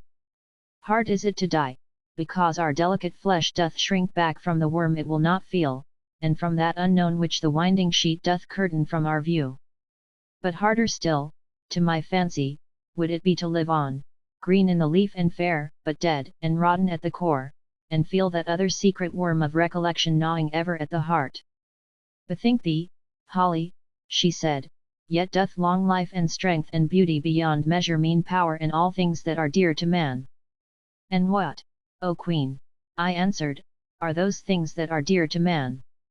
Are they not bubbles? Is not ambition but an endless ladder by which no height is ever climbed till the last unreachable rung is mounted? For height leads on to height, and there is no resting place upon them, and rung doth grow upon rung, and there is no limit to the number. Doth not wealth satiate and become nauseating, and no longer serve to satisfy or pleasure, or to buy an hour's ease of mind? And is there any end to wisdom that we may hope to reach it? Rather, the more we learn, shall we not thereby be able only to better compass out our ignorance? Did we live 10,000 years, could we hope to solve the secrets of the suns, and of the space beyond the suns, and of the hand that hung them in the heavens? Would not our wisdom be but as a gnawing hunger calling our consciousness day by day to a knowledge of the empty craving of our souls? Would it not be but as a light in one of these great caverns, that though bright it burn, and brighter yet, doth but the more serve to show the depths of the gloom around it? And what good thing is there beyond that we may gain by length of days?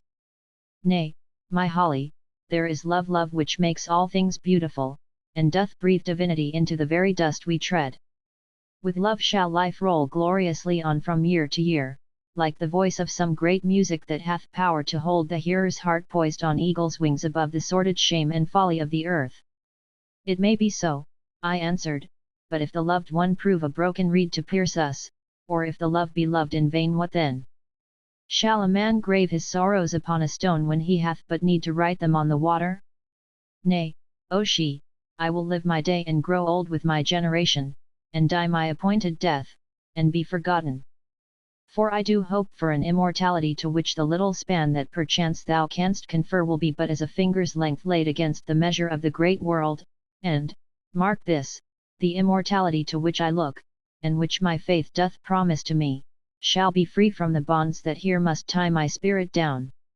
For, while the flesh endures, sorrow and evil and the scorpion whips of sin must endure also, but when the flesh hath fallen from us, then shall the spirit shine forth clad in the brightness of eternal good, and for its common air shall breathe so rare an ether of most noble thoughts, that the highest aspiration of our manhood, or the purest incense of a maiden's prayer, would prove too earthly gross to float therein.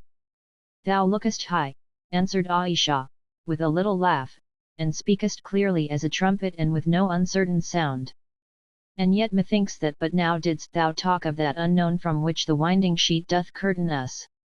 But perchance, thou seest with the eye of faith, gazing on this brightness that is to be, through the painted glass of thy imagination. Strange are the pictures of the future that mankind can thus draw with this brush of faith and this many-colored pigment of imagination. Strange, too, that no one of them doth agree with another. I could tell thee, but there, what is the use? Why rob a fool of his bauble? Let it pass, and I pray, O Holly, that when thou dost feel old age creeping slowly towards thyself, and the confusion of senility making havoc in thy brain, thou mayest not bitterly regret that thou didst cast away the imperial boon I would have given to thee. But so it hath ever been, man can never be content with that which his hand can pluck.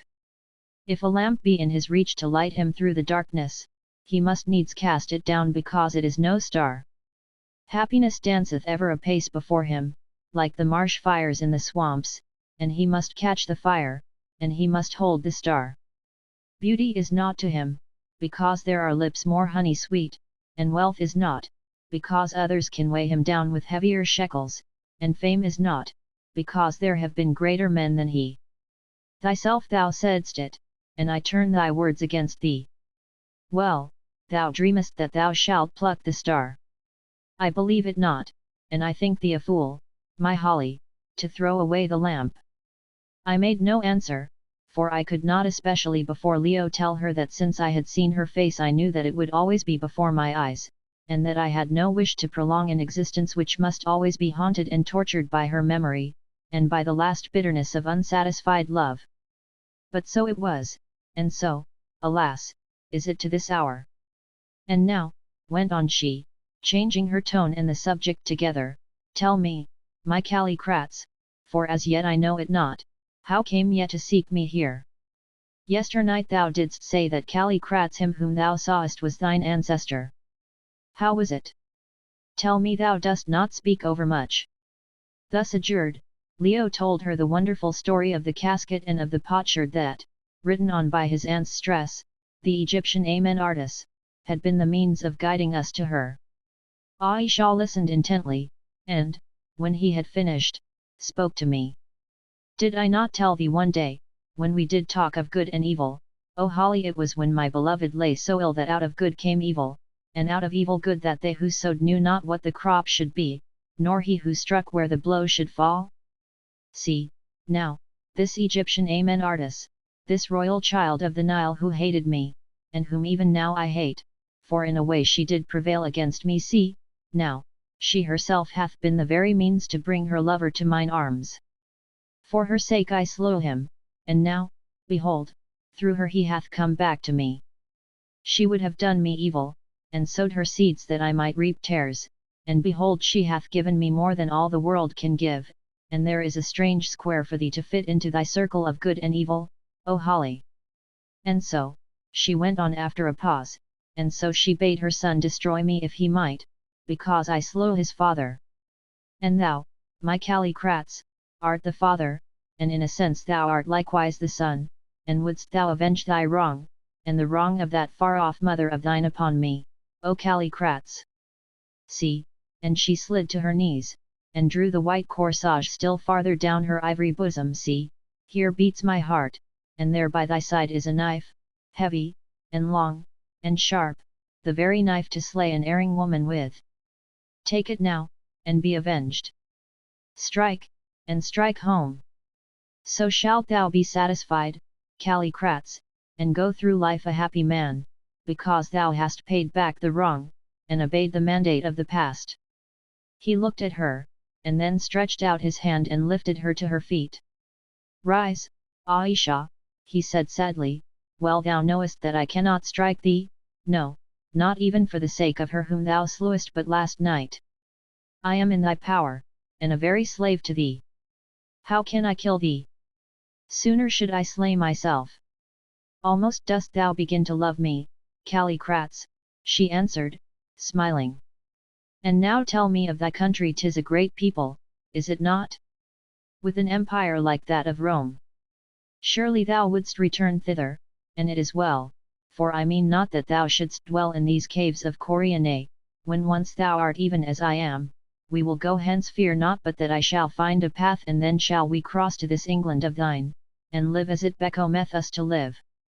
2000 years have I waited for the day when I should see the last of these hateful caves and this gloomy-visaged folk, and now it is at hand, and my heart bounds up to meet it like a child's towards its holiday.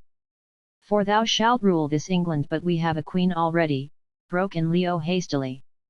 It is not, said Ayesha, she can be overthrown. At this we both broke out into an exclamation of dismay, and explained that we should as soon think of overthrowing ourselves. But here is a strange thing, said Ayesha in astonishment, a queen whom her people love. Surely the world must have changed since I have dwelt in Korea. Again we explained that it was the character of monarchs that had changed, and that the one under whom we lived was venerated and beloved by all right-thinking people in her vast realms. Also, we told her that real power in our country rested in the hands of the people, and that we were in fact ruled by the votes of the lower and least educated classes of the community. Ah, she said, a democracy, then surely there is a tyrant, for I have long since seen that democracies, having no clear will of their own, in the end set up a tyrant, and worship him. Yes, I said, we have our tyrants. Well, she answered resignedly, we can at any rate destroy these tyrants, and callicrats shall rule the land. I instantly informed Ayesha that in England blasting was not an amusement that could be indulged in with impunity, and that any such attempt would meet with the consideration of the law and probably end upon a scaffold.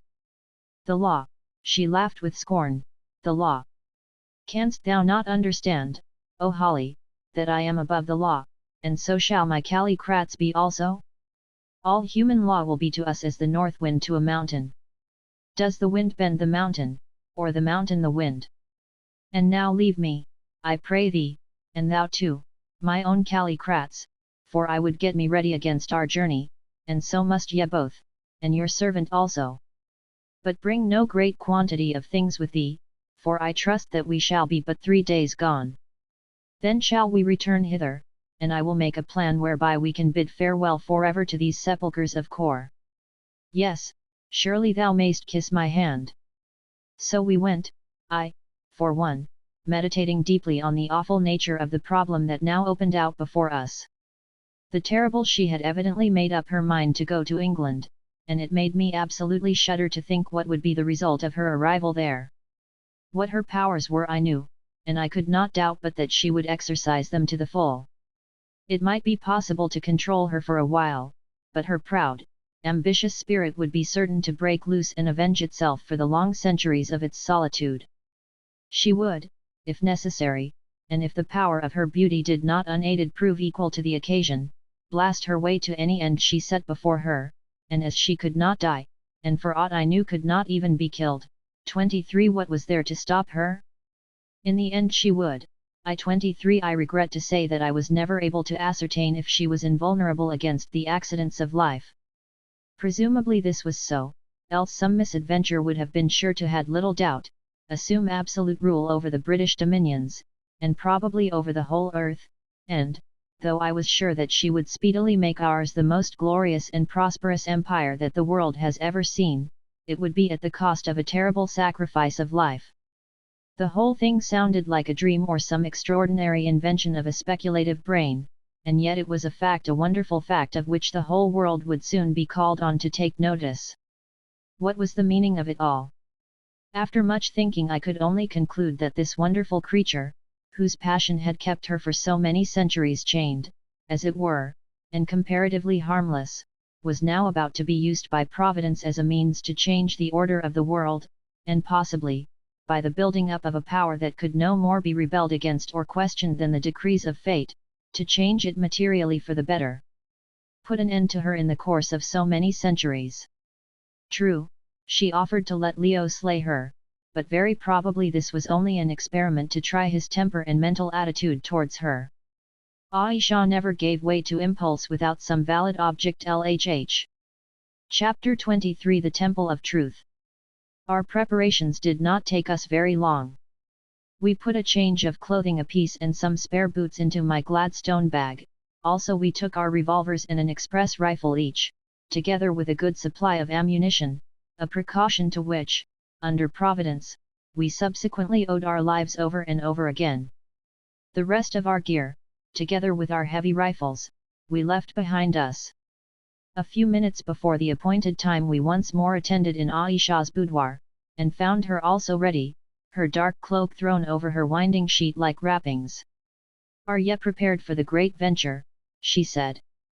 "We are," I answered, though for my part, Ayesha, I have no faith in it. "Ah, my Holly," she said, "thou art of a truth like those old Jews of whom the memory vexes me so sorely, unbelieving, and hard to accept that which they have not known. But thou shalt see, for unless my mirror yonder lies," and she pointed to the font of crystal water, "the path is yet open as it was of old time. And now let us start upon the new life which shall end who know it where." "Ah," I echoed, "who know it where?" and we passed down into the great central cave, and out into the light of day. At the mouth of the cave we found a single litter with 6 bearers, all of them mutes, waiting, and with them I was relieved to see our old friend Billy, for whom I had conceived a sort of affection. It appeared that, for reasons not necessary to explain at length, Ayesha had thought it best that, with the exception of herself, we should proceed on foot, and this we were nothing loath to do, after our long confinement in these caves, which, however suitable they might be for sarcophagi, a singularly inappropriate word, by the way, for these particular tombs, which certainly did not consume the bodies given to their keeping, were depressing habitations for breathing mortals like ourselves. Either by accident or by the orders of she, the space in front of the cave where we had beheld that awful dance was perfectly clear of spectators. Not a soul was to be seen, and consequently I do not believe that our departure was known to anybody, except perhaps the mutes who waited on she, and they were, of course, in the habit of keeping what they saw to themselves. In a few minutes' time we were stepping out sharply across the great cultivated plain or lake bed, framed like a vast emerald in its setting of frowning cliff, and had another opportunity of wondering at the extraordinary nature of the site chosen by these old people of Kor for their capital, and at the marvellous amount of labour, ingenuity, and engineering skill that must have been brought into requisition by the founders of the city to drain so huge a sheet of water, and to keep it clear of subsequent accumulations. It is, indeed, so far as my experience goes, an unequalled instance of what man can do in the face of nature, for in my opinion such achievements as the Suez Canal or even the Mont Cenis Tunnel do not approach this ancient undertaking in magnitude and grandeur of conception. When we had been walking for about half an hour, enjoying ourselves exceedingly in the delightful cool which about this time of the day always appeared to descend upon the great plain of Kor, and which in some degree atoned for the want of any land or sea breeze, for all wind was kept off by the rocky mountain wall, we began to get a clear view of what Billy had informed us were the ruins of the great city. And even from that distance we could see how wonderful those ruins were, a fact which with every step we took became more evident. The city was not very large if compared to Babylon or Thebes, or other cities of remote antiquity. Perhaps its outer wall contained some 12 square miles of ground, or a little more.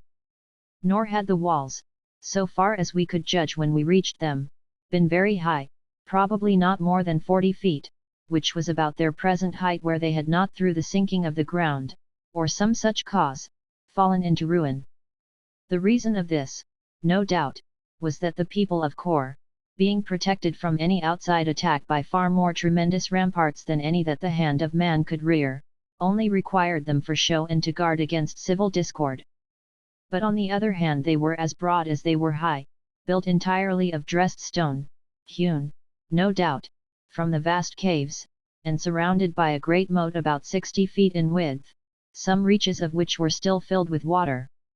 About 10 minutes before the sun finally sank we reached this moat, and passed down and through it, clambering across what evidently were the piled-up fragments of a great bridge in order to do so, and then with some little difficulty up the slope of the wall to its summit. I wish that it lay within the power of my pen to give some idea of the grandeur of the sight that then met our view.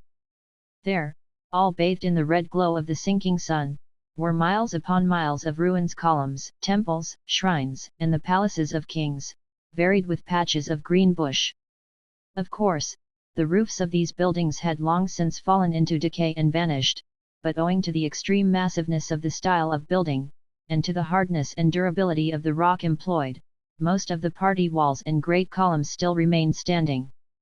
24 straight before us stretched away what had evidently been the main thoroughfare of the city, for it was very wide, wider than the Thames embankment, and regular. Being, as we afterwards discovered, paved, or rather built, throughout of blocks of dressed stone, such as were employed in the walls, it was but little overgrown even now with grass and shrubs that could get no depth of soil to live in. What had been the parks and gardens, on the contrary, were now dense jungle. In 24, in connection with the extraordinary state of preservation of these ruins after so vast a lapse of time, at least 6,000 years, it must be remembered that Kor was not burned or destroyed by an enemy or an earthquake, but deserted, owing to the action of a terrible plague. Consequently the houses were left unharmed. Also, the climate of the plain is remarkably fine and dry, and there is very little rain or wind, as a result of which these relics have only to contend against the unaided action of time, which works but slowly upon such massive blocks of masonry. Lhd. It was easy even from a distance to trace the course of the various roads by the burnt-up appearance of the scanty grass that grew upon them.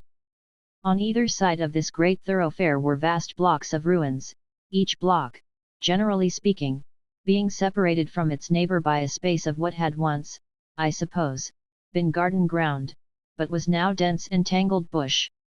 They were all built of the same colored stone, and most of them had pillars, which was as much as we could make out in the fading light as we passed swiftly up the main road, which I believe I am right in saying no living foot had pressed for thousands of years.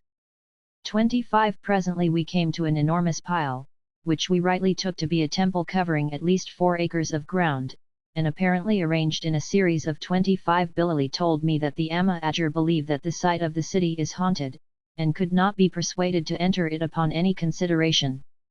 Indeed, I could see that he himself did not at all like doing so, and was only consoled by the reflection that he was under the direct protection of she. It struck Leo and myself as very curious that a people which has no objection to living amongst the dead, with whom their familiarity has perhaps bred contempt, and even using their bodies for purposes of fuel, should be terrified at approaching the habitations that these very departed had occupied when alive. After all, however, it is only a savage inconsistency. Lhh courts, each one enclosing another of smaller size, on the principle of a Chinese nest of boxes, which were separated one from the other by rows of huge columns. And, while I think of it, I may as well state a remarkable thing about the shape of these columns, which resembled none that I have ever seen or heard of, being fashioned with a kind of waist in the center, and swelling out above and below. At first we thought that this shape was meant to roughly symbolize or suggest the female form, as was a common habit amongst the ancient religious architects of many creeds. On the following day, however, as we went up the slopes of the mountain, we discovered a large quantity of the most stately-looking palms, of which the trunks grew exactly in this shape, and I have now no doubt but that the first designer of these columns drew his inspiration from the graceful bends of those very palms, or rather of their ancestors, which then, some 8 or 10,000 years ago, as now, beautified the slopes of the mountain that had once formed the shores of the volcanic lake.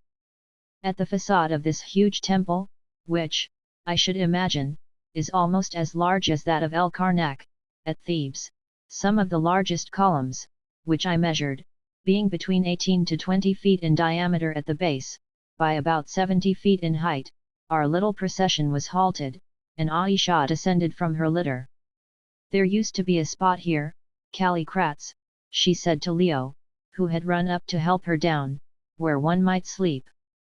2,000 years ago did thou and I and that Egyptian asp rest therein, but since then have I not set foot here, nor any man, and perchance it has fallen," and, followed by the rest of us, she passed up a vast flight of broken and ruined steps into the outer court, and looked round into the gloom.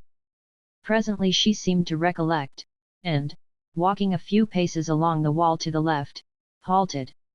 "It is here," she said, and at the same time beckoned to the 2 mutes, who were loaded with provisions and our little belongings, to advance.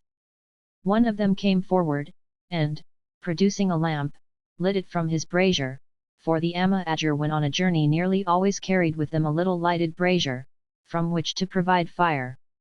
The tinder of this brazier was made of broken fragments of mummy carefully damped, and, if the admixture of moisture was properly managed, this unholy compound would smoulder away for hours. 26 As soon as the lamp was lit we entered the place before which Ayesha had halted. It turned out to be a chamber hollowed in the thickness of the wall, and, from the fact of there still being a massive stone table in it, I should think that it had probably served as a living room, perhaps for one of the doorkeepers of the great temple. 26 After all, we are not much in advance of the Ayesha in these matters. Mummy, that is, pounded ancient Egyptian, is, I believe, a pigment much used by artists, and especially by those of them who direct their talents to the reproduction of the works of the old master's editor.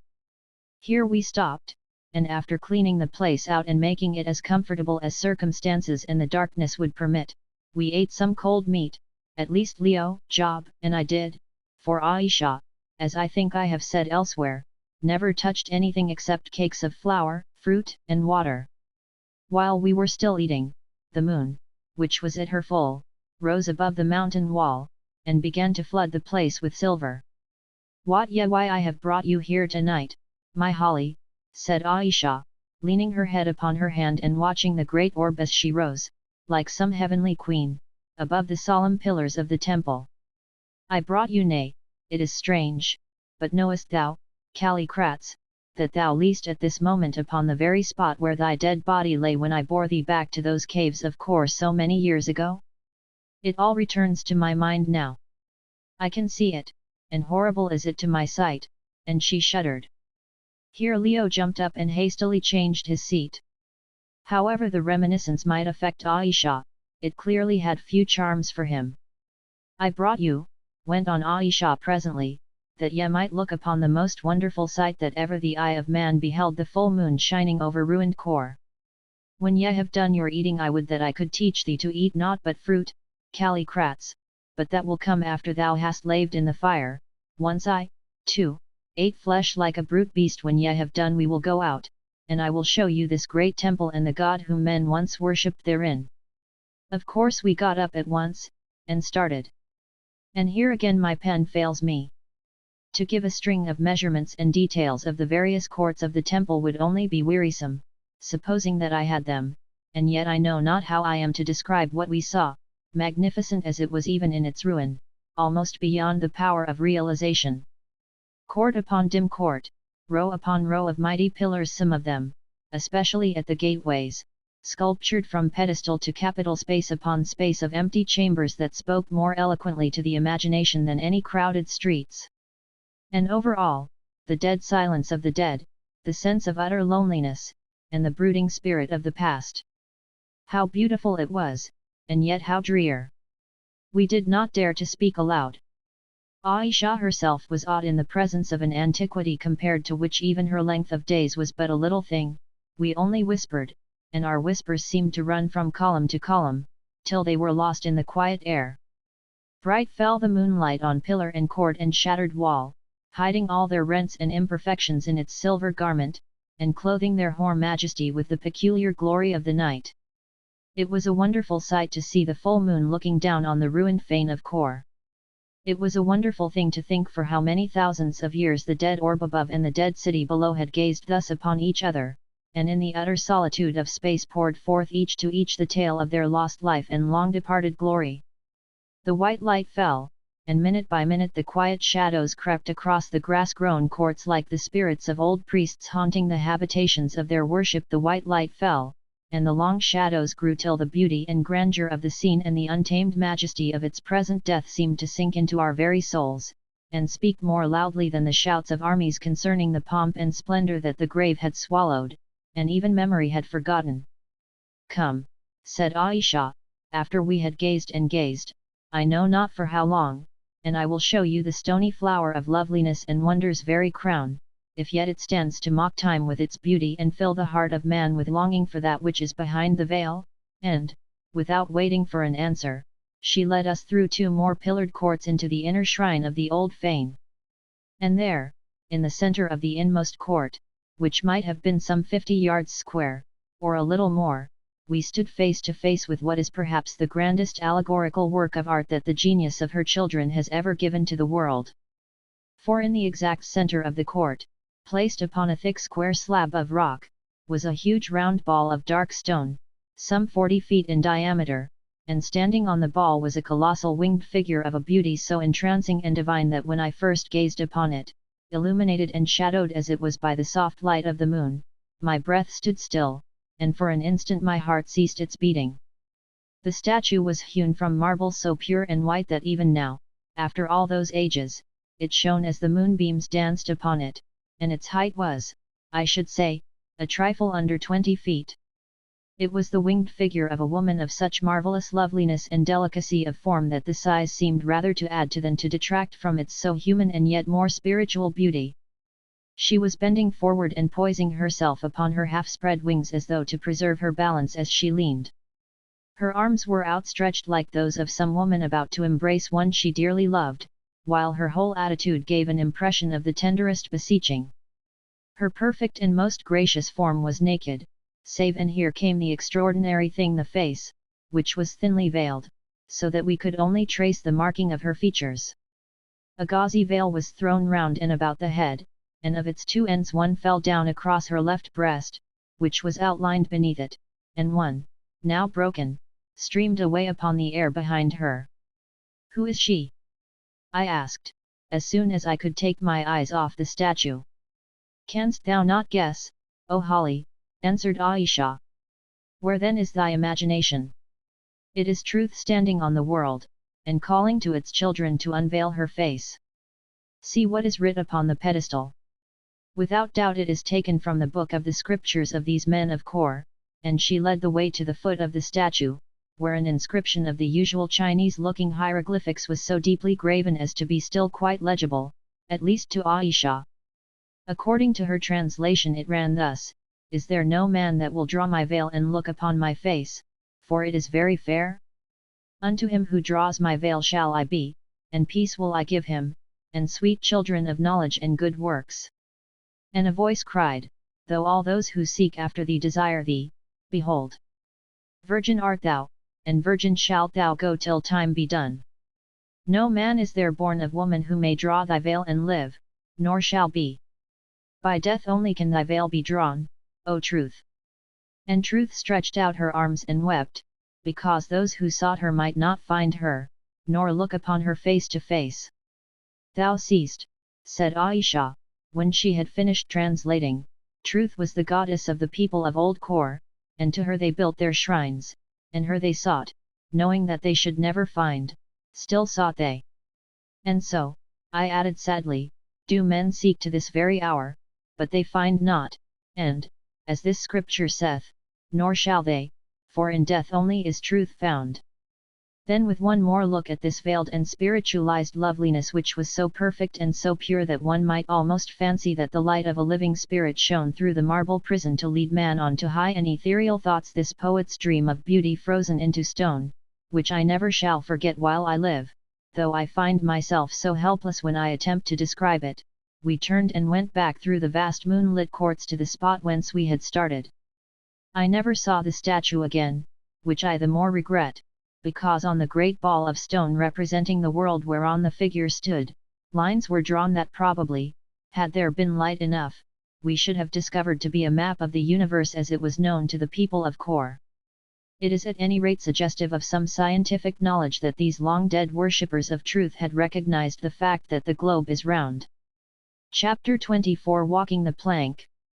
Next day the mutes woke us before the dawn, and by the time that we had got the sleep out of our eyes, and gone through a perfunctory wash at a spring which still welled up into the remains of a marble basin in the center of the north quadrangle of the vast outer court, we found she standing by the litter ready to start, while old Billy and the two bearer mutes were busy collecting the baggage. As usual, Ayesha was veiled like the marble Truth. By the way, I wonder if she originally got the idea of covering up her beauty from that statue. I noticed, however, that she seemed very depressed, and had none of that proud and buoyant bearing which would have betrayed her among 1,000 women of the same stature, even if they had been veiled like herself. She looked up as we came, for her head was bowed and greeted us. Leo asked her how she had slept. "Ill, my Kratz," she answered, "ill. This night have strange and hideous dreams come creeping through my brain, and I know not what they may portend. Almost do I feel as though some evil overshadowed me, and yet how can evil touch me? I wonder," she went on with a sudden outbreak of womanly tenderness, "I wonder if, should aught happen to me, so that I slept a while and left thee waking, thou wouldst think gently of me? I wonder, my Kratz, if thou wouldst tarry till I came again, as for so many centuries I have tarried for thy coming." Then, without waiting for an answer, she went on, "Come, let us be setting forth, for we have far to go, and before another day is born in yonder blue should we stand in the place of life." In another 5 minutes we were once more on our way through the vast ruined city, which loomed at us on either side in the grey dawning in a way that was at once grand and oppressive. Just as the first ray of the rising sun shot like a golden arrow athwart this storied desolation, we gained the farther gateway of the outer wall, and having given one more glance at the hoar and pillared majesty through which we had passed, and, with the exception of Job, for whom ruins had no charms, breathed a sigh of regret that we had not had more time to explore it, passed through the great moat, and on to the plain beyond. As the sun rose, so did Ayesha's spirits, till by breakfast time they had regained their normal level, and she laughingly set down her previous depression to the associations of the spot where she had slept. "These barbarians declare that Kor is haunted," she said, "and of a truth I do believe their saying, for never did I know so ill a night save once. I remember it now. It was on that very spot when thou didst lie dead at my feet, Callicrates. Never will I visit it again, it is a place of evil omen." After a very brief halt for breakfast, we pressed on with such good will that by 2 o'clock in the afternoon we were at the foot of the vast wall of rock that formed the lip of the volcano, and which at this point towered up precipitously above us for 1,500 or 2,000 feet. Here we halted, certainly not to my astonishment, for I did not see how it was possible that we should go any farther. "Now," said Ayesha, as she descended from her litter, "doth our labour but commence, for here do we part with these men, and henceforward must we bear ourselves." And then, addressing Billy, "Do thou and these slaves remain here, and abide our coming. By tomorrow at the midday shall we be with thee, if not, wait." Billy bowed humbly, and said that her august bidding should be obeyed if they stopped there till they grew old. "And this man, O Holly," said she, pointing to Job, "best is it that he should tarry also, for if his heart be not high and his courage great, perchance some evil might overtake him. Also, the secrets of the place whither we go are not fit for common eyes." I translated this to Job, who instantly and earnestly entreated me, almost with tears in his eyes, not to leave him behind. He said he was sure that he could see nothing worse than he had already seen, and that he was terrified to death at the idea of being left alone with those dumb folk, who, he thought, would probably take the opportunity to hot-pot him.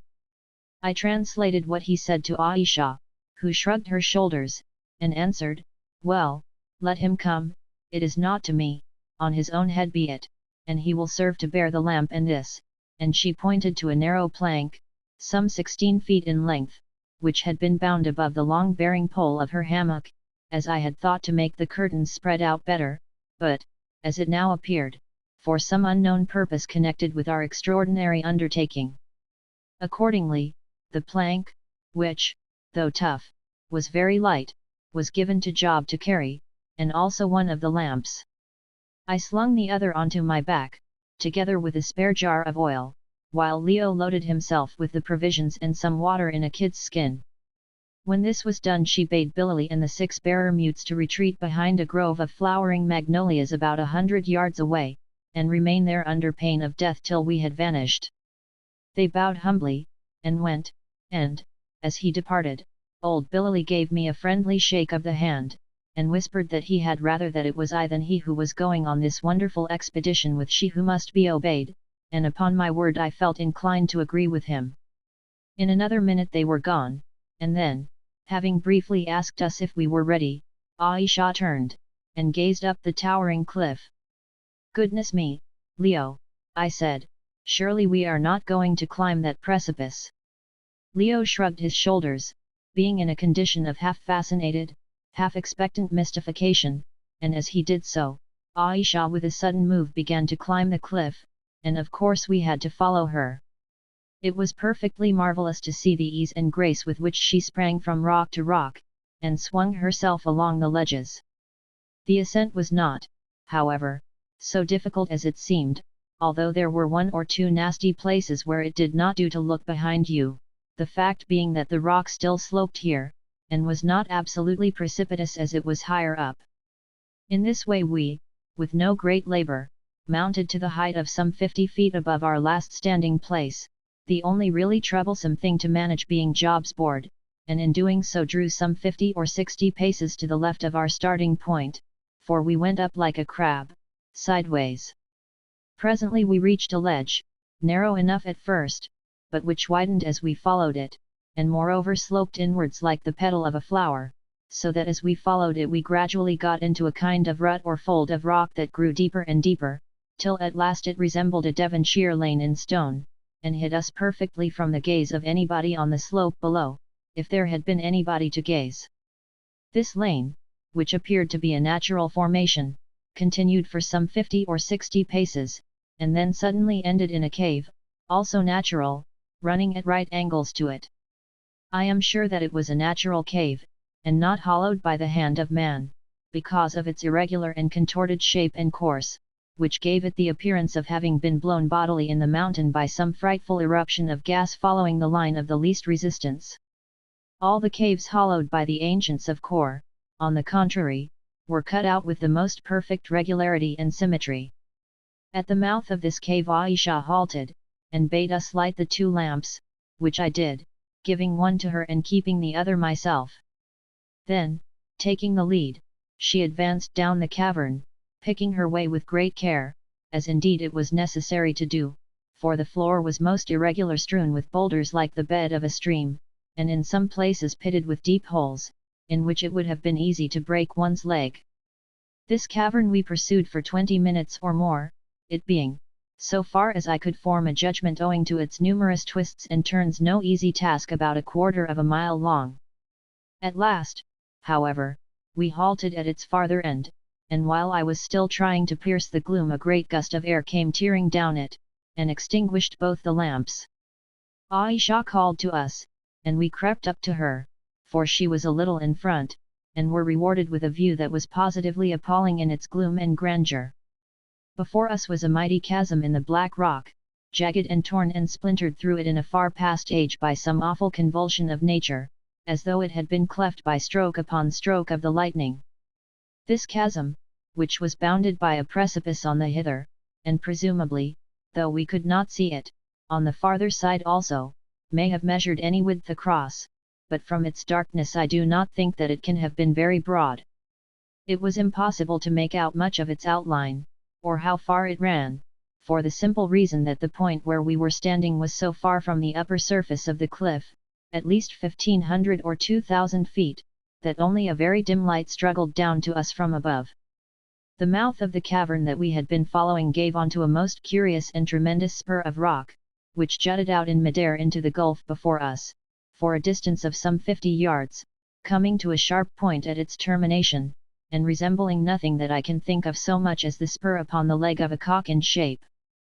This huge spur was attached only to the parent precipice at its base, which was, of course, enormous, just as the cock's spur is attached to its leg.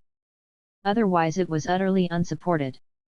"Here must we pass," said Ayesha. "Be careful lest giddiness overcome you, or the wind sweep you into the gulf beneath, for of a truth it hath no bottom." And, without giving us any further time to get scared, she started walking along the spur, leaving us to follow her as best we might. I was next to her, then came Job, painfully dragging his plank, while Leo brought up the rear. It was a wonderful sight to see this intrepid woman gliding fearlessly along that dreadful place. For my part, when I had gone but a very few yards, what between the pressure of the air and the awful sense of the consequences that a slip would entail, I found it necessary to go down on my hands and knees and crawl, and so did the other two. But Ayesha never condescended to this. On she went, leaning her body against the gusts of wind, and never seeming to lose her head or her balance. In a few minutes we had crossed some 20 paces of this awful bridge, which got narrower at every step, and then all of a sudden a great gust came tearing along the gorge. I saw Ayesha lean herself against it, but the strong draught got under her dark cloak, and tore it from her, and away it went down the wind flapping like a wounded bird. It was dreadful to see it go, till it was lost in the blackness.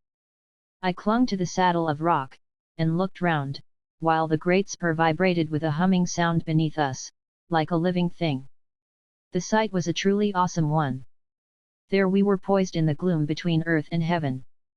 Beneath us were hundreds upon hundreds of feet of emptiness that gradually grew darker, till at last it was absolutely black, and at what depth it ended is more than I can guess. Above were space upon space of giddy air, and far, far away a line of blue sky. And down this vast gulf upon which we were pinnacled the great draught dashed and roared, driving clouds and misty wreaths of vapour before it, till we were nearly blinded, and utterly confused. The whole position was so tremendous and so absolutely unearthly that I believe it actually lulled our sense of terror, but to this hour I often see it in my dreams, and wake up covered with cold perspiration at its mere fantasy. On! On! Cried the white form before us, for now the cloak had gone. She was robed in white, and looked more like a spirit riding down the gale than a woman. On, or ye will fall and be dashed to pieces. Keep your eyes fixed upon the ground, and closely hug the rock. We obeyed her, and crept painfully along the quivering path, against which the wind shrieked and wailed as it shook it, causing it to murmur like a vast tuning fork.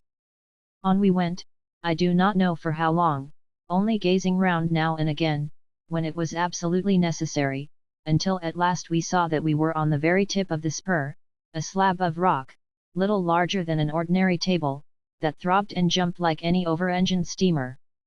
There we lay on our stomachs, clinging to the ground, and looked about us, while Ayesha stood leaning out against the wind, down which her long hair streamed, and, absolutely heedless of the hideous depth that yawned beneath, pointed before her. Then we saw why the narrow plank, which Job and I had painfully dragged along between us, had been provided. Before us was an empty space, on the other side of which was something, as yet we could not see what, for here either owing to the shadow of the opposite cliff, or from some other cause the gloom was that of night.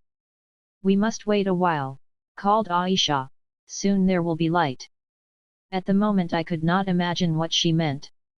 How could more light than there was ever come to this dreadful spot? While I was still debating in my mind, suddenly, like a great sword of flame, a beam from the setting sun pierced the Stygian gloom, and smote upon the point of rock whereon we lay, illumining Ayesha's lovely form with an unearthly splendor. I only wish that I could describe the wild and marvelous beauty of that sword of fire, laid across the darkness and rushing mist wreaths of the gulf. How it got there I do not to this moment know, but I presume that there was some cleft or hole in the opposing cliff, through which it pierced when the setting orb was in a direct line therewith. All I can say is that the effect was the most wonderful that I ever saw.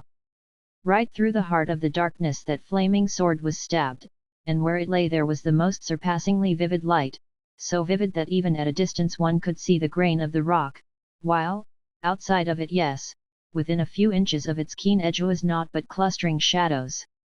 And now, by this ray of light, for which she had been waiting, and timed our arrival to meet, knowing that at this season for thousands of years it had always struck thus at sunset, we saw what was before us. Within 11 or 12 feet of the very tip of the tongue-like rock whereon we stood there arose, presumably from the far bottom of the gulf, a sugar loaf-shaped cone, of which the summit was exactly opposite to us. But had there been a summit only it would not have helped us much, for the nearest point of its circumference was some 40 feet from where we were. On the lip of this summit, however, which was circular and hollow, rested a tremendous flat stone, something like a glacier stone. Perhaps it was one, for all I know to the contrary, and the end of this stone approached to within 12 feet or so of us. This huge boulder was nothing more or less than a gigantic rocking stone, accurately balanced upon the edge of the cone or miniature crater, like a half-crown on the rim of a wine-glass, for, in the fierce light that played upon it and us, we could see it oscillating in the gusts of wind. "Quick," said Ayesha. "The plank we must cross while the light endures, presently it will be gone." "Oh, Lord, sir," groaned Job. "Surely she don't mean us to walk across that there place on that there thing," as in obedience to my direction he pushed the long board towards me. "That's it, Job," I halloed in ghastly merriment, though the idea of walking the plank was no pleasanter to me than to him.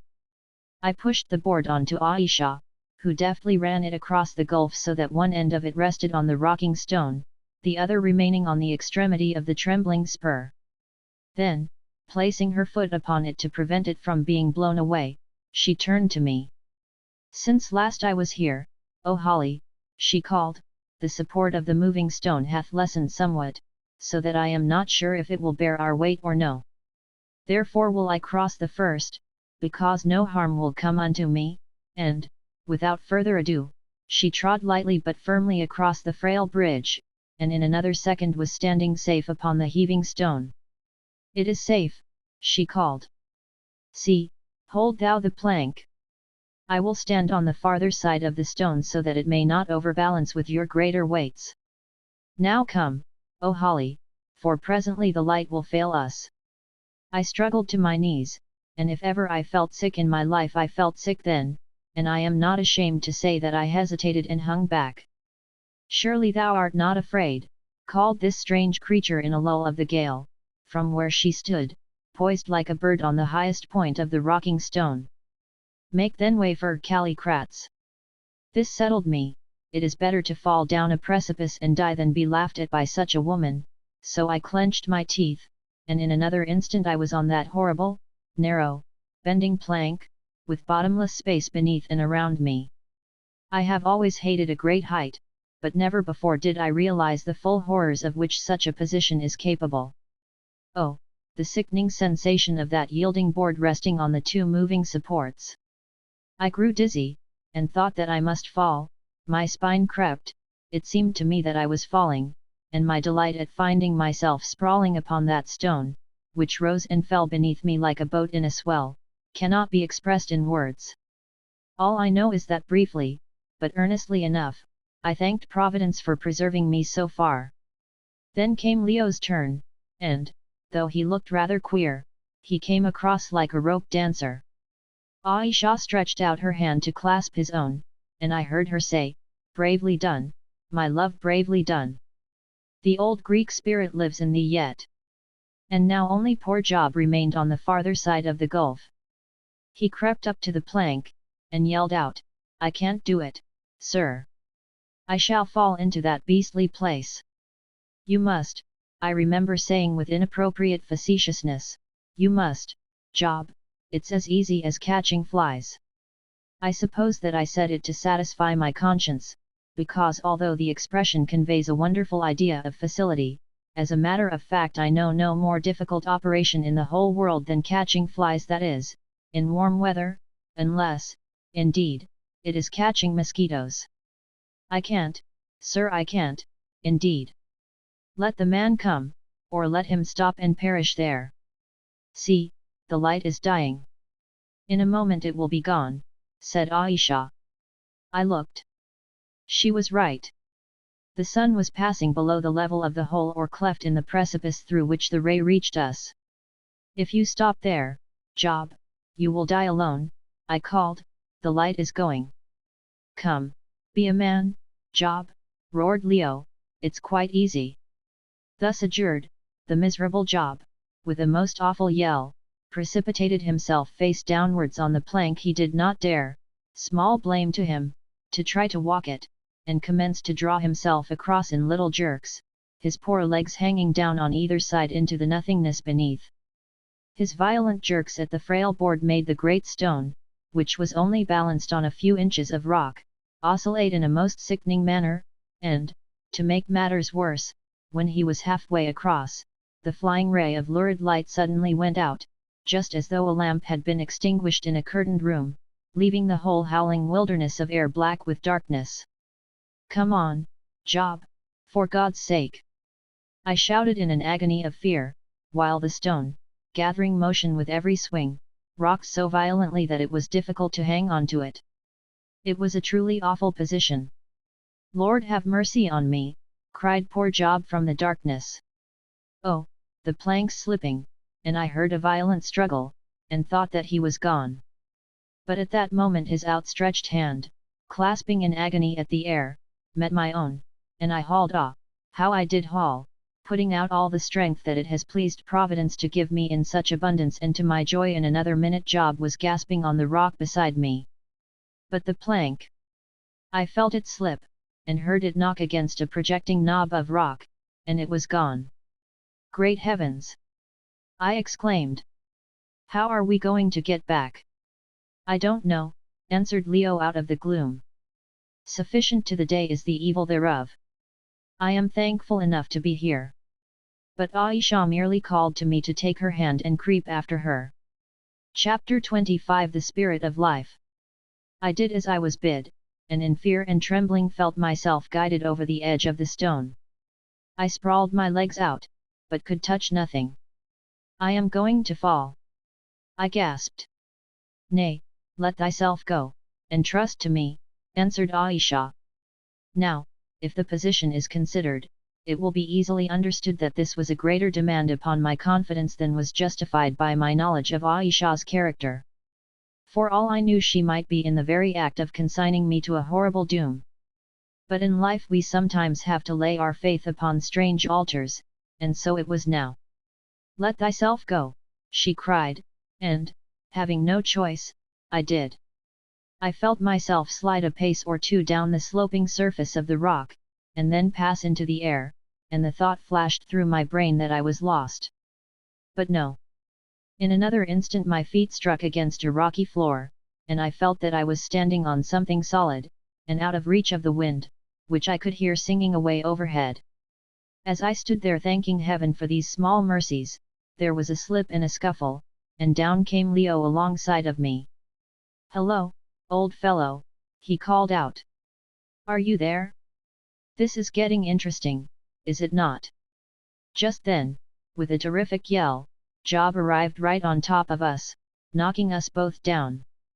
By the time that we had struggled to our feet again, Ayesha was standing among us, and bidding us light the lamps, which fortunately remained uninjured, as also did the spare jar of oil. I got out my box of Bryant and May's wax matches, and they struck as merrily there, in that awful place, as they could have done in a London drawing room. In a couple of minutes both the lamps were alight, and a curious scene they revealed. We were huddled together in a rock chamber, some 10 feet square, and scared enough we looked, that is, except Ayesha, who was standing calmly with her arms folded, and waiting for the lamps to burn up. The chamber appeared to be partly natural and partly hollowed out of the top of the cone. The roof of the natural part was formed of the swinging stone, and that of the back part of the chamber, which sloped downwards, was hewn from the live rock. For the rest, the place was warm and dry, a perfect haven of rest compared to the giddy pinnacle above, and the quivering spur that shot out to meet it in midair. "So," said she, "safely have we come, though once I feared that the rocking stone would fall with you, and precipitate you into the bottomless deeps beneath, for I do believe that the cleft goeth down to the very womb of the world. The rock whereon the stone resteth hath crumbled beneath the swinging weight." And now that he, nodding towards Job, who was sitting on the floor, feebly wiping his forehead with a red cotton pocket handkerchief, whom they rightly call the pig, for as a pig is he stupid, hath let fall the plank, it will not be easy to return across the gulf, and to that end must I make a plan. But now rest a while, and look upon this place. What think ye that it is? "We know not," I answered. "Wouldst thou believe, O Holly, that once a man did choose this airy nest for a daily habitation, and did here endure for many years, leaving it only but one day in every 12 to seek food and water and oil that the people brought, more than he could carry, and laid as an offering in the mouth of the tunnel through which we passed hither?" We looked up wonderingly, and she continued, "Yet so it was. There was a man Nut, he named himself, who, though he lived in the latter days, had all of the wisdom of the sons of Kor. A hermit was he, and a philosopher, and skilled in the secrets of nature, and he it was who discovered the fire that I shall show you, which is nature's blood and life, and also that he who bathed therein, and breathed thereof, should live while nature lives. But like unto thee, O Holly, this man, Nut, would not turn his knowledge to account. Ill, he said, was it for man to live, for man was born to die. Therefore did he tell his secret to none, and therefore did he come and live here, where the seeker after life must pass, and was revered of the Amahajur of the day as holy, and a hermit. And when first I came to this country, knowest thou how I came, Callicrats? Another time will I tell thee. It is a strange tale I heard of this philosopher, and waited for him when he came to fetch his food, and returned with him hither, though greatly did I fear to tread the gulf. Then did I beguile him with my beauty and my wit, and flatter him with my tongue, so that he led me down and showed me the fire, and told me the secrets of the fire, but he would not suffer me to step therein, and, fearing lest he should slay me, I refrained, knowing that the man was very old, and soon would die. And I returned, having learned from him all that he knew of the wonderful spirit of the world, and that was much, for the man was wise and very ancient, and by purity and abstinence, and the contemplations of his innocent mind, had worn thin the veil between that which we see and the great invisible truths, the whisper of whose wings at times we hear as they sweep through the gross air of the world. Then it was but a very few days after I met thee, my Callicrates, who hadst wandered hither with the beautiful Egyptian Amen artist, and I learned to love for the first and last time, once and forever, so that it entered into my mind to come hither with thee, and receive the gift of life for thee and me. Therefore came we, with that Egyptian who would not be left behind, and, behold, we found the old man nude lying but newly dead. There he lay, and his white beard covered him like a garment, and she pointed to a spot near where I was sitting, but surely he hath long since crumbled into dust, and the wind hath borne his ashes hence. Here I put out my hand and felt in the dust, and presently my fingers touched something. It was a human tooth, very yellow, but sound. I held it up and showed it to Ayesha, who laughed. Yes, she said, it is his without a doubt. Behold what remaineth of Nut and the wisdom of Nut, one little tooth. And yet that man had all life at his command, and for his conscience's sake would have none of it. Well, he lay there newly dead, and we descended whither I shall lead you, and then, gathering up all my courage, and courting death that I might perchance win so glorious a crown of life, I stepped into the flames, and behold, life such as ye can never know until ye feel it also flowed into me, and I came forth undying, and lovely beyond imagining. Then did I stretch out mine arms to thee, Callicrates, and bid thee take thine immortal bride, and behold, as I spoke, thou, blinded by my beauty, didst turn from me, and throw thine arms about the neck of Amen artist.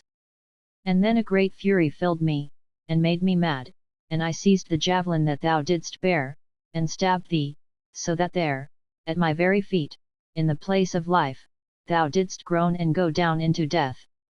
I knew not then that I had strength to slay with mine eyes and by the power of my will, therefore in my madness slew I with the javelin. 27. It will be observed that Ayesha's account of the death of Callicrates differs materially from that written on the potsherd by Amen artist. The writing on the sherd says, then in her rage did she smite him by her magic, and he died. We never ascertained which was the correct version, but it will be remembered that the body of Callicrates had a spear wound in the breast, which seems conclusive, unless, indeed, it was inflicted after death. Another thing that we and when thou wast dead, I wept, because I was undying and thou wast dead. I wept there in the place of life, so that had I been mortal any more my heart had surely broken. And she, the swart Egyptian, she cursed me by her gods. By Osiris did she curse me, and by Isis, by Nephthys, and by Hecht, by Secath, the lion-head, and by Set, calling down evil on me, evil and everlasting desolation. I can see her dark face now lowering o'er me like a storm, but she could not hurt me, and I know not if I could hurt her. I did not try, it was not to me then, so together we bore thee hence. And afterwards I sent her the Egyptian away through the swamps, and it seems that she lived to bear a son and to write the tale that should lead thee, her husband, back to me, her rival and thy murderess. Such is the tale, my love, and now is the hour at hand that shall set a crown upon it. Like all things on the earth, it is compounded of evil and of good, more of evil than of good, perchance, and writ in letters of blood. It is the truth, naught have I hidden from thee, Callicrates. And now one thing before the final moment never ascertained was how the two women, she and the Egyptian Amen artist, managed to bear the corpse of the man they both loved across the dread gulf and along the shaking spur. What a spectacle the two distracted creatures must have presented in their grief and loveliness as they toiled along that awful place with the dead man between them. Probably, however, the passage was easier than L.H. of thy trial. We go down into the presence of death, for life and death are very near together, and who know it, that might happen which should separate us for another space of waiting. I am but a woman, and no prophetess, and I cannot read the future. But this I know, for I learned it from the lips of the wise man Nut, that my life is but prolonged and made more bright. It cannot live for I. Therefore, before we go, tell me, O Callicrates, that of a truth thou dost forgive me, and dost love me from thy heart. See, Callicrates, much evil have I done, perchance it was evil but 2 nights gone to strike that girl who loved thee cold in death, but she disobeyed me and angered me, prophesying misfortune to me, and I smote. Be careful when power comes to thee also, lest thou too shouldst smite in thine anger or thy jealousy, for unconquerable strength is a sore weapon in the hands of erring man. Yet, I have sinned out of the bitterness born of a great love have I sinned, but yet do I know the good from the evil, nor is my heart altogether hardened. Thy love, O Callicrates, shall be the gate of my redemption, even as aforetime my passion was the path down which I ran to evil. For deep love unsatisfied is the hell of noble hearts and a portion for the accursed, but love that is mirrored back more perfect from the soul of our desired doth fashion wings to lift us above ourselves, and make us what we might be. Therefore, Callicrates, take me by the hand, and lift my veil with no more fear than though I were some peasant girl, and not the wisest and most beauteous woman in this wide world, and look me in the eyes, and tell me that thou dost forgive me with all thine heart, and that with all thine heart thou dost worship me. She paused, and the strange tenderness in her voice seemed to hover round us like a memory. I know that the sound of it moved me more even than her words, it was so very human, so very womanly. Leo, too, was strangely touched. Hitherto he had been fascinated against his better judgment, something as a bird is fascinated by a snake, but now I think that all this passed away, and he realized that he really loved this strange and glorious creature, as, alas, I loved her also. At any rate, I saw his eyes fill with tears, and he stepped swiftly to her and undid the gauzy veil, and then took her by the hand, and, gazing into her deep eyes, said aloud, Ayesha, I love thee with all my heart, and so far as forgiveness is possible I forgive thee the death of us Danet. For the rest, it is between thee and thy Maker, I know not of it. I only know that I love thee as I never loved before, and that I will cleave to thee to the end. Now, answered Ayesha, with proud humility, now when my lord doth speak thus royally and give with so free a hand, it cannot become me to lag behind in words, and be beggared of my generosity.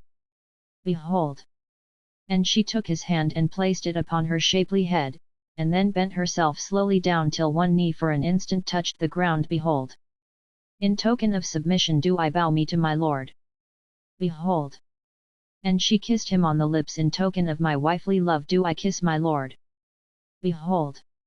And she laid her hand upon his heart. By the sin I sinned, by my lonely centuries of waiting wherewith it was wiped out, by the great love wherewith I love, and by the Spirit the eternal thing that doth beget all life, from whom it ebbs, to whom it doth return again, I swear, even in this first most holy hour of completed womanhood, that I will abandon evil and cherish good. I swear that I will be ever guided by thy voice in the straightest path of duty. I swear that I will eschew ambition, and through all my length of endless days set wisdom over me as a guiding star to lead me unto truth and a knowledge of the right. I swear also that I will honor and will cherish thee, Callicrates, who hast been swept by the wave of time back into my arms, till the very end, come it soon or late. I swear, nay, I will swear no more, for what are words? Yet shalt thou learn that Ayesha hath no false tongue. So I have sworn, and thou, my Holly, art witness to my oath. Here, too, are we wed, my husband, with the gloom for bridal canopy wed till the end of all things. Here do we write our marriage vows upon the rushing winds which shall bear them up to heaven, and round, and continually round this rolling world. And for a bridal gift I crown thee with my beauty's starry crown, an enduring life, and wisdom without measure, and wealth that none can count. Behold!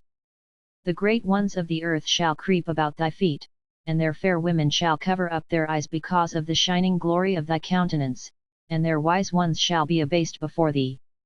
Thou shalt read the hearts of men as an open writing, and hither and thither shalt thou lead them as thy pleasure listeth. Like that old Sphinx of Egypt shalt thou sit aloft from age to age, and ever shall they cry to thee to solve the riddle of thy greatness that doth not pass away, and ever shalt thou mock them with thy silence. Behold! Once more I kiss thee, and by that kiss I give to thee dominion over sea and earth, over the peasant in his hovel, over the monarch in his palace halls, and cities crowned with towers, and those who breathe therein. Where'er the sun shakes out his spears, and the lonesome waters mirror up the moon, where'er storms roll, and heaven's painted bows arch in the sky from the pure north clad in snows, across the middle spaces of the world, to where the amorous south, lying like a bride upon her blue couch of seas, breathes in sighs made sweet with the odour of myrtles, there shall thy power pass and thy dominion find a home. Nor sickness, nor icy-fingered fear, nor sorrow, and pale waste of form and mind hovering ever o'er humanity, shall so much as shadow thee with the shadow of their wings. As a god shalt thou be, holding good and evil in the hollow of thy hand, and I, even I humble myself before thee. Such is the power of love, and such is the bridal gift I give unto thee, Callicrates, beloved of Ra, my lord and lord of all. And now it is done, and come storm, come shine, come good, come evil, come life, come death, it never, never can be undone. For, of a truth, that which is, and, being done, is done for aye, and cannot be altered. I have said let us hence, that all things may be accomplished in their order. And, taking one of the lamps, she advanced towards the end of the chamber that was roofed in by the swaying stone, where she halted.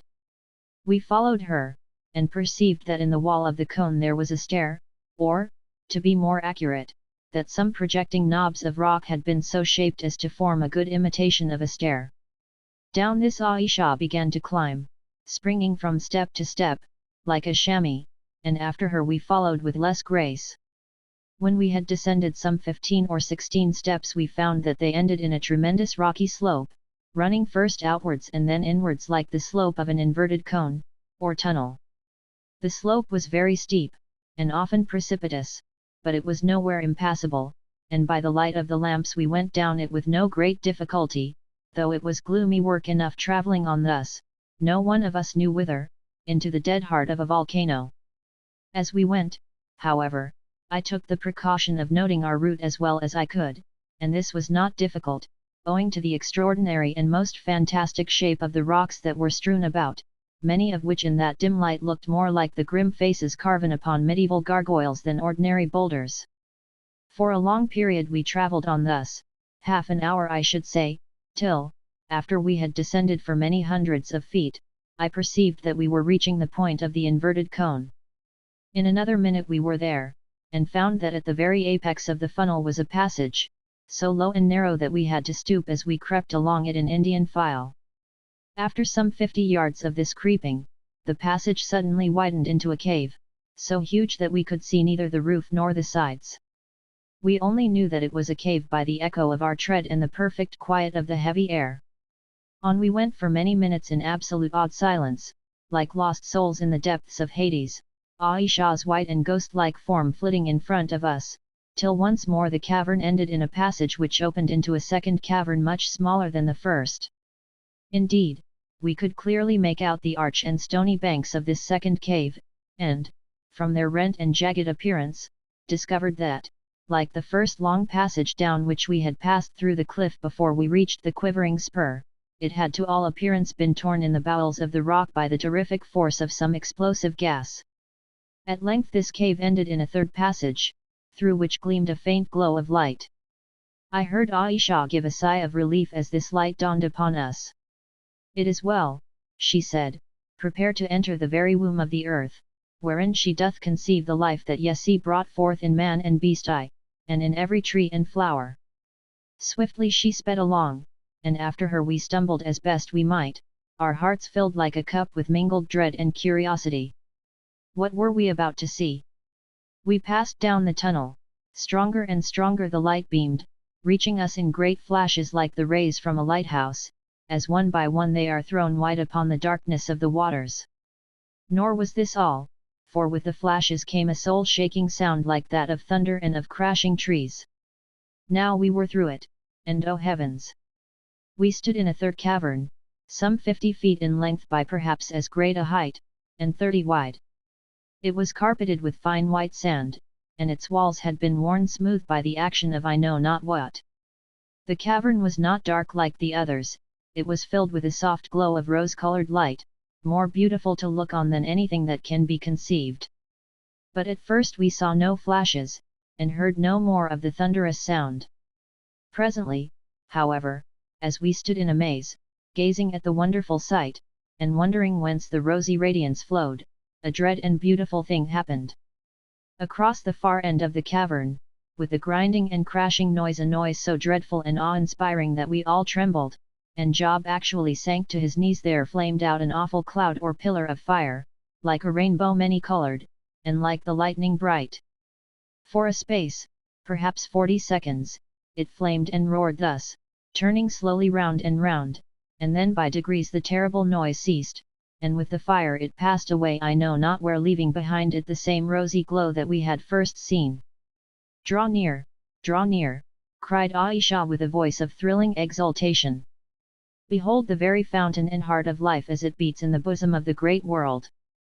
Behold the substance from which all things draw their energy, the bright spirit of the globe, without which it cannot live, but must grow cold and dead as the dead moon. Draw near, and wash you in the living flames, and take their virtue into your poor frames in all its virgin strength, not as it now feebly glows within your bosoms, filtered thereto through all the fine strainers of 1,000 intermediate lives, but as it is here in the very fount and seat of earthly being. We followed her through the rosy glow up to the head of the cave, till at last we stood before the spot where the great pulse beat and the great flame passed. And as we went we became sensible of a wild and splendid exhilaration, of a glorious sense of such a fierce intensity of life that the most buoyant moments of our strength seemed flat and tame and feeble beside it. It was the mere effluvium of the flame, the subtle ether that it cast off as it passed, working on us, and making us feel strong as giants and swift as eagles. We reached the head of the cave, and gazed at each other in the glorious glow, and laughed aloud. Even Job laughed, and he had not laughed for a week in the lightness of our hearts and the divine intoxication of our brains. I know that I felt as though all the varied genius of which the human intellect is capable had descended upon me. I could have spoken in blank verse of Shakespearean beauty, all sorts of great ideas flashed through my mind, it was as though the bonds of my flesh had been loosened, and left the spirit free to soar to the empyrean of its native power. The sensations that poured in upon me are indescribable. I seemed to live more keenly, to reach to a higher joy, and sip the goblet of a subtler thought than ever it had been my lot to do before. I was another and most glorified self, and all the avenues of the possible were for a space laid open to the footsteps of the real. Then, suddenly, while I rejoiced in this splendid vigor of a new-found self, from far, far away there came a dreadful muttering noise that grew and grew to a crash and a roar, which combined in itself all that is terrible and yet splendid in the possibilities of sound. Nearer it came, and nearer yet, till it was close upon us, rolling down like all the thunder wheels of heaven behind the horses of the lightning. On it came, and with it came the glorious blinding cloud of many-colored light, and stood before us for a space, turning, as it seemed to us, slowly round and round, and then, accompanied by its attendant pomp of sound, passed away I know not whither. So astonishing was the wondrous sight that one and all of us, save she, who stood up and stretched her hands towards the fire, sank down before it, and hid our faces in the sand. When it was gone, Ayesha spoke. Now, Callicrats, she said, the mighty moment is at hand. When the great flame comes again thou must stand in it. First throw aside thy garments, for it will burn them, though thee it will not hurt. Thou must stand in the flame while thy senses will endure, and when it embraces thee suck the fire down into thy very heart, and let it leap and play around thy every part, so that thou lose no moiety of its virtue. Hearest thou me, Callicrats? I hear thee, Ayesha, answered Leo, but, of a truth I am no coward, but I doubt me of that raging flame. How know I that it will not utterly destroy me, so that I lose myself and lose thee also? Nevertheless will I do it, he added. Ayesha thought for a minute, and then said, It is not wonderful that thou shouldst doubt. Tell me, Callicrates, if thou seest me stand in the flame and come forth unharmed, wilt thou enter also? Yes, he answered, I will enter even if it slay me. I have said that I will enter now. And that will I also, I cried. What, my Holly? She laughed aloud. Methought that thou wouldst not of length of days. Why, how is this? Nay, I know not, I answered, but there is that in my heart that calleth to me to taste of the flame, and live. It is well, she said. Thou art not altogether lost in folly. See now, I will for the second time bathe me in this living bath. Fain would I add to my beauty and my length of days if that be possible. If it be not possible, at the least it cannot harm me. Also, she continued, after a momentary pause, is there another and a deeper cause why I would once again dip me in the flame? When first I tasted of its virtue full was my heart of passion and of hatred of that Egyptian Amenartis, and therefore, despite my strivings to be rid thereof, have passion and hatred been stamped upon my soul from that sad hour to this. But now it is otherwise. Now is my mood a happy mood, and filled am I with the purest part of thought, and so would I ever be.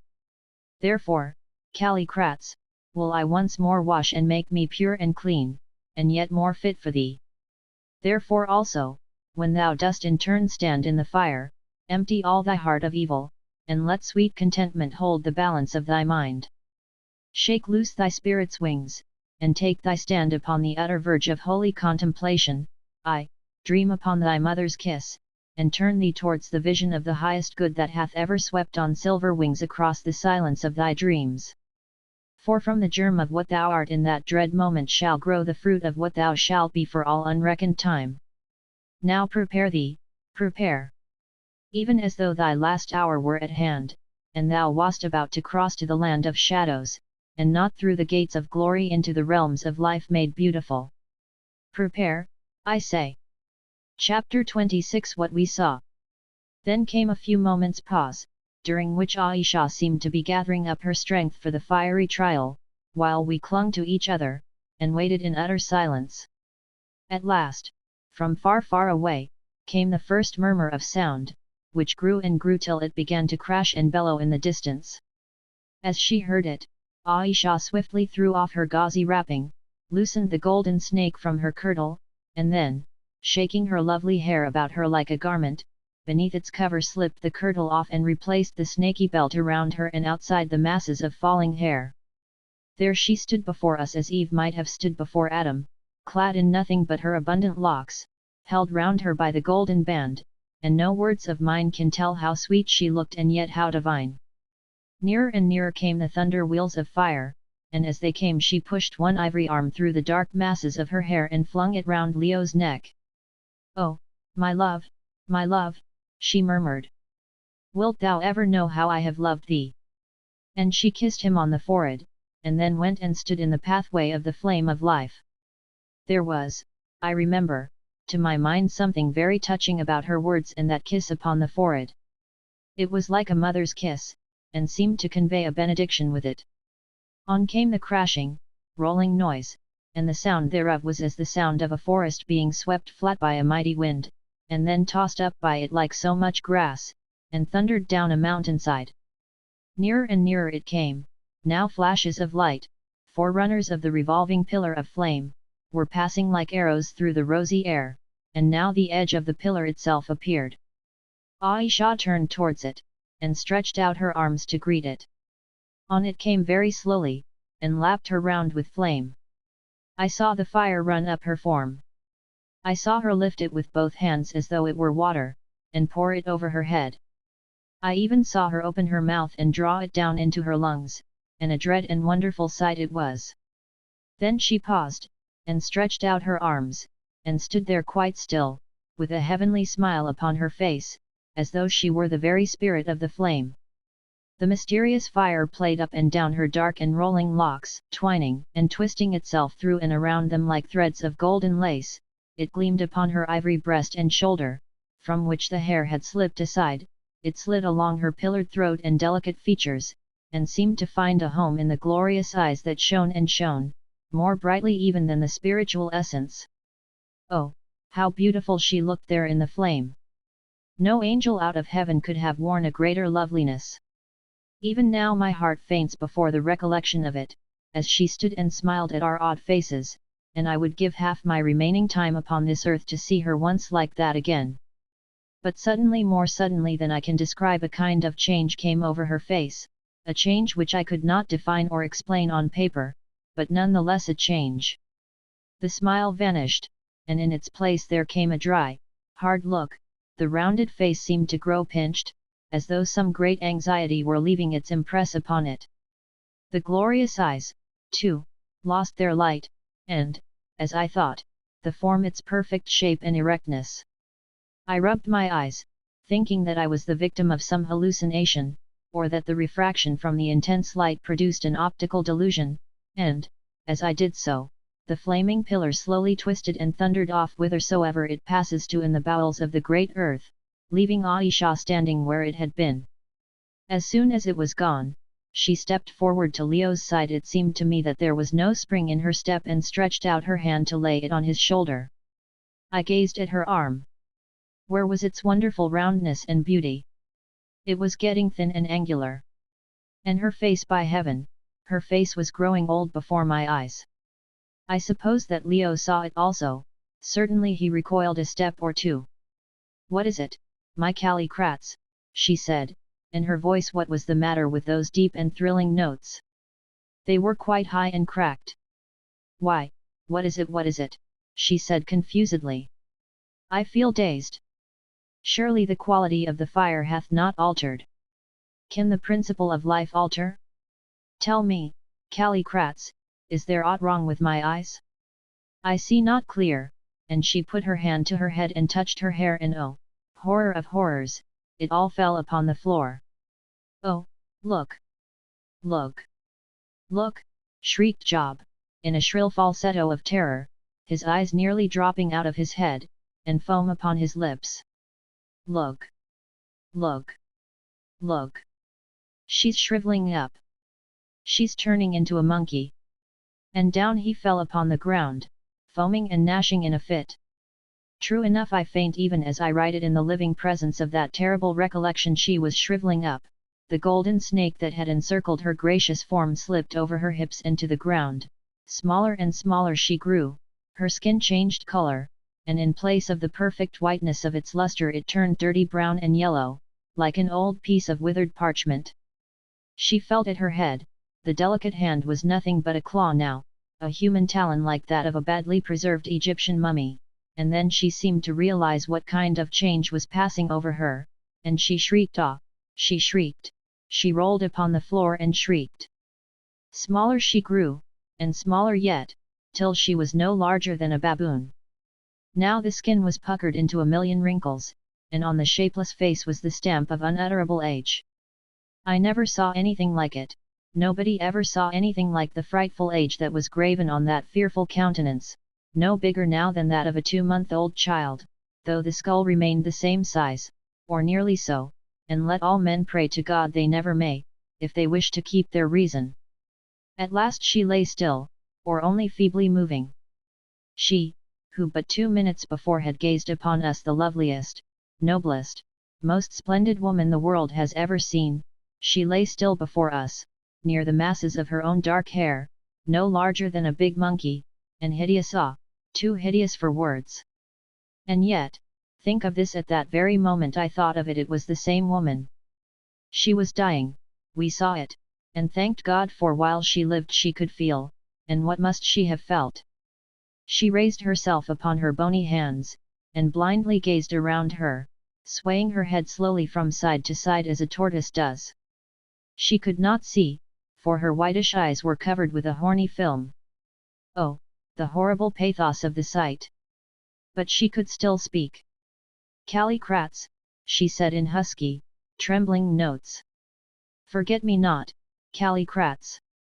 Have pity on my shame. I shall come again, and shall once more be beautiful, I swear it is true.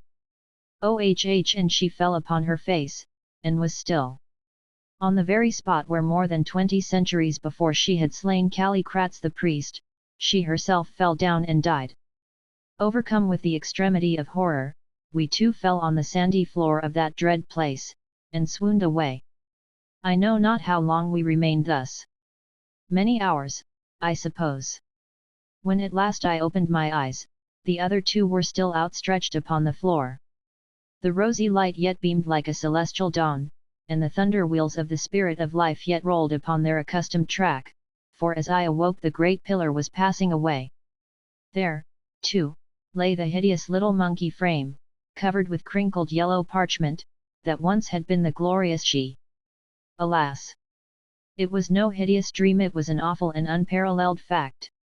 What had happened to bring this shocking change about? Had the nature of the life-giving fire changed? Did it, perhaps, from time to time send forth an essence of death instead of an essence of life?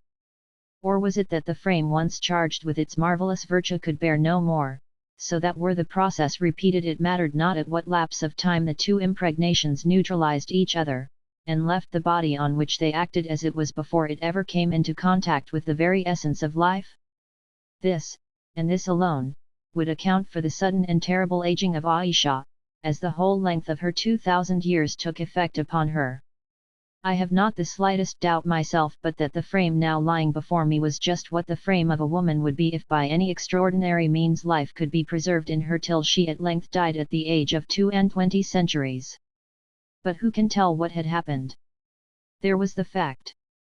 Often since that awful hour I have reflected that it requires no great stretch of imagination to see the finger of Providence in the matter.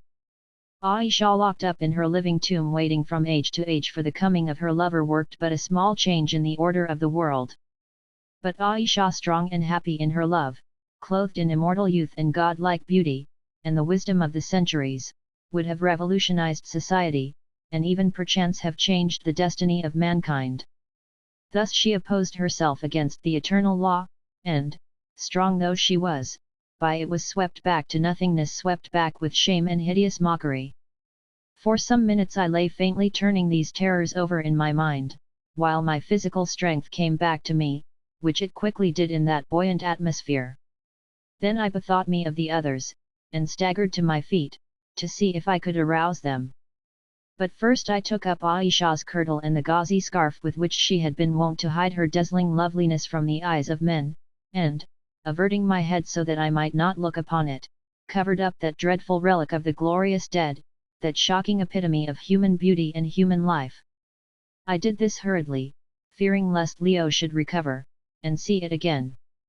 Then, stepping over the perfumed masses of dark hair that lay upon the sand, I stooped down by Job, who was lying upon his face, and turned him over.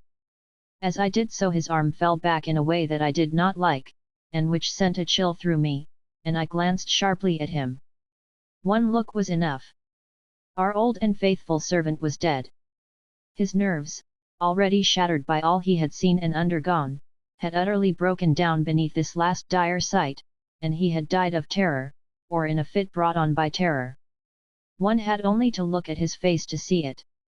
It was another blow, but perhaps it may help people to understand how overwhelmingly awful was the experience through which we had passed. We did not feel it much at the time. It seemed quite natural that the poor old fellow should be dead. When Leo came to himself, which he did with a groan and trembling of the limbs about 10 minutes afterwards, and I told him that Job was dead, he merely said, "Oh!" And, mind you, this was from no heartlessness, for he and Job were much attached to each other, and he often talks of him now with the deepest regret and affection. It was only that his nerves would bear no more. A harp can give out but a certain quantity of sound, however heavily it is smitten. Well, I set myself to recovering Leo, who, to my infinite relief, I found was not dead, but only fainting, and in the end I succeeded, as I have said, and he sat up, and then I saw another dreadful thing. When we entered that awful place his curling hair had been of the ruddiest gold, now it was turning grey, and by the time we gained the outer air it was snow white. Besides, he looked 20 years older. "What is to be done, old fellow?" he said in a hollow, dead sort of voice, when his mind had cleared a little, and a recollection of what had happened forced itself upon it. "Try and get out, I suppose," I answered, "that is, unless you would like to go in there," and I pointed to the column of fire that was once more rolling by. "I would go in if I were sure that it would kill me," he said with a little laugh. "It was my cursed hesitation that did this. If I had not been doubtful she might never have tried to show me the road. But I am not sure. The fire might have the opposite effect upon me. It might make me immortal, and, old fellow, I have not the patience to wait a couple of 1,000 years for her to come back again as she did for me. I had rather die when my hour comes, and I should fancy that it isn't far off either, and go my ways to look for her. Do you go in if you like." But I merely shook my head. My excitement was as dead as ditch water, and my distaste for the prolongation of my mortal span had come back upon me more strongly than ever. Besides, we neither of us knew what the effects of the fire might be. The result upon she had not been of an encouraging nature, and of the exact causes that produced that result we were, of course, ignorant. "Well, my boy," I said, "we cannot stop here till we go the way of those two," and I pointed to the little heap under the white garment and to the stiffening corpse of poor Job. "If we are going we had better go. But, by the way, I expect that the lamps have burned out," and I took one up and looked at it, and sure enough it had. "There is some more oil in the vase," said Leo indifferently, "if it is not broken, at least." I examined the vessel in question. It was intact. With a trembling hand I filled the lamps. Luckily there was still some of the linen wick unburned. Then I lit them with one of our wax matches. While I did so we heard the pillar of fire approaching once more as it went on its never-ending journey, if, indeed, it was the same pillar that passed and repassed in a circle. "Let's see it come once more," said Leo, "we shall never look upon its like again in this world." It seemed a bit of idle curiosity, but somehow I shared it, and so we waited till, turning slowly round upon its own axis, it had flamed and thundered by, and I remember wondering for how many thousands of years this same phenomenon had been taking place in the bowels of the earth, and for how many more thousands it would continue to take place. I wondered also if any mortal eyes would ever again mark its passage, or any mortal ears be thrilled and fascinated by the swelling volume of its majestic sound. I do not think that they will. I believe that we are the last human beings who will ever see that unearthly sight. Presently it had gone, and we too turned to go. But before we did so we each took Job's cold hand in ours and shook it. It was a rather ghastly ceremony, but it was the only means in our power of showing our respect to the faithful dead and of celebrating his obsequies. The heap beneath the white garment we did not uncover. We had no wish to look upon that terrible sight again. But we went to the pile of rippling hair that had fallen from her in the agony of that hideous change which was worse than 1,000 natural deaths, and each of us drew from it a shining lock, and these locks we still have, the sole memento that is left to us of Ayesha as we knew her in the fullness of her grace and glory. Leo pressed the perfumed hair to his lips. "She called to me not to forget her," he said hoarsely, "and swore that we should meet again. By heaven! I never will forget her. Here I swear that, if we live to get out of this, I will not for all my days have anything to say to another living woman, and that wherever I go I will wait for her as faithfully as she waited for me. Yes," I thought to myself, "if she comes back as beautiful as we knew her. But supposing she came back like that? 28 Well, and then we went. We went, and left those two in the presence of the very well and spring of life, but gathered to the cold company of death. How lonely they looked as they lay there, and how ill-assorted. That little heap had been for 2,000 years the wisest, loveliest, proudest creature, I can hardly call her woman, in the whole universe. She had been wicked, too, in her way, but, alas, such is the frailty of the human heart, her wickedness had not detracted from her charm. Indeed, I am by no means certain that it did not add to it. It was after all of a grand order, there was nothing mean or small about Ayesha. And poor Job, too. His presentiment had come true, and there was an end of him. Well, he has a strange burial place no Norfolk hind ever had a stranger, or 28. What a terrifying reflection it is, by the way, that nearly all our deep love for women who are not our kindred depends at any rate, in the first instance upon their personal appearance. If we lost them, and found them again dreadful to look on, though otherwise they were the very same, should we still love them?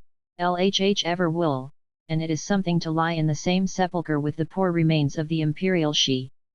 We looked our last upon them and the indescribable rosy glow in which they lay, and then with hearts far too heavy for words we left them, and crept thence broken down men, so broken down that we even renounced the chance of practically immortal life, because all that made life valuable had gone from us, and we knew even then that to prolong our days indefinitely would only be to prolong our sufferings. For we felt, yes, both of us, that having once looked Ayesha in the eyes, we could not forget her forever and ever while memory and identity remained. We both loved her now and for always, she was stamped and carven on our hearts, and no other woman or interest could ever raise that splendid die. And there lies the sting I had and have no right to think thus of her. As she told me, I was not to her, and never shall be through the unfathomed depth of time, unless, indeed, conditions alter, and a day comes at last when two men may love one woman, and all three be happy in the fact. It is the only hope of my broken-heartedness, and a rather faint one. Beyond it I have nothing.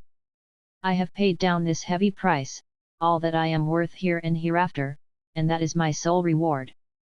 With Leo it is different, and often I bitterly envy him his happy lot, for if she was right, and her wisdom and knowledge did not fail her at the last, which, arguing from the precedent of her own case, I think most unlikely, he has some future to look forward to. But I have none, and yet mark the folly and the weakness of the human heart, and let him who is wise learn wisdom from it, yet I would not have it otherwise. I mean that I am content to give what I have given and must always give, and take in payment those crumbs that fall from my mistress's table, the memory of a few kind words, the hope one day in the far undreamed future of a sweet smile or two of recognition, a little gentle friendship, and a little show of thanks for my devotion to her and Leo. If that does not constitute true love, I do not know what does, and all I have to say is that it is a very bad state of mind for a man on the wrong side of middle age to fall into. Chapter 27. We leap. We passed through the caves without trouble, but when we came to the slope of the inverted cone two difficulties stared us in the face.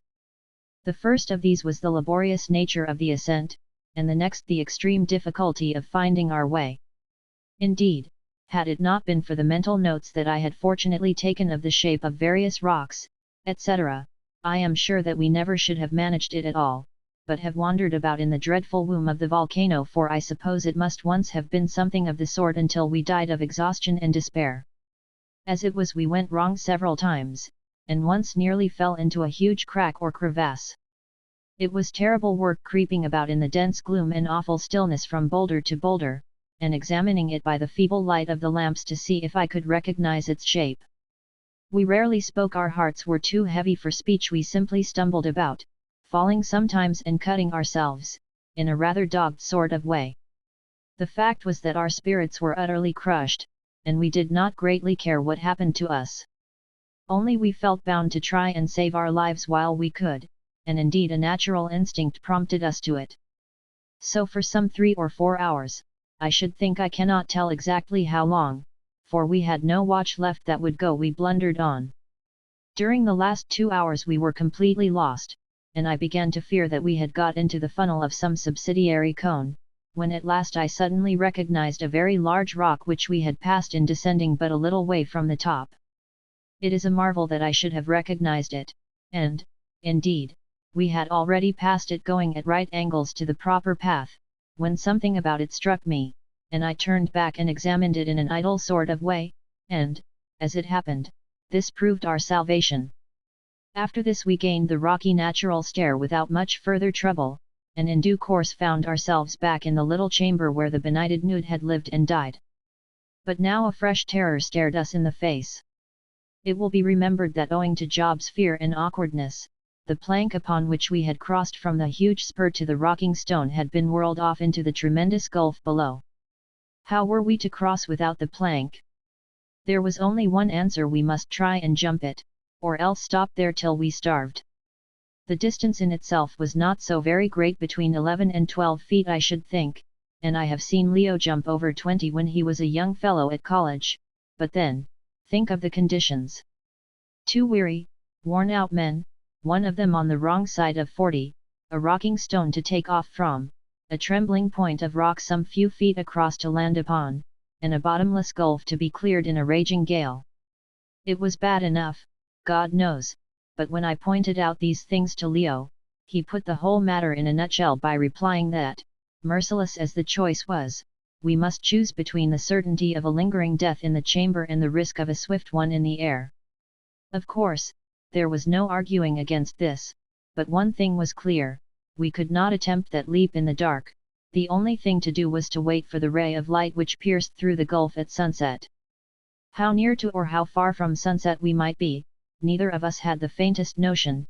All we did know was that when at last the light came it would not endure more than a couple of minutes at the outside, so that we must be prepared to meet it. Accordingly, we made up our minds to creep onto the top of the rocking stone and lie there in readiness. We were the more easily reconciled to this course by the fact that our lamps were once more nearly exhausted indeed, one had gone out bodily, and the other was jumping up and down as the flame of a lamp does when the oil is done. So, by the aid of its dying light, we hastened to crawl out of the little chamber and clamber up the side of the great stone. As we did so the light went out. The difference in our position was a sufficiently remarkable one. Below, in the little chamber, we had only heard the roaring of the gale overhead. Here, lying on our faces on the swinging stone, we were exposed to its full force and fury, as the great draught drew first from this direction and then from that, howling against the mighty precipice and through the rocky cliffs like 10,000 despairing souls. We lay there hour after hour in terror and misery of mind so deep that I will not attempt to describe it, and listened to the wild storm voices of that Tartarus, as, set to the deep undertone of the spur opposite against which the wind hummed like some awful harp, they called to each other from precipice to precipice. No nightmare dreamed by man, no wild invention of the romancer, can ever equal the living horror of that place, and the weird crying of those voices of the night, as we clung like shipwrecked mariners to a raft, and tossed on the black, unfathomed wilderness of air. Fortunately the temperature was not a low one indeed, the wind was warm or we should have perished. So we clung and listened, and while we were stretched out upon the rock a thing happened which was so curious and suggestive in itself, though doubtless a mere coincidence, that, if anything, it added to, rather than deducted from, the burden on our nerves. It will be remembered that when Ayesha was standing on the spur, before we crossed to the stone, the wind tore her cloak from her, and whirled it away into the darkness of the gulf, we could not see whither. Well, I hardly like to tell the story, it is so strange. As we lay there upon the rocking stone, this very cloak came floating out of the black space, like a memory from the dead, and fell on Leo so that it covered him nearly from head to foot. We could not at first make out what it was, but soon discovered by its feel, and then poor Leo, for the first time, gave way, and I heard him sobbing there upon the stone. No doubt the cloak had been caught upon some pinnacle of the cliff, and was thence blown hither by a chance gust, but still, it was a most curious and touching incident. Shortly after this, suddenly, without the slightest previous warning, the great red knife of light came stabbing the darkness through and through, struck the swaying stone on which we were, and rested its sharp point upon the spur opposite. "Now for it," said Leo, "now or never." We rose and stretched ourselves, and looked at the cloud wreath stained the color of blood by that red ray as they tore through the sickening depths beneath, and then at the empty space between the swaying stone and the quivering rock, and, in our hearts, despaired, and prepared for death. Surely we could not clear it, desperate though we were. "Who is to go first?" said I. "Do you, old fellow," answered Leo. "I will sit upon the other side of the stone to steady it. You must take as much run as you can, and jump high, and God have mercy on us," say I. I acquiesced with a nod, and then I did a thing I had never done since Leo was a little boy. I turned and put my arm round him, and kissed him on the forehead. It sounds rather French, but as a fact I was taking my last farewell of a man whom I could not have loved more if he had been my own son twice over. "Goodbye, my boy," I said, "I hope that we shall meet again, wherever it is that we go to." The fact was I did not expect to live another 2 minutes. Next I retreated to the far side of the rock, and waited till one of the chopping gusts of wind got behind me, and then, commending my soul to God, I ran the length of the huge stone, some 3 or 34 feet, and sprang wildly out into the dizzy air. Oh, the sickening terrors that I felt as I launched myself at that little point of rock, and the horrible sense of despair that shot through my brain as I realized that I had jumped short.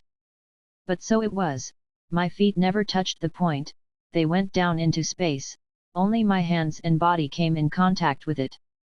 I gripped at it with a yell, but one hand slipped, and I swung right round, holding by the other, so that I faced the stone from which I had sprung.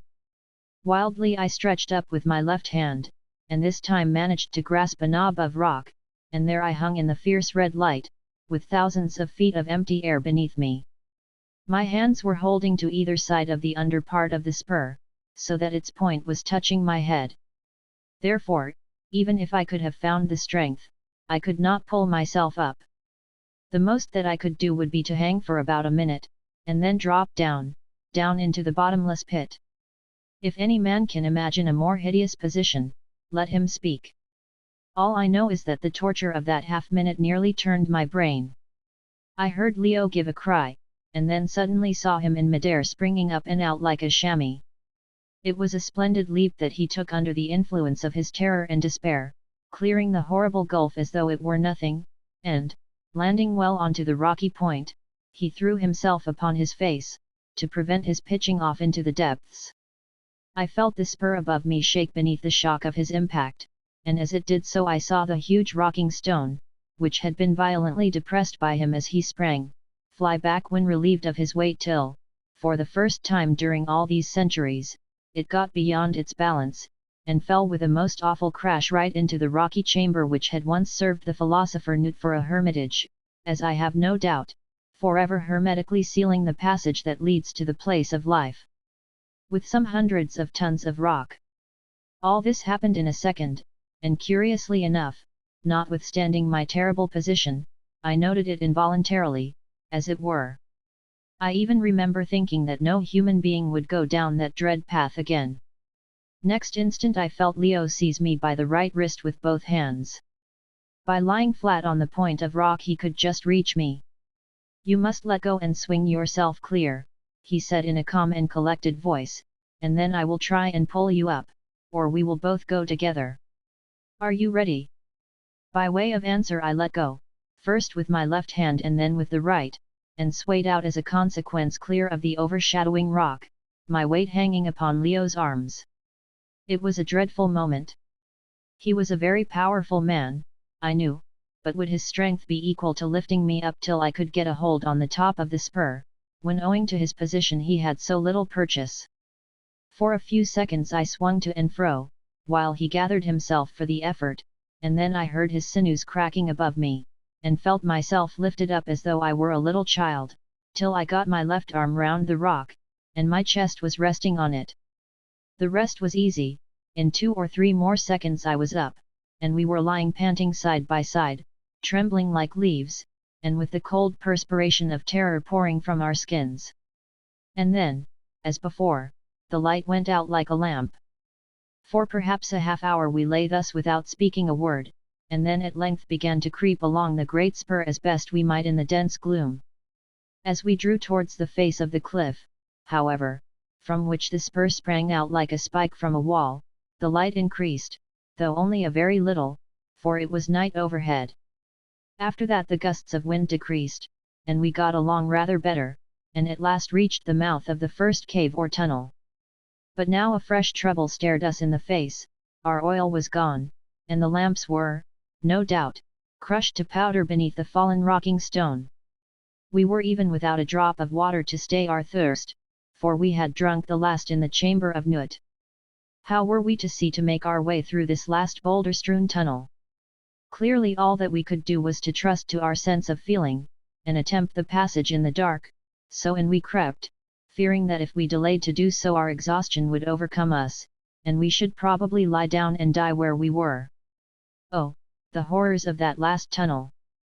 The place was strewn with rocks, and we fell over them, and knocked ourselves up against them till we were bleeding from a score of wounds.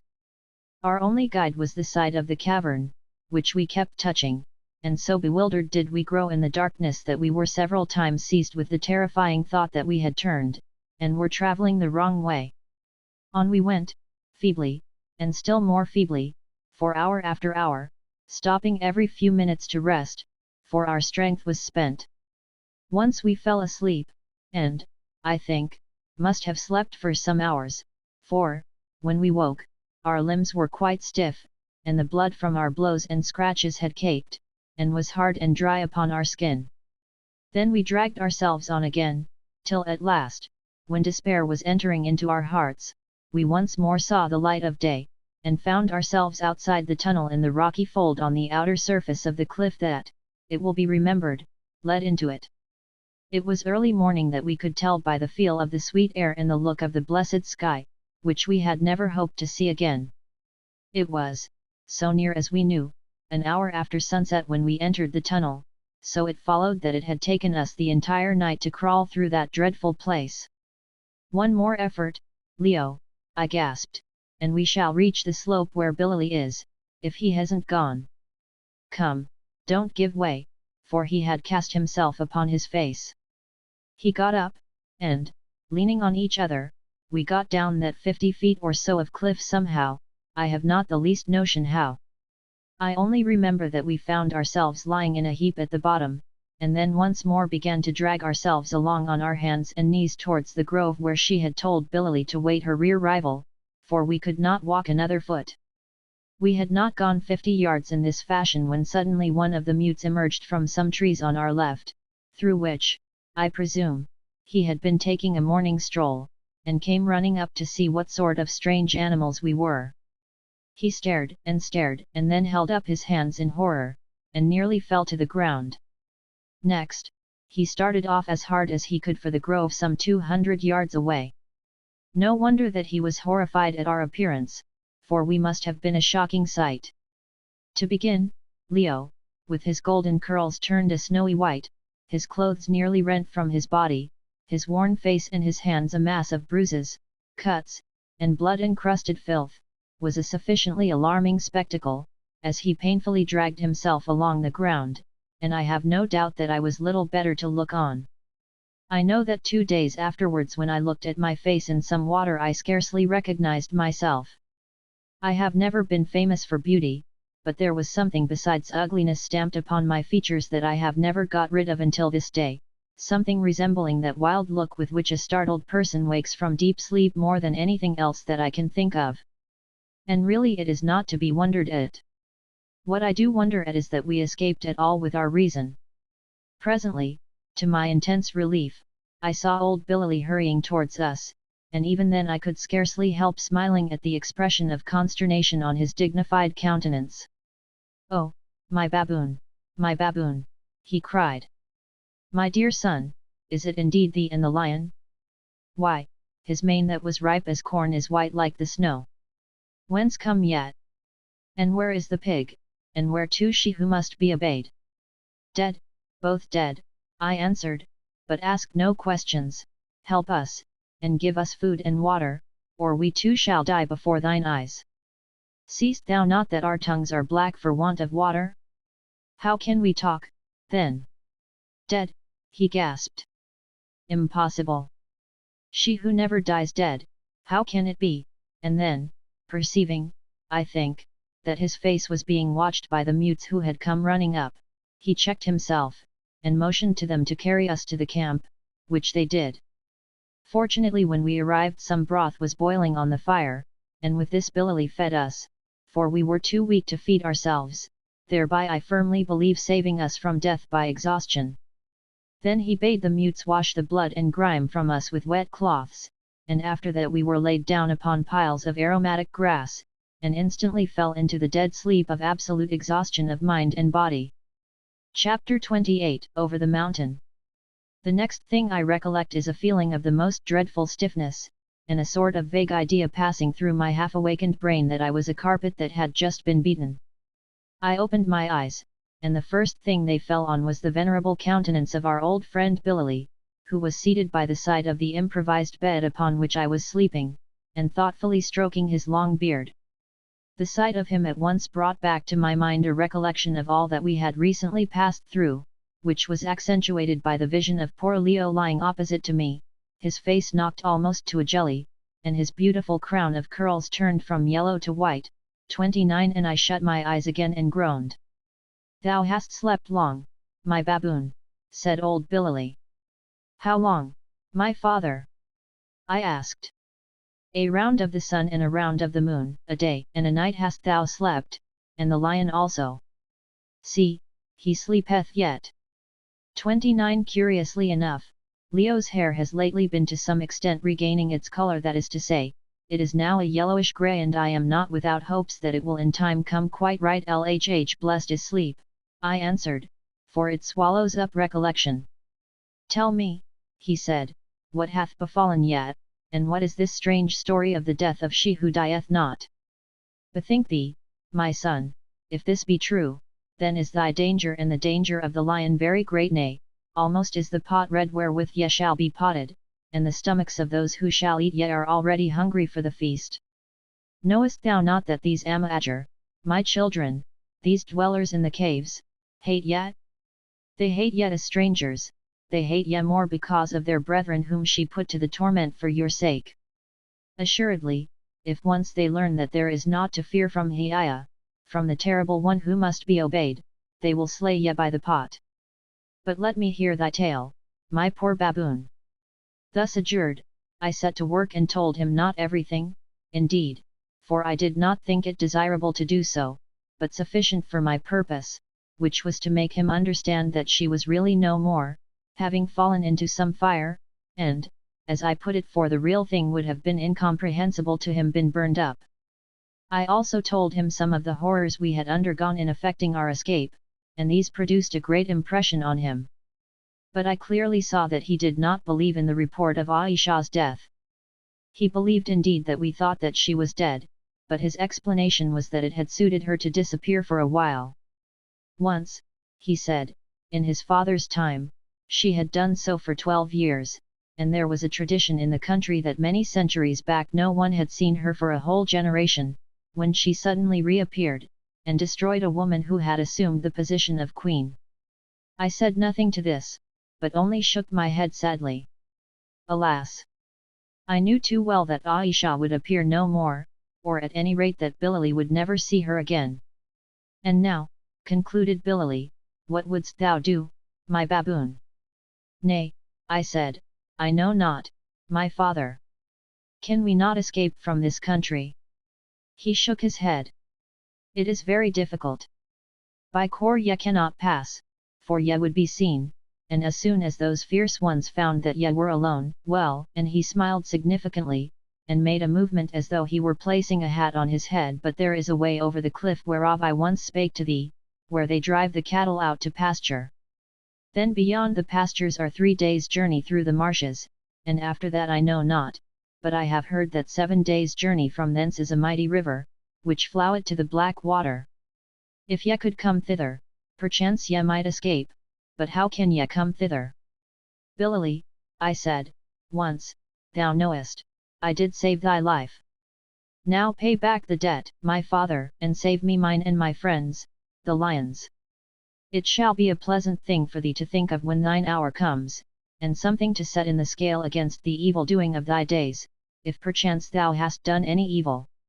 Also, if thou be right, and if she doth but hide herself, surely when she comes again she shall reward thee."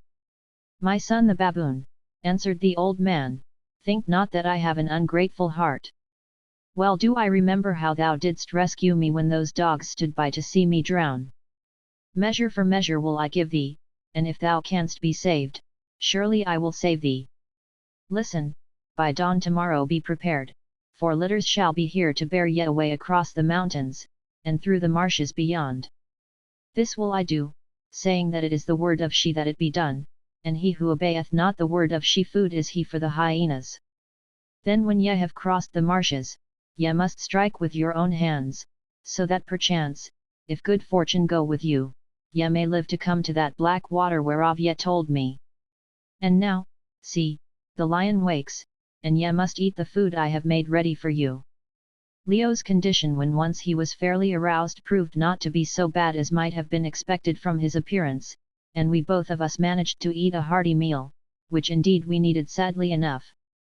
After this we limped down to the spring and bathed, and then came back and slept again till evening, when we once more ate enough for 5. Billely was all that day, no doubt making arrangements about litters and bearers, for we were awakened in the middle of the night by the arrival of a considerable number of men in the little camp. At dawn the old man himself appeared, and told us that he had by using she's dreaded name, though with some difficulty, succeeded in getting the necessary men and 2 guides to conduct us across the swamps, and that he urged us to start at once, at the same time announcing his intention of accompanying us so as to protect us against treachery. I was much touched by this act of kindness on the part of that wily old barbarian towards 2 utterly defenceless strangers. A3 or in his case, for he would have to return, 6 days' journey through those deadly swamps was no light undertaking for a man of his age, but he consented to do it cheerfully in order to promote our safety. It shows that even among those dreadful Haggard who are certainly with their gloom and their devilish and ferocious rites by far the most terrible savages that I ever heard of, there are people with kindly hearts.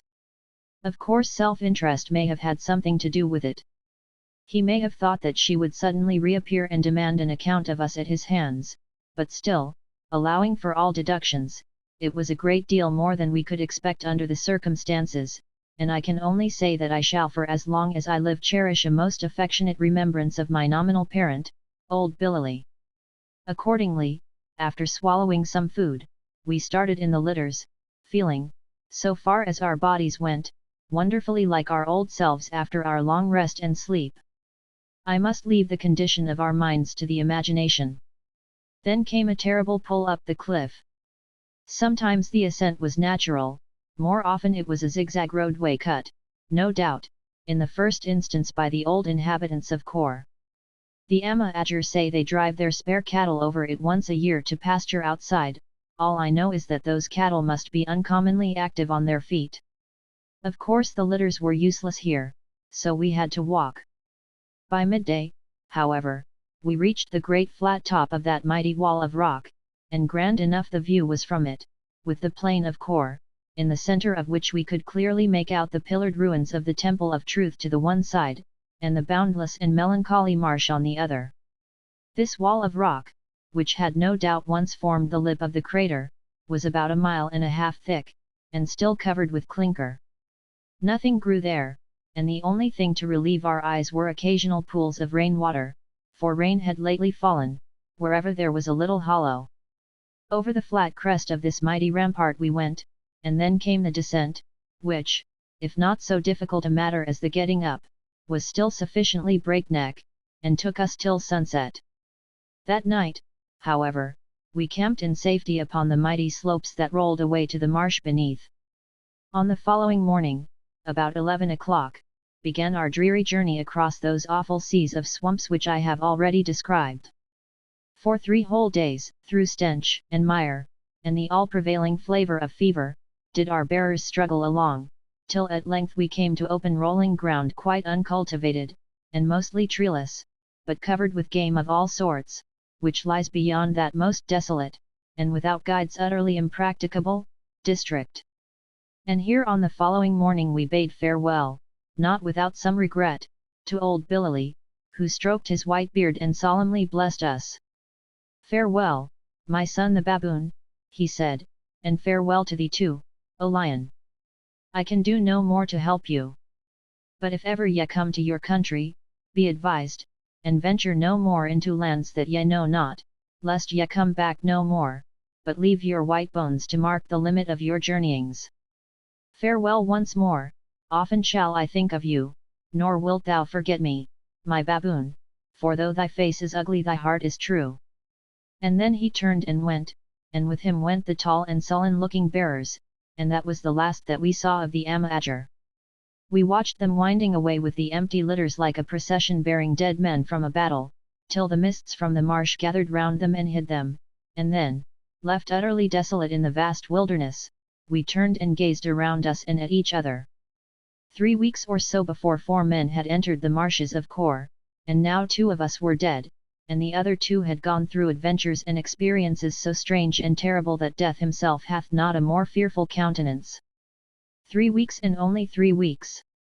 Truly time should be measured by events, and not by the lapse of hours.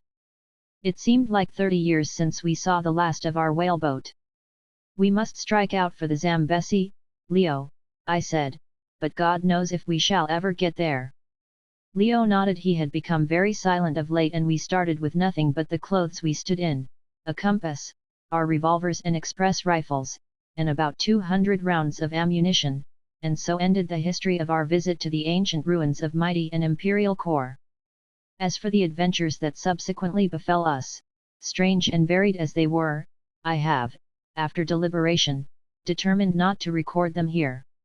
In these pages I have only tried to give a short and clear account of an occurrence which I believe to be unprecedented, and this I have done, not with a view to immediate publication, but merely to put on paper while they are yet fresh in our memories the details of our journey and its result, which will, I believe, prove interesting to the world if ever we determine to make them public. This, as at present advised, we do not intend should be done during our joint lives. For the rest, it is of no public interest, resembling as it does the experience of more than one Central African traveler. Suffice it to say that we did, after incredible hardships and privations, reach the Zambesi, which proved to be about 170 miles south of where Billy left us. There we were for 6 months imprisoned by a savage tribe, who believed us to be supernatural beings, chiefly on account of Leo's youthful face and snow-white hair. From these people we ultimately escaped, and, crossing the Zambesi, wandered off southwards, where, when on the point of starvation, we were sufficiently fortunate to fall in with a half-caste Portuguese elephant hunter who had followed a troop of elephants farther inland than he had ever been before. This man treated us most hospitably, and ultimately through his assistance we, after innumerable sufferings and adventures, reached Delagoa Bay, more than 18 months from the time when we emerged from the marshes of Kor, and the very next day managed to catch one of the steamboats that run round the Cape to England.